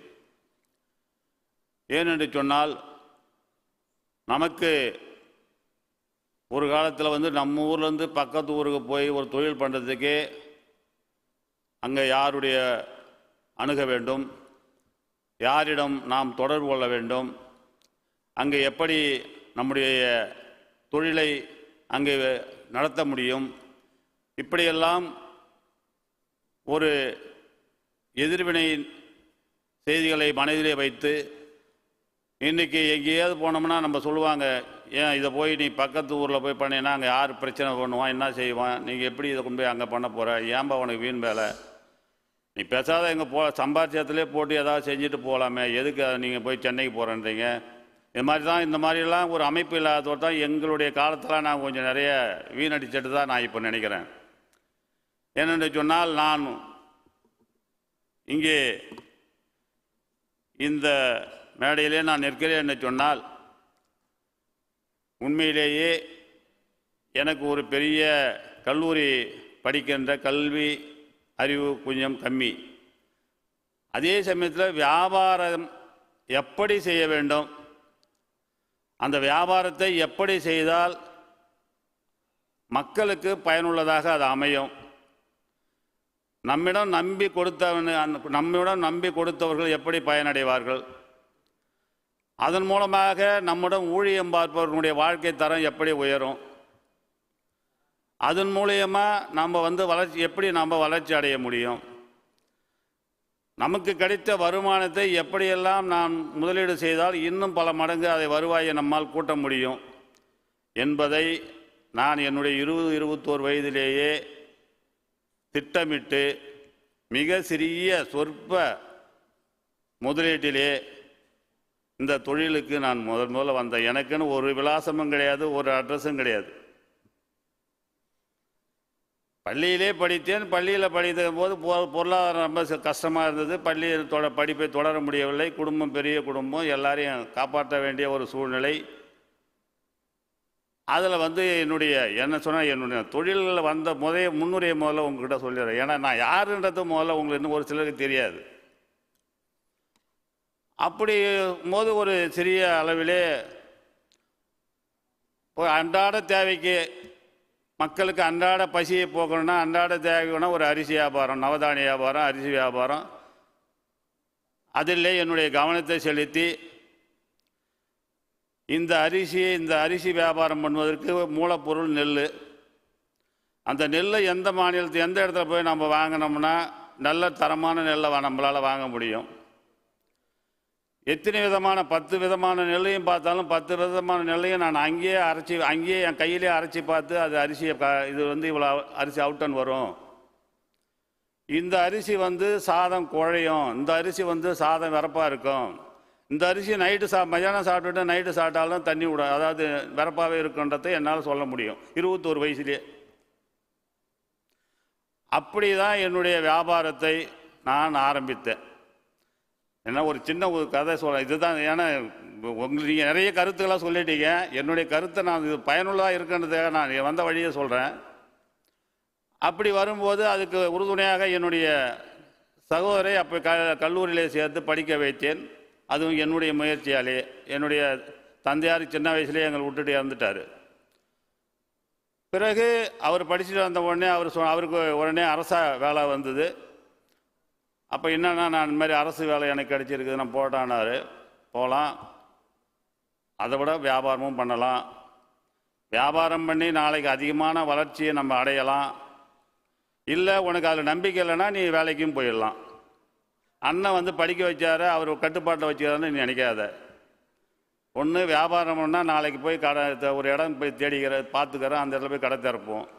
இல்லை நாளைக்கு நீ வந்து வேலைக்கு தான் போகணுன்னா இன்டர்வியூக்கு போய் நீங்கள் இது பண்ணி நீங்கள் வேலைக்கு போகலாம் சொல்லும்போது, இல்லைண்ணா நீங்கள் உங்கள் கூடயே நான் இருக்கிறேன், உங்கள் கூட வேலை பார்க்குறேன்னு சொன்னார் தான் என்னுடைய தம்பி.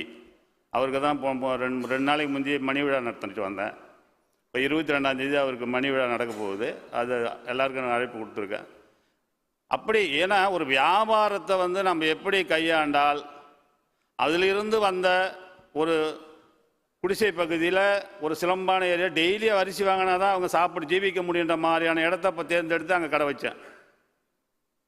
ஒரு நாளைக்கு வாங்கி வச்சுக்கணும், ஒரு மாதம் சாப்பிட்ற இடத்துல போனோம்னா அந்த வியாபாரம் அவ்வளோ எங்கேயாவது அவங்க வாங்கிடுவாங்க. டெய்லி காலையில் பை எடுத்து வரணும், சாயந்தரம் அவங்க டெய்லி சாப்பிட்ற மாதிரி ஒரு கடையை வச்சு வியாபாரம் பண்ணி அதுலேருந்து வந்த வருமானத்தை சிறுக சிறுக சேர்த்து எப்படின்னா வியாபாரம் பண்ணும்போது ஒரு அரிசி வாங்கிட்டு போவாங்க அவங்க பக்கத்து வீட்டில் நியாயம் பேசிட்டு அரிசியை சாதத்தை குழைய விட்ருவாங்க. அந்த சண்டை அந்த அந்த அந்த அந்த இதை வந்து எங்ககிட்ட காட்டுவாங்க. ஆனால் அவங்க பக்கத்து வீட்டில் வந்து நியாயம் பேசி அந்த அரிசி குழஞ்சி போயிருக்கும். ஏன் நான் கொடுத்த அரிசி குழஞ்சி போச்சுன்னு என்கிட்ட சண்டைக்கு வருவாங்க. அதையெல்லாம் ஜீரணித்து நான் என் தம்பியிட சொல்வேன், நம்மக்கிட்ட சரக்கு பொருள் வாங்குறவங்க நம்மக்கிட்ட கோவப்படலாம், ஆனால் நாம் அதுக்கு மாறாக அவங்கக்கிட்ட நம்ம இன்சொல் சொல்லி அதை சமாதானப்படுத்தி மறுபடியும் நாளைக்கு அவங்கள வரவழைக்கிற வேலையை தான் நம்ம பார்க்கணுமே தவிர அவங்கக்கிட்ட அவங்க காட்டுற கோவத்தை நாம் திருப்பி அவங்களுக்கு காட்டக்கூடாது. அப்படிலாம் அதனுடைய அவருடைய அடிப்படை. அதே மாதிரி நமக்கு ஒரு பொருள் கொடுக்குறாங்கன்னா அவங்களுக்கு காலத்தோடு பணம் கொடுக்கணும். நம்மக்கிட்ட வந்து ஒரு பொருள் வாங்கினா தரமான பொருளாக நம்ம பார்த்து கொடுக்கணும். அவங்க திரும்பி நம்மக்கிட்ட வரணும். நம்மகிட்ட பொருள் சரக்கு கொடுக்குறவங்க திரும்பி நம்மகிட்ட நல்ல சரக்காக கொடுக்கணும். அவங்களுக்கு சரியான நேரத்தில் நம்ம பணம் கொடுக்கணும். இதெல்லாம் என்னுடைய சொற்ப லாப முதலிலே நான் திட்டமிட்டு செயல்பட்டதுனால கிட்டத்தட்ட ஒரு 15-20 வருஷத்தில் ஒரு நல்ல நிலையை என்னால் எட்ட முடிஞ்சது. அதுக்கு என்னுடைய தம்பி துணையாக இருந்ததுனாலையும் என்னால் நல்ல நிலைமைக்கு வர முடிஞ்சது. அப்படி அதுலேருந்து வந்து தான் அப்புறம் ஹோட்டல் கட்டணும். அதன்பாடு தான் வந்து பல தொழில் நிலங்களை நிறைய வாங்கி போட்டோம். வளர்ச்சி அடைஞ்சது. ஒரு இது எப்படி சொன்னால் ஒரு வியாபாரி வெற்றி அடையணும் என்று சொன்னால் அவனுக்கு முதல்ல சகிப்புத்தன்மை வேணும். தரமான பொருளை வாங்கக்கூடிய அந்த உணர்வு, அதாவது பொருள் நான் சொல்லுவேன், ஒரு சரக்கை கொள்முதல் பண்ணுறது தான் ஒரு வியாபாரி சிரமப்படணுமே தவிர ஒரு பொருளை விற்பதற்கு அவன் சிரமப்படக்கூடாது. அவன் சரியான வியாபாரியாக என்னால் கருத முடியாது.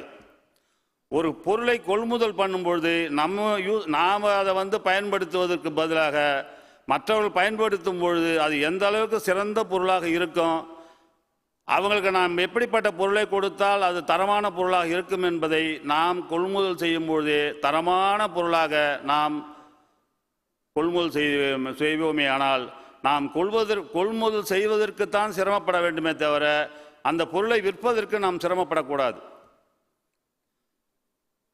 ஆகவேதான் நாம் இன்றைக்கும் அதை நான் கடைப்பிடித்ததினால்தான் இன்றைக்கு நான் எந்த தொழில் செய்த போனாலும் நான் போய் தான் விற்கணும்னு அவசியம் கிடையாது. வாங்கிறதுக்கு தான் நான் போனதில் விற்க நான் போகவே மாட்டேன். விற்கிற இடத்தில் நான் உட்காரவே மாட்டேன். அது விற்றுவிடும். அந்த விலாசத்தை சொன்னாவே அது விற்றுடும். இன்றைக்கு கூட எவ்வளோ ரியல் எஸ்டேட்டு எவ்வளோ பண்ணுறாங்களே தவிர நான் பண்ணுற ரியல் எஸ்டேட்டு நான் வாங்கினோம்னா அது யாருமே டாக்குமெண்ட்டே பார்க்க மாட்டாங்க, உடனே வாங்கிக்குவாங்க.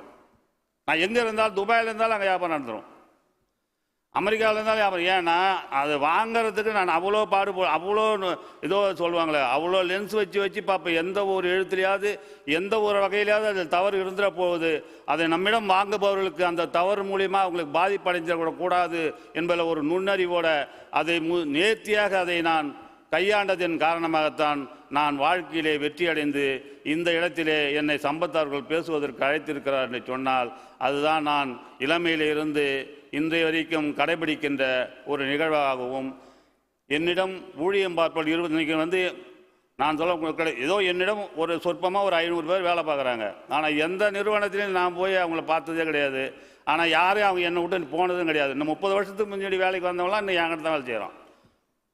நேற்று போன ஒரு 2-3 வருஷத்துக்கு முந்தி வந்தான் வேலைக்கு விட்டுட்டு போயிட்டான்னு சொல்லணும். அவன் இல்லைன்னா அவன் பிள்ளை என்கிட்டயே தான் வேலை செய்வான்.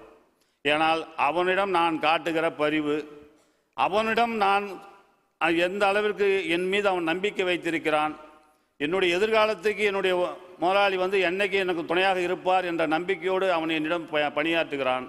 நானும் நிம்மதியாக இந்த மாதிரி மாநாட்டுக்கும் இலக்கிய உலகத்திற்கும் அரசு பொது வாழ்க்கையிலும் நான் என்னை ஈடுபடுத்தி கொண்டு நான் இருக்கிறேன் என்று சொன்னால் என்னுடைய நிறுவனத்தில் வருகின்ற வருமானம் நாளுக்கு நாள் கூடிக்கொண்டு தான் இருக்கிறது.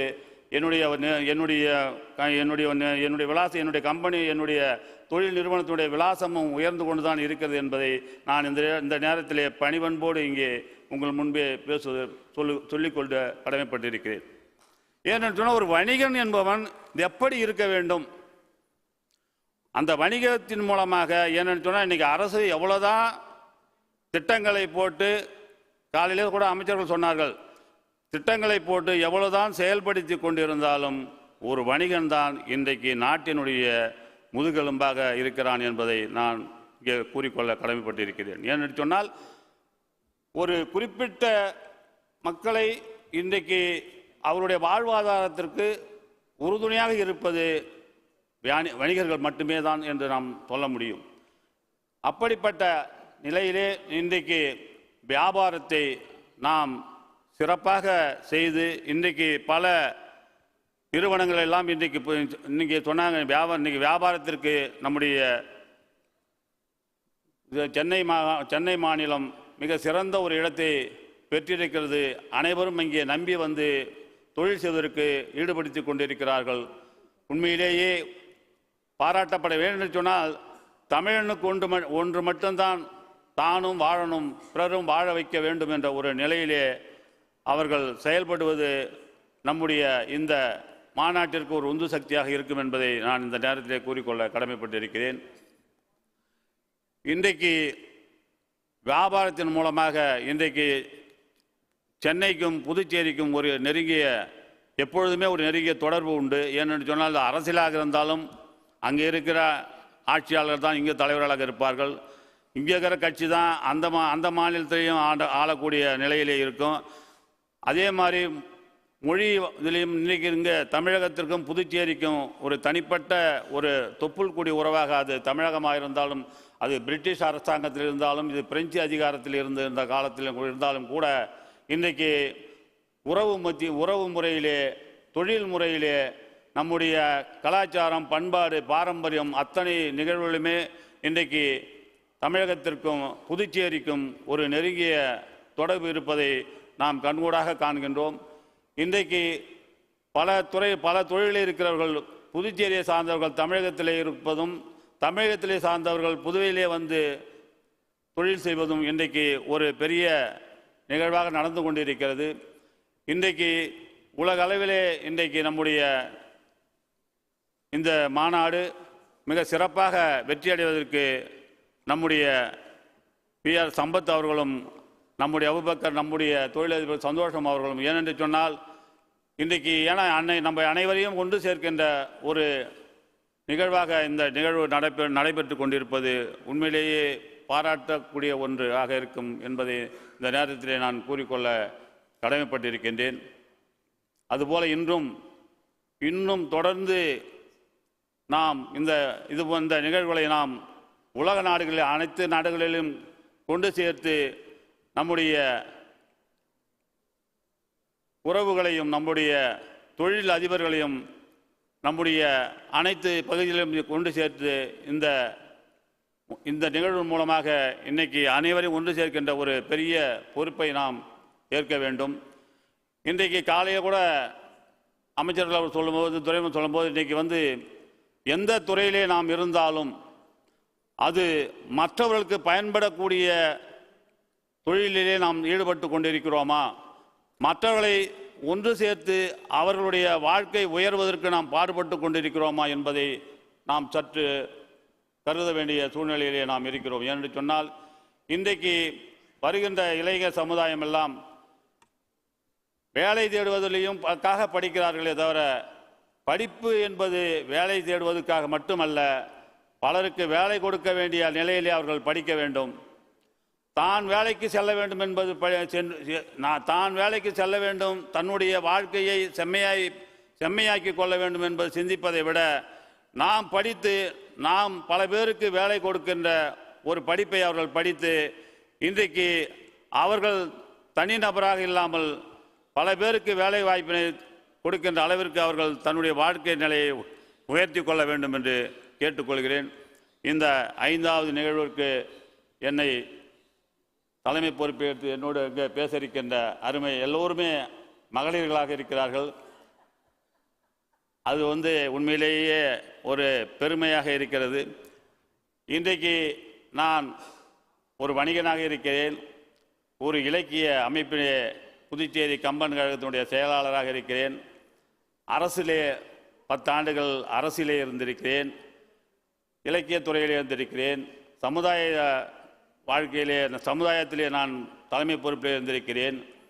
அதே மாதிரி என்னுடைய குடும்பத்திலே இருந்தாலும் சரி, என்னுடைய கூட்டு குடும்பமாக நான் மிக சிறப்பான ஒரு குடும்பஸ்தனாக வாழ்ந்து கொண்டிருக்கிறேன். ஒரு நல்ல நண்பர்கள் மத்தியிலே ஒரு நல்ல நண்பனாக நான் வாழ்ந்து கொண்டிருக்கிறேன். இன்றைக்கு அனைவருக்கும் என்னுடைய ஒரு அறிமுகம் என்பது எல்லோரையும் என்னை ஏற்றுக்கொள்ளக்கூடியவனாக நான் வாழ்வது இந்த சமூகத்துக்கு எனக்கு கிடைத்த பெருமையாக நான் கருதுகின்றேன். ஆகவே இந்த நிகழ்வு இன்னும் 2 நாட்கள் மிக சிறப்பாக நடந்து பல அரிய கருத்துக்களை எல்லாம் நாம் உள்வாங்க வேண்டிய அளவிலே இன்னும் இங்கே அமர்வுகள் எல்லாம் பேச இருக்கிறார்கள். தொடர்ந்து இந்த 3 நாட்களும் நம்மை அனைத்தையும் மறந்துவிட்டு இந்த அரங்கத்தினிலே உங்களுடைய செவிகளை எல்லாம் தீட்டிக்கொண்டு நீங்கள் நல்ல கருத்துக்கள் எல்லாம் உள்வாங்க வேண்டும் என்று கேட்டுக்கொண்டு என்னுடைய உரையை நிறைவு செய்து கொள்கின்றேன். நன்றி, வணக்கம்.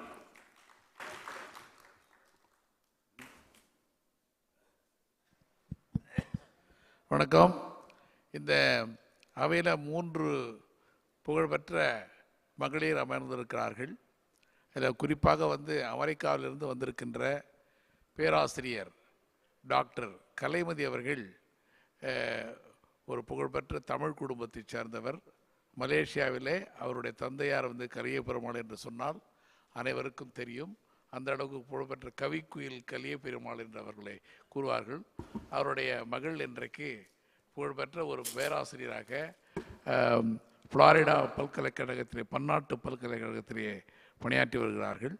அவர் இப்போது உரையாற்றுவார். அந்த உரைக்கு முன்னால் இந்த அமர்வினுடைய முக்கிய நோக்கமே என்னவென்றால், அது Tamil as a business language and international language, and also Tamil as a Tamil have a lot of ethics to do business. இதுதான் தலைப்பு.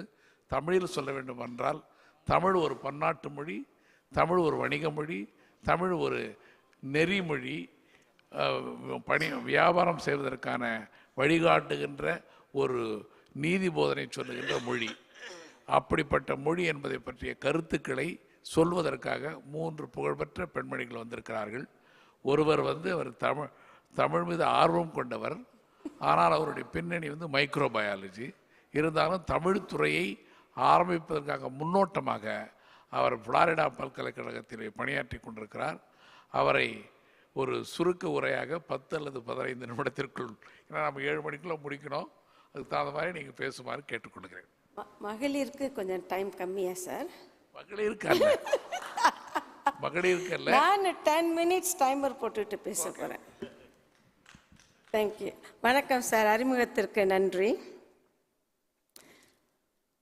திங்களோடும் செலும்பருதி தன்னோடும் விண்ணோடும் உடுக்கலோடும் மங்குள் கடல் இவற்றோடும் பிறந்த தமிழுடன் பிறந்தோம் நாங்கள் எனும் பாரதிதாசன் இன்னமுத தமிழ் கவியுடன் இவ்வுரையை ஆரம்பிக்கிறேன். புளோரிடா பன்னாட்டு பல்கலைக்கழக தமிழ் மற்றும் புலம்பெயர் தமிழர் நிறுவனத்தின் சார்பாக இம்மாநாட்டு தலைவரும் எங்கள் நிறுவனத்தின் கருத்துரையாளருமான திரு டாக்டர் VRS சம்பத் அவர்களுக்கு என் முதற்கண் வணக்கம். அவரின் பல்வேறு முயற்சிகளுக்கும் இந்நிகழ்ச்சி வெற்றிகரமாக நடைபெற பக்கபலமாய் விழுதுகளாய் வேராய் தாங்கி நிற்கும் அத்துணை நல் உள்ளங்களுக்கும் நன்றிகளும் வணக்கங்களும். அவையில் அமர்ந்திருக்கும் சான்றோர்களுக்கும் நிகழ்ச்சி நெறியாளர் திரு சிவக்கொழுந்து அவர்களுக்கும் என் பணிவான வணக்கங்கள். இங்கு கூடியிருக்கும் அனைத்து தமிழ் நெஞ்சங்களுக்கும் அடியேன் தலை வணங்குகிறேன். தமிழ் வெற்றியின் சின்னம், தமிழ் வீரத்தின் அடையாளம், தமிழ் கலாச்சார கடிகாரம், தமிழ் இறைமையின் வெளிப்பாடு, தமிழ் தாய்மையின் உன்னதம். இப்படி நாம் உயிருடன் கலந்துவிட்ட தமிழ் மொழியை, அதன் தொன்மை சிறப்புகளை, அதன் மேன்மையை, அதன் உயிரோட்டத்தை உலகெல்லாம் பரவ செய்ய வேண்டும். எனது பூர்வீகம் மலேசியா. புரட்சி கவிஞர் பாரதிதாசன் அவர்களால் தமிழ் குயில் என்று கௌரவிக்கப்பட்ட முனைவர் தமிழ் குயில் கலியபெருமாள் அவர்களின் இரண்டாவது மகள் நான். எனது தந்தையார் தமிழ் மேல் கொண்ட தீராத ஆர்வம் காரணமாக நம்மொழியின் தீஞ்சுவையை மேன்மையை உணர்த்தும் முகமாக பல்வேறு வகைகளில் தொண்டாற்றியுள்ளார். தமிழரும் பண்பாடும் என்ற ஒரு கலைக்களஞ்சியத்தையும் உருவாக்கியுள்ளார். அடிப்படையில் நான் ஒரு நுண்ணுயிரல் பேராசிரியராக பணிபுரிந்து வந்தாலும் எனது தந்தையாரின் எண்ணங்களையும் தமிழ் மொழி அவர் மேற்கொண்ட ஈடுபாட்டையும் அருகில் இருந்து பார்த்து வளர்ந்தவள் என்ற முறையிலும் அவரால் பல நேரங்களில் தமிழ் சுவையை அறிந்தவள் என்ற தெளிவிலும் அவரின் தமிழ் தாகம் என் சிறு வயதிலேயே என் குருதியோட்டத்தில் கலந்து வளர்ந்து வந்தது என்பதை இங்கு பணிவுடன் தெரிவித்துக் கொள்கிறேன். தமிழ் மொழி உலக மொழியாக, வணிக மொழியாக, அறிவியல் மொழியாக, மருத்துவ மொழியாக மாற்ற வேண்டும். அதற்காகத்தான் நான் ஒரு அறிவியல் பேராசிரியராக இருந்த போதிலும் கூட அனைத்துலக மொழியாக தமிழ் உயர வேண்டும் என்பதற்காகத்தான் உங்கள் நடுவே உரையாற்றி கொண்டிருக்கிறேன். It is very easy to call people to use Tamil. As you know, it takes work. Whom are we kidding? But we need to realize that a language or a name of your grandfather is forgotten in 3 generations. However, after 6 generations of colonialization, we still saved the language because the forefathers knew to destroy a community, you destroy the language. மொழியை அழித்தால் இனம் அழியும். அதை அறிந்துதான் நம் முன்னோர்கள் நம்ம மொழியை வளர்த்தார்கள். But where do we start? Right? நம்ம நிறைய கோரிக்கைகள் கேட்டுக்கிட்டு இருக்கோம் இன்னைக்கெல்லாம். இப்படி செய்யணும், அப்படி செய்யணும், வளர்க்கணும்னு. How do we go about doing it? So நான் இங்கே கொஞ்சம் ஆங்கிலமும் தமிழும் கலந்து பேசுகிறேன், மன்னித்து விடுவோம். So we need the vocabulary. அதுக்கு இலக்கணம், தமிழ் இலக்கணம் வேணும், right? And the Tamil இலக்கணம் hasn't kept up. இப்போ இடையில நான் ஒரு டிரான்ஸ்லேஷன் பண்ணும்போது 300 வார்த்தைகளுக்கு நான் தமிழ் வார்த்தைகள் தேடணுமா இருந்தது, அறிவியல் வார்த்தைகளுக்கு. Okay? So each one of us can do something small, right? சிறிய எளிய வழிகள் இருக்குன்னு. ஒரு துளி பெருவெள்ளம் இல்லைங்களா? ஸோ நம்ம ஒவ்வொருவரும் ஒன்று செய்யலாம். So we need to start somewhere. Of course, teaching the language and culture is one way, but we fail to sustain the interest and pride and who they are in the youth. 6 வயசு வரைக்கும் படிப்பாங்க, மிஞ்சி 12 வயசு வரைக்கும் படிப்பாங்க. அப்புறம் they lose interest. I think they lose the pride in the language and the heritage. Okay? So let's focus on today's topic, that is economy and vaniga mori. So I want to point out very few things. We need more made in Tamil Nadu products. தமிழ்நாட்டு உற்பத்தியை அதிகரிக்க செய்து அவற்றின் உபயோகிப்பாளர்களை அவற்றை வாங்க செய்வதற்கான விழிப்புணர்வை ஏற்படுத்த வேண்டும். ஏன் அது சொல்றேன்னா, நான் திருமணமான பிறகுதான் தமிழ்நாட்டுக்கு வர ஒரு வாய்ப்பு கிடைச்சது. அங்க போயிட்டு சென்னை ஏர்போர்ட்ல மேட் இன் தமிழ்நாடு பொருட்களை தேடினேன். போய் தேடி பாருங்க கிடைக்குமான்ட்டு. தமிழ்நாட்டு சென்னை ஏர்போர்ட்ல இறங்கினோன்னு யாரும் வருக வருக வணக்கம் சொல்ல மாட்டாங்க. ஆனால் நான் தமிழ்நாட்டில் லேண்ட் பண்ணியிருக்கேன். நான் 35 நாடுகளுக்கு போயிருக்கேன். ஒவ்வொரு நாட்டிலையும் இறங்கினோன்னு அந்த நாட்டு மொழியில் பேசுவாங்க. ஆனால் நம்ம தமிழ்நாட்டுக்கு போனோம்னா அது வராது. Okay, so when you land in Chennai airport or when you look for something to take as a souvenir, there is nothing made in Tamil Nadu in Chennai airport. So what is the message, the subliminal message we are sending every passenger who goes through Chennai? That Tamil Nadu is not capable? Aren't we capable? Okay. அதை யோசிச்சு பாருங்க. So எத்தனை அயல் நாட்டினர் தமிழ்நாட்டு உற்பத்தி பொருட்களை பற்றி தெரியாமல் அறியாமல் இருக்கிறார்கள்? அதற்கு காரணம் யார்? நாம் அல்லவா? இந்திய மற்றும் உலக பொருளாதாரத்தில் தமிழர்களின் பங்களிப்பு பற்றி நாம் பேசியாக வேண்டும். ஒரு உதாரணத்துக்கு சொன்னோம்னா, செட்டியார்களின் வங்கிகளை இந்திய அரசாங்கம் தத்தெடுத்து கொண்டதை எத்தனை பேர் அறிவோம்? அழகப்பா செட்டியார் தான் முதல் விமானப்படைக்கு உரிமையாளர் என்பது நம்மில் எத்தனை பேருக்கு தெரியும்? அவர் தமிழர் தானே. அந்த British Indian steam navigation company தன்னுரிமையை வர்த்தகம் மற்றும் அதிகாரத்தை மீட்க அதற்கு போட்டியாக சுதேசி ஸ்டீம் நேவிகேஷன் கம்பெனி உருவாக்கிய வள்ளியப்பன் உலகநாதன் சிதம்பரம் பிள்ளையை நம்மில் எத்தனை பேர் வாசித்துள்ளோம்? அவரை எத்தனை பேருக்கு தெரியும்? உலகில் முதல் 500 முன்னோடி நிறுவனங்களில் Fortune 500 companies புலம்பெயர் தமிழர்கள் பங்களிப்பு எவ்வளவு இருக்கிறது என்பதை எண்ணி பார்ப்பதும் அவசியமாகிறது. நாம் பேசிய அத்தனை வணிக விவரங்களையும் உலக பொதுமறையாம் திருக்குறளில் மிக அழகாக விளக்கப்பட்டுள்ளதை காணலாம்.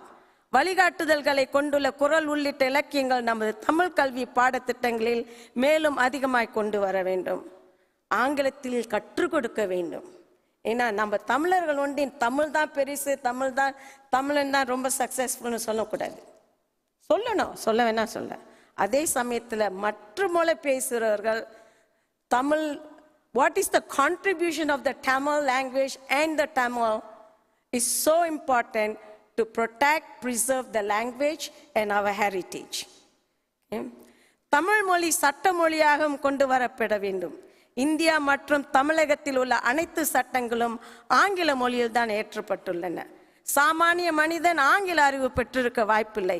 அப்படி இருக்கும் நிலையில் அவர்களின் வழக்கு வாதாடப்படும் பொழுது வழக்கு தொடுப்போருக்கோ குற்றவாளிக்கோ வழக்கு தொடர்பான எந்த விவரமும் புரிவதில்லை. சட்டம் பற்றிய போதிய விழிப்புணர்வும் அறிவும் பெற்றுக்கொள்ள வழிவகை செய்யவனும் திரு சம்பத் அவர்கள் 30 வருடங்களாக முன்பே சட்டக்கதிர் எனும் இதழ் ஒன்றை தொடங்கி இன்று வரை வெற்றிகரமாக நடத்தி வருகிறார். இது மொழி சார்ந்த உயர்வு மட்டுமல்ல, மொழி சார்ந்த சுய தொழில் வர்த்தக உயர்வும் கூட. ஒரு கரம் கொடுக்குங்க. தெரியும் உங்களுக்கெல்லாம் பசிக்கிறதுன்னு. நாங்கள் முடிச்சிடும் சட்னு.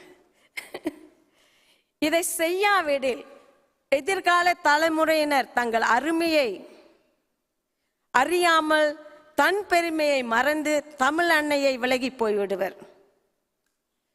ஏன்னா if we don't teach them what is their heritage, how much we have contributed not just to Tamil Nadu but all the countries we went into, how can they be proud? How can they go around saying I'm a proud Tamil, a proud Tamilan? Okay. And we have to teach them to be proud. In order to teach them, we got to teach them history, got to teach them what we have delivered, right? So if we fail, they will continue to look elsewhere for validity and identity. However, you can change your spoken language. You may choose to speak English because you think people respect you better. But you cannot change how you look. You'll always be a Tamilan. I tried to assimilate, but I never can be them. And I can tell you from my own experience working with all white male senior leadership. நம் தமிழ் மொழி வணிக மொழியாக பல்கலைக்கழக மொழியாக இயங்க வேண்டும். எப்படி ஆங்கிலம், பிரெஞ்சு, சீனம், அரபும் பல நாடுகளில் பல்வேறு மக்களால் பேசப்படுகிறதோ அப்படி நம் தமிழ் மொழியும் பல நாடுகளில் பேசப்படுகின்ற மொழியாக மாற்றப்பட வேண்டும். அப்போதுதான் தமிழ் மொழி ஒரு வணிக மொழியாகவும் பன்னாட்டு மொழியாகவும் மாறும். இதற்குத்தான் கடந்த 3 வருடங்களாக பல்கலைக்கழகத்தில் தமிழுக்கும் தமிழருக்கும் ஒரு தனித்துணை ஒன்றை ஏற்படுத்தி பல்வேறு பணிகளை செய்து வருகிறேன்.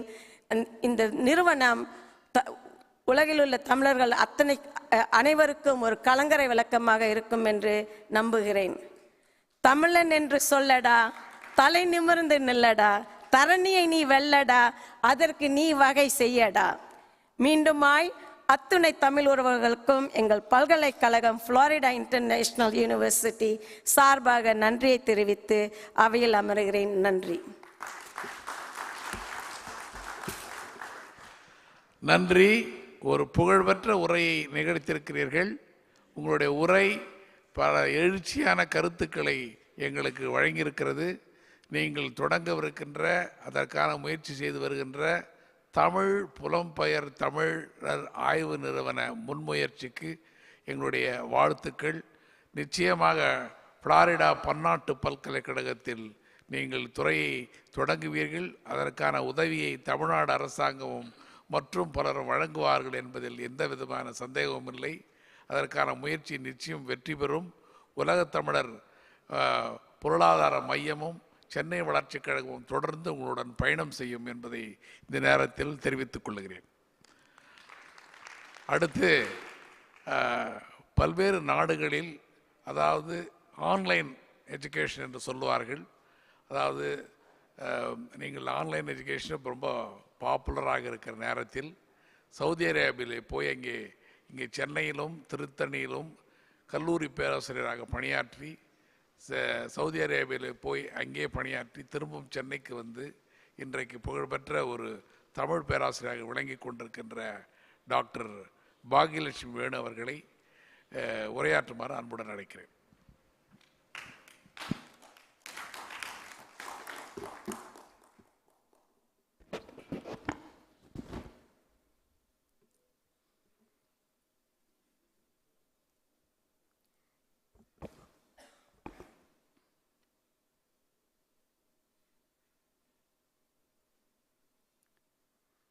எத்திரத்தினம் ஏழு உலகம் புகழ் முத்தும் முத்தமிழும் தந்த முற்றலால் என்றுமல்ல தென்றமிழை வணங்கி 9வது உலகத் தமிழ் பொருளாதார மாநாட்டிற்கு வந்து அமர்ந்திருக்கக்கூடிய பன்னாட்டு மொழி பேசும் தமிழ் பேசும் தமிழர்களுக்கும் எனது முதற்கண் வணக்கத்தை தெரிவித்துக் கொள்கின்றேன்.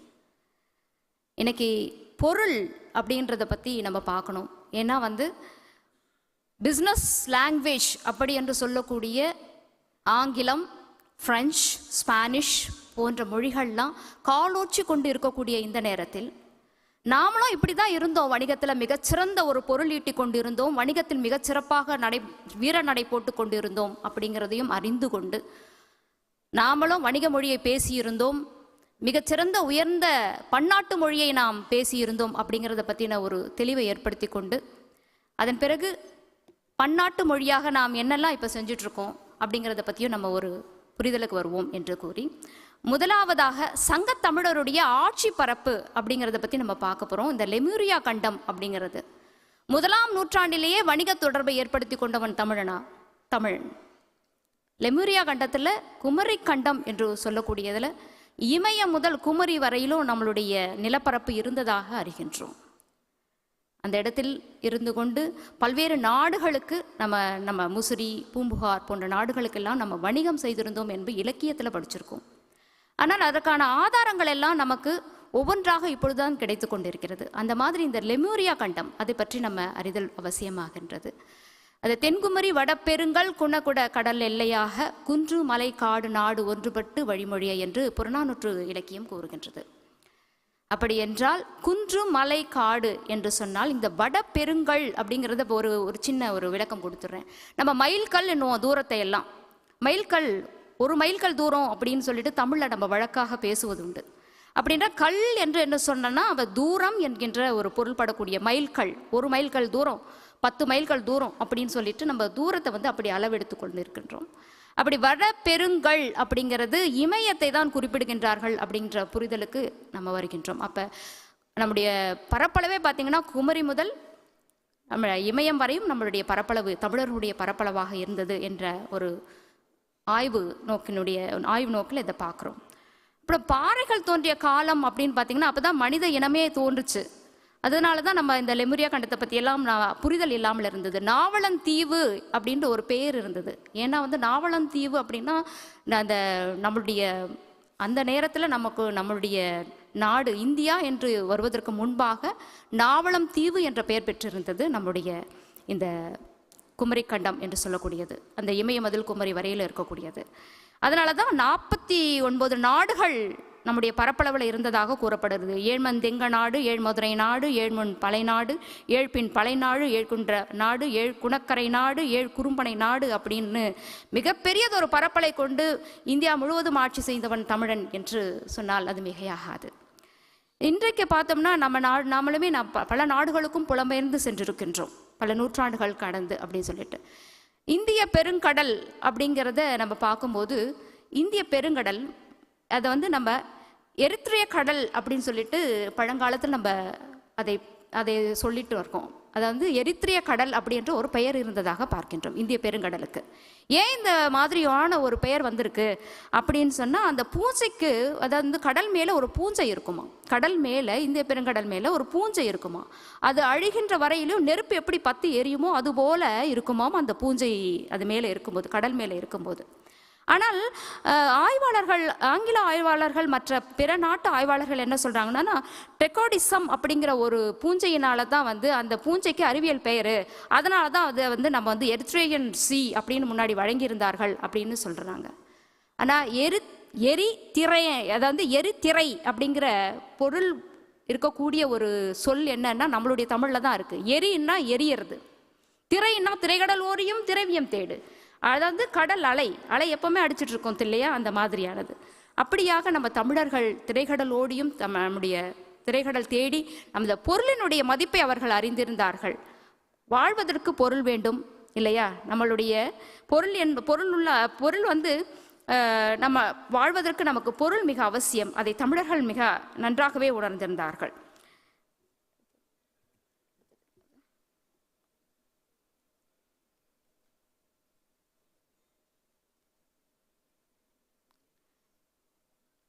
இதுதான் வந்து நமக்கு காட்டப்பட்டிருக்கூட இந்த எரித்ரியன் கடல் பற்றிய தகவல்கள் காணப்படுகிறது. இது மட்டும் இல்லாமல் சீனாவுடைய பட்டு சாலை என்று ஒன்று இருந்தது. அதன் வழியாக நமக்கு அந்த கடல் போக்குவரத்தெல்லாம் பார்த்திங்கன்னா நம்மளுடைய தமிழ்நாடு வந்து தான் மற்ற இடங்களுக்கெல்லாம் செல்வது போன்ற ஒரு அமைப்பெல்லாம் இருந்திருக்கிறது. இதெல்லாம் வந்து 1ஆம் நூற்றாண்டிலேயே மிக காலோச்சிய ஒரு தமிழனாக இருந்தார்கள் அப்படிங்கிறத நம்மளால் அறிய முடிகின்றது. அடுத்து வணிகத்தில் என்ன மாதிரியான வணிகங்களை பண்ணியிருந்தாங்க அப்படிங்கிறத நம்ம தெரிஞ்சுக்க வேண்டியது இருக்குது. இந்த ஏலக்காய், மிளகு இதெல்லாம் நம்ம வெளிநாடுகளுக்கு ஏற்றுமதி செய்திருந்தோம் பழந்தமிழர்கள். ஏன் ஏலக்காயெல்லாம் பண்ணுறோம் அப்படின்னா, ஏலக்காய் அப்படிங்கிறது மிக முக்கியமான ஒரு பொருளாக பார்க்கப்படுகிறது, மருத்துவ குணம் நிறைந்தது. அதனால் ஏலக்காயுடைய தேவை மிக அதிகமாக இருந்தது. பழந்தமிழர்கள் இதையெல்லாம் ஏற்றுமதி செய்திருக்கின்றார்கள். பார்த்திங்கன்னா எகிப்து நாட்டு அரசு அந்த கிளியோபாட்ரா அவர்கள் பயன்படுத்திய பர்ஃப்யூம் சென்ட் இருக்கு இல்லையா, அது அவங்களே வந்து தயாரிப்பாங்களாம். அதில் குறிப்பாக இந்த ஏலக்காயினுடைய பயன்பாடு இருந்ததாக பார்க்கப்படுகிறது. ஆண்டனி வந்து கிளியோபாட்ரா வர்றதுக்கு முன்னாடியே, அந்த கப்பலில் வர்றதுக்கு முன்னாடி அந்த ஸ்மெல்லை வச்சே அவங்க வந்து கிளியோபாட்ரா வராங்க அப்படின்னு கண்டுபிடிப்பாங்களாம். அந்த மாதிரியான ஒரு ஏலக்காய். ஏன் இன்னைக்கு ஏலக்காய் பற்றி பேசுகிறோம் அப்படின்னா, ஏலக்காய் அப்படிங்கிறது வந்து குயின்ஸ் ஆஃப் இந்தியா அப்படின்னு உங்களுக்கு எல்லாருக்குமே தெரியும். ஏலக்காய் என்பது நம்ம நாட்டில் விளையக்கூடிய ஒரு பொருள் அப்படிங்கிறதும். அடுத்தது மிளகு பற்றிய ஒரு தகவலும் இருக்குது. ஆமாம், இதில் மிளகு பற்றி ஒரு தகவலுக்கு அடங்கியிருக்கிறது. முசிறி என்னும் தமிழர்களுடைய பண்டைய துறைமுகத்திலிருந்து மிளகு உட்பட வணிகம் செய்ததை சொல்லப்படும் ஏடாக பார்க்கப்படுகிறது. வணிகம் செய்யப்படக்கூடிய இந்த மிளகு அப்படிங்கிறது வந்து பல்வேறு நாடுகளுக்கு ஏற்றுமதி செய்யப்பட்டு கொண்டிருந்தது. நம்முடைய தமிழ்நாட்டில் இருந்து தமிழர்களுடைய வணிக தொடர்புகளிலிருந்து ஏற்றுமதி செய்யப்பட்டிருப்பதாக தெரிகிறது. இதில் கிமு 1213 இரண்டாம் ராம்சேவினுடைய உடலில் மிளகினுடைய படிமங்கள் இருப்பதாக பார்க்கப்படுகிறது. மிளகு என்பதும் ஒரு நல்லதொரு மருத்துவ குணம் வாய்ந்த ஒன்று அப்படின்னு நம்ம அந்த காலத்தில் அவர்கள் நம்பினார்கள். அதனால தான் மிளகனுடைய பயன்பாடு ரொம்ப இருந்தது. மிளகை வந்து கருப்பு தங்கம் என்றே அவர்கள் சொல்லியிருந்தாங்க. மிளகை வந்து கருப்பு தங்கம் என்றே அவர்கள்லாம் வந்து அவங்க பொன்னும் வெள்ளியும் கொடுத்துட்டு மிளகை எடுத்துகிட்டு போவாங்களாம் அவங்க நாட்டுக்கு. அந்த அளவுக்கு மதிப்புமிக்க ஒரு பொருளாக காட்டப்பட்டிருந்தது. இதெல்லாம் தமிழர்களுடைய வணிகம் தொடர்பான செய்திகளை உங்களுடன் பகிர்ந்து கொண்டிருக்கின்றேன். ஸோ மிளகு என்பது கருப்பு தங்கம். அதனால தான் பாட்டில் அகநானூற்று பாடலில் பொன்னோடு வந்து கரியோடு பெயரும் வளம் கெழு முசிறியா பிழவலை அப்படின்னு சொல்லிட்டு பாடல்லையுமே குறிப்பிடப்பட்டிருக்கு.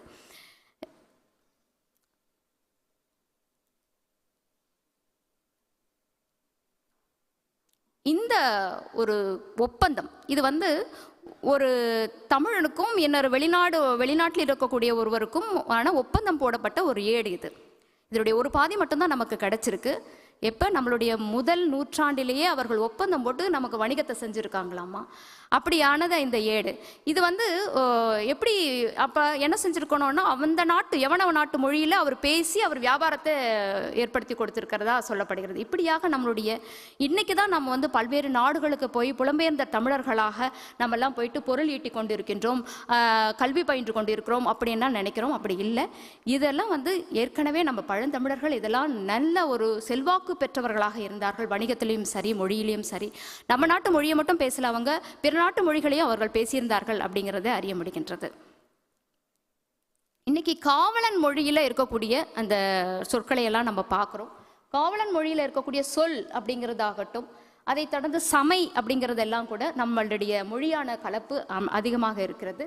சமை, சமையல், இந்த மாதிரி பேம்பு, புல், இது போன்ற சில வார்த்தைகள் அவருடைய மொழியிலே காண கிடைக்கிறதை பார்க்க முடிகிறது. இது மட்டும் இல்லாமல் கொரியாவில் இருக்கக்கூடிய அந்த கொரிய தொடர்புகள், அவர்களுடைய அம்மா அப்பா இந்த மாதிரியான சொற்கள் எல்லாம் கூட அவர்களுடைய மொழியில் இருக்கிறத பார்க்குறோம். சரி, இப்போ இருக்கக்கூடிய இந்த மொழி ஒரு பன்னாட்டு மொழியா அப்படிங்கிற கேள்வி எழுகின்றது. நீங்கள் பன்னாட்டு மொழிக்கான தொடர்புக்கும் இதுக்கும் என்ன இருக்குது, எப்படி வந்து இதை வளப்படுத்த முடியும் அப்படின்னா, இன்றைக்கி 9வது உலகத்தமிழ் பொருளாதார மாநாடு, பல்வேறு நாடுகள்லேருந்து வந்திருக்கீங்க. இருந்தாலும் நம்மளுடைய தமிழ் என்கின்ற ஒற்றை புள்ளியில் தான் நீங்கள் எல்லாம் இணைந்திருக்கின்றீர்கள். இது ஒன்றே சான்றாக இருக்கும் பன்னாட்டு மொழி இந்த தமிழ் மொழி அப்படிங்கிறதுக்கு. கூகுளில் பார்த்தீங்கன்னா நிறைய வியாபாரிகளுக்கு இப்போ நீங்கள் தமிழாக இருக்கலாம், அடுத்தவங்க வந்து வேறொரு மொழி பேசக்கூடிய ஒரு எகிப்து நாட்டு மொழி பேசவர் இல்லை அரபு நாட்டு மொழி பேசக்கூடியவர்களாக இருக்கலாம். அப்படியாக இருக்கும்போது நம்முடைய மொழியின் மூலமாகவே அவர்களுக்கு நம்ம ஒரு மெசேஜ் பண்ண முடியும். அவர்களுக்கு நம்மளுடைய வணிக தொடர்பான தகவல்களை நம்மளால் பரிமாற்றம் செய்ய முடியும். அதற்கு கூகுள் நமக்கு நிறைய உதவிகளை செய்து கொண்டிருக்கிறது இப்பொழுது. அதற்கான உங்களுக்கு வாய்ப்புகள் எல்லாம் கூட நிறைய இருக்குது. கூகுளில் தமிழ் டிரான்ஸ்லேஷன்ஸ் இருக்குது. நீங்கள் அவங்க அரபு மொழியில் அனுப்பிச்சாலும் நம்ம வந்து தமிழ் மொழியில் அதை வந்து படித்து தெரிந்து கொள்ள முடியும். எந்த மொழியில் அனுப்பினாலும் அதை நம்மளால் நம்ம மொழியிலேயே தெரிந்து கொள்ளக்கூடிய வசதியும் வாய்ப்பும் பெருக்கிக் கொண்டிருக்கிறது. இது ஒரு வணிகத்துக்கு ஒரு தொடர்பை ஏற்படுத்தக்கூடிய ஒரு வாய்ப்பாக தமிழை நம்ம பார்க்கின்றோம். அப்புறம் நம்மளுடைய தமிழ்நாட்டிலே வந்து தமிழர்கள் நாட்டிலே வந்து அயலக தமிழருக்கு என்று ஒரு அமைச்சரவை அமைத்து இந்த நம்முடைய தமிழ் புலம்பெயர்ந்த தமிழர்களுக்கு என்று ஒரு நல்லதொரு செயல்முறைகளை செய்து கொண்டிருக்கின்றார்கள். அதில் குறிப்பாக தமிழை பரப்புரை செய்வதற்கான ஒரு வாய்ப்பும் இருக்கிறது. தமிழ் மொழியை பிள்ளைகளுக்கு கொண்டு போகக்கூடிய அத்தனை வழிமுறைகளையும் செய்து கொண்டிருக்கின்றார்கள். நான் இன்னைக்கு என்னுடைய பிள்ளைகளை பார்க்கும்போது எல்லாரும் கனடாவில் இருக்கிறாங்க, யுஎஸ்ஏல, கனடா, நியூயார்க், கலிஃபோர்னியா இந்த மாதிரி நாடுகளில் இருக்காங்க. பிள்ளைகள் எல்லாம் அவருடைய பெற்றோர்கள் தமிழர்களாக இருப்பார்கள், ஆனால் பிள்ளைகளுக்கு தமிழ் தெரிவதில்லை. அப்போ அவங்க என்ன சொல்கிறாங்க, உன்னோட மாமா கிட்ட நீ எப்படி பேசுவேன், உங்கள் தாத்தா கிட்ட எப்படி பேசுவேன் அப்படின்னு, நான் கூகுள் டிரான்ஸ்லேஷனை யூஸ் பண்ணிக்குவேன் அப்படின்னு சொல்லக்கூடிய பிள்ளைகளை நாங்கள் பார்க்குறோம். அப்படி பார்க்கும்போது அந்த மாதிரி பிள்ளைகளுக்கு தமிழ் சொல்லிக் கொடுக்கணுன்ற ஆர்வத்தை ஊட்டுபவர்கள் நம்முடைய பெற்றோர்களாக தான் இருப்பாங்க. தமிழ் சார்ந்த பெற்றோர்கள் தான் என்ன பண்ணுறாங்கன்னா முன் வந்து செய்கின்றார்கள். துபாயில் ஆகட்டும் அல்லது சவுதி அரேபியாவில் ஆகட்டும், நியூயார்க், கலிஃபோர்னியா, கனடாவில் அதிகமான தமிழர்கள் தமிழ் படிக்கிறதுக்கு வராங்க. இதற்கான வாய்ப்புகளும் இப்போ அதிகரித்திருக்கிறது. அந்த தமிழ் சார்ந்த 2வது மொழி 3வது மொழியை பாடமாக எடுக்கக்கூடிய ஒன்றிலிருந்து மாறி நமக்கு இப்போ 2வது மொழி பாடமாகவும் எடுக்கலாம் அப்படிங்கிற மாதிரி எல்லாம் கூட இருக்குது. உங்களுக்கு தெரியும், சிங்கப்பூர், மலேசியா, இலங்கை போன்ற நாடுகள் எல்லாம் நமக்கு நம்ம தமிழ் வந்து நல்லதொரு ஆட்சி மொழியாகவும் இருந்துட்டு இருக்கு அப்படிங்கிறத நீங்கள் எல்லாரும் அறிவீங்க. இப்படியாக தமிழ் ஒரு பன்னாட்டு மொழியாகவே விளங்கி கொண்டிருக்கிறது. இந்த மொழியை இன்னும் போற்றுதலுக்குரியதாக ஆக்கணும் அப்படின்னா நமக்கு பொருள் மிக அவசியமானது இல்லையா?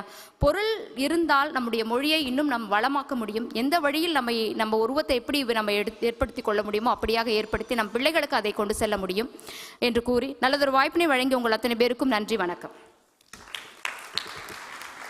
நன்றி டாக்டர் பாக்யலட்சுமி வேணு அவர்களே. தங்களுடைய ஆராய்ச்சி கட்டுரை மிகுந்த பாராட்டுக்குரிய கட்டுரையாக இருக்கிறது என்பதை சொல்லி, அடுத்து துபாய் மாநகரில் முழுக்க வணிகமும் தொழிலும் என்று இருக்கிற ஊரில், அதாவது தமிழை தான் நான் வளர்ப்பேன் என்று இங்கே வந்து தங்கி இங்கேயே தன்னுடைய குடும்பத்தை நடத்தி கொண்டு முழுக்க தமிழ் ஆராய்ச்சியில் ஈடுபட்டு கொண்டிருக்கின்ற டாக்டர் ஸ்ரீ ரோகிணி அவர்களை பன்னாட்டு மொழி தமிழ்மொழி, வணிக மொழி தமிழ்மொழி என்பதை பற்றி பேசுவதற்காக அழைக்கிறேன். அறிமுகத்திற்கு நன்றி ஐயா. அனைவருக்கும் வணக்கம். எல்லாரும் எப்படி இருக்கீங்க? மாலை பொழுதில் உங்கள் அனைவரையும் சந்திப்பதில் மகிழ்ச்சி. சாதி, மனம், இனம், மொழி பார்க்காத சமர சன்மார்க்கத்தின் அருள்மொழியாம் அருட்பெருஞ்சோதி அருட்பெருஞ்சோதி தனிப்பெரு கருணை அருட்பெருஞ்சோதி என்ற வள்ளலாரின் அன்பு சார்ந்த மொழியால் வாடிய பயிரை கண்டபோதெல்லாம் வாடினேன் என்ற அண்ணலின் அன்பான வழியில் அரவணைத்து வளர்க்கப்பட்ட என் மூதாதையர்களுக்கு முதற்கண் வணக்கம். தங்க தமிழுக்கு தம் நிறைவானதை செய்திட தங்கத் தமிழாய் சேயாய் தரணிதனில் தமிழெங்கும் வாழ்வு நெறியாய் முக்காலமும் வென்று சிம்மாசனத்தில் அமர்ந்திருக்கும் தமிழ் தாயையும் என் வள்ளுவனையும் வணங்கி தொடங்குகிறேன். 9வது உலக தமிழ் பொருளாதார மாநாட்டிற்கு அனைவரும் வரவேற்கிறோம். Warm welcome to one and all here for the Global Economic Summit Dubai and 9th World Economic Conference 2023 organized by Madras Development Society and World Tamil Economic Foundation Chennai. முதலில் இந்த மாநாட்டிற்கு என்னை அழைத்த நிறுவனர் தலைவர் டாக்டர் VRS சம்பத் அவர்களுக்கும் மற்றும் தலைமை பொறுப்பாளராக இந்த மாநாட்டிற்கு அனைவரையும் வழிநடத்தி சென்றிருக்கும் திரு ஆபித் ஜுனைத் அவர்களுக்கும் மனமார்ந்த நன்றியை தெரிவித்துக் கொள்கிறேன். மதிப்பிற்குரிய ஆன்றோர் பெருமக்கள், சான்றோர் பெருமக்கள், VG சந்தோஷம் ஐயா மற்றும் அபுபக்கர் ஐயா, அவையை ஏற்றிருக்கும் புதுச்சேரி சட்டப்பேரவையின் முன்னாள் சபாநாயகர், பெரும் மதிப்பிற்கும் பேரன்பிற்கும் உரிய திரு VP சிவக்கொழுந்து ஐயா அவர்களுக்கும் என் பணிவான வணக்கத்தை தெரிவித்துக் கொள்கிறேன். காலையிலிருந்து எனக்கு முன்னால் பேசிய மற்றும் பேசப்போகும் 3 நாட்களும் முனைவர்கள், பேராசிரியர்கள் அவர்களுக்கு வாழ்த்துக்களை தெரிவித்துக் கொள்கிறேன். நான் முனைவர் ஸ்ரீரோஹிணி, உலக தமிழ் ஆராய்ச்சியாளர், எழுத்தாளர், காவிரி தாயின் காவிய மகனாக பிறந்த வைக்கம் ஐயா பிறந்த ஊர் என்ற பெருமிதத்தோடு இங்கு துபாயில் 10 வருடமாக அமீரகத்தில் மாணவர்களுக்கு கற்றல், கற்பித்தல், செம்பதிப்பு, ஆராய்ச்சி தலைமை பொறுப்பில் செயலாற்றி வருகிறேன். I am Dr. Sri Rohini, World Tamil Researcher, Head Tamil Studies, Director SP for the past 10 years, running successfully for the Tamil language to the children here, approved with TVA, Tamil Nadu government. I thank UAE Tamil Nadu government for this great literature teams worldwide. Business communications and professional ethics through Tamil language and classical literature. இந்த தலைப்பில் அரபு தமிழ் மொழி கருவி ஒரு வணிகம். காலையிலிருந்து நம்ம வணிகம் அப்படின்னா என்னன்னு எல்லாருமே திரும்ப திரும்ப திரும்ப பேசி நம்ம பார்த்துருப்போம், கேட்டிருப்போம். நம்மளுக்கும் ஒரு சில செய்திகள் தெரிஞ்சிருக்கும். இப்போ இந்த தருவாயில் தமிழ் மொழி அப்படின்னா என்ன, அதற்கான தொடர்பு என்ன அப்படின்னு வணிக மொழி ஆகட்டும், பன்னாட்டு மொழி ஆகட்டும் அருமையாக பேசினாங்க. அதாவது அரபுக்கும் தமிழுக்கும் அது வணிகத்தை சார்ந்து எந்த அளவுக்கு போயிருக்கும் அப்படிங்கிறது தான். சரியாக ஒரு 10 நிமிடங்கள்ல நான் முடிச்சிருவேன். வணிகம் ஒரு நாட்டின் பொருளாதார வளமாகவும் அந்நாட்டின் வணிக மூலங்களினோட சிறந்த திறத்தை எடுத்து பழந்தமிழர்களாக இலக்கியம் மற்றும் வரலாற்று சான்றுகளின் வழியாக நம்ம பார்க்குறோம். அது காலையிலிருந்து உதாரணங்களாக எடுத்து இயம்புவதாக நம்ம பார்த்துட்டு இருக்கோம். அடுத்தது மொழி. மொழி எப்படி உருவாயிருக்கும்? நிறைய ஆராய்ச்சி நாங்கள் செய்கிறோம், நிறைய ஆய்வு. மொழி அப்படிங்கிறது அது நூல்கள் படி நம்ம பார்த்தோம்னா முதலில் குரல் வழியாக வந்துதான். எப்படிங்க குரல் வழியாக வந்தது நீங்கள் பாட்டுக்கு சொல்லிடுறீங்க அப்படின்னு. அதாவது இன்னைக்கு நம்ம ஒருத்தங்க கிட்ட பேசுகிறோம், குழந்தைங்க கிட்ட பேசுகிறப்ப இப்படின்னு கை சைகையெல்லாம் பண்ணுறோம் இல்லைங்களா? அந்த மாதிரி தான் மொழி அந்த காலத்தில் உருவாக்குறதுக்கு முன்னாடி மற்றவர்களிடம் பேசும்போதோ கை சைகை மூலமாகவும் அதற்கப்புறம் கீறிட்ட சொற்கள். இன்னைக்கு பெண் பிள்ளைகளை கல்யாணம் பண்ணி கொடுக்குறப்ப பார்த்தீங்கன்னா பண்டை மாற்றங்கள் பண்ணுவோம். அப்போ பண்ணுறப்ப பார்த்தீங்கன்னா பேர் எழுதி கொடுப்பாங்க, இன்னும் பழக்க வழக்கத்தில் இருக்குது. அந்த பேர் எழுதி பழக்கம் அதற்கு முன்னாடி எப்படி இருந்துதான், அதற்கு கீறிட்ட சொற்கள் கொடுத்து இவங்களுடைய பொருள் இது அப்படிங்கிற அடையாளத்தை நம் மொழி வழி வழியாக இன்றும் அதை பழக்கப்படுத்திட்டு வரோம். அப்ப நம்ம மொழி எங்கிருந்து வந்திருக்குன்னு பாருங்க. அப்படிப்பட்ட மொழியிலிருந்து பிறந்தவர்கள் நாம. அப்ப நம்மளையே நம்ம உற்சாகத்துக்கு ஒரு கரவொலி எடுக்கணும்ல, தமிழர் அப்படிங்கிறதுக்காக.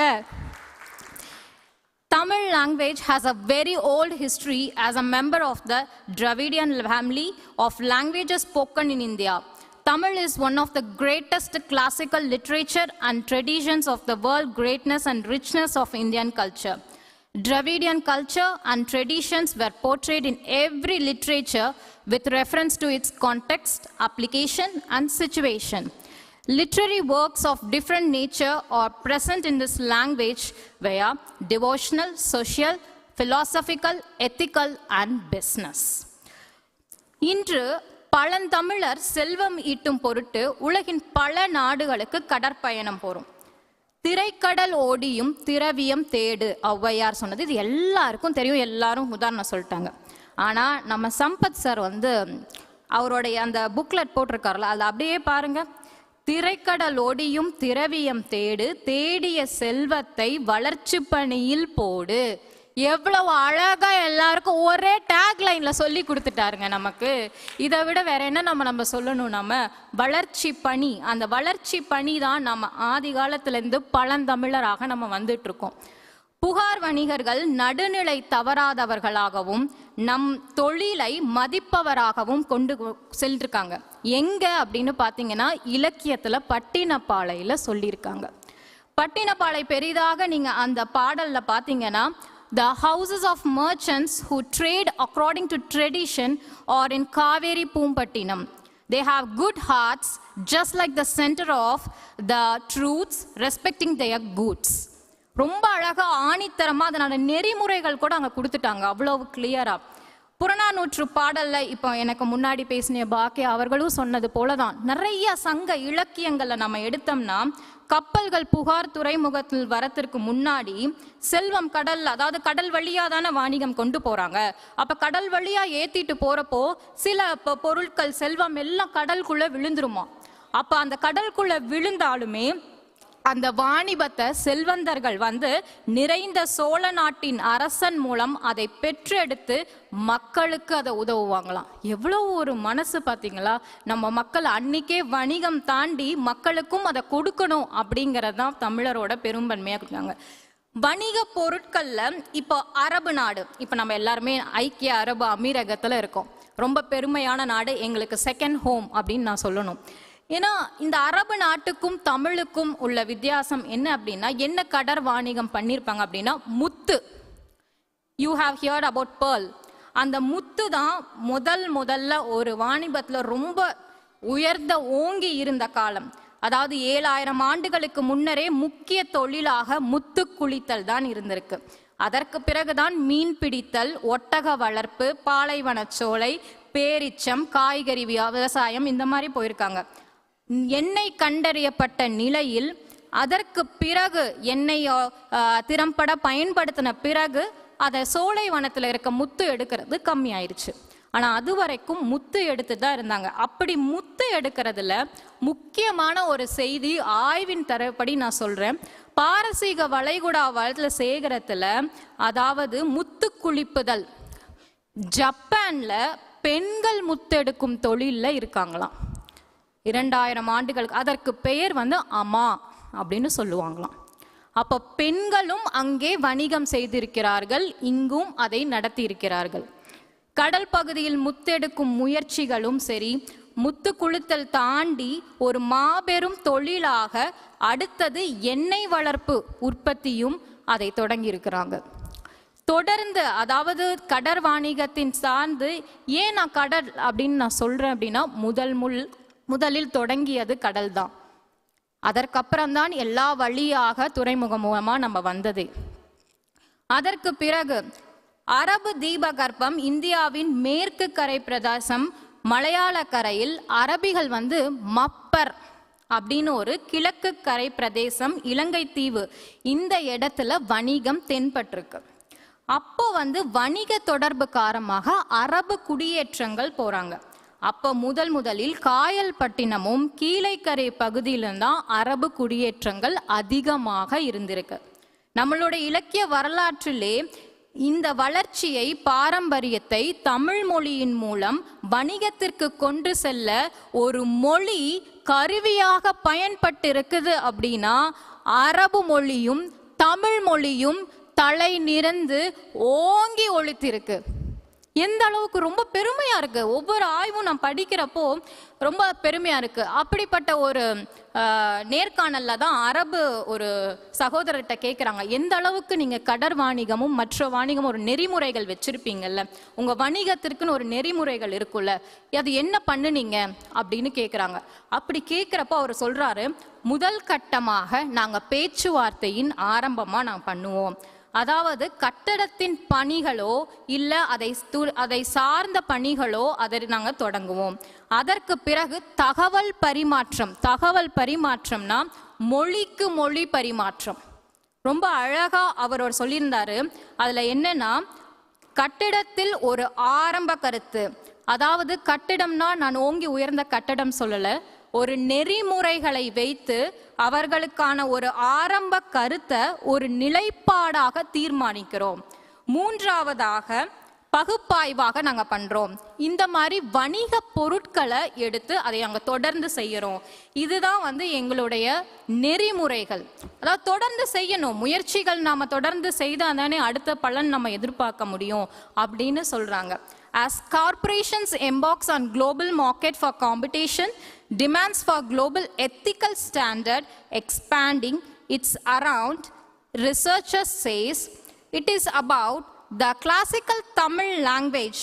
Among them, one of the most oldest famous literature, Tirukkural, which describes our language literature as crowned as one of the oldest ethical literature. Mahatma Gandhi has commented this literature as a book of moral life, and we can do more than ethics with this business. அதில் ஒரே ஒரு குறள் மட்டும் நான் சொல்கிறேன். அஞ்சாமை ஈகை அறிவூக்கம் இந்நான்கும் எஞ்சாமை வேந்தற்கு இயல்பு. This couplet 382, which emphasizes the moral courage, empathy, moral intelligence and positive thinking are the four qualities to the business to nature the intrinsic for any entrepreneur. இந்த மாதிரி ஒரு அழகாக ஒவ்வொரு செயலையும் எடுத்துரைச்சிருக்காங்க. உதாரணமாக சொல்லி என்னுடைய நிறைவை நான் முடிச்சிடுறேன். அதாவது மொழி என்பது ஒரு கருவியாக வருது. அந்த கருவியை நம்ம எங்கே பார்க்குறோம், ஒரு தொழில்நுட்ப வளர்ச்சியில் இன்றைக்கி எங்கே பார்க்குறோம் அப்படின்னா, நீங்கள் எல்லாரும் துபாயில் இருக்கீங்க, ரொம்ப மகிழ்ச்சி. எல்லாருக்கும் ஒரு 3 இடங்கள் சொல்கிறேன். அந்த 3 இடங்களில் போய் கண்டிப்பாக பாருங்கள். அதாவது ஃப்யூச்சர் மியூசியமாக இருக்கட்டும், ரோபோ கேஃபேன்னு இங்கே ஒரு ரோபோ கேஃபே இருக்குது. அந்த ரோபோ கேஃபேக்கு போய் பார்த்தீங்கன்னா தொடுதிரையில் மொழியை தேர்வு செஞ்சு அது நம்ம என்ன கேட்குறோமோ அந்த ரோபோவே தான் கொண்டு வந்து தரும். மனுஷனே அந்த கடையில் கிடையாது. அந்த அளவுக்கு இங்கே துபாயில் ஒரு கடை இருக்குது. எந்த அளவுக்கு அதை நம்ம மொழியை ஒரு கருவியாக அதை பயன்படுத்தி தொழில்நுட்பத்தோட ஊடுருவிக்கிறாங்க அப்படிங்கிறது மிக அழகாக தெரியும். இதே நம்ம தமிழ்நாட்டிலையும் பண்ணியிருக்காங்களா? நம்ம தமிழர்களும் பெருமை தான், அவங்களும் பண்ணியிருக்காங்க. கோவையில் உணவகம், அதாவது ரோபோக்கள் வச்சு விசித்திர உணவகத்தை தொடங்கியிருக்காங்க. கோவையிலும் இந்த மாதிரி தொடங்கியிருக்காங்க. இந்த மாதிரி இங்கே ஒரு வளர்ச்சி பணியாக இருக்கட்டும், தொடர்ந்து அதாவது மொழி என்பது நம்மை சார்ந்து உள்ளது, வணிகம் என்பதும் நம்மை சார்ந்து உள்ளது. மொழியை கருவியாக பயன்படுத்தி வணிகத்தை நாம் மேலோங்க செய்ய வேண்டும். நம் வீட்டிலும் நம் குழந்தைகளுக்கும் சரி, நம் சமூகத்திற்கும் சரி, நம் நாட்டிற்கும் சரி இதை நாம் ஈடுபாட கொண்டு வரணும். சின்னதாக ஒரே ஒரு விஷயம், எப்படிமா ஒரு குழந்தைக்கு போய் இதெல்லாம் போய் சொன்னால் அது படிக்குது, மம்மி டேடின்னு சொல்லுது, இல்லை இப்படி எப்படிமா அப்படின்னு நீங்கள் கேட்கலாம். ஒன்றுமே இல்லை. ஐயா முன்னாடி பேசின மாதிரி சொன்னார், ஒரு சிறு வயதில் நாம் எந்த விதை போடுறோமோ அதுதான் விருட்சமாக வரும்னு. அந்த விருட்சத்தை நாம் எந்த ஒரு ஏழ்மை நிலையில் வந்தாலும் அதை வணிகமாக மாற்றுவது மொழி கருவியே, அதை பன்னாட்டில் எடுத்து செல்வது நம் வழியே. வாழ்க தமிழ், வாழ்க வணிகம், தொடர்ந்து செயல்படுவோம் என்று கூறி வாய்ப்பளித்த அத்துணை நல்லுழைப்பிற்கும் என் நன்றியை தெரிவித்துக் கொள்கிறேன். நன்றி, வணக்கம். டாக்டர் ஸ்ரீரோகிணி அவர்கள் ஒரு சிறப்பான உரையை நிகழ்த்தினார்கள். அதாவது ஆங்கிலத்திலும் தமிழிலும் அவர்கள் சிறப்பான பல கருத்துக்களை, தமிழ் ஒரு பன்னாட்டு மொழி என்பதற்கான காரணங்களை எல்லாம் எடுத்து சொன்னார்கள். முக்கியமாக இந்த செஷனில் 2 முக்கியமான கருத்துக்களை நாம் எதிர்பார்த்தோம். ஒன்று என்னென்னா, இன்றைக்கி கம்ப்யூட்டர் உலகத்தில், இன்டர்நெட் உலகத்தில் இன்றைக்கி அரபிக் இந்த அரபு நாடுகளில் பார்த்தீர்களானால் அரபு நாட்டில் இருக்கிற அனைவருமே வந்து இன்டர்நெட்டை எப்படி பயன்படுத்துகிறாங்கன்னா அவங்க அரபிக் லாங்குவேஜில் பயன்படுத்துகிறாங்க. அதே மாதிரி லத்தீன் லாங்குவேஜில் இருக்கிறவங்க லத்தீனில் பயன்படுத்துகிறாங்க. அதே மாதிரி கொரியன் பீப்புள் கொரியன் லாங்குவேஜில் பயன்படுத்துகிறார்கள். சீனர்கள் சீன மொழியில் பயன்படுத்துகிறார்கள். ஆனால் தமிழர்களால் தமிழ் மொழியை கம்ப்யூட்டர் லாங்குவேஜாக முழுக்க நம்மால் பயன்படுத்த முடியவில்லை. அதை பயன்படுத்துவதற்கான முன்னெடுப்புகளை நிறைய எடுக்க வேண்டும். அதற்கான காரணங்களை சொல்வதற்கான ஒரு பேச்சாளரை நாங்கள் தேடினோம், எங்களுக்கு கிடைக்கவில்லை. வருங்காலத்தில் அதற்கான பேச்சாளர்களை நாங்கள் கொண்டு வருவோம் என்பதை தெரிவித்துக் கொள்கிறேன். இரண்டாவது வந்து என்னன்னாக்க, இன்றைக்கு வந்து தமிழ் மொழி வந்து என்றைக்கு வந்து கம்ப்யூட்டர், இன்றைக்கி கம்ப்யூட்டர் தான் உலகத்தை ஆளுது, இன்டர்நெட்டும் வாட்ஸ்அப்பும் எல்லாம் ஆளுது. வாட்ஸ்அப்பில் கிராமத்தில் இருக்கிறவங்க கூட தமிழில் டைப் பண்ணி அந்த மெசேஜை அடுத்தவங்களுக்கு அனுப்புகிற அளவுக்கு தயாராகிட்டாங்க. அது ரொம்ப பெரிய வளர்ச்சி. அதே போல் எடுத்துக்கொண்டால் பலரும் தமிழை வந்து ஆனால் இந்த இமெயிலில் தமிழை பயன்படுத்துறதுக்கு நம்ம ஆட்கள் இன்னும் தயாராகவில்லை. அது தேவைப்படுகிறது. எங்கள் ஊரில் திருப்பத்தூரில் எடுத்திங்கன்னா ஒரு வெள்ளை வியாபாரி என்ன பண்ணுவார்னா, உத்தரப்பிரதேசத்தோட ஒரு வெள்ளை வியாபாரியோட பேசும்போது உருதில் பேசுவார். உருது உங்களுக்கு தெரியுமான்னு கேட்பேன், சுத்தமாக எனக்கு தெரியாதுங்கன்னு சொல்லுவார். எப்படி பேசணும், வணிகத்துக்காக நான் பயிற்சி பெற்றேன் என்று சொல்லுவார்கள். அதே மாதிரி தமிழ் மொழி பல நாடுகளில் தமிழை பயன்படுத்தியிருக்கிறார்கள், பயன்படுத்த வேண்டும் என்பதற்காகத்தான் இந்த செஷன் நாங்கள் போட்டோம். இன்னொரு விஷயம்னா, தமிழில் வந்து தொழில் செய்யும்போது ஒழுக்கம் வேணும் என்பதற்கான நிறைய லிட்ரேச்சர் இருக்குது என்பதற்காக அந்த கருத்துக்களை ஒருவர் சொல்ல வேண்டும் என்று எடுத்தோம். அதில் ஒரு சில பாயிண்ட்டை வந்து நம்ம ரோகிணி சொன்னாங்க, அவர்களுக்கு வாழ்த்துக்கள். மேலும் என்னென்னா, தமிழில் ஒரு முக்கியமான விஷயம் என்னன்னாக்கா, இன்றைக்கு பலரும் பல்வேறு மொழிகளை வந்து பன்னாட்டு மொழி ஆக்குவதற்கு முயற்சி கொடுத்து கொண்டிருந்தாலும் நீங்கள் பார்க்கணும், ஃப்ரெஞ்சு மொழி, இங்கிலீஷில் மொழி, அதற்கடுத்தாற் போல் சீன மொழி, அரபு மொழி என்று 5-6 மொழிகள் மட்டும்தான் ஐக்கிய நாடுகள் மொழியாக, யுனைடெட் நேஷன்ஸ் லாங்குவேஜாக இருக்கிறது. ஒரு யுனைடெட் நேஷன்ஸ் லாங்குவேஜ் மொழியாக மாற வேண்டுமானால் குறைந்தது 5 நாடுகளில் அது வந்து பயன்படுத்த வேண்டும் என்று இருக்கிறது. இது தமிழை பொறுத்தவரையிலும் இந்தியாவிலே தமிழ்நாட்டிலே ஒரு ஆட்சி மொழியாக இருக்கிறது, இலங்கையில் ஆட்சி மொழியாக இருக்கிறது, மலேசியாவில் பயன்பாட்டு மொழியாக இருக்கிறது, சிங்கப்பூரில் ஆட்சி மொழியாக இருக்கிறது, மொரிஷியஸில் பயன்பாட்டு மொழியாக இருக்கிறது, தென்னாப்பிரிக்காவில் பயன்பாட்டு மொழியாக இருக்கிறது. ஆகவே தமிழ் மொழி ஒரு ஐக்கிய நாடுகள் மொழியாக அங்கீகரிக்கப்பட வேண்டும். ஆனால் அதற்கான மத்திய அரசாங்கத்தில் இந்தியாவில் உள்ள இந்திய அரசாங்கம் அதற்கான முயற்சியை செய்ய வேண்டும். அடுத்த மாநாடு நாங்கள் நடத்தப் போகிற ஒரு மாநாடு இந்த ஐக்கிய நாடுகள் மொழியாக தமிழை கொண்டு வர வேண்டும் என்பதற்கான ஒரு இன்டர்நேஷ்னல் கான்ஃபரன்ஸை நாங்கள் நிச்சயமாக விரைவிலே நடத்த இருக்கிறோம் என்று சொல்லி, இந்த அமர்விலே கலந்து கொண்ட அனைவருக்கும் எங்களுடைய நன்றியையும் தெரிவித்து, அவர்களுடன் குழு புகைப்படத்தை எடுத்துக்கொள்வதற்காக அண்ணாச்சி விஜிபி சந்தோஷம் அவர்களையும் திரு அபூபக்கர் அவர்களையும் மேடைக்கு செல்லுமாறு கேட்டுக்கொள்கிறேன்.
இன்னும் ஒரு 5 நிமிடத்தில் தலை சிறந்த கலை நிகழ்ச்சி நடைபெற இருக்கிறது.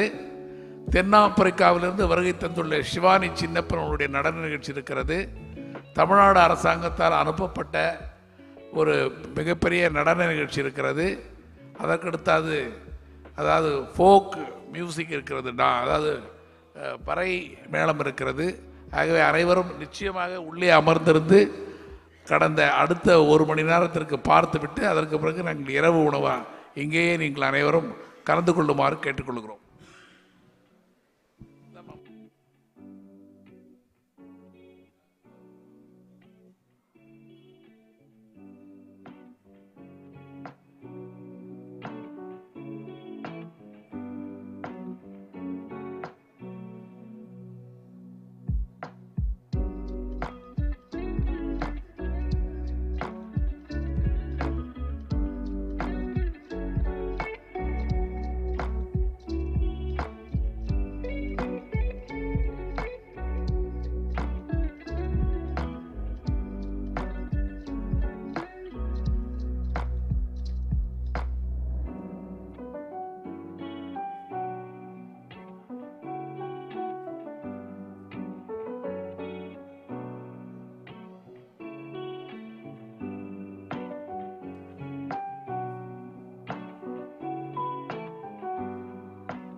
Hello hello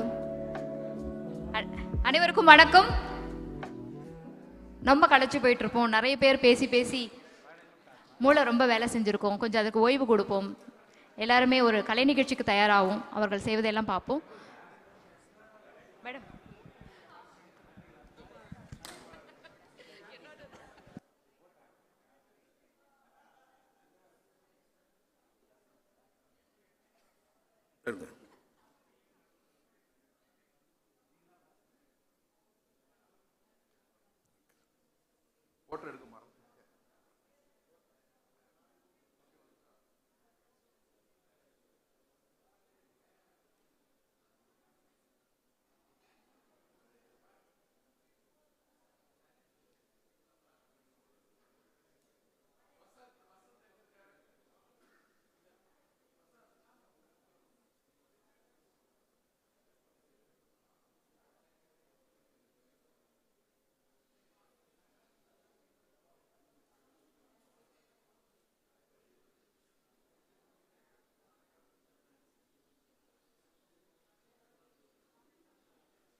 Please occupy the chair. The next cultural program is starting. The dancer is ready to begin her dance. அனைவரும் அவரவர்களுடைய இடத்தில் அமர்ந்து கொண்டு கலை நிகழ்ச்சியை ரசிக்கும்படி கேட்டுக்கொள்கின்றோம்.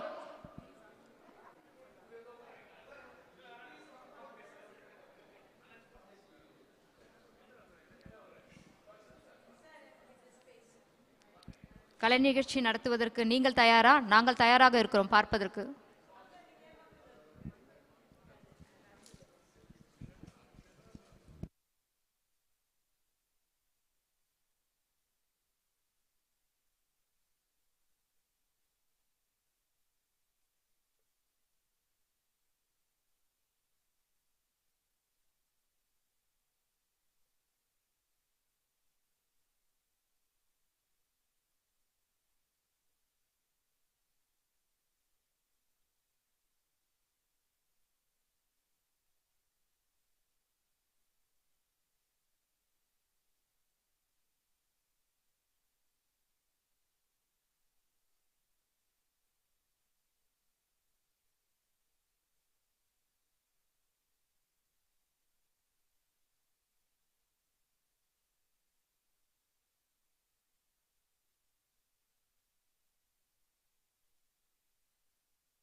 தயவுசெய்து எல்லோரும் அவர்கள் இருக்கையில் அமருமாறு கேட்டுக்கொள்ளப்படுகிறது.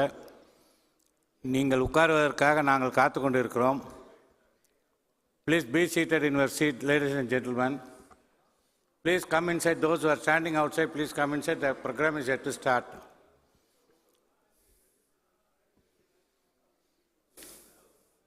Madam, please sit.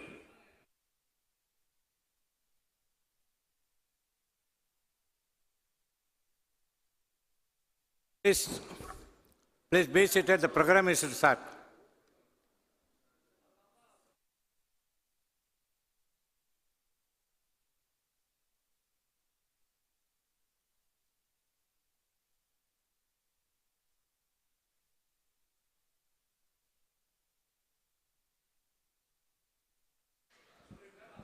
என்னங்க சார்?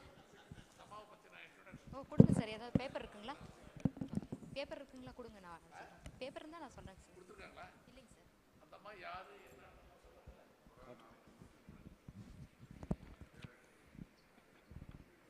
இல்லை அப்படியே அவர்கிட்ட கொடுத்துருங்க.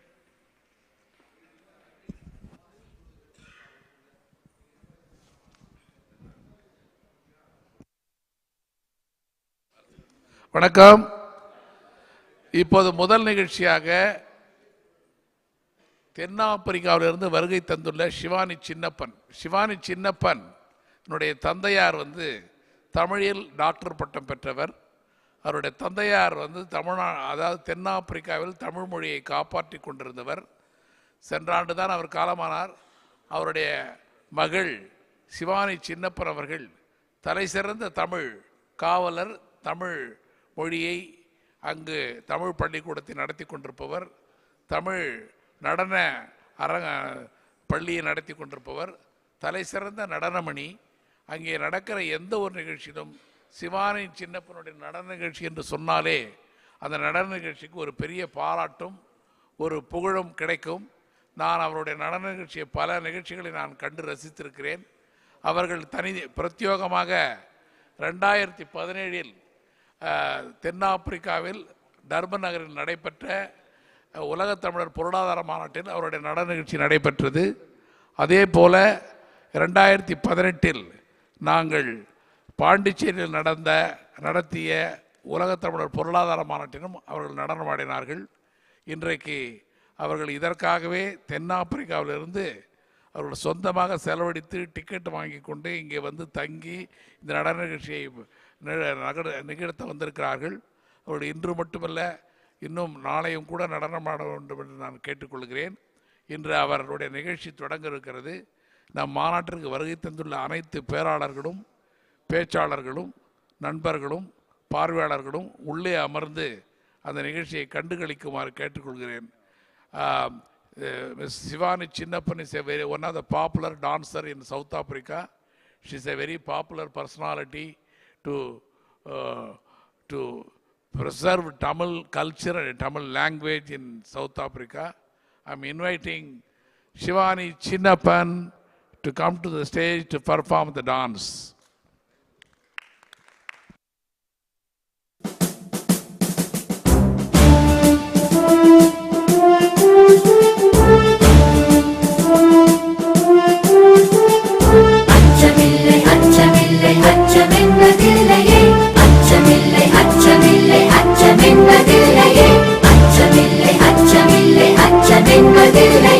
இச்சகத்து உள்ளோரெல்லாம் எதிர்த்து நின்ற போதினும்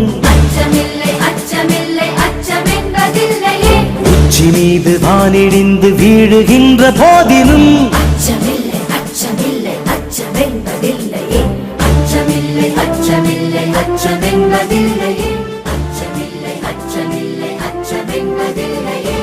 வணக்கம் வணக்கம் வணக்கம். நான் வாழும் பூமிக்கு வணக்கம்.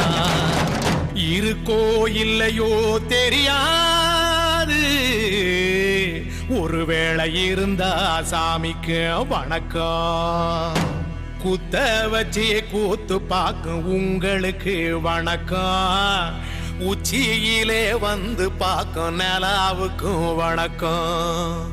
பரம்பரை சொல்லி தந்த பாட்டுக்குந்தா வணக்கம். நான் பறை கொட்ட தோலு தந்த மாட்டுக்குந்தா வணக்கம். வணக்கம் வணக்கம் வணக்கம்.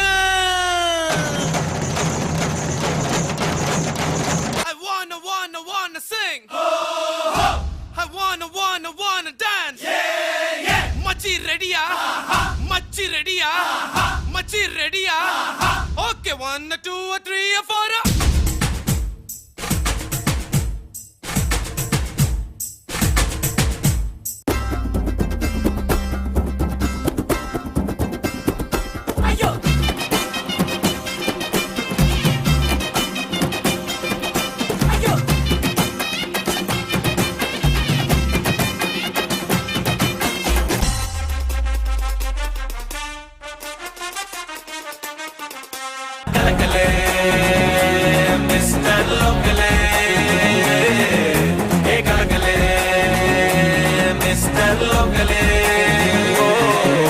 எங்க ஒட்டுமொத்த ஏரியாவும் எங்களோட கெஸ்டா, சொந்த பந்தம் ரெண்டாவது, நட்பு தானே ஃபர்ஸ்டா. கலக்கலே மிஸ்டர் லோக்கலே, கலக்கலே மிஸ்டர் லோக்கலே.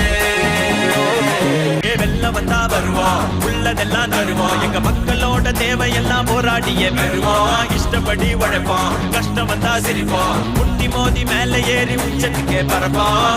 அப்பங்காச நம்ப மாட்டோம், சொந்த உழைப்புல வருவோம் மேல. பெருசு காரும் பெருசு இல்ல, ஃப்ரெண்ட்ஷிப் இருக்கு அதுக்கும் மேல. கலக்கலே மிஸ்டர் லோக்கலே. என்ன ஆனாலும் சந்தோஷம் கரைஞ்சு போகல, கவலை இல்ல என் லைஃப்குள்ள. எந்த தடை இங்க வந்தாலும் பரவாயில்லை, துணிவு குறையாது மனசுக்குள்ள.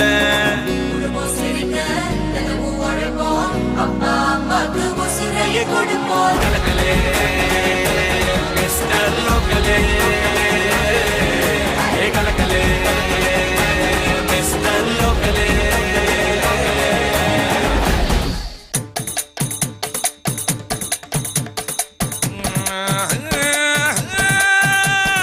நாட்டுக்கொரு செய்தி சொல்ல நகரிக கோமாளி வந்தேனுங்க.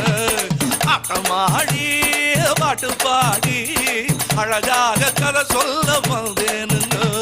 பட்ட பாட்ட பாட நானும் வந்தேனுங்கோ, படற பாட்ட பாட நானும் வந்தேனுங்கோ. 910 ரூபா கதையை கேளுங்கோ, தொழிலாளர்கள் சொல்லப்படும் கதையை கேளுங்கோ. ஐயாகளுங்கோ அம்மாகளுங்கோ அண்ணங்களுங்கோ அக்காகளுங்கோ, கேளுங்க கேளுங்க கேளுங்க கேளுங்க கேளுங்க கேளுங்க கேளுங்க கேளுங்க கேளுங்க கேளுங்க கேளு. தத்தம் கெளிச்சோம் சரிகே எம்பட்டு ஓம்பட்டு எழுதுவோ, செத்தோம் பழச்சோம் தனசரி ஓந்தலை எந்தல உருளுதுவோ. ஆஹா பெரியோர்களே, அதாகப்பட்டது கதையின் ஆரம்பத்திலே நமது கதையின் நாயகன், அதாவது 910 ரூபாய் சம்பளக்காரன். சக தொழிலாளர்கள் எல்லாம் ஃபேக்டரி கேட்டிலே நின்று சம்பளத்தை உசத்தி கேட்டு ஆர்ப்பாட்டம் செய்து கொண்டிருக்கையிலே அவர்களுக்கெல்லாம் கடுக்கா கொடுத்து விட்டு மிடுக்கா போகிறான். எங்க போறான்? போகும்போதே எங்க போறான்னு கேட்டா உருப்பிடுமா? அவன் டாவடிக்க ஓடி போகிறான், தனது காதலியை தேடி போகிறான்.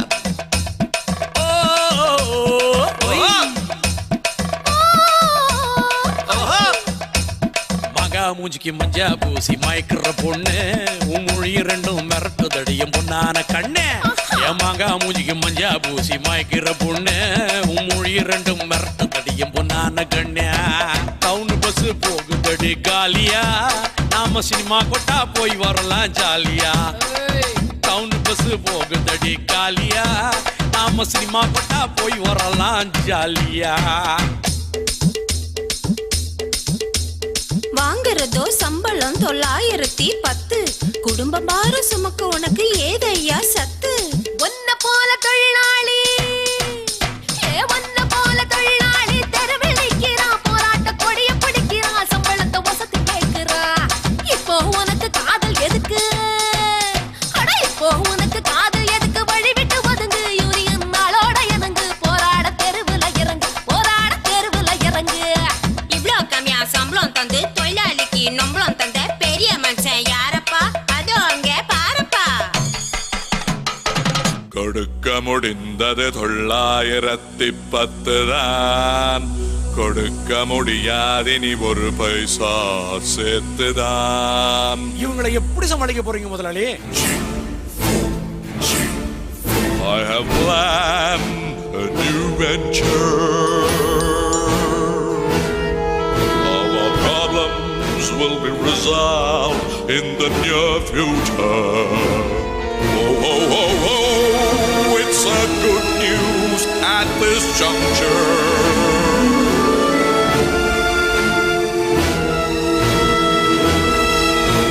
Joint venture!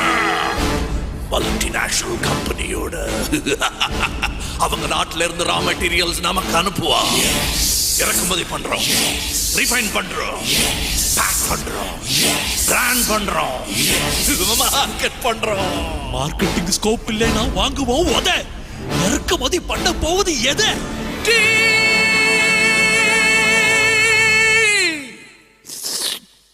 டீ. என்னது? தேயிலை. அது சரி. அது சரி. ப்ராஃபிட் மார்ஜின் எவ்வளவு? அந்த மல்டிநேஷனல் கம்பெனிக்காரன் காக்கா கடி கடிச்சு தருவான். 40% நமக்கு, 60% அவனுக்கு.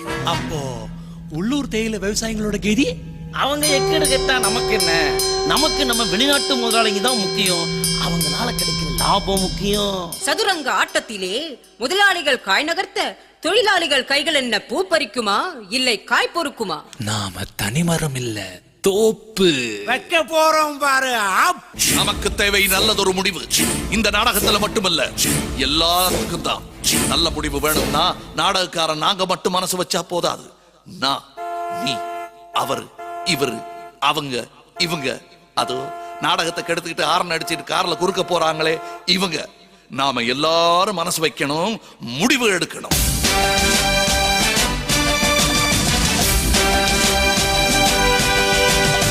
பறை பறை பறை பறை பறை பறை பறை பறை விலங்கு விரட்ட பிறந்த பறை, கைவிலங்கு ஒடிக்க ஒலிக்கும் பறை, கடைசி தமிழன் இருக்கும் வரை காதில் ஒலிக்கும் பழைய பறை, வீரப்பறை, வெற்றி பறை, போர்கள் முடிக்கும் புனித பறை. வயிறு கட்டி கடலின் அலையை நிறுத்த முடியுமா? விரலை வெட்டி பறையின் இசையை ஒடுக்க முடியுமா? இது விடுதலை இசை, புது நீர் கொள் இசை, வேட்டையாடி வாழ்ந்த எங்கள் மக்களின் இசை.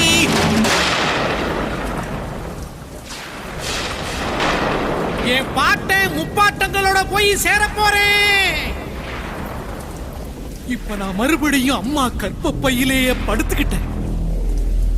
எல்லாரும் அம்மாவோட வயிற்றுக்குள்ள இருக்கிறப்ப தெரியுமாமே ஒரு இருட்டு, அது இப்ப எனக்கு தெரியுது. கதகதப்பா இருக்கு. நான் மறுபடியும் பிறந்து வருவேண்டா. பத்திரமா பாத்துக்குங்க என் பறைய. ஏன் அப்பனுக்கும் ஆத்தாளுக்கும் தாண்டவ கோனே, ஏன் தப்பு சத்தம் கேட்டிடுமா தாண்டவ கோனே.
தென்னாப்பிரிக்கா, சவுத் ஆப்பிரிக்கா, Tamils not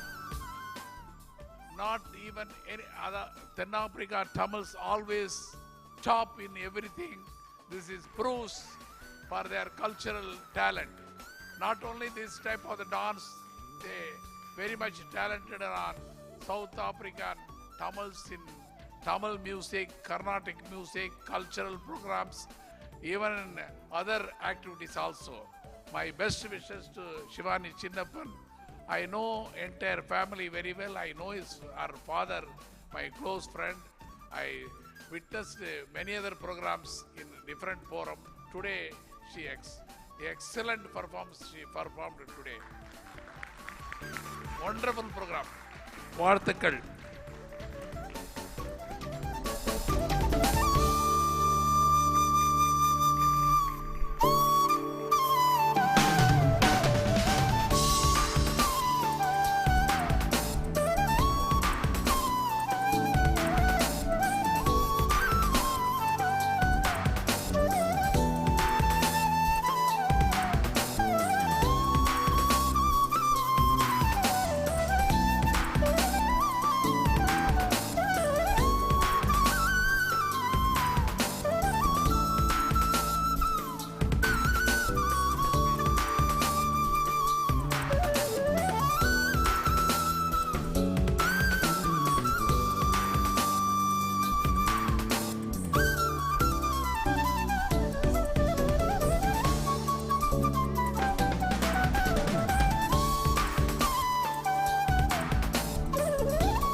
தெற்கில் மலர்ந்தது செல்லம் சூழம் கற்கண்டு கண்ணி தமிழே, என் தாயை தலைவணங்குகிறேன்.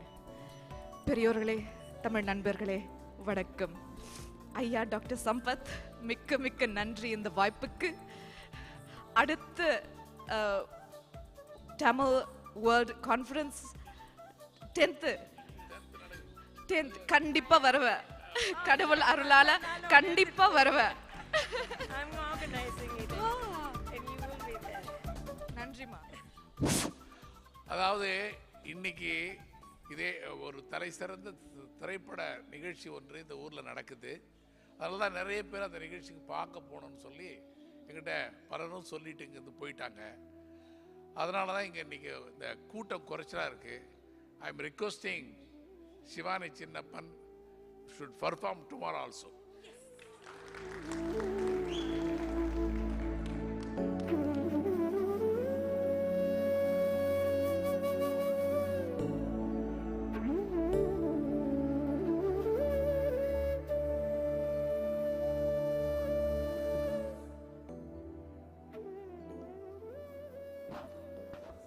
அருமையானது ஒரு கலை நிகழ்ச்சியை நமக்கு வழங்கியிருந்தார். அடுத்த கலை நிகழ்ச்சிக்கு தயாராகுங்கள். Concept and choreography Kalai Mamani Srimathi Parvati Ravi Ghantasala. Performance Vallabhbhai செல்லம், சஹானா காசி, காயத்ரி சுவாமிநாதன், பிரியா ஆறுமுகம், ஹரிணி சுகுமார், ஸ்வேதா ராஜேஷ். உங்களுடைய பலத்த கரகொலியுடன் அடுத்த கலை நிகழ்ச்சிக்கு தயாராகுங்கள்.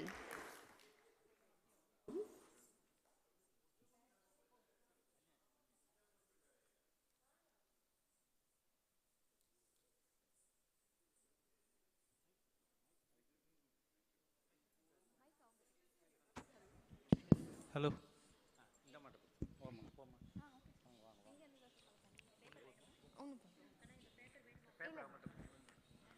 ஸ்ரீ குருபியோ நமக.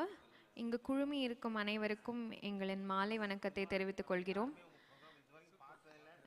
இந்த உலக தமிழர் மாநாட்டில் எங்களை ஆட வைத்த தமிழ்நாட்டு அரசிற்கும் இங்கு இருக்கும் உறுப்பினர் அனைவருக்கும் மிக்க நன்றி. இந்த இரு தினங்களும் தமிழில் இருக்கும் மிக முக்கியமான இலக்கிய குறிப்புகளை நாங்கள் நாட்டிய வடிவில் உங்களுக்கு அளிக்க விரும்புகிறோம். முதல் நாளான இன்று மகாகவி பாரதியாரின் பாடலும் மற்றும் ஐம்பெரும் காப்பியங்களான ஒன்றில் மணிமேகலை என்னும் இலக்கிய குறிப்பிலிருந்து அந்த கதையின் சாராம்சத்தை உங்களுக்கு அளிக்க விரும்புகிறோம்.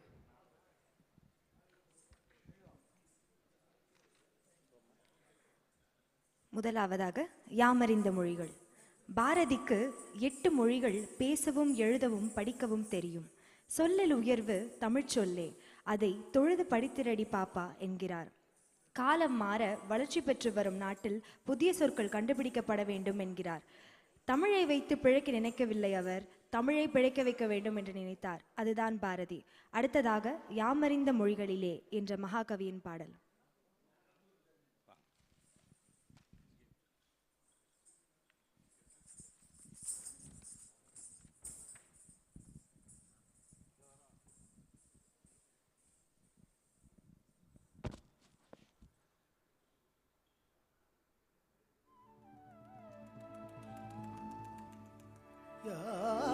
யாமறிந்த மொழிகளிலே தமிழ் மொழி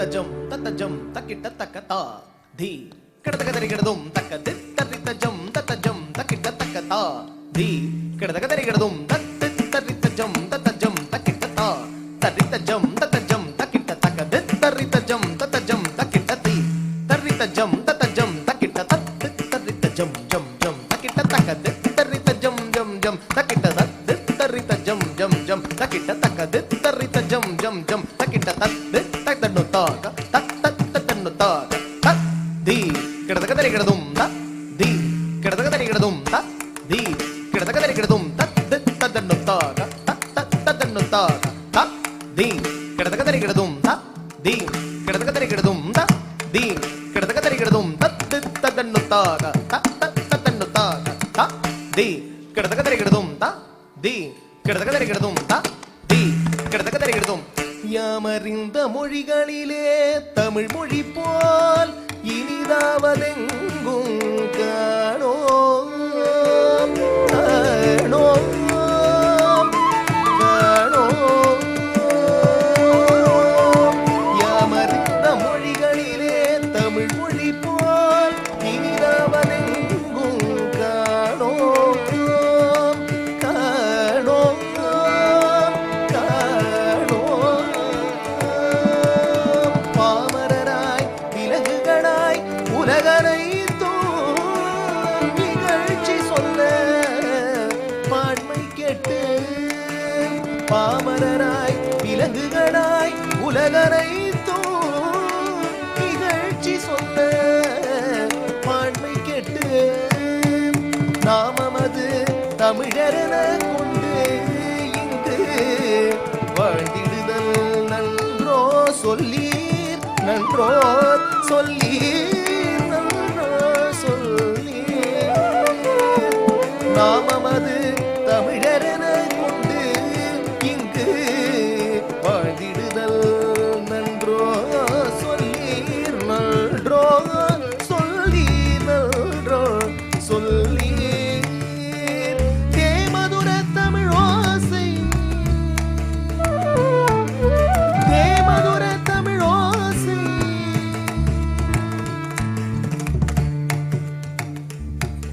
கஜடத பர கஜடத பர யனன நமன யரல வழல யரல வழல தேமதுர தமிழ் ஓசை உலகமெல்லாம் பரவும் வகை செய்தல் வேண்டும் செய்தல் வேண்டும் செய்தல் வேண்டும் தேமதுர தமிழ் ஓசை உலகமெல்லாம் பரவும் வகை செய்தல் வேண்டும் செய்தல் வேண்டும்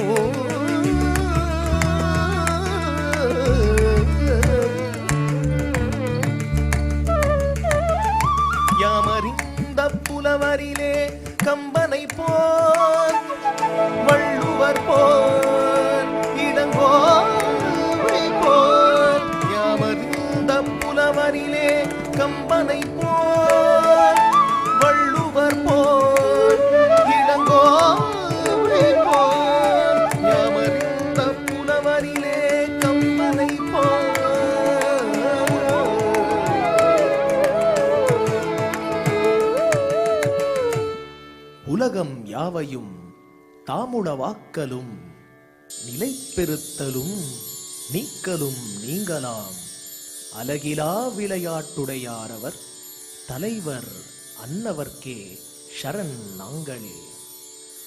வள்ளுவர்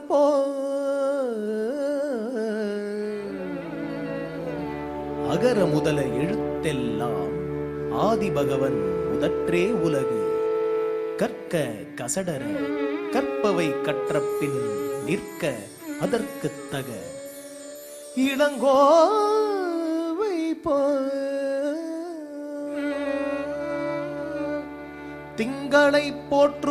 திங்களை போற்றுதும் கொங்கலர்த்தார் சென்னி குளிர்வெண் குடை போன்று இவ்வங்கன் உலகத்தில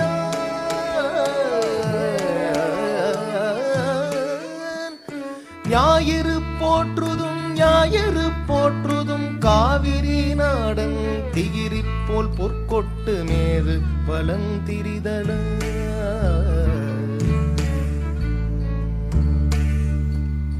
யாமறிந்த புலவரிலே கம்பனை போல் வள்ளுவர் போல் இளங்கோவை போல் பூமிதனில் யாகனுமே பிறந்ததில்லை பூமிதனில் யாகனுமே பிறந்ததில்லை உண்மை வேறும் புகழ்ச்சி இல்லை உண்மை வேறும் புகழ்ச்சி இல்லை ஊமையராய் செவிடர்களாய் குருடர்களாய் வாழ்கின்றோம் ஊமையராய் செவிடர்களாய் குருடர்களாய் வாழ்கின்றோம் ஒரு சொற்கேளி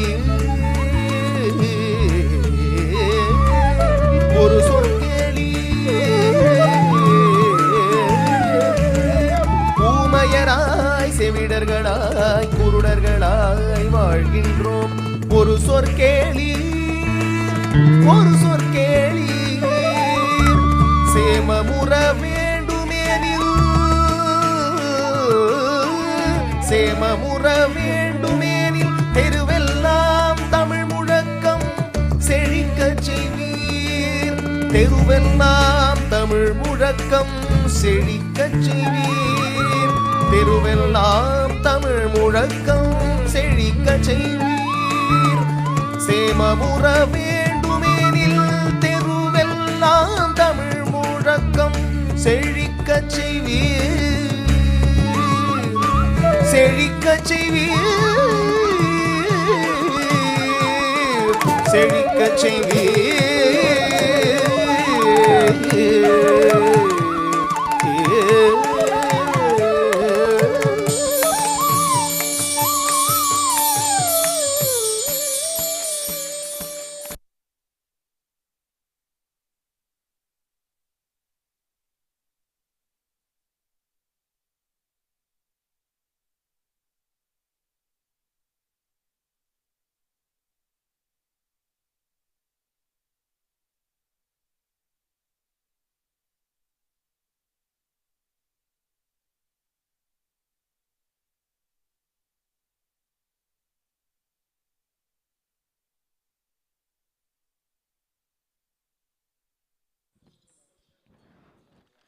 மணிமேகலை ஐம்பெரும் காப்பியங்களுள் ஒன்று.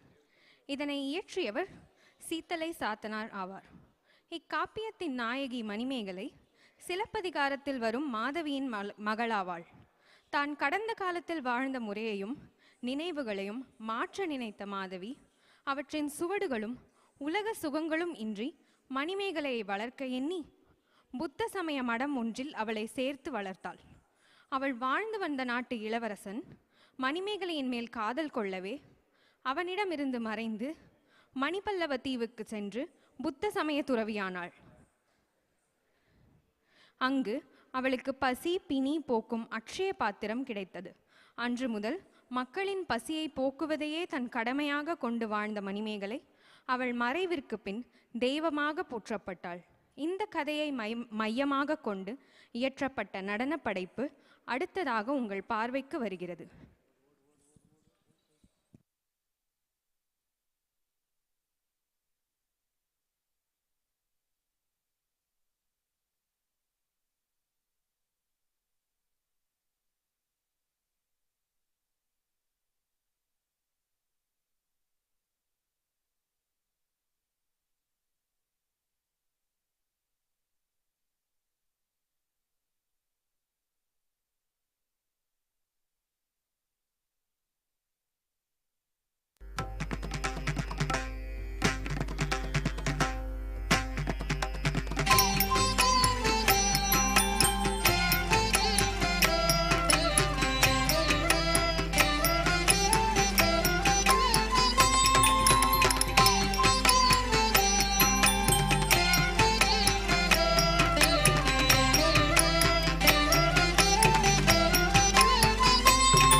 தகதஜிம் தகஜிம் ஜூனு தஜிம் தகஜிம் ததும் ததும் ததும் ததும் தத்தஜிம் தகஜிம் தகதஜிம் தகஜிம் ஜூனு தஜிம் தகஜிம் தடும் தடும் தடும் தடும் தத்தஜிம் தகஜிம் தகதஜிம் தகஜிம் ஜூனு தஜிம் தகஜிம் ததும் ததும் ததும் ததும் தத்தஜிம் தகஜிம் தகதஜிம் தகஜிம் ஜூனு தஜிம் தகஜிம் தடும் தடும் தடும் தடும் தத்தஜிம் தகஜிம் ததும் ததும் ததும் ததும் தகதஜிம் தகஜிம் ததும் ததும் ததும் ததும் தத்தஜிம் ததும் ததும் தகதஜிம் ததும் ததும் தத்தித் தகஜிம் தகஜிம் தகதித் தகஜிம் தகஜிம் தகதி தகஜிம் தகஜிம் தகதி தகஜிம் தகஜிம் தத்தித் தகதினதா தித் தகதினதா தகதினதா ததித் தகதும் தகதி தகதும் தகதிகு ததித் தகதும் தத்தித் தகதினதா தித் தகதினதா தகதினதா ததித் தகதும் தகதி தகதும் தகதிகு ததித் தகதும் தத்தித் தகதினதா தித் தகதினதா தகதினதா ததித் தகதும் தகதி தகதும் தகதிகு ததித் தகதும் பூப்பந்தாடினாள் பூப்பந்தாடினாள் நந்தவனத்தில் மணிமேகலை பூப்பந்தாடினாள் பூப்பந்தாடினாள் பூப்பந்தாடினாள் நந்தவனத்தில் மணிமேகலை பூப்பந்தாடினாள் பூப்பந்தாடினாள் பூப்பந்தாடினாள் நந்தவனத்தில் மணிமேகலை பூப்பந்தாடினாள்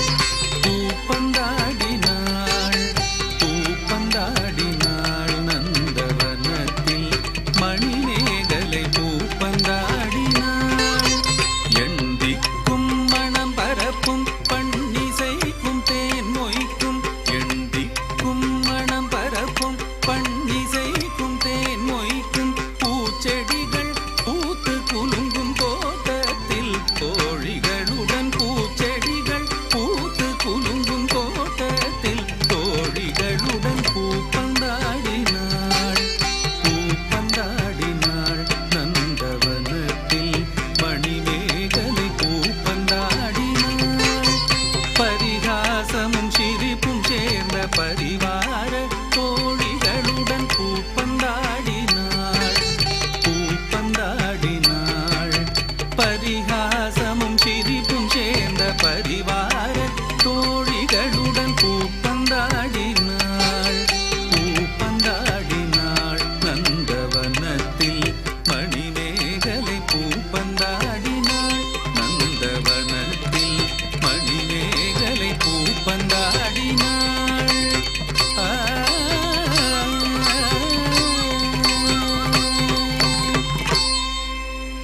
சா நீ தபத நிசா திகரிசா கமபத நிசா நீ தபத நிசா திகரிசா கமபத நிசா நீ தபத நிசா திகரிசா கமபத நிசா நீ தபத நிசா திகரிசா கமபத நிசா நீ தபத நிசா திகரிசா கமபத நிச திகரி திரிநித பத நிச கரிச நிச நிரவமப கரிச நிச உதயனன் என்ற அரசிலம் குமரன் மாதவி மகளை மனதில் இருத்தி உதயனன் என்ற அரசிலம் குமரன்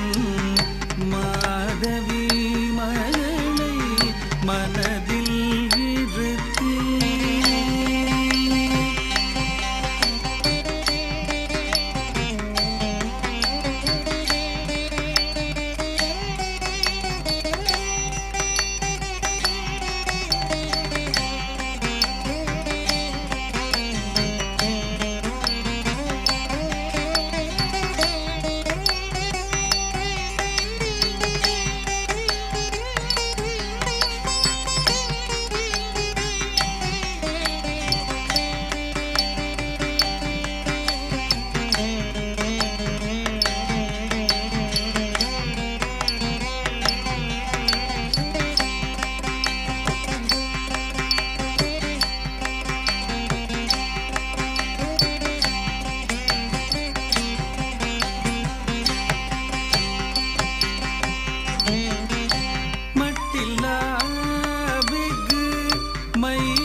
வெண்புறவி தன்னில் வெகுவாய் விரைந்து வெண்புறவி தன்னில் வெகுவாய் விரைந்து கண்கவர் நந்தவனம் புகுந்தானே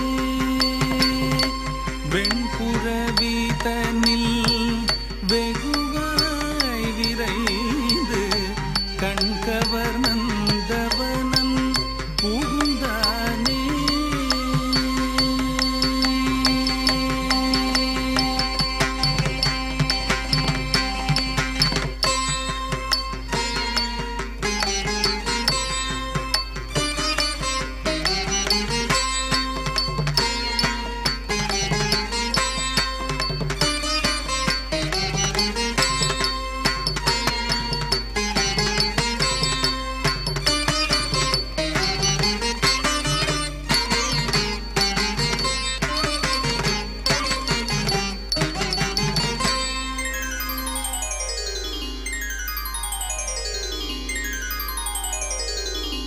இமை பொழுதிலங்கோர் மாயம் நடந்தது எங்கிருந்தோ தோன்றினாள் வன தேவதை இமை பொழுதிலங்கோர் மாயம் நடந்தது எங்கிருந்தோ தோன்றினாள் வன தேவதை கனவோ என நினைவோ என எண்ணும் அந்த ஓர் நொடியில் மணிமேகலை தன்னை மறைத்து விட்டாள்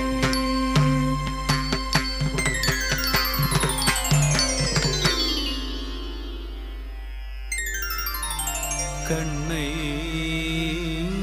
கசக்கி விழித்தெழுந்தாள் துணையாயிருந்த தோழிகளை காணவில்லை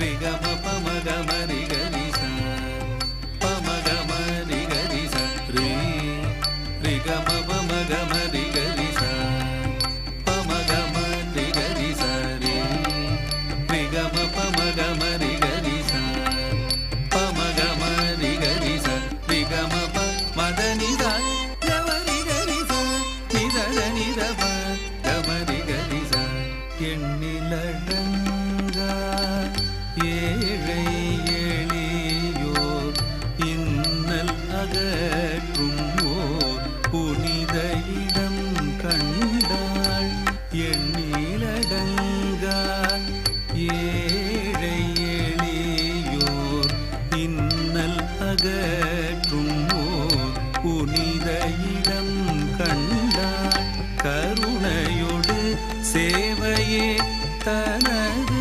வாழ்வின் தவ வேள்வியென துறவரம் கொண்டாள் கருணையோடு சேவையே தனது வாழ்வின் தவ வேள்வியென துறவரம் கொண்டாள்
எளியோரனைவரில் இருண்ட வாழ்விற்கு ஒளியூட்டினாள்.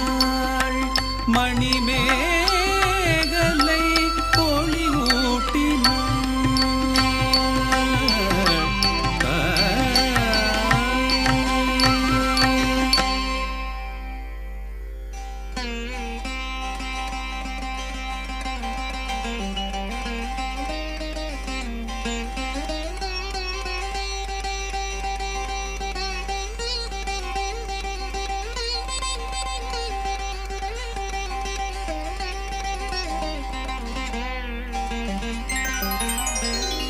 உண்டிக் கொடுத்தோர் உயிர் கொடுத்தோரே என்பதை உணர்ந்தவள் அமுதம் அளித்தாளே. எண்ணிலா மக்கள் வாழ்ந்திட செய்தாளே. பெண்மணி கருணையின் வடிவமென நின்றாளே.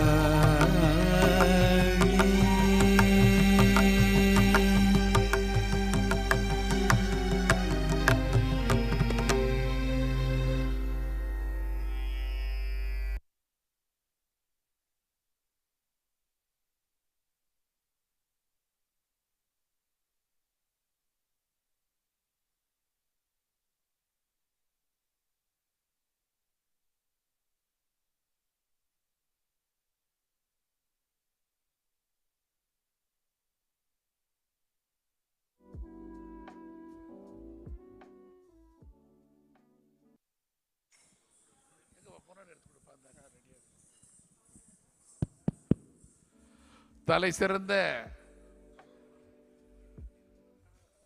நடனத்தை நடத்தி முடித்த பார்வதியினுடைய மாணவிகள் தமிழ்நாட்டிலிருந்து தமிழ்நாடு அரசாங்கத்தினுடைய உதவியுடன் வருகை தந்து நிகழ்த்தியிருக்கிறார்கள். அவருடைய நடனம் மிகவும் பாராட்டப்பட வேண்டிய ஒரு நடனம். The government of Tamil Nadu, Department of Arts and Culture sent a delegation to present a Tamil cultural dance program today. I am requesting Dr. Kalaimadi to present a shawl to everyone. I am inviting Ambassador Magalingam also to join the felicitation.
அடுத்து என்ன நிகழ்ச்சிப்பா அது பேரு?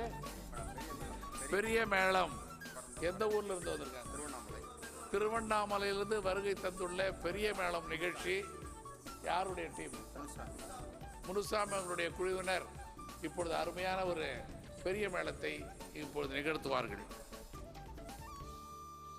Hello.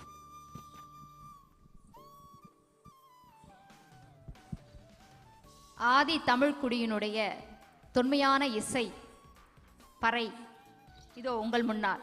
Tamil Nadu பெரிய மேளம் M Munusamy சு பாப்பம்பாடி திருவண்ணாமலை மாவட்டத்திலிருந்து வந்திருக்காங்க. கிட்டத்தட்ட 55 வருடங்களாக பாரம்பரியமான இந்த இசையை ரசிச்சுட்டு இருக்காங்க. 5வது தலைமுறையை நோக்கி போய் கொண்டிருக்கிறது. இதோ உங்கள் முன்னால் பறை இசை.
எல்லாம் நல்லா என்ஜாய் பண்ணியிருப்பீங்கன்னு நினைக்கிறேன். ஓ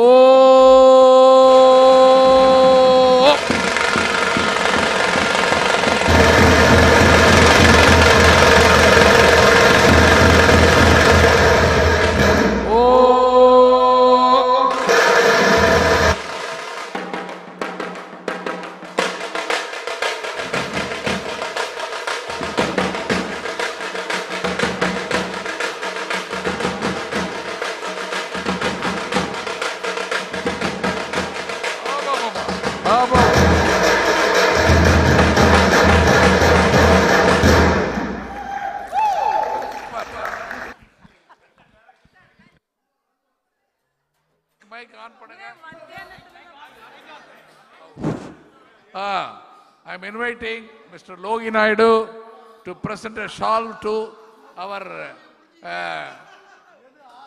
our music Tamil Nadu Periyamelam group.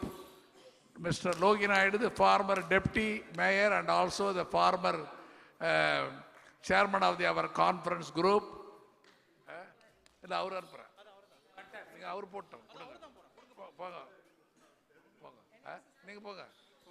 நான் வரேன்.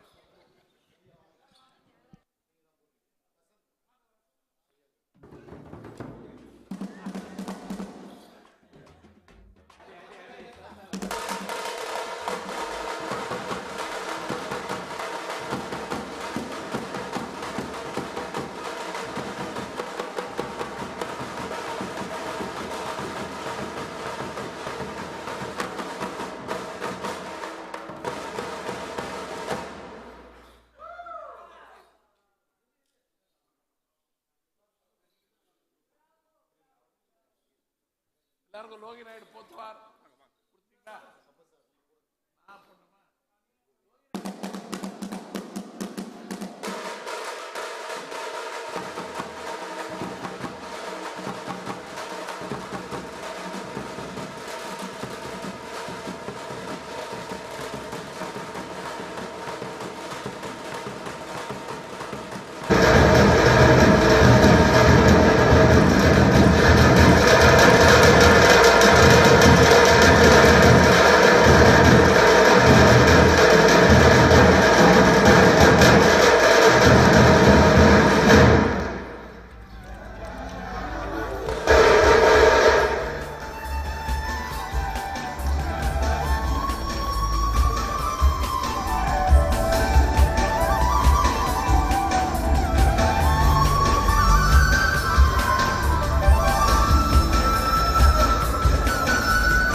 இன்றைய நிகழ்வு முதலாவதாக இன்று நடைபெற்ற நிகழ்ச்சி 3 நாள் நடைபெறக்கூடிய இந்த உலக தமிழ் பொருளாதார மாநாட்டினுடைய முதல் நாள் இன்றுடன் நிறைவடைகின்றது. இரண்டாவது வெற்றிகரமாக நிறைவடைந்துள்ளது. ஆமா, பறையோசுடன் மிக சிறப்பாக நடைபெற்றது. இதனைத் தொடர்ந்து நமக்கான இரவு உணவும் காத்திருக்கின்றது. நாளைய அமர்வு ஞாயிற்றுக்கிழமை காலை, அதாவது 19/3/2023 செக்ஷன் 6 அமர்வு 6 தொடங்க உள்ளது. 9:30 மணிக்கு தொடங்க உள்ளது. அதனால் 9 மணிக்கெல்லாம் இந்த அரங்கை வந்து அடைய வேண்டும் என்று தாழ்மையுடன் கேட்டுக்கொள்கின்றேன். நன்றி, வணக்கம்.